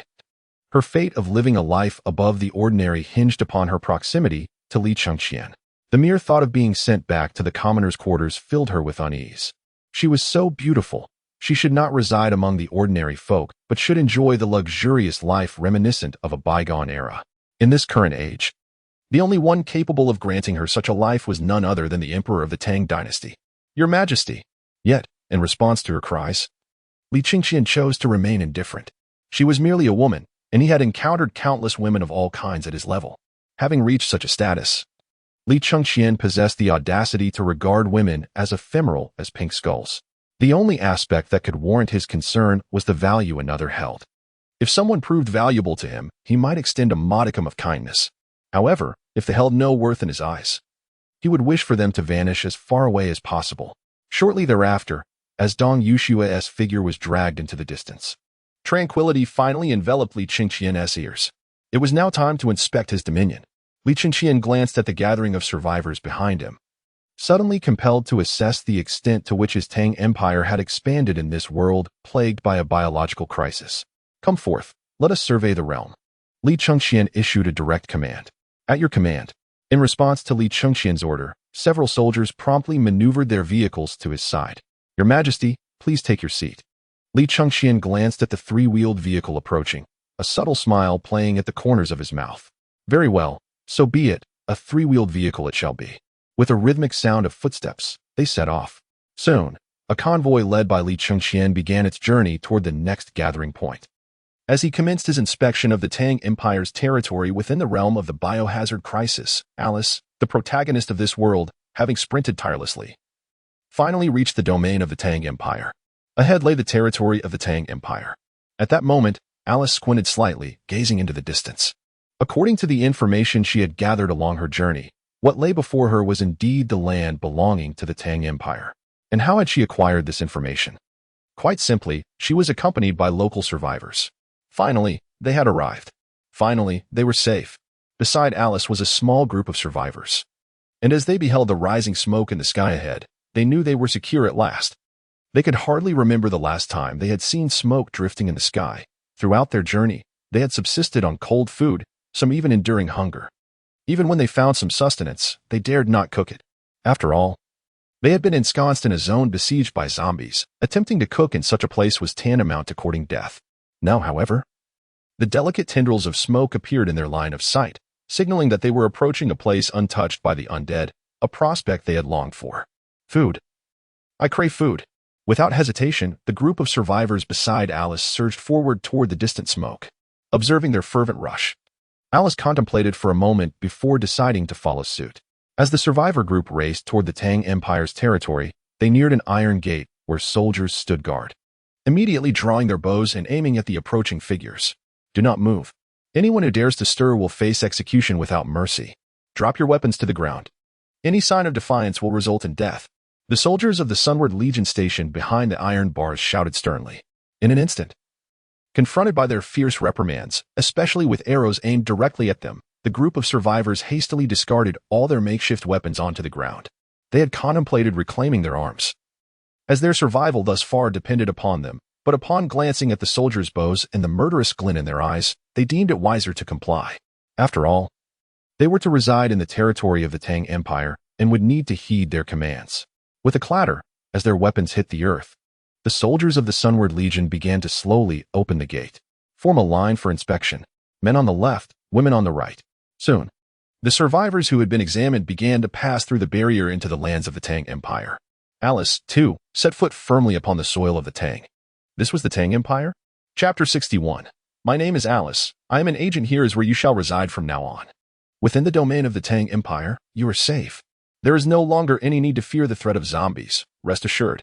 A figure, evidently of a commanding rank, regarded the survivors before him, his expression grave as he spoke. Recently, as the Tang Empire established its dominion in the south and expanded its territory, survivors from the north had surged towards them with fervor. Initially, he may have felt a sense of confusion and surprise, but with experience, he learned how to manage these newcomers. Finally, we shall no longer endure the onslaught of the undead. As the captain's words resonated from above, the survivors below were consumed by a singular thought. They were finally safe. Mom and Dad, your son is safe. I have survived. Oh, my husband. Suddenly, a chorus of sobs erupted. With the reassurance from the Tang military, their previously tense hearts finally relaxed, and they began to weep openly. Observing the emotional outpouring from below, the captain of the Sunward Legion shouted down sternly, "Silence." In an instant, as the commanding voice of the leader of the sun-chasing army echoed, imbued with an undercurrent of menace, the previously wailing survivors fell silent, their cries abruptly ceasing. They gazed up at the commander with expressions rife with dread. Feeling the palpable aura of terror emanating from him, the survivors involuntarily swallowed hard, observing the complete hush that followed his admonition. The general of the sun-chasing army regarded them with a glint of cold indifference. Should anyone dare to make a sound again, they will be tossed out to feed the zombies. Understood, sir. We shall remain silent, the survivors replied, immediately subdued by the threat.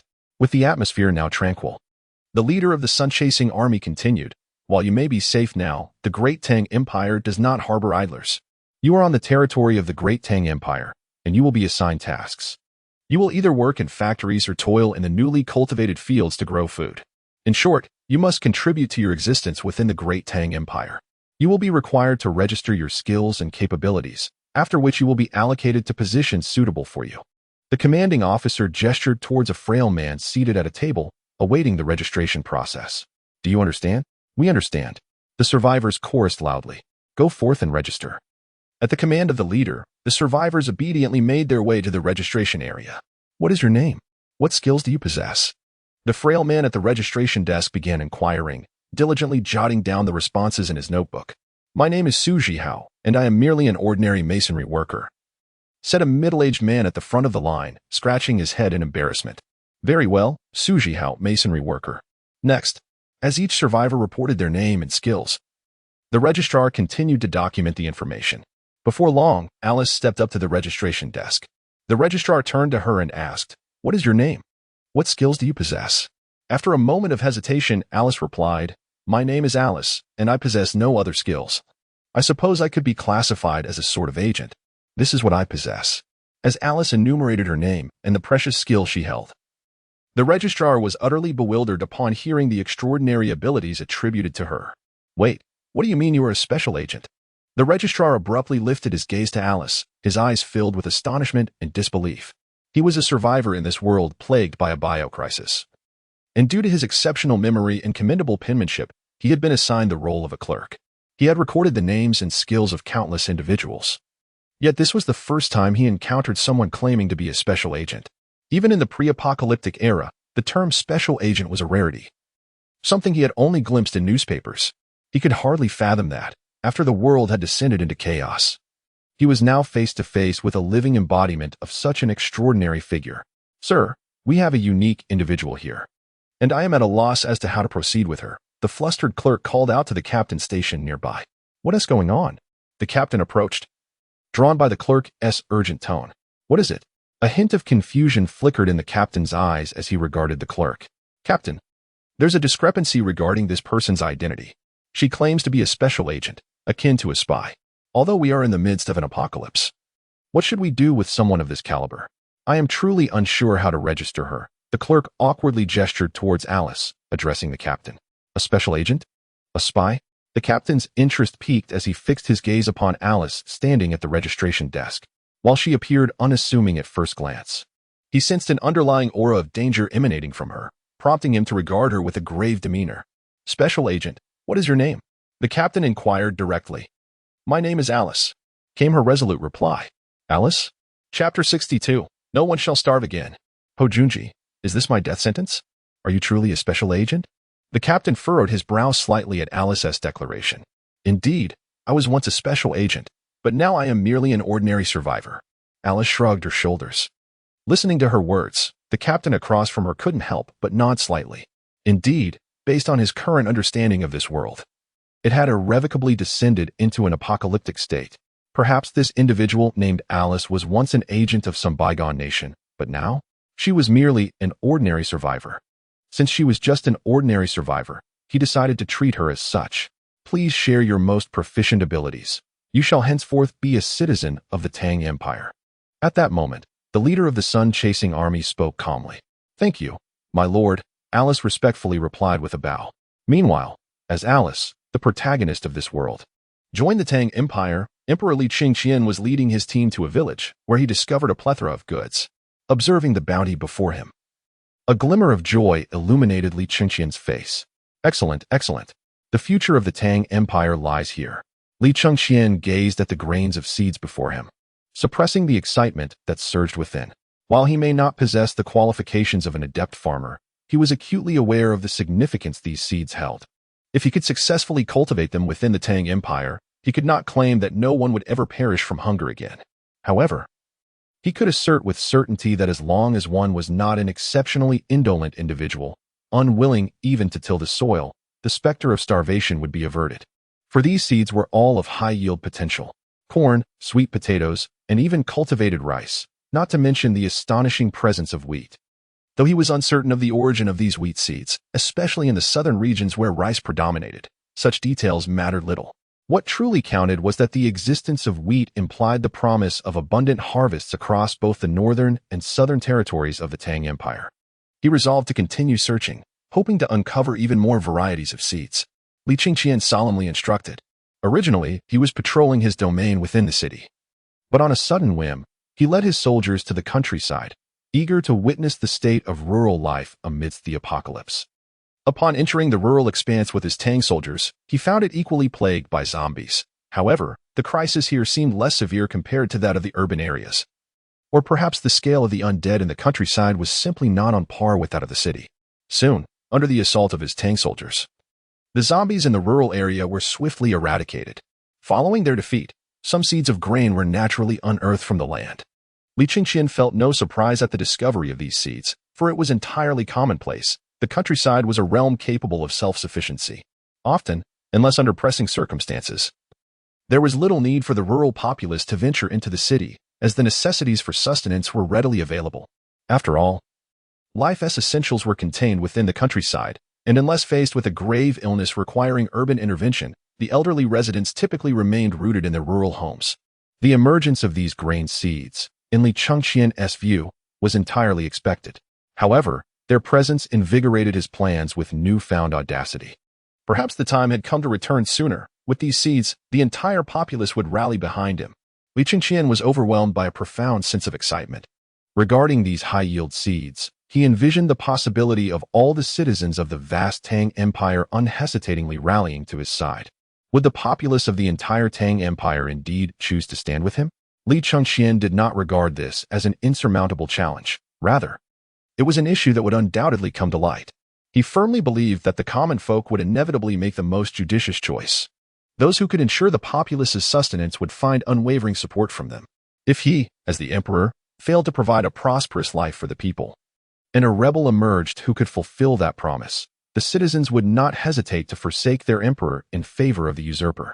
The emperor inherently held an esteemed position in the hearts of the populace.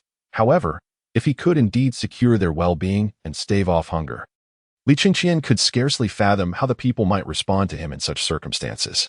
Soon, under the relentless plundering of the soldiers, all the seeds within this village were unearthed.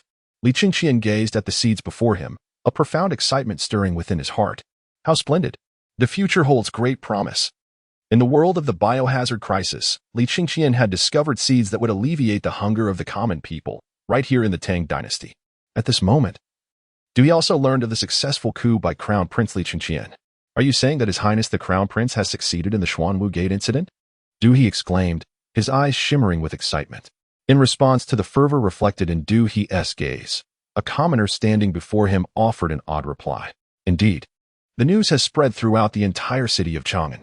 His Highness the Crown Prince, oh no, it should be His Majesty the Emperor, has led his soldiers in a reenactment of the Xuanwu Gate incident from 18 years ago, and it was successful. The current retired emperor, who was formerly His Majesty, has abdicated, and now the throne belongs to the former Crown Prince. At that moment, the commoner shared the information he had gathered with Duhi. This. Faced with the commoner's revelations, Duhi could not contain his excitement and shouted, "Ha ha ha, it has succeeded. His Highness the Crown Prince has triumphed." Upon hearing Duhi's exclamations, the commoner's expression morphed into one of concern. Is this fellow perhaps a bit unhinged? The commoner suddenly felt a sense of danger. Although he was unsure how the authorities would judge someone who appeared mentally unstable, he was certain that if harm befell this eccentric individual, no matter how the authorities ruled, the consequences would not be severe, and he would be at a loss. Observing Duhi's manic demeanor, the commoner abruptly turned and fled into the distance. Pat, pat, pat. Realizing the sudden departure of the commoner, Duhi snapped back to reality. What is wrong with him? Duhi queried, a hint of confusion in his eyes. Never mind that, Chang'an. Here I come. Despite his bewilderment at the commoner's sudden behavior, Duhi was now entirely focused on a singular thought. He must return to the city of Chang'an. Heavens know how he has endured this period outside the city of Chang'an. Never in his life has he experienced such torment. Yet, he dared not venture into Chang'an. For according to the intelligence he had previously gathered, Ho Junji had been apprehended, and the Crown Prince might also be in peril. Though he was uncertain why he had not been captured himself, that detail seemed trivial. The crux of the matter lay in his fear that should he appear in Chang'an, unsavory characters would inevitably emerge from some hidden corner to seize him. Thus, he refrained from approaching the city, plagued by the dread of his own arrest. Compounding his anxiety was his inability to locate the Crown Prince's forces, leaving him in a state of heightened tension. Now, however, the Crown Prince had triumphed. The coup at Xuanwu Gate had been utterly successful. The Crown Prince was now the sovereign of the great Tang Empire. And what of him? Although he had played no significant role during the Crown Prince's ascent, he had steadfastly remained a member of the Crown Prince's faction. He was Li Chengqian's man. With Li Chengqian's victory now secured, there was no longer any need for him to live in fear. He could return to Chang'an with a determined stride. Dui began to run toward the city. At that very moment, another figure from Li Chengqian's former circle, Hou Junji, was experiencing a remarkable shift in his own circumstances within the celestial prison.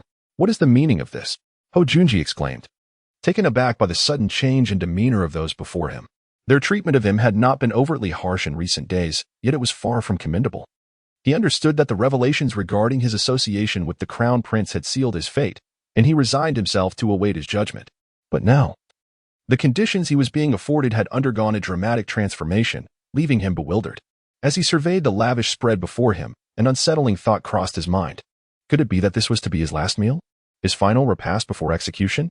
Chapter 63. Hou Junji, Your Majesty, you wish to inquire about your son? Is this my last meal? At that moment, a glimmer of despair flickered in Hou Junji's gaze as he beheld the sumptuous feast laid out before him. Under ordinary circumstances, the sight of such fine delicacies would have spurred him to indulge. However, faced with this banquet, he suddenly found himself devoid of any appetite. For to partake in this meal would only bring him closer to the executioner's block. This, without a doubt, was destined to be the final meal of his life.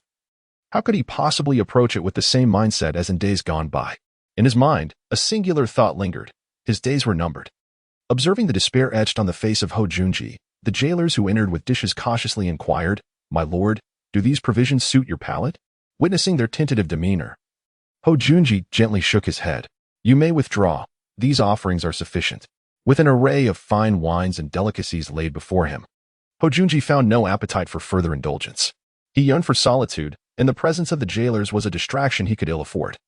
He needed to be alone in his contemplation. "At your command, my lord," the jailers replied, their faces betraying a flicker of relief. Little did they know the immense pressure he faced. While ordinary prisoners might maintain a semblance of dignity, or even grasp the proper writing of master, their usual pride crumbled in the presence of Hou Junji. Who was he, after all? He was the Duke of the Hou state. Even if the Duke was unaware of the circumstances that led to his imprisonment, it mattered not. The reality remained that he was not someone that could afford to offend. A mere word from him could dictate the fates of these ordinary jailers, even within the confines of this prison. Thus, in the face of such a formidable figure, they hastily retreated, not daring to linger in his presence. Soon, one by one, the jailers departed. Watching them leave, Hou Junji turned his gaze to the sumptuous spread before him. Trembling, he began to pour wine into his cup. "I never anticipated that I would find myself in such a predicament." Although he had foreseen this day arriving, the anguish it brought was unexpected. As he murmured to himself, shaking hands poured the wine. Just then, a calm voice pierced through his reverie. "What troubles you? If you anticipated this day, why do you act in such a manner? What do you fear?" Startled by the sudden voice, Hou Junji's trembling ceased momentarily as a glint of coldness and malice flashed in his eyes, directed towards the source of the sound. "Who dares to speak so? Show yourself." The voice was somewhat familiar, but on the brink of death. He dismissed any curiosity regarding its owner. His only desire was to see the one taunting him face the consequences. Indeed. You possess an extraordinary audacity to engage in such actions alongside him. Now that I have emerged, what do you intend to do with me?" At that moment, a voice, cold and indifferent, pierced through Hou Junji's ears. Faced with this chilling utterance, Hou Junji, whose eyes flickered with murderous intent and apathy, momentarily froze, his gaze trembling as it fell upon the source of the voice. With the sound of footsteps echoing, a familiar figure entered Hou Junji's line of sight. Confronted by this well-known presence, he trembled and knelt down. "Your Majesty, I am here to serve and acknowledge my transgressions."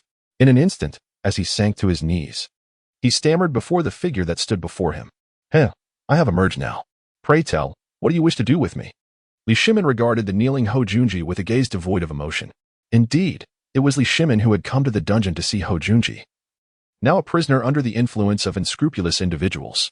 At this juncture, Li Shimin, having assumed the title of Grand Emperor of the Tang Dynasty, recognized that certain realities must be confronted.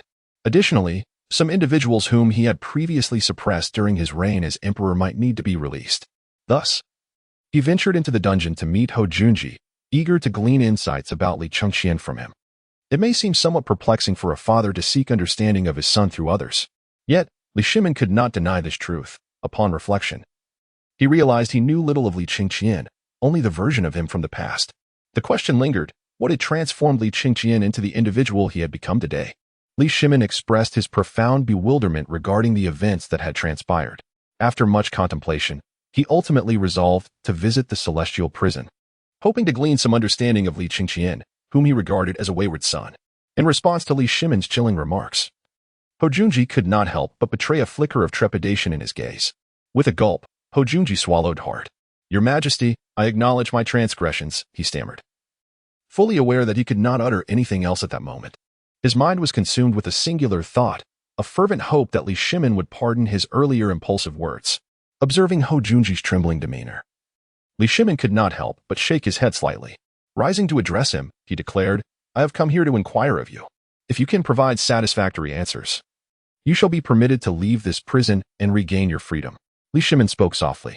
In response to his words, a flicker of excitement momentarily illuminated Hojunji's previously trembling gaze. Could he truly leave the celestial prison and regain his freedom? In an instant, disbelief crossed Hojunji's eyes, yet upon realizing he stood before Li Shimin, he boldly declared, "I implore your Majesty to elaborate. Anything within my knowledge I shall divulge in its entirety." At that moment, a grave expression adorned Hojunji's countenance. Observing his demeanor, Li Shimin inquired, "I wish to know the first question. When did the affair between you and Gao Ming commence?" With a trace of gravity in his eyes, Li Shimin inquired.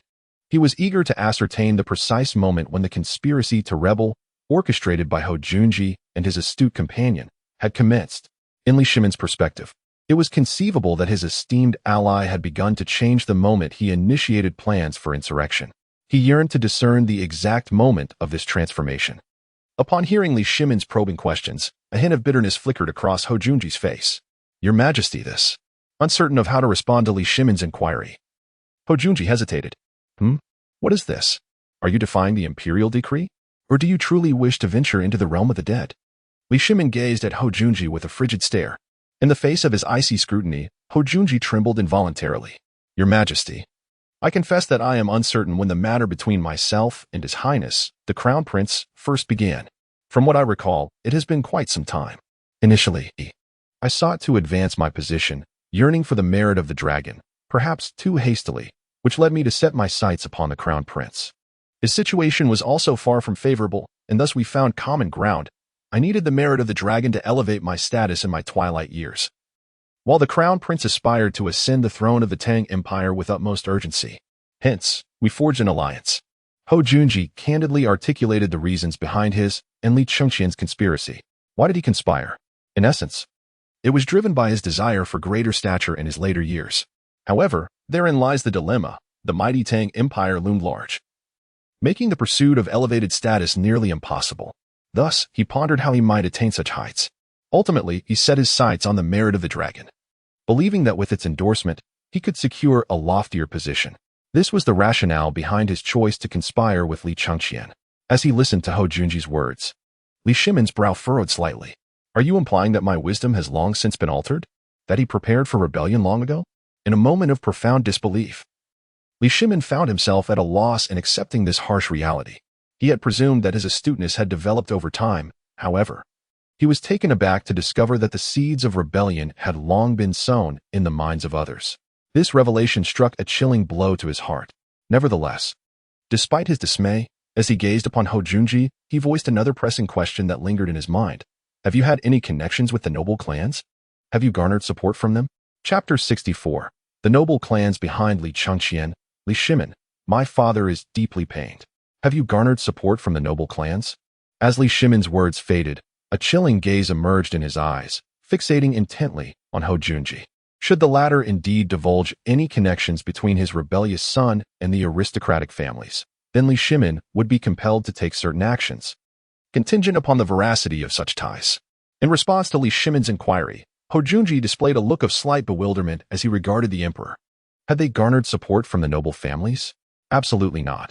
They had received no backing from those houses whatsoever. In that moment, Hojunji's words were imbued with unwavering resolve. As a pivotal figure within their previous small collective, he was acutely aware of the individuals that stood behind them. While they were indeed supported by many, none hailed from the aristocracy. This was not to say they held any aversion towards the noble families, but but rather that they had never had the opportunity to engage with them. Had such an opportunity presented itself? It was likely that their small group would have been filled with representatives from the aristocracy long ago. Although the noble families faced oppression from Li Shimin, their power in the contemporary Tang dynasty could certainly be described as formidable. Had they truly secured the support of these families, failure would have been an inconceivable outcome for their endeavor. Success would have been their only possible trajectory. Yet, the reality was that none from the aristocracy were affiliated with their small collective. Observing Ho Junji's grave demeanor, Li Shimin narrowed his eyes slightly and scrutinized him further. Since you assert that no members of the noble family support you from behind the scenes, then pray tell. Explain to me whence arose the tens of thousands of troops at your command? And from where did the armor adorning those soldiers originate? What enabled these forces to attain combat readiness, and where were they trained? Li Shimin directly confronted Ho Junji with a series of 3 probing questions. Since Ho claimed that they had no support from any powerful families, Li Shimin demanded to know how his rebellious son could muster an army of tens of thousands without anyone noticing. Furthermore, this formidable force was composed entirely of exceptionally well-equipped soldiers who could undoubtedly be described as elite even within the vast expanse of the Tang Empire. Could such a remarkable contingency be solely attributed to his son's prowess? Li Shimin was not belittling Li Chengqian. Rather, he was acutely aware that Li Chengqian lacked the capacity to train such a vast army. Despite being the crown prince, the authority wielded by him was rather limited. With his meager powers, he might have been able to assemble a small personal guard, but that would hardly exceed 100 men. Yet here they were, an army numbering in the tens of thousands. Was this truly feasible based on the scant authority Li Chengqian had during his time as prince? Anyone who suggested that these soldiers were raised by Li Chengqian during his princely tenure would surely be regarded by Li Shimin as a fool. At that moment, Ho Junji found himself utterly bewildered. Tens of thousands of soldiers, all well-equipped. In that instant, a profound confusion filled his eyes. Could it be that the prince had been referring not to 4,000 troops, but rather to 40,000? Ho Junji fell silent. The earlier suggestion of 4,000 soldiers had led them to underestimate the situation. Yet, if these 4,000 were deployed effectively, they could indeed rival the might of tens of thousands. In pivotal moments, controlling just a few key individuals could shift the balance of power entirely. Thus, those 4,000 soldiers represented a considerable force. However, upon hearing from Li Shimin that Li Chengqian commanded a force of tens of thousands, Ho Junji suddenly realized that the number could very well exceed 40,000. Furthermore, according to Li Shimin, all these soldiers were outfitted with superior armor. As he recalled Li Shimin's earlier inquiry regarding the potential backing of powerful families, Ho Junji, who had previously asserted that there was no trace of such support, now found himself at a loss for words. "Your Majesty," he began, uncertain of how to respond. Observing Ho Junji's silence, Li Shimin narrowed his eyes slightly. This implied that they indeed had the backing of certain influential families. Although Ho Junji remained oblivious to this crucial information, Li Shimin reflected upon the situation. From Ho Junji's demeanor, it was evident that he was entirely unaware of the influential families standing behind them. It seemed that this impudent youth, in this regard, knew how to navigate the complexities of power, embodying the qualities one would expect of an emperor. In Li Shimin's view, there was absolutely nothing amiss with Li Chengqian's concealed maneuvers. As the sovereign, how could he permit his soldiers to be privy to the entirety of the emperor's resources? An emperor must possess knowledge that eludes his subordinates. Thus, Ho Junji's ignorance of the powerful families supporting them was clearly an issue that Li Chengqian had chosen to overlook deliberately. On the surface, Li Chengqian appeared remarkably talented, as if he had grasped the essence of imperial governance. However, Li Shimin felt no sense of joy in this observation. A glimmer of murderous intent flickered in Li Shimin's eyes. This indicated that Gao Ming had indeed allied himself with the aristocratic families. He had garnered their support, which endowed him with a formidable army. At that moment, through Li Shimin's deductions, he began to grasp the true nature of the situation. Clearly, his rebellious son, Li Chengqian, must have struck some sort of deal with the aristocracy, leading them to endorse him as the emperor of the Tang dynasty. Now that Li Chengqian had ascended to the throne, it was evident that the members of the aristocracy would soon approach him to demand the fulfillment of their prior agreement. "Gao Ming, you have greatly disappointed me." The emperor's heart ached deeply. Chapter 65, Gao Ming, I am truly pained. Forgive me. The emperor's heart ached deeply. A hint of anguish flickered in Li Shimin's eyes. He could scarcely fathom that his son would become entangled with those of the aristocratic families, who were nothing short of nefarious beings. The members of these families were akin to demons that devour their prey without leaving a trace. This cannot stand. This matter must be resolved. The Tang dynasty shall not face its demise under my very gaze. Li Shimin could not help but exhale deeply, a hint of seriousness flickering in his eyes as he spoke to himself. In his view, his brilliance had seamlessly integrated him into the esteemed families, transforming him into an emperor devoted to furthering their interests. Given this reality, as the retired emperor, he found it imperative to address this predicament. He must endeavor to steer the Tang Empire back onto its rightful path. I am truly sorry, Gao Ming. A fleeting sorrow flickered in Li Shimin's eyes, swiftly replaced by an unwavering resolve. Faced with Li Shimin's words and expression, Hou Junji's heart raced uncontrollably. Could it be that His Highness the Crown Prince has already succeeded? A twinge of dread coursed through Hou Junji's mind. From Li Shimin's brief remarks, it appeared that the Crown Prince had indeed accomplished the coup at Xuanwu Gate. Previously, Hou Junji had believed that with merely 4,000 soldiers, Li Chengxian could execute this maneuver. Now he realized that Li Chengxian commanded an army of 40,000. How could Li Chengxian, with such formidable forces, possibly fail to seize the moment? Furthermore, the implications of Li Shimin's words suggested that he was no longer in a position of advantage.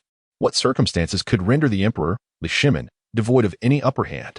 It seemed that, before arriving here, the crown prince had likely already achieved the coup. Could it be that His Highness had become the emperor of the Tang dynasty? Had His Majesty ascended to the status of the Grand Emperor? Suddenly, a thought struck Hou Junji with clarity. Indeed, as this notion took root in his mind, he wondered, does this mean I shall not perish? A profound excitement ignited in his eyes. If Li Chengxian had indeed orchestrated the coup and subsequently ascended the throne, then as a trusted general, was there any reason for him to remain imprisoned? It appeared entirely unnecessary. The mere thought of this transformation in the jailer's demeanor illuminated the truth for Hou Junji. So, this is how it is. A look of realization dawned upon his face. As the understanding washed over him, Li Shimin observed Hou Junji with a calm, yet piercing gaze. Now, I have a command to bestow upon you. In that moment, Li Shimin's tranquil demeanor was underscored by a chilling intensity directed at Hou Junji. Confronted with the coldness in Li Shimin's gaze and words, the once excited Hou Junji was abruptly jolted back to reality. Wait a minute. In an instant, as Hou Junji regained his senses, he suddenly realized that the figure before him, who had ascended to the status of the current Grand Emperor of the Tang dynasty, was not akin to the previous Grand Emperor. The power wielded by his predecessor could only be described as feeble, relegating him to a mere semblance of a Grand Emperor. However, the present Grand Emperor was an entirely different entity. The acclaim enjoyed by this current Grand Emperor within the Tang dynasty could be characterized as unparalleled.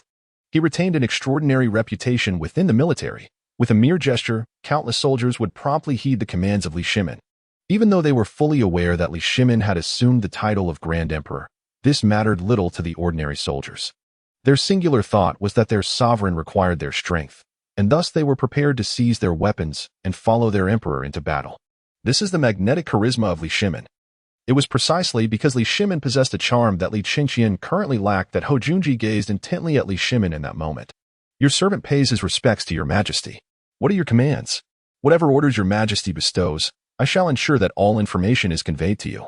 Li Shimin coldly admonished Hou Junji, whose eyes glinted with a trace of malice, as he issued his orders. Rest assured, your majesty, I shall not disappoint you. In an instant, Hou Junji bowed respectfully, pledging his loyalty to Li Shimin. Li Shimin could not suppress a sneer at the display of loyalty from Hou Junji.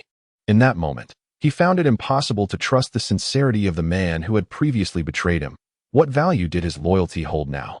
To put it plainly, it seemed that Hou Junji was merely aligning himself with Li Shimin's prevailing power, offering his allegiance only because of the current circumstances. Let us not forget that he had once been part of Li Shimin's faction, only to defect to the camp of his rebellious son, thereby severing ties with Li Shimin's side. Now, as Hou Junji once again presented his loyalty, Li Shimin was unwilling to believe him.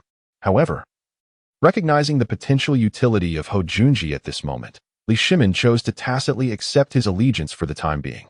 The opportunity for redemption lies in whether he can seize it. Should he grasp this chance for atonement, I may choose to spare you and grant you your freedom.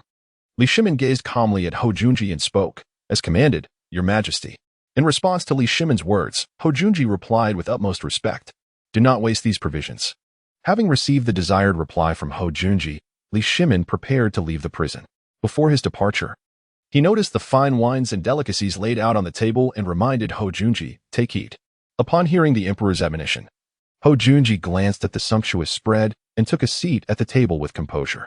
Soon, he began to savor the exquisite food and drink before him. "It seems the former emperor wishes for me to betray his majesty," he mused silently in the prison. Chapter 66. I am his majesty's loyal subject. Meanwhile, outside the city, he arrived at the gates of Chang'an. Confronted by the grand entrance, he suppressed his inner trepidation and cautiously stepped into the city. The soldiers stationed at the gates observed Du He's careful demeanor and exchanged glances. Upon realizing he was not a wanted criminal, they chose to disregard him. Had he been a fugitive, they would have promptly apprehended him without hesitation. However, recognizing he did not fit the profile of a criminal, they concluded he must have merely committed some minor transgression. Such individuals were common, and thus they opted to ignore Du He. Feeling the soldiers' indifference, Du He scanned his surroundings and noted the absence of suspicious figures. "Rogues are unlikely to pursue me. I should be safe now." With a serious and anxious expression, he declared to himself, "Palace, I am coming." Without delay, Du He set his course towards the palace. Given that Li Qingqian had successfully executed the coup at Xuanwu Gate, he felt there was no longer a need to hide. He could now stand openly in the light. He intended to leverage this opportunity to establish his position within the court. As Du He entered Chang'an and made his way towards the palace, the rogues within the city immediately took notice of him. "Report this fellow's whereabouts to the leader. We have located the young scion of the Du family," they whispered. Meanwhile, the news of Du He's return was swiftly relayed upwards by the individuals who had uncovered his unsavory presence. Simultaneously, several other influential dignitaries within the city of Chang'an became aware of Du He's reappearance through their respective channels of information. As they observed Du He's return to Chang'an, these powerful figures silently regarded him, eager to witness the eventual fate that awaited the young scion of the Du family. Unbeknownst to Du He was already under the scrutiny of countless watchers as he approached the gates of the imperial city. Halt! In an instant, the soldiers stationed at the imperial gates directed their weapons towards Du He with a grave demeanor. A flicker of trepidation coursed through Du He's heart upon seeing the soldiers, yet he quickly quelled his fear by recalling his current status. "Du He, you are no longer who you once were. Now you stand as a trusted confidant of His Majesty." With this self-encouragement, he soon adopted a serious expression as he faced the soldiers. "Who am I? I am a confidant of His Majesty. Allow me entry at once. I wish to meet the Emperor," Du He declared with a gravity that caught the soldiers at the gate off guard. Their curiosity was piqued by his confident demeanor and assertive pronouncement. Could it be that this individual truly held the Emperor's favor? The soldiers, observing Du He's poise and unwavering confidence, found themselves musing in silent contemplation. "Remain here. I shall relay your message.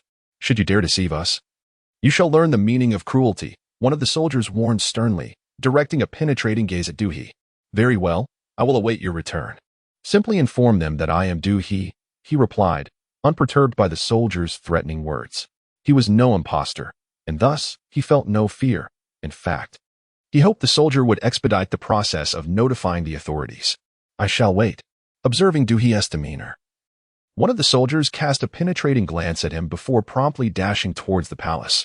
As the figure of the soldier receded, Du He, standing at the gates of the imperial city, wore a look of subdued indifference. This scene did not escape the watchful eyes of the numerous spies from the powerful families within Chang'an, who were keenly anticipating the outcome of this encounter. They decided to bide their time, waiting to see how this individual would respond once the soldier returned. Understood. In adherence to their captain's orders, the ordinary spies nodded slightly. Soon, the soldiers stationed at the palace gates relayed Du He's message upwards, and the commanders receiving this report promptly began to convey the information further. Uncertain of the authenticity of the individual's identity, they recognized their duty was simply to pass along the news. Eventually, this information reached the ears of the crown princess, Su Shi, who had not yet been formally appointed as empress. Indeed, the commanders from the 3 major legions within the palace discovered that His Majesty was absent. Consequently, their attention shifted towards his wife, the current crown princess, Su Shi. As the report reached her in the East Palace, Su Shi listened intently, revealing a hint of perplexity. "Du He? He is indeed a trusted confidant of His Majesty. Please, allow him entry."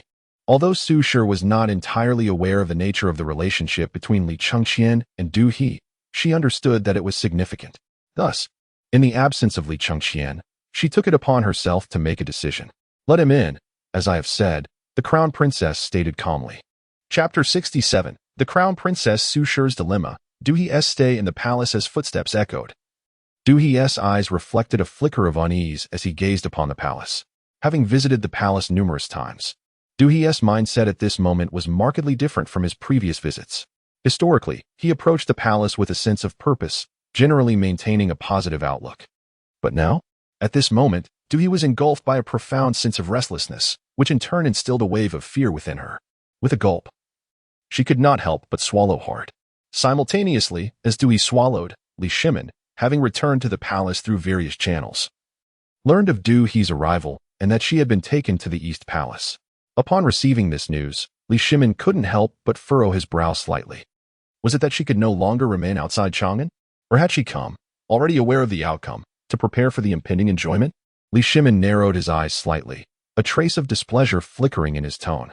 In his view, the only plausible reason for Du He's presence in Chang'an was quite simple. It was likely that he had caught wind of the events unfolding within the city, and upon learning of them, hastened back to Chang'an, making a beeline for the imperial palace, the intentions of which were unmistakable. He sought to secure a position, perhaps some favor with Li Qingqian. In essence, he had come to petition for a title. I am curious to see what you intend to gain from this encounter. At that moment, Li Shimin let out a cold snort. Simultaneously, Du He had arrived at the gates of the Eastern Palace. Taking a deep breath as he stood before the grand entrance, he was met with the words of a soldier stationed there. Please enter. The Crown Princess awaits you. Understood. Du He replied respectfully. As he stepped into the Eastern Palace, the Crown Princess, Su Shi, observed his approach with quiet anticipation. Shortly thereafter, Du He entered the Grand Hall of the Eastern Palace. Commoner pays his respects to Her Majesty, he proclaimed loudly, and without hesitation, he knelt before her. Hearing his words, Su Shi nodded in satisfaction from her elevated position. Although she was not yet the Empress, her title remained that of Crown Princess, simply because Li Qingqian had yet to formally confer the title upon her. Until that day arrived, she would continue to bear the title of Crown Princess. As the soldiers within the Eastern Palace referred to her, regardless of her frustrations, she recognized that these soldiers were unconditionally loyal to His Highness, the current Emperor of the Great Tang, Li Qingqian. While these soldiers had been dispatched to protect her, they were not obliged to heed her every command. They persistently addressed her as Crown Princess. If she wished for them to change their address, it was straightforward. She needed to be crowned Empress of the Great Tang. Only then would they fully acknowledge her as such. Now, as the soldiers continued to call her Crown Princess, Du He's immediate reference to her as Empress was enough to evoke a sense of satisfaction within Su Shi. Speak, what brings you to the palace this time? Although the Crown Princess Su felt a sense of satisfaction, there remained a pressing inquiry that needed addressing. What was Du He's purpose in visiting the palace? In response to Su's question, the kneeling Du He candidly replied, I come to pay my respects to Her Majesty and to seek an audience with His Majesty. Might I inquire if the Emperor is within the palace? At that moment, Du He straightforwardly posed his question. His intent was simple. He wished to meet Li Qingqian. While the Crown Princess Su could resolve many issues, Du He believed that only the current Emperor of the Tang Dynasty, Li Qingqian, could address his particular concerns. To him, anyone else was not deemed worthy of trust. Listening to Du He's words, Su could not help but furrow her brow slightly. You seek His Majesty? I must admit, I am uncertain how to respond to that. The Emperor is not in the palace. He has business to attend to. At this moment, Su gently shook her head. As for Li Qingqian's whereabouts, she too was eager to know where he had gone. Being confined to the Eastern Palace left her feeling profoundly helpless. If Li Qingqian had not succeeded in his endeavors, she would have no choice but to remain in the Eastern Palace. However, the issue was that Li Qingqian had indeed triumphed. Through the coup at Xuanwu Gate, he had firmly established himself as the Emperor of the Tang Empire. Now that her husband, Li Qingqian, was the reigning Emperor, Su, as his wife, believed that she should at least be able to roam the palace freely, if not enjoy the rights of an empress. Yet, the reality was starkly different. The Crown Princess Su expressed her frustration, revealing that the guards would not permit her to leave the Eastern Palace. They insisted that she could only depart with His Majesty's command. Without such an order, they would not allow her to exit. She longed to find Li Qingqian, only to be informed that he was not even in the palace. The absence of Li Qingqian left Su in a state of utter bewilderment. What? The Emperor is not in the palace? Upon hearing the Crown Princess's response, Du He was taken aback, disappointment flickering in his eyes. Observing the dismay in Du's expression, Su spoke softly, while I too am unsure of His Majesty's whereabouts. I believe he shall return shortly. Perhaps you might wait in the palace. After a while, you should be back. At this moment, Su Shi directly extended an invitation to Duhi. Of course, if you choose to remain in the palace, you will likely find yourself residing among the eunuchs. Are you willing to stay in the palace and await His Majesty's return?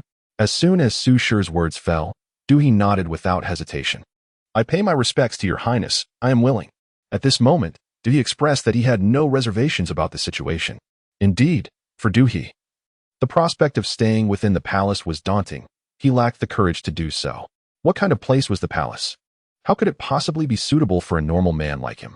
However, the thought of mingling with the eunuchs did not seem entirely unpalatable to him. Although it sounded somewhat peculiar, even bizarre, Duhi considered it to be an acceptable option. After all, the notion of going directly to Chang'an and returning home was far beyond his courage at that moment, especially as he awaited the return of Li Chengqian and others within the palace. Thus, in response to the words of the crown princess, Su Shi, do you choose to acquiesce? Are you certain? The crown princess Su Shi regarded Duhi with a peculiar glint in her eyes. You must understand that you will be living with those eunuchs and will likely have to remain in their quarters, unable to freely roam the palace. Are you sure? Indeed. Your Majesty, I am willing to await His Majesty's return in the palace, Duhi replied with a slight nod. In response to Duhi's affirmation, the crown princess Su Shi also nodded slightly. Since you have expressed your willingness, then proceed. Follow them to the eunuchs' quarters and wait there for His Majesty's return. She gestured towards the eunuchs in the eastern palace. At your command, Your Highness. The eunuchs pointed out by the crown princess immediately responded with respect. Thank you, Your Majesty. Duhi respectfully expressed. Enough. You may withdraw. The crown princess Su Shi issued her order. At your command. Soon. Under the guidance of the eunuchs by the side of the crown princess Su, Duhi began to make his way directly to the residence of the eunuchs. At that moment, the news of Duhi lodging in the imperial palace, albeit merely alongside the eunuchs, began to spread throughout the palace. As this information circulated within the palace, it swiftly transcended its confines and reached the outside world. The influential figures along the Great Wall, upon learning of Duhi's experiences within the palace, could not help but cast peculiar glances towards him. Even Li Shimin, who was also present in the palace, felt a wave of astonishment upon hearing this news. Living among the eunuchs? Faced with this revelation, Li Shimin began to contemplate the nature of Duhi's forthcoming life with the eunuchs. Chapter 68. Li Shimin, favored by Wu Meinyang, Li Qingqian, have you sold yourself? He was keen to monitor the situation. Should Duhi dare to create chaos within the palace, he would swiftly be transformed into a genuine eunuch. After processing the surprise of Duhi's news, Li Shimin issued orders to the miscreants present. At that moment, considering the implications of Duhi's lodging in the palace, he was certainly disinclined to allow such a presence to remain. For the palace was a realm of particular stature. Ordinarily, the only true male presence within the palace should rightfully belong to the emperor. Given that the sole legitimate man within the palace must be the emperor, Duhi, being a true man himself, lacked the qualifications to stay there.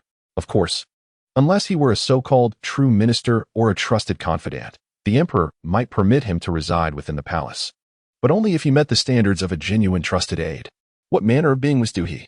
In Li Shimin's eyes, he was far inferior to his father. Possessing not even half of his father's prowess, at best, he could be regarded as a somewhat clever young lad. Lodging in the palace? Who granted him such audacity? However, the one issuing this command was his daughter-in-law, who, barring any unforeseen circumstances, was destined to become the future empress of the Tang Empire. In light of the authority that the future empress wielded, even Li Shimin had to take into account the repercussions of her status, ultimately deciding to assign the miscreants to monitor Duhi. Should he truly dare to misbehave, given his current residence among the eunuchs, it would be simple to render him a genuine eunuch. Understood. The miscreants immediately expressed their compliance with Li Shimin's command. You may withdraw. The figure of the rogue swiftly vanished from Li Shimin's line of sight. As he gazed at the departing silhouette, a profound sense of emptiness enveloped him. Alas, such a feeling. Li Shimin could not help but reveal a hint of profound anguish as he grappled with the emptiness he felt. He contemplated deeply and decided to summon Wu Meinyang, also known as Wu Zhaojun, to serve him. As you command, Your Majesty. The eunuch outside responded respectfully to Li Shimin's order. Before long, the decree from Li Shimin was swiftly enacted. As he began to relish the moment, In the distant world of biohazard, Li Chengqian gazed at the items laid before him and nodded appreciatively. It was time to return. He would soon ascend to the throne. Observing the objects in front of him, Li Chengqian felt it was indeed the moment to make his way back. After all, he was on the verge of becoming emperor for the first time in his life, a sensation he had yet to experience. He needed to fully embrace the feeling of ascension to the throne. He opened the temporal gateway leading to the Tang Empire. Li Chengqian calmly issued his command. In an instant, a door of ethereal azure light materialized before him. Without a moment's hesitation, he stepped forward. In a flurry, the soldiers behind him swiftly followed, laden with their belongings. At last, they had returned. Gazing upon the grand hall before him, Li Chengqian exhaled deeply. Moving forward, it was imperative to prioritize the matters at hand. The first step was to ensure that the entire populace of the Tang Dynasty could have their fill. Li Chengqian glanced at the myriad seeds contained within the soldier's bundle, a glimmer of profound anticipation flickering in his eyes. His forthcoming endeavor was to ensure the widespread dissemination of these seeds. Once these seeds were thoroughly propagated, the entire Tang Empire could potentially eradicate the specter of famine. With such high-yield crops, only the exceedingly indolent could fail to cultivate the land, and thus, the likelihood of dire circumstances would be drastically diminished. Of course, one must remain vigilant against human intervention. It would be necessary to exert some pressure on the aristocratic families. In Li Chengqian's eyes, alongside a glimmer of anticipation, there resided a profound aura of murderous intent. He believed it was high time to address those so-called noble families within the Tang Empire. Should these families remain compliant, he would not mind granting them a reprieve. However, should they dare to defy his commands, he felt it imperative to make them acquainted with the essence of suffering. Now, go and take a well-deserved rest. Li Chengqian glanced at the soldiers behind him and spoke in a calm manner. Obey, Your Majesty. Soon. Upon Li Chengqian's return to the Tang Empire, the spies of the influential figures within the palace were informed that their sovereign had returned unexpectedly. The noblemen along the Great Wall could only surmise that His Majesty possessed channels of information unbeknownst to them, enabling him to vanish and reappear without a trace. As the news of Li Chengqian's presence spread among the dignitaries of Chang'an, Duhe within the palace also became aware of this development. Upon learning from a eunuch that Li Chengqian had returned, Duhe's eyes gleamed with profound excitement. Take me to see His Majesty. Quickly, take me to see His Majesty. Duhe urged the eunuch beside him.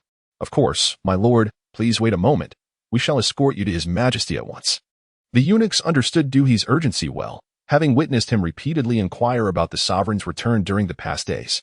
While they were oblivious to Duhe's intentions, whispers among them hinted at his extraordinary status. This was not merely about his connection to the Duhe family, but rather his unique relationship with the emperor.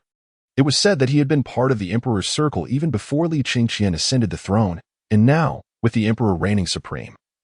This individual from the days of the crown prince had returned to Chang'an and appeared directly in the palace. Come on, come on. Ignoring the eunuch's attempts to calm him, Duhe continued to press forward. My lord, please follow us. Observing Duhe's fervent demeanor, the eunuchs could do nothing but lead him towards the direction of Li Chengqian. As Duhe made his way towards Li Chengqian, the emperor looked down at the pile of memorials before him, his eyes betraying a deep anguish. All of these memorials must be reviewed by me. A sudden wave of reluctance washed over him, causing him to contemplate the burdens of emperorship.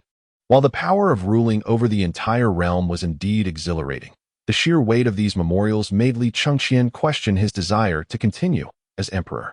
No. Perhaps it is time to establish a Tang version of a cabinet. As Li Chengqian gazed upon the numerous memorials before him, an idea suddenly surged within his mind. Perhaps he could transplant the cabinet from the era of the Ming Empire into his own Tang Empire. There might be a few challenges to address, but with proper modifications to tailor it to the unique essence of his Tang dynasty, it could indeed herald monumental news. Thus, he resolved that once he ascended the throne and gradually assumed control over the vast Tang Empire, he would promptly establish a cabinet. After all, his purpose in becoming emperor was to relish the pleasures of life, not to engage in a relentless pursuit of suffering. In light of the myriad memorials laid before him, Li Chengqian took a deep breath and steeled his resolve. His reign as emperor was meant for enjoyment, not to be reduced to the robotic monotony of merely reviewing memorials. To avert the grim fate of becoming akin to an automaton, he deemed it essential for a Tang version cabinet to take shape. Alas, he decided to first address the matters at hand. Despite his burgeoning desire to establish a cabinet reflective of the Tang spirit, he understood that he must first deal with the memorials before him. With a heavy heart, Li Qingqian commenced the arduous task of reviewing the documents. Just as he was laboriously scrutinizing the memorials, a figure unexpectedly appeared in the Grand Hall. "Your Majesty." A group of eunuchs announced as they escorted a figure towards the throne. This individual was identified as Du He. In that moment, a soldier from the heavenly eye respectfully reported, "Your Majesty, the individual is indeed named Du He." "Excuse me?" Li Chengqian, momentarily halting his work, regarded the soldier with a hint of curiosity. "Did you say his name is Du He?" "Yes, Your Majesty, that is indeed his name," the soldier replied candidly. "Bring him forth. I wish to see what has transpired with him of late." An unexpected intrigue stirred within Li Chengqian regarding Du He. "At your command," the soldier responded, swiftly granting passage. Before long, a figure emerged into Li Chengqian's line of sight, accompanied by an overwhelming stench that assailed his nostrils. "What? Have you urinated on yourself?" Upon first beholding Du He, Li Chengqian could not restrain his exclamation. Faced with Li Chengqian's remarks, Du He was instantly enveloped in a sense of grievance.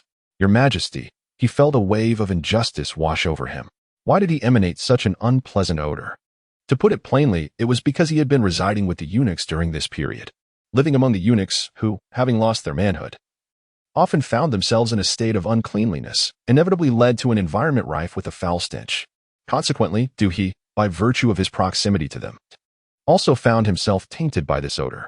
Thus, when confronted with Li Chengqian's words, Du He genuinely felt wronged, yet he could not express this sentiment openly. Observing Du He's woeful expression, Li Chengqian cleared his throat slightly, although he was unaware of the specifics surrounding Du He's condition. The foul smell emanating from him suggested that his recent circumstances had not been favorable. At that moment, Li Chengqian decided against inquiring further, as doing so might seem somewhat cruel, as if he intended to humiliate Du He. "Speak. What brings you to seek an audience with me?" Li Chengqian inquired with a hint of curiosity. He was genuinely perplexed by Du He's visit. This? Upon hearing Li Chengqian's bewilderment, Du He felt a chill run through him. At that moment, Du He perceived that, judging by Li Chengqian's demeanor, it seemed as though he had forgotten their relationship entirely. "Your Majesty, we are here to congratulate you, to celebrate your ascension to the throne." Du He could not restrain himself from speaking. As Li Chengqian gazed down at Du He, who appeared to have something to express, he found himself confronted by Du He's words. Li Chengqian suddenly comprehended the situation. It appeared that the individual before him was seeking an official position. Initially, he was perplexed by the unexpected visit, but upon hearing the congratulatory remarks, everything became clear. The visitor had once been a member of their rebellious faction, motivated to join the uprising by the promise of rewards, such as official titles. Now that the rebellion had succeeded, it was time to distribute the spoils. Although the visitor had not contributed significantly during the pivotal moment of the Xuanwu Gate incident, he had steadfastly supported Li Chengqian prior to that event and was thus considered an ally deserving of recognition and reward. Now that he had ascended to the throne as emperor of the Tang Dynasty, he was determined not to slight his supporters. At that moment, a smile graced Li Chengqian's face as he looked at Du He. "Speak freely. What sort of position do you desire? I am more than willing to fulfill your request." Li Chengqian smiled and spoke. The moment his words fell, he directed his gaze towards Du He below, curious to see what kind of official position Du He would seek next, or rather, what attitude he would display. Upon hearing Li Chengqian's remarks, a flicker of unprecedented excitement flashed in Du He's eyes. Struggling to contain his inner thrill, Du He responded with a trembling voice, "Your Majesty, we dare not request an official position. We are willing to heed your commands." He immediately replied with utmost respect, though he was not particularly seasoned in court politics. He understood this fundamental principle. How could he ever dare to solicit an official title from the emperor? Such matters are solely within the emperor's purview to decide. Furthermore, as subjects, they must never presume to request positions from the emperor. To do so would be tantamount to treason. Du He had vowed to surpass his father. How could he engage in such a flagrant act of defiance? Listening to Du He's response, Li Chengqian couldn't help but nod in approval. While Du He's abilities were not exceptionally remarkable, he had consistently stood by Li Chengqian's side, and now his understanding was commendable. Li Chengqian began to ponder in his heart what kind of official position would be most suitable for his counterpart. At the same time, below him, Du He felt as though a massive stone hung over his heart, and he was exceedingly anxious. He was uncertain what kind of position Li Chengqian would assign to him next. A position that was too low might come off as somewhat insulting. Yet if it were too high, he would be unable to manage it. Du He had a fair understanding of his own capabilities. Even though he aspired to surpass his father, he He recognized that in the short term, such an achievement was unattainable. Therefore, if he were to be given a position of excessive rank, the pressure that accompanied it would be insupportable. Just as Doohy began to spiral into his thoughts, Li Qingqian swiftly arrived at a decision regarding the position he would bestow upon Doohy. From this moment forth, you shall instruct my 2 children in their studies. After careful consideration, Doohy's role was thus firmly established. Li Qingqian could not bear to assign him a position of too high a stature, as it would be beyond his grasp, while a position too low would clearly carry the risk of being perceived as an affront. Hence, he decided that Doohy would serve as the tutor to his 2 children, who, with his ascension to the throne, had naturally become princes of the Tang Dynasty. However, Li Chengqian had not yet chosen one of them to be the crown prince. The position of crown prince was undoubtedly significant. Yet Li Chengqian did not wish to hastily designate one. That matter could be addressed at a later time. For now, it was essential for Doohy to take on the role of their educator. Upon receiving Li Chengqian's command, Doohy's eyes sparkled with delight. Thank you, Your Majesty. We are deeply grateful. In that moment, as Doohy absorbed the implications of Li Chengqian's decree, he felt an unprecedented surge of joy. To educate the 2 princes. Although a crown prince had yet to be established, it was certain that one would emerge among them in due course. This meant that his forthcoming identity would be that of a grand tutor. While this position may seem devoid of substantial authority, the honor it conferred was immeasurable. Thank you, Your Majesty. The echo of his excited voice reverberated throughout the grand hall. Chapter 70. Whose crown prince will it be in the Tang Dynasty? The aristocracy makes its presence known in Chang'an. Thank you, Your Majesty. In response to the voices resonating in the hall, Li Qingqian merely nodded slightly. Oh, by the way, where has Hou Junji gone? At that moment, a hint of curiosity crossed his features, since Doohy had arrived. It was puzzling that Hou Junji had not come seeking his own appointments. It is inconceivable that, despite the other party possibly harboring ulterior motives, there is an urgent need to divide the spoils of victory. Even if the individual did not take any action during the uprising at the Xuanwu Gate, they remain a part of his faction. Now that success has been achieved, it would be unreasonable to expel them. If he were to do so, it is likely that very few would remain loyal to him within the Tang Empire, and he is not one to act with such pettiness. Thus, he is left with a perplexing question. Where has Hou Junji gone? Upon hearing Li Qingqian's inquiry, Doohy was momentarily taken aback. Your Majesty. Duke Hou has already been imprisoned in the Celestial Prison. He could not help but reply. What? He has been imprisoned in the Celestial Prison? When did this happen? Why was I not informed? Li Qingqian was truly astonished. He had no knowledge of Duke Hou's imprisonment. When had this transpired? Why had no one notified him? The Emperor of the Tang? Listening to this incredulous discourse, Doohy could not refrain from glancing at Li Chengqian's expression, which clearly indicated his complete unawareness of the matter. It was the former emperor. The former emperor had Duke Hou imprisoned in the Celestial Prison. Doohy promptly elucidated. The former emperor? Li Qingqian was momentarily stunned by Doohy's response. He had not anticipated that Hou Junji had indeed been incarcerated by Li Shimin. When did this occur? He continued to question Doohy about the timing of Duke Hou's imprisonment. It was a week prior to Your Majesty's initiation of the Xuanwu Gate uprising. It happened the day after our discussions in the Eastern Palace, Doohy recalled, then conveyed when Duke Hou had been taken to the Celestial Prison. After Duke Hou was imprisoned by the former emperor, I fled beyond the city of Chang'an in search of the mighty army Your Majesty had previously mentioned. However, after some time, I was unable to locate Your Majesty's forces. Subsequently, I heard that Your Majesty had successfully executed the Xuanwu Gate uprising, prompting my return to Chang'an. Doohy recounted this period of events in detail. Listening to Doohy's account, Li Qingqian's eyes glimmered with profound regret. He had not anticipated that so much had transpired during this time. Li Qingqian was truly taken aback.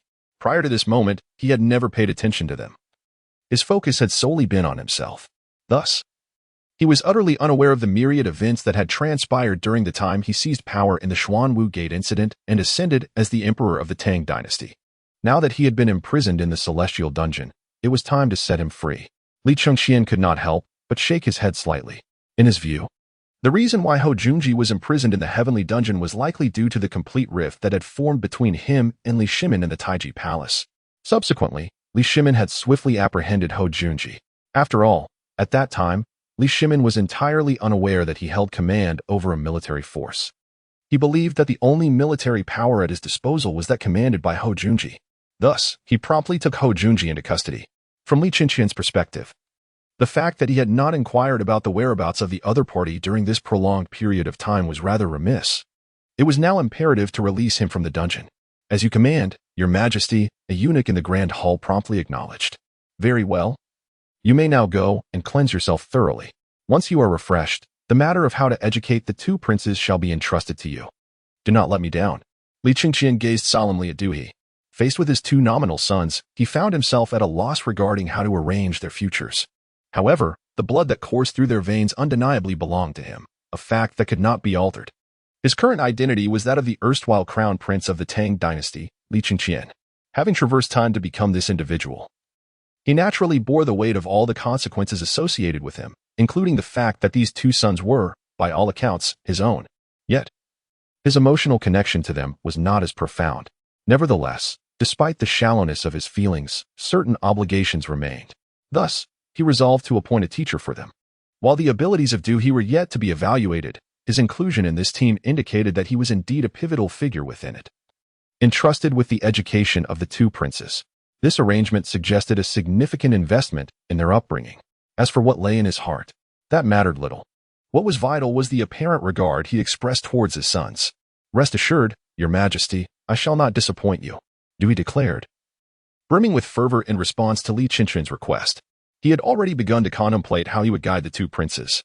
Although uncertain as to which of them would one day ascend as the crown prince, this uncertainty held little weight.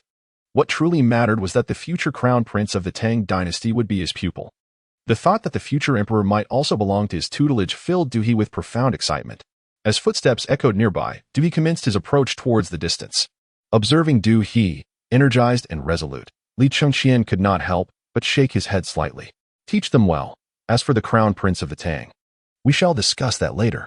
Li Qingqian naturally understood the reason for the other party's agitation. It was simply because they believed he would raise a future crown prince and emperor of the Tang Dynasty. However, Li Qingqian would not act according to their expectations. The crown prince of the Tang Dynasty might not necessarily be one of his current two children. It is quite possible that it could belong to another offspring. As for the identity of this potential child, even Li Qingqian was unaware. Yet one thing was certain: the future crown prince and emperor of the Tang Dynasty would undoubtedly be the most exceptional among his numerous sons. As for the two sons he currently had, that matter could be addressed later. With Du He's departure, various factions within the palace quickly learned of this news and immediately dispatched spies to continue monitoring Du He. Simultaneously, Li Shimin within the palace also became aware of this development. He resolved to observe what actions this young man would undertake next. Emperor Li Shimin issued a direct command to the unruly subjects. He was eager to ascertain what he had garnered from his wayward son, or rather, what his son had instructed Du He. This was a matter of great curiosity for Li Shimin. "At your command, Your Majesty," the unruly subjects replied with due respect. Acknowledging the emperor's directive, the event of Du He meeting and subsequently departing from Li Qingqian drew the attention of countless individuals. As the influential figures within Chang'an turned their gaze towards Du He, representatives from the noble families arrived in the city. Chang'an remained as splendid as ever. Despite Li Shimin's shortcomings, his development of the city had indeed been commendable. At that moment, the representatives from the noble families could not help but express their profound sentiments. Although they held disdain for the former emperor of the Tang Dynasty, Li Shimin, they could not deny that the current grandeur of Chang'an, under his reign, was unparalleled. They had traveled to many places, yet none could rival the opulence of Chang'an, even if they were reluctant to accept it. They had to confront the reality that Chang'an was the most prosperous city known to them, unmatched by any other. Was it not expected for him to elevate Chang'an to such heights? After all, he was the emperor of the Tang Dynasty, and Chang'an was its capital. Countless merchants from across the empire would engage in trade within this city, attracting a multitude of affluent individuals. Thus, it was only natural for Chang'an to flourish to its current extent. While some representatives expressed their astonishment, others regarded it merely as a standard occurrence. After all, this city was the capital of the Tang Empire, and it was only fitting that it would attract merchants from all corners, gathering a myriad of goods in one place. With the influx of merchants, it was inevitable that more individuals would seek their livelihoods here. Was this not a logical conclusion? The capital is always the most prosperous locale. What was amiss in that notion? Therefore, in their view, not all the credit could be attributed to Li Shimin. Nonetheless, let each voice their own perspectives. All possess their unique understanding. For now, it would be prudent to refrain from disputes and prepare to engage with the current emperor. Regarding the diverse opinions expressed, some individuals commenced to offer counsel. They did not journey to Chang'an for mere amusement. Their intentions were distinctly outlined: to engage with the local Tang Emperor, Li Chengqian. Their aim was to discern the nature of the powerful families backing Li Chengqian and to uncover the identities of those who supported him.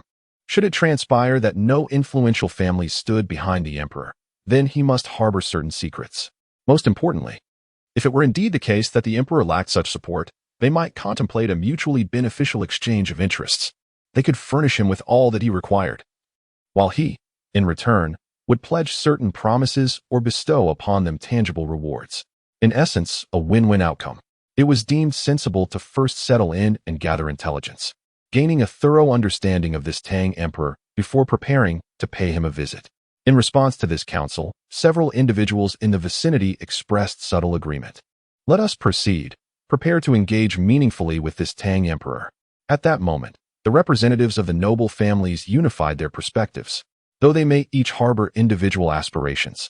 As they represented their respective houses, their collective purpose converged on establishing a connection with the current Tang emperor, seeking to extract some advantage from him. For these noble families to flourish, they must align themselves with the court, not necessarily out of necessity, but rather to better acquire what they desired from it. Thus, for their families to prosper, they needed to secure positions within the court, leveraging these roles to empower their houses further. Swiftly, this assembly of noble representatives began to make their way into the heart of Chang'an. As their figures graced the city, the influential figures within Chang'an quickly became aware of their arrival, even reaching the ears of Li Shimin within the palace. In light of this news, the prominent figures of Chang'an pondered the potential repercussions of engaging with these representatives. Would it incite displeasure from the emperor in the palace? Contrasting with the contemplations of Chang'an's elite, Li Shimin, the retired emperor, harbored distinct thoughts. Indeed, he has gained the support of the noble families. They have now sent their representatives. In this moment, Li Shimin stifled his inner fury, casting a contemplative glance towards the direction of Li Chengqian. I must take action. I must save the Tang Empire. Chapter 71. The sovereign who dares to do what Li Shimin does not. The true dragon son of heaven. I shall save the great Tang Empire. A flicker of resolve passed through Li Shimin's heart. Unbeknownst to him, Li Chengqian, also within the palace, remained entirely unaware of Li Shimin's thoughts. However, Li Chengqian had received news regarding the representatives from various aristocratic families entering the city of Chang'an. Representatives from myriad noble houses? Li Chengqian's eyes were filled with a hint of perplexity. What was their purpose for coming here?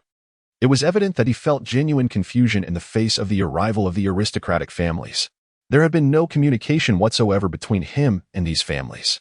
Perhaps he had encountered them before, given his previous status as the crown prince of the Tang Dynasty, which would have necessitated some interaction.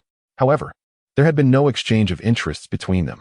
Any understanding they had was limited solely to his former role as the crown prince and the interactions that came with it. Since ascending to the throne and traversing into this new life, he had not engaged with them at all, thus leaving him understandably bewildered by their presence.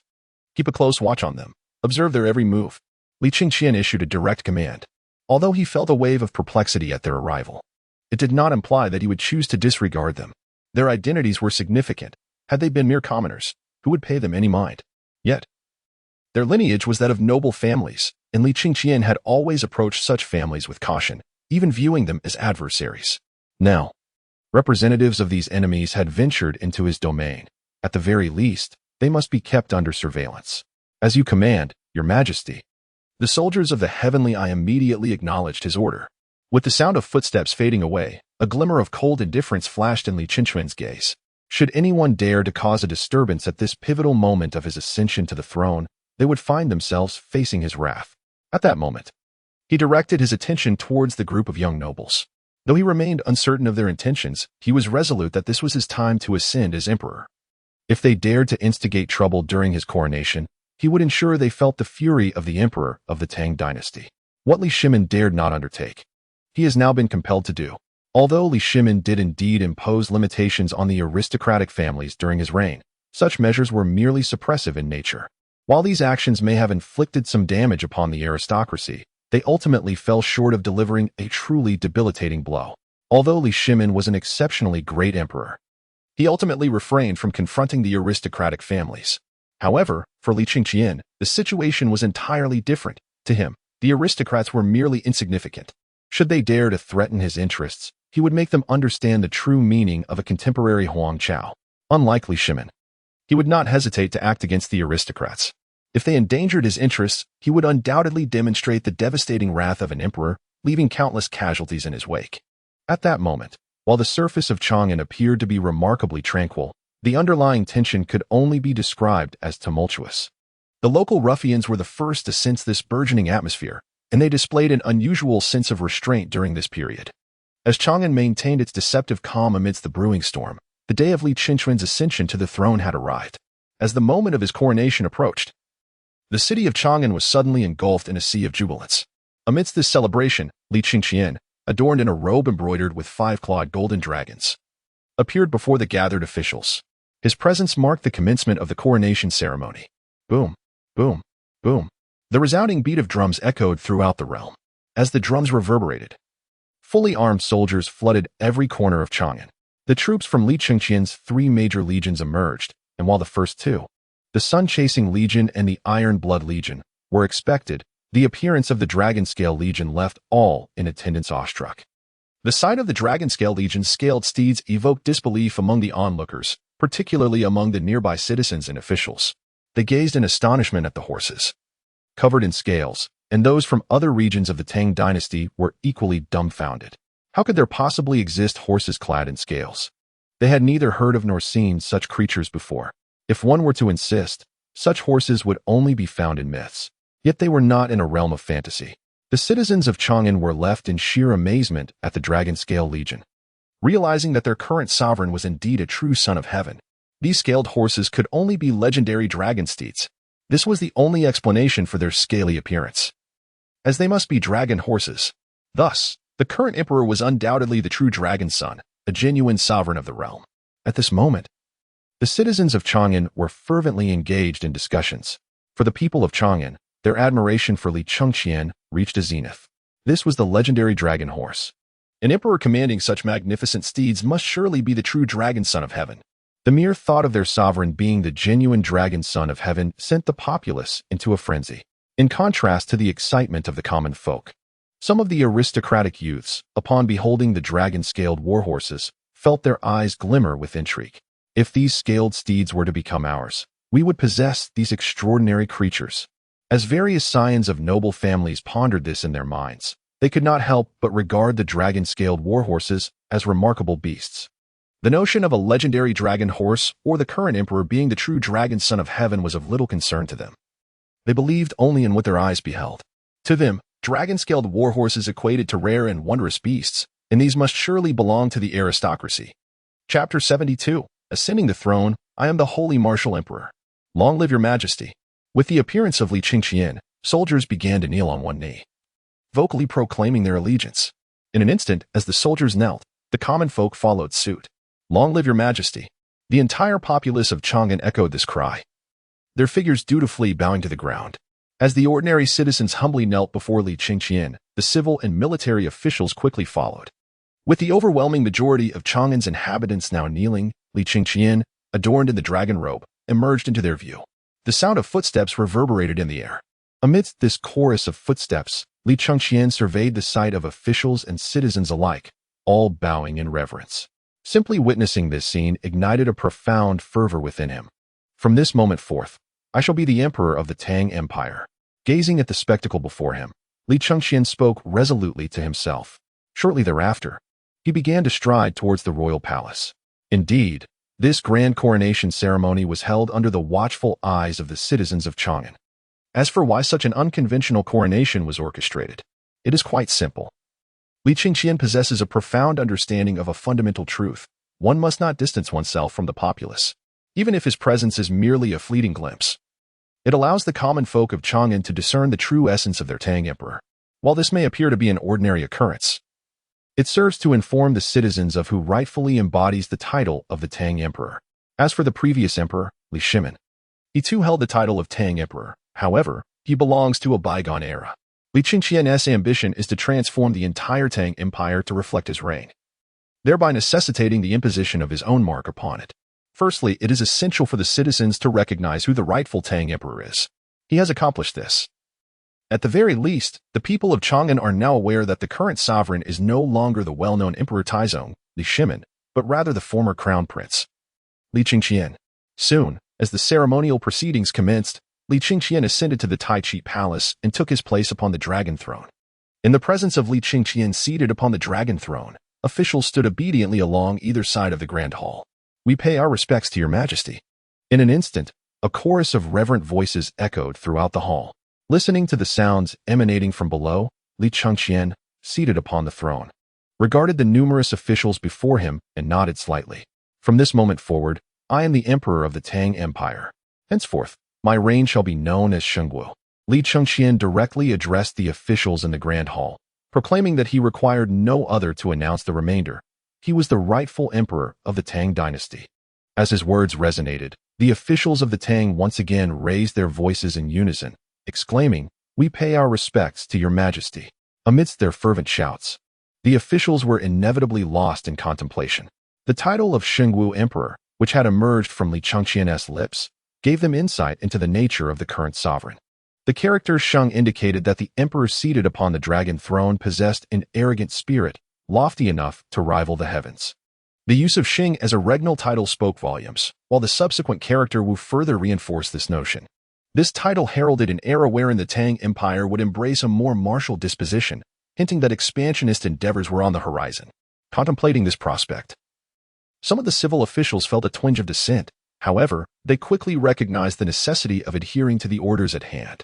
In contrast, the military generals, regardless of their scholarly prowess, understood the implications of the term Shenzhou, particularly the latter character, which illuminated the future of the Tang Empire. "Long live our emperor." In an instant, certain military leaders vociferously proclaimed these words within the hall. The civil officials, naturally, followed suit in a chorus of "Long live our emperor! Long live our emperor! Long live our emperor! 10,000 years." At that moment, it was unclear who had initiated the fervent chant, but the entire Taiji Palace echoed with the resounding proclamation. Listening to the fervent cries of "Long live our emperor," Li Qingqian, seated upon the dragon throne, cast his gaze over the assembly. Intrigued, he noted that this phrase had seemingly emerged ahead of time within his Tang Empire. Though the term "long live" had its origins in the Han Dynasty, it gained widespread popularity during the Ming Dynasty. However, after this display in the court, Li Qingqian was convinced that "Long live our emperor" would take root in his Tang Empire earlier than expected. As the grand hall reverberated with the chants of "Long live our emperor," Li Qingqian raised his right hand, commanding silence. In an instant, the hall fell into a profound hush. Observing the quietude, he calmly declared, "From this moment forth, I shall be the emperor of the Tang Empire." Li Qingqian spoke solemnly. In response to his words, all the civil and military officials in the grand hall listened intently, for they understood that, barring unforeseen circumstances, a series of commands would soon follow. Some would be dispatched to distant locales, while others might receive promotions, and some would be reassigned altogether.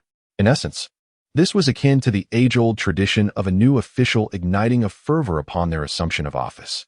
Just as the grand hall was enveloped in a profound silence, Li Qingqian, seated upon the dragon throne, continued, "Since I have ascended as the emperor of the Tang dynasty, I shall now announce my first decree, reform. I shall initiate reform."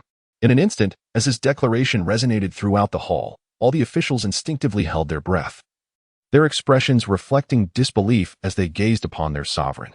If the emperor harbored ulterior motives to place his loyalists in specific positions, such an inclination would be entirely customary. It is natural for a newly crowned emperor to seek consolidation of power, and at this juncture, the announcement of appointments would be expected. Therefore, the present moment could be deemed opportune, as they had braced themselves for potential assignments to remote and desolate regions, particularly those officials once aligned with other princely houses. They were prepared for such eventualities. Simultaneously, those who had served under Li Qingqian during his tenure as crown prince were also ready for positional changes, possibly even promotions. Yet, contrary to their anticipations, the emperor seated upon the throne did not announce any promotions or demotions. Instead, he proclaimed the onset of a reform.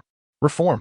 The very term heralded the likelihood of upheaval, for such changes would inevitably encroach upon the interests of certain individuals, who could not simply stand idly by as their privileges were threatened. They would surely retaliate, and thus, the prospect of reform was fraught with the potential for bloodshed. Most critically, once reform commenced, countless officials would find their vested interests imperiled.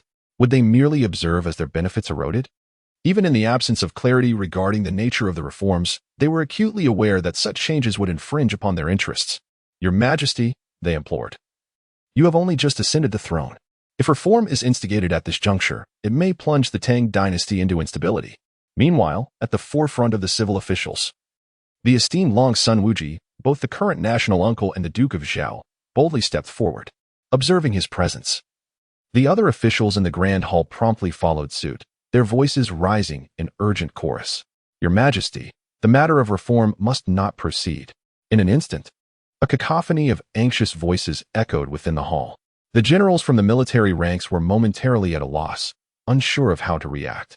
Normally, they would dutifully kneel, for any reform initiated by the emperor would inevitably jeopardize their vested interests. However, the emperor's recent declaration signified a pivotal shift.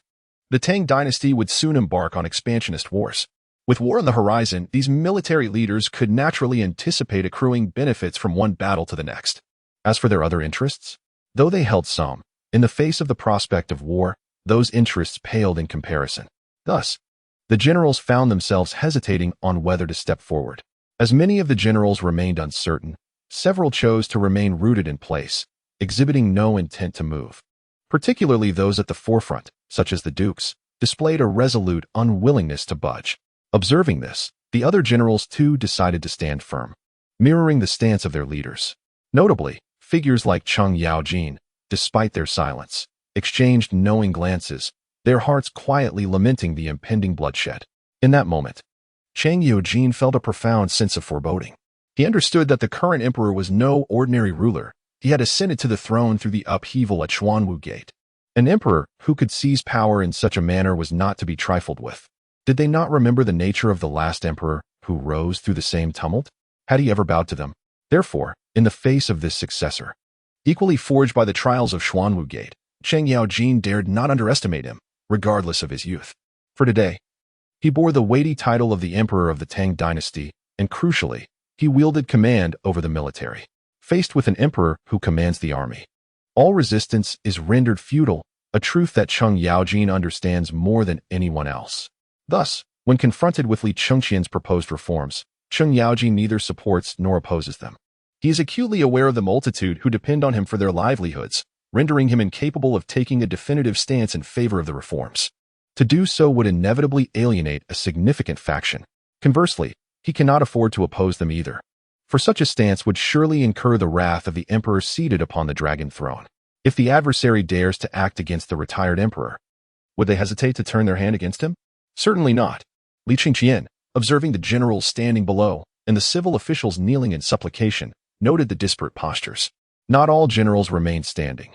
Some knelt alongside the officials, beseeching him to abandon his reformist ambitions, while a few officials mirrored the stoic silence of their military counterparts, offering no visible response. In response to this tableau, Li Chengqian smiled faintly. "My esteemed colleagues, what if I were to insist upon enacting these reforms? Who among you would dare obstruct my endeavors? Those who stand in my way shall face merciless retribution. I am eager to witness whether your resolve is more unyielding than the sharpness of the sword I wield. Who dares to impede my reforms shall meet a grim fate." In that instant, a palpable aura of lethal intent radiated from Li Chengqian's eyes, with his words echoing through the hall. The bloodlust he had cultivated while vanquishing the undead in a world of chaos enveloped the entire Tai Chi Palace. Chapter 74. The Birth of the Military Department. The Emperor's Centralization of Power. A palpable aura of menace permeated the Tai Chi Palace, resonating from the very presence of Li Chengqian. The numerous civil and military officials within the palace could not help but display expressions of trepidation as they gazed upon the figure seated upon the dragon throne. The elder statesmen, particularly those among the generals, were acutely sensitive to the malevolent energy emanating from Li Chengqian. Having emerged from the crucible of battle, they comprehended that such an aura could only be forged in the fires of warfare. While it was entirely expected for the esteemed Emperor Li Shimin to exude such a formidable presence, given his illustrious history as a battlefield commander, it was bewildering for the current emperor, who lacked direct experience on the front lines, to radiate such intense ferocity. The generals, bewildered and perplexed, found themselves grappling with the incongruity of the situation. Meanwhile, The unseasoned civil officials, who had only recently ventured into the realm of governance, trembled in response to the aura of power that Li Changqian emitted. Their throats constricted as they swallowed hard, visibly shaken by the atmosphere that enveloped the grand hall. Observing the official's disconcerted demeanor from his elevated position, Li Changqian's gaze remained icy and unyielding. "I am here to inform you, not to seek your counsel," he declared with authority. "From this moment forth, the military department of the Tang Empire shall be established. It shall operate independently from the court, and from now on, the military shall heed only my commands. Any attempt to mobilize troops without my explicit directive shall be deemed an act of treason." Li Changqian gazed coldly at those below. His foremost objective was to firmly grasp control over the military. Despite his unwavering confidence in his own abilities, believing he could effortlessly subdue the entire Tang Empire without its army, securing the imperial troops would minimize unnecessary casualties. Moreover, the Tang military was by no means insignificant. Although it might seem somewhat lacking when juxtaposed with his 3 major legions, this did not imply weakness. The strength of the Tang forces could still be described as formidable, and it was imperative for him to maintain a tight rein over such a powerful military. In response to Li Changqian's pronouncement, the numerous civil officials in the hall turned their gazes toward the generals present, who appeared momentarily flustered. From this point onward, they would be categorized under a single department, directly managed by the emperor. Moreover, any unauthorized troop mobilization without the emperor's command would be deemed treason. Such seemingly innocuous words sent shivers down the spines of all the generals present in the hall. The emperor was determined to retain absolute control over the military. Upon receiving this news, several ordinary generals directed their attention to the group of dukes at the forefront. At this moment, they found themselves devoid of any voice, compelled to await the responses of the dukes. Sensing the scrutiny from behind, the dukes at the front felt a twinge of bitterness. "We obey your command, your majesty," declared Duke Wei, Li Jing, with immediate respect. Following his words, the other generals echoed in unison, "We obey your command." In an instant, respectful voices resonated throughout the hall, including Cheng Yaojin, the Duke of Lu, and Yuqi Jingda, the Duke of Yi, alongside a number of other dukes who chose to comply at this moment. For the generals present, although Li Changqian's sudden reforms indeed left them bewildered, especially the emergence of this military department, their compliance was inevitable under his watchful gaze. As for defying the emperor's orders, apologies, but they are not foolish. It is evident that the emperor intends to initiate a vigorous display of authority with his new position. In this society, who would dare to emerge? They would undoubtedly face oppression from the emperor, and they certainly do not wish to be subdued, especially as they have aged. This only heightens their reluctance to take risks. When this assembly of dukes chose to accept the formation of the military and even expressed willingness to join it, the younger and more ordinary generals in the rear had no objections whatsoever. This cohort of martial leaders opted to align themselves with the military, and an overwhelming thought surged through the minds of the remaining civil officials present: the world has changed. This singular thought resonated among many civil officials. The power wielded by the current emperor could be aptly described as terrifying. Now, with the emperor consolidating so many generals into this so-called military, they could only imagine the immense scale this military would attain. Moreover, with this vast military directly under the emperor's command, it signifies that the emperor could assert his will unopposed in the court. Who would dare to defy the emperor? It seems there truly is no one willing to do so. To challenge the emperor, one must first weigh the possibility of contending with the army at his disposal. Even Changsun Wuji, in the face of Li Changqian's directive, could not help but feel a weighty concern. Perhaps it is time for a change. A flicker of gravity crossed Changsun Wuji's gaze. For him, accepting Li Changqian as emperor was feasible since he was his nephew, his own flesh and blood. However, what if this nephew chose not to stand by him? What if he even jeopardized his interests? Changsun Wuji felt that perhaps a change was indeed necessary. Not even kinship could sway his resolve. A new emperor must be found. Chapter 75. Changsun Wuji. I must seek a new emperor. The 9 departments of the Tang Dynasty. A new emperor. This thought surged in Changsun Wuji's mind. Indeed, the forceful demeanor exhibited by Li Changqian compelled Changsun Wuji to abandon his support for him. Even though Li Changqian was his nephew and he himself was the current imperial uncle, Changsun Wuji believed that, despite his status, the current emperor being his nephew necessitated that he take measures to remove him from the throne for the sake of the Changsun family's interests. It was time for the retired emperor to ascend once more. Upon the emergence of this thought in Chang Sun Wuji's mind, he immediately contemplated who should continue to assume the role of the emperor of the Tang dynasty. Chang Sun Wuji was convinced that the retired Emperor Li Shimin would not contentedly accept his current status, harboring considerable dissatisfaction towards the actions of the reigning Emperor Li Chengqian. However, Li Shimin lacked a pretext to depose the current emperor. Yet, should the opportunity arise, Chang Sun Wuji firmly believed that Li Shimin would not hesitate to unseat Li Chengqian from the throne. Unbeknownst to Li Chengqian, seated upon the dragon throne, his uncle was already considering his removal from power. Observing the attitudes of the civil and military officials in the Grand Hall towards the establishment of the military department, Li Chengqian continued to speak. Beyond the military department, it was imperative to establish a commercial department. As the name suggests, the commercial department would oversee all matters pertaining to commerce throughout the Tang dynasty.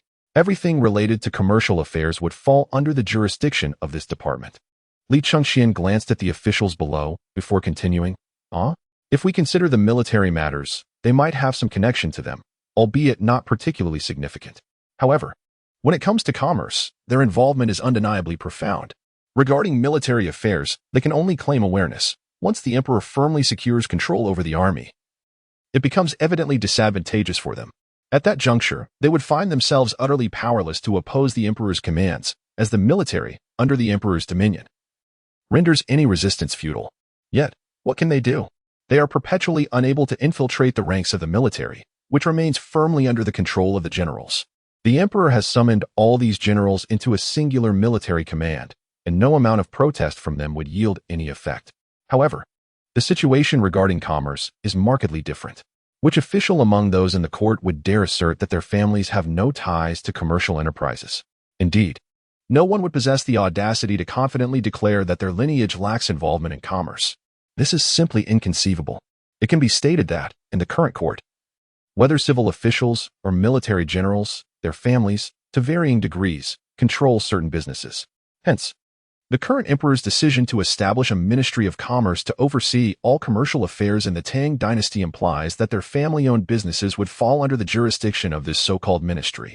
Although they remain uncertain about how this new Ministry of Commerce will manage those businesses, one thing is certain: the interests of their families are bound to suffer once more. Your Majesty! Suddenly, one of the officials could no longer contain himself and exclaimed loudly. Yet, in response to this official's words, Li Chengqian, seated upon the dragon throne, chose to disregard him entirely. Silence. In an instant, as Li Chengqian's words resonated, an unimaginable and formidable pressure emanated from him, enveloping all the officials in the Grand Hall. Faced with the overwhelming force that surged from Li Chengqian, all the officials within the Taiji Palace felt acutely the terrifying authority wielded by the emperor seated above them. This fearsome pressure made it abundantly clear that the current emperor is no mere puppet, but rather a sovereign who possesses real power. Realizing this, they promptly opted for silence, understanding that their resistance held no weight against the emperor. Acknowledging the silence of the officials, Li Chengqian continued, in addition to the Ministry of Commerce, we shall also establish a Ministry of Taxation. The Ministry of Taxation will oversee matters related to taxation. The Ministry of Public Security oversees all matters pertaining to public order within the vast realm of the Great Tang, with all local offices falling under its jurisdiction. The Ministry of Agriculture shall henceforth manage all agricultural issues within the Great Tang. Similarly, the Ministry of Industry will govern all matters related to industry within the realm. The Ministry of Justice will be responsible for all affairs concerning the law, while the Ministry of Criminal Justice will oversee all matters related to prisons. In the future, only through the collaboration of the Ministry of Public Security, the Ministry of Criminal Justice, and the Ministry of Justice shall the trial of offenders be conducted. Li Chengqian suddenly contemplated a matter, and then issued a command to the officials below. The collaboration of these three departments is essential for the prosecution of offenders, after all. The Ministry of Public Security serves as the main authority, while the Ministry of Justice is responsible for the incarceration of criminals, and the Ministry of Judicial Affairs, whose role is straightforward, is tasked with the adjudication of offenders. The harmonious interplay of these three departments is vital for the operation of a governmental office. Furthermore, let us also establish a Ministry of Foreign Affairs. Just as Li Chengqian prepared to pause, another thought struck him. Although the Tang Empire is currently regarded as a formidable presence in the world, there are indeed other nations that exist. Thus, the Ministry of Foreign Affairs is still somewhat necessary, albeit not of paramount importance. For now, these are the departments that are being established. Are there any questions? Li Qingqian addressed the officials gathered below him. As they listened to his words, the officials exchanged glances, a profound silence reflected in their eyes. They calculated that the newly established departments comprised a total of 9, signifying the complete dissolution of the familiar structure they once knew, now supplanted by these 9 entities. They pondered which of the 9 departments they would belong to. Simultaneously, they were compelled to confront the undeniable truth that the entire court had been irrevocably dismantled. Fragmented into these 9 principal departments, which would become the cornerstone of the Tang Empire moving forward. In the face of this unprecedented transformation, the officials in the Grand Hall were momentarily engulfed in a deep sense of bewilderment. Chapter 76. Li Shimin. I intend to remove him from the throne. The perplexed civil and military officials, 9 major departments, hearing the reports from the Tai Chi Hall, Li Shimin could not help but furrow his brow slightly. It seemed that this rebellious son intended to seize complete control over the court. At that moment, regarding Li Chengqian's proposed reforms, Li Shimin perceived a singular core issue. His wayward son sought to firmly grasp the reins of the entire court, particularly the military. While the other 8 departments held significant importance, to Li Shimin, the military was paramount. His son had consolidated all the military generals under the command of the military department and proclaimed that any who dared to override the emperor's commands in mobilizing troops would be treated as conspirators against the state. In essence, Li Qingqian aimed to maintain a tight grip on the army. Li Shimin had to concede that although his son may not be particularly formidable, he had astutely targeted the crux of power, understanding that control over the military was essential. Once one seized the army, everything could be overturned. Regrettably, in a grave misstep, he associated himself with those aristocratic families. I shall not permit you to engage in actions that threaten the integrity of the Tang dynasty. Li Shimin could not help but exhale deeply. For him, his rebellious son had achieved considerable success with his reforms, even if they had yet to be fully implemented. The mere existence of the 9 major departments spoke volumes. As time progressed and all officials in the court were integrated into these 9 departments, Li Shimin could only imagine the extent of Li Chengqian's control over the court. It was conceivable that even he might find it challenging to mobilize his former ministers. It seemed imperative that he act swiftly to remove his son from that position, lest the opportunity slip away irretrievably. Li Shimin muttered to himself. The emergence of the 9 departments made him realize that if these entities continued to develop unchecked, the entire court and even the Tang Empire would operate like a well-sealed iron barrel, managed solely by these 9 departments. While this might seem beneficial, suggesting a stronger Tang Empire and an emperor wielding greater control, Li Shimin perceived it differently. He regarded it as a means for his rebellious son to exploit the Tang with even greater precision. To halt this exploitation, decisive action was necessary. Yuan Tian Gang. Go and contact Duke Zhao. At that moment, there was a chilling tone in Li Shimin's voice. What he needed to do was to reach out to Changsun Wuji, whom he believed would understand his intentions. As you command. In response to Li Shimin's order, a respectful voice echoed through the Grand Hall. Just as Li Shimin prepared to contact Changsun Wuji to have Li Chengqian removed from the throne, in the Daming Palace, Li Chengqian, seated upon the dragon throne, furrowed his brow at the silence of the civil and military officials below. Do you comprehend the words I have spoken? Li Chengqian spoke with solemnity. In response to his words, the civil and military officials within the Daming Palace collectively exhaled.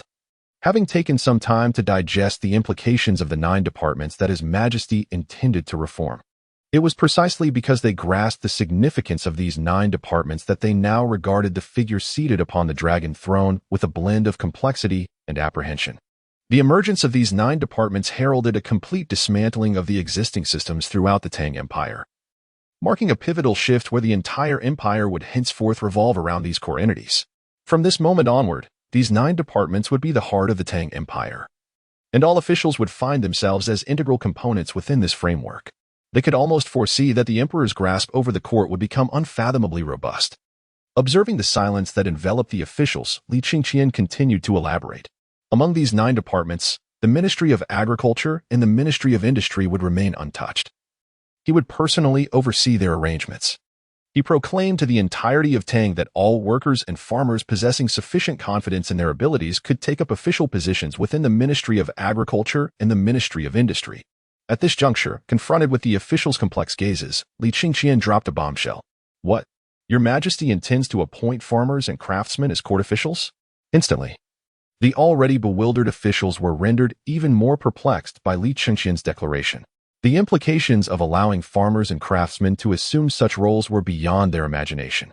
Your Majesty, this. In an instant, all officials within the court wore expressions of utter disbelief. Even the generals among the military ranks gazed at Li Chengxian with an air of confusion. Appointing ordinary farmers and craftsmen as court officials? Surely, this was no jest. Noticing the incredulous expressions of the officials, Li Chengxian merely nodded in affirmation. Indeed, what I wish to convey is rather straightforward. The Ministry of Agriculture and the Ministry of Industry will require only a handful of scholars. The first officials of these ministries will be drawn from the farmers and craftsmen of the Tang Empire. As for future matters, we shall address them in due course. For now, my message is simple. A decree shall be issued throughout the Tang Empire, inviting all who possess confidence in their skills to participate in the examinations established by the court. Those who meet the standards shall be appointed as officials within the Ministry of Agriculture and the Ministry of Industry. Li Chengxian replied calmly, conveying his intent. Your Majesty, this is absolutely unthinkable. In an instant, the officials within the Great Ming Palace were taken aback by their sovereign's affirmative response.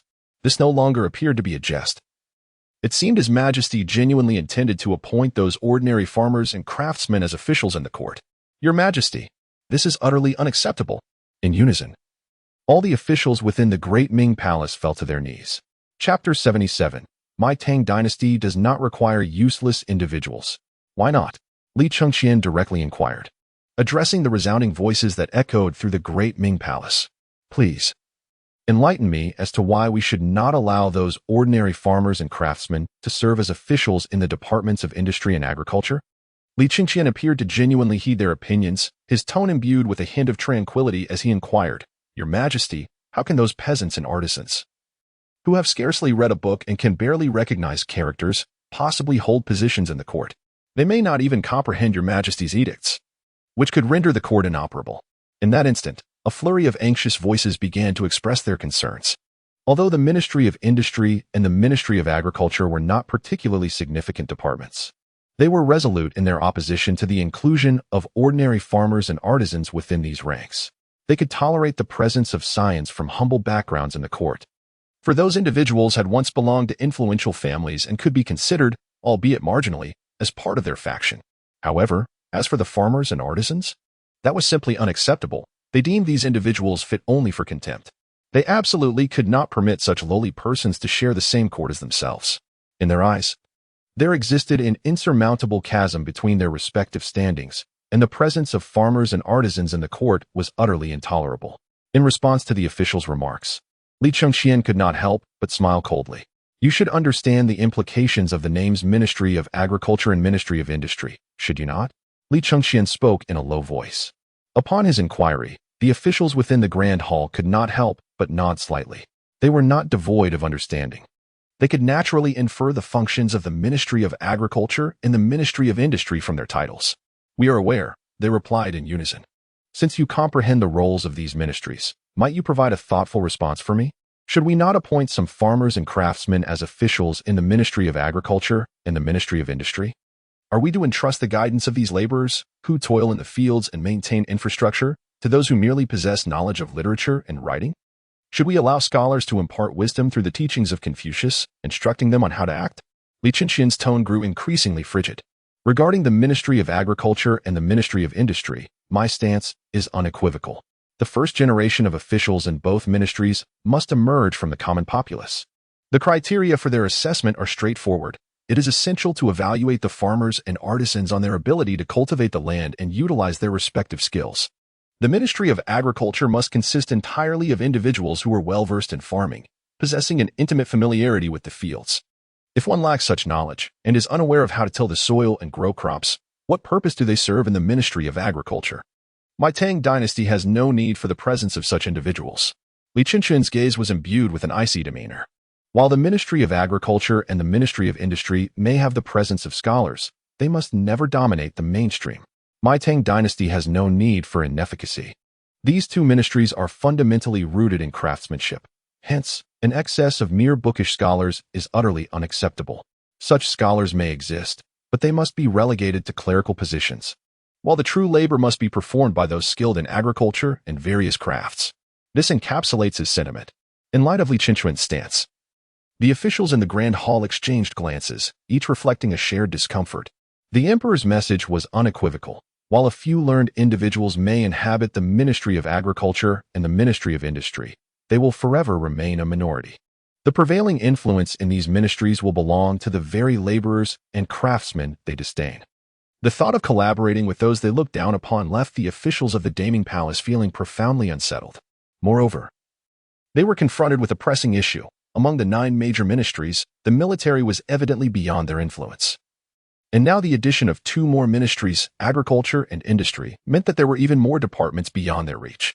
As for the remaining 6 ministries, although they appeared to have a foothold there, could the emperor so easily allow them to exert control over these 6? No, based on the emperor's articulated intentions.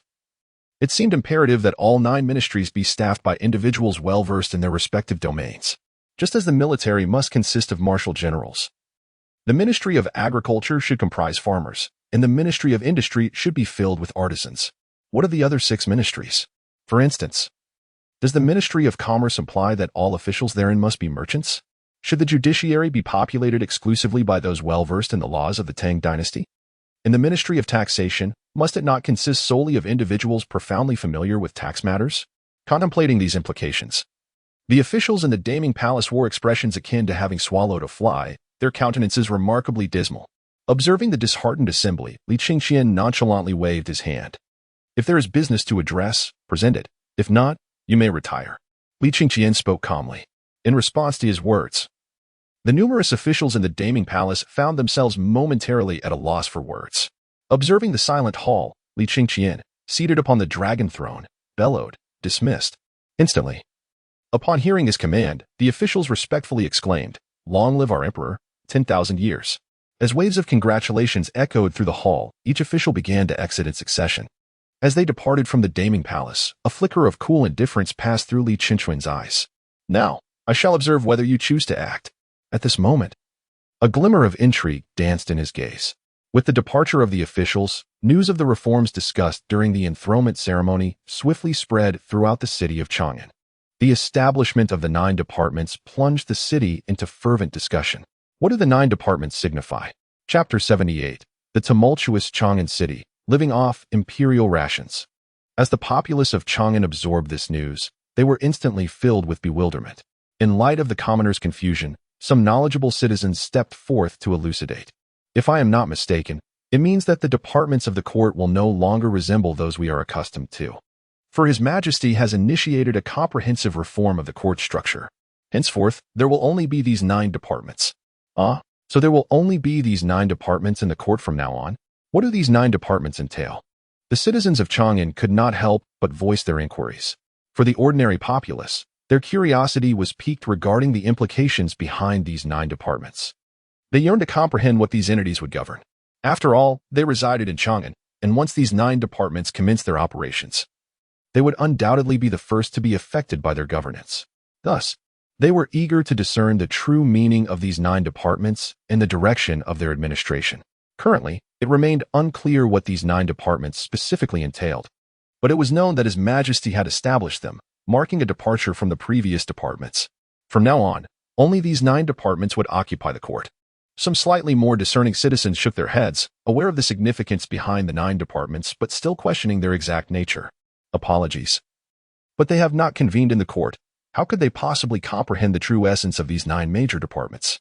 Perhaps only when the proclamation is made public will they grasp its significance. However, as of now, the concept of these 9 departments has just begun to circulate, leaving them in a state of profound uncertainty. Upon hearing this explanation, the common folk of Chang'an found themselves ensnared in a web of confusion. The concerns of the populace regarding the requirements of the Ministry of Agriculture and the Ministry of Industry began to resonate throughout the various residences in Chang'an. With the emergence of these requirements for the 2 ministries, the citizens, already curious about the meaning of the 9 departments, were suddenly stirred into a fervor. What? His Majesty implies that officials from the Ministry of Agriculture and the Ministry of Industry will henceforth be selected from ordinary farmers and craftsmen? In other words, any of us humble farmers or skilled artisans may participate in the examinations and potentially ascend to the ranks of officials within these ministries. At that moment, the ordinary citizens of Chang'an erupted with excitement. Especially among the artisans, Disbelief flickered in their eyes as they confirmed the veracity of this news. Chang'an, being the imperial capital of the Tang Dynasty, is home to countless craftsmen striving to make a living. These artisans typically earn just enough to survive, lacking any semblance of social status. In truth, they barely scrape by, with only the most skilled masters managing to earn a meager income. As for the ordinary craftsmen, they could only be described as living on the edge of starvation. But now, the establishment of the Ministry of Industry, with its straightforward requirements demanding a variety of skills, meant that those who could pass the imperial examinations would be welcomed as members of this ministry. In other words, they could transform from socially obscure craftsmen into esteemed officials of the court. While it is true that these officials would still have to work, after all, the court would not elevate them merely to serve as idle gentry. The prospect of stable income as court officials was far more appealing than their current meager earnings. The artisans of Chang'an were captivated by the prospect of rising from obscurity to becoming officials of the court. Sign me up. I wish to become an official in the Ministry of Industry. At that moment, the artisans of Chang'an were utterly exhilarated. I want to take the examination. I aspire to be a part of the Ministry of Industry. In a moment, the artisans of Chang'an were vociferously expressing their fervor. As the craftsmen began to raise their voices, the citizens of Chang'an, upon hearing this news, commenced disseminating the information to the surrounding villages. Many among the populace had relatives beyond the Great Wall, and some were even villagers themselves. Faced with the demands set forth by the Ministry of Agriculture, the villagers felt compelled to act. Their minds were singularly focused on one notion: they must convey this message back to their villages, ensuring that the farmers who had toiled the land for generations were informed of the imperial intent. They wished for their kin and friends to attempt the imperial examinations. For if one were to succeed, it was conceivable that a member of their family might enjoy the sustenance provided by the state. As the entire city of Chang'an buzzed with excitement, within a certain tavern, a solitary figure listened intently to the discussions among the patrons and those below. His gaze turned towards the imperial palace. How intriguing! The establishment of the 9 ministries seemed to fortify the fortunes of the Tang Dynasty. This current emperor is indeed remarkable. The Ministry of Agriculture and the Ministry of Industry have effectively united all the common people under the imperial banner. The figure within the tavern grasped the significance of the conversations surrounding the newly formed ministries, particularly the Ministry of Agriculture and the Ministry of Industry. Realizing that these developments had engendered a profound reverence for the emperor among farmers and craftsmen alike, not for any trivial reason, but because the emperor had afforded them a pathway to greatness. It is known that the majority of the populace consists of farmers, and now they had been granted an opportunity to ascend the ranks of society. At such a moment, who would dare to speak ill of the emperor? Such an act would be tantamount to offending all the farmers across the land. The emperor is indeed extraordinary. A soft voice echoed within the tavern. I am Yuan Shouqing. May your majesty reclaim the throne. The man in the tavern mused, acknowledging the emperor's exceptional nature. However, according to celestial signs, it seemed that, as he marveled at Li Chengxian, he instinctively directed his gaze skyward, where he immediately perceived the subtle agitation of the Ziwei star. It appeared that the retired emperor harbored a sense of reluctance, yet alas, no matter how much he resisted, it would be futile against the true forces at play.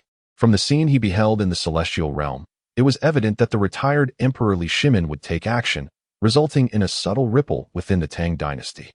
However, such disturbances would be but slight, for in the face of the formidable power wielded by the current emperor, no force could truly undermine his reign. Thus, regarding the impending maneuvers of the retired Emperor Li Shimin, he had already foreseen the outcome. Let me behold the visage of this emperor, he mused. A glimmer of anticipation flickering in the eyes of the man within the tavern. With purpose, he commenced his journey towards the imperial palace. Yet, as he was about to make his way there, a young attendant of the tavern hastily called out to him, Esteemed guest, may I inquire your name? You have yet to settle your bill. My name is Yuan Shouqing. I was momentarily preoccupied with urgent matters and forgot. My sincerest apologies, he replied, swiftly settling his account.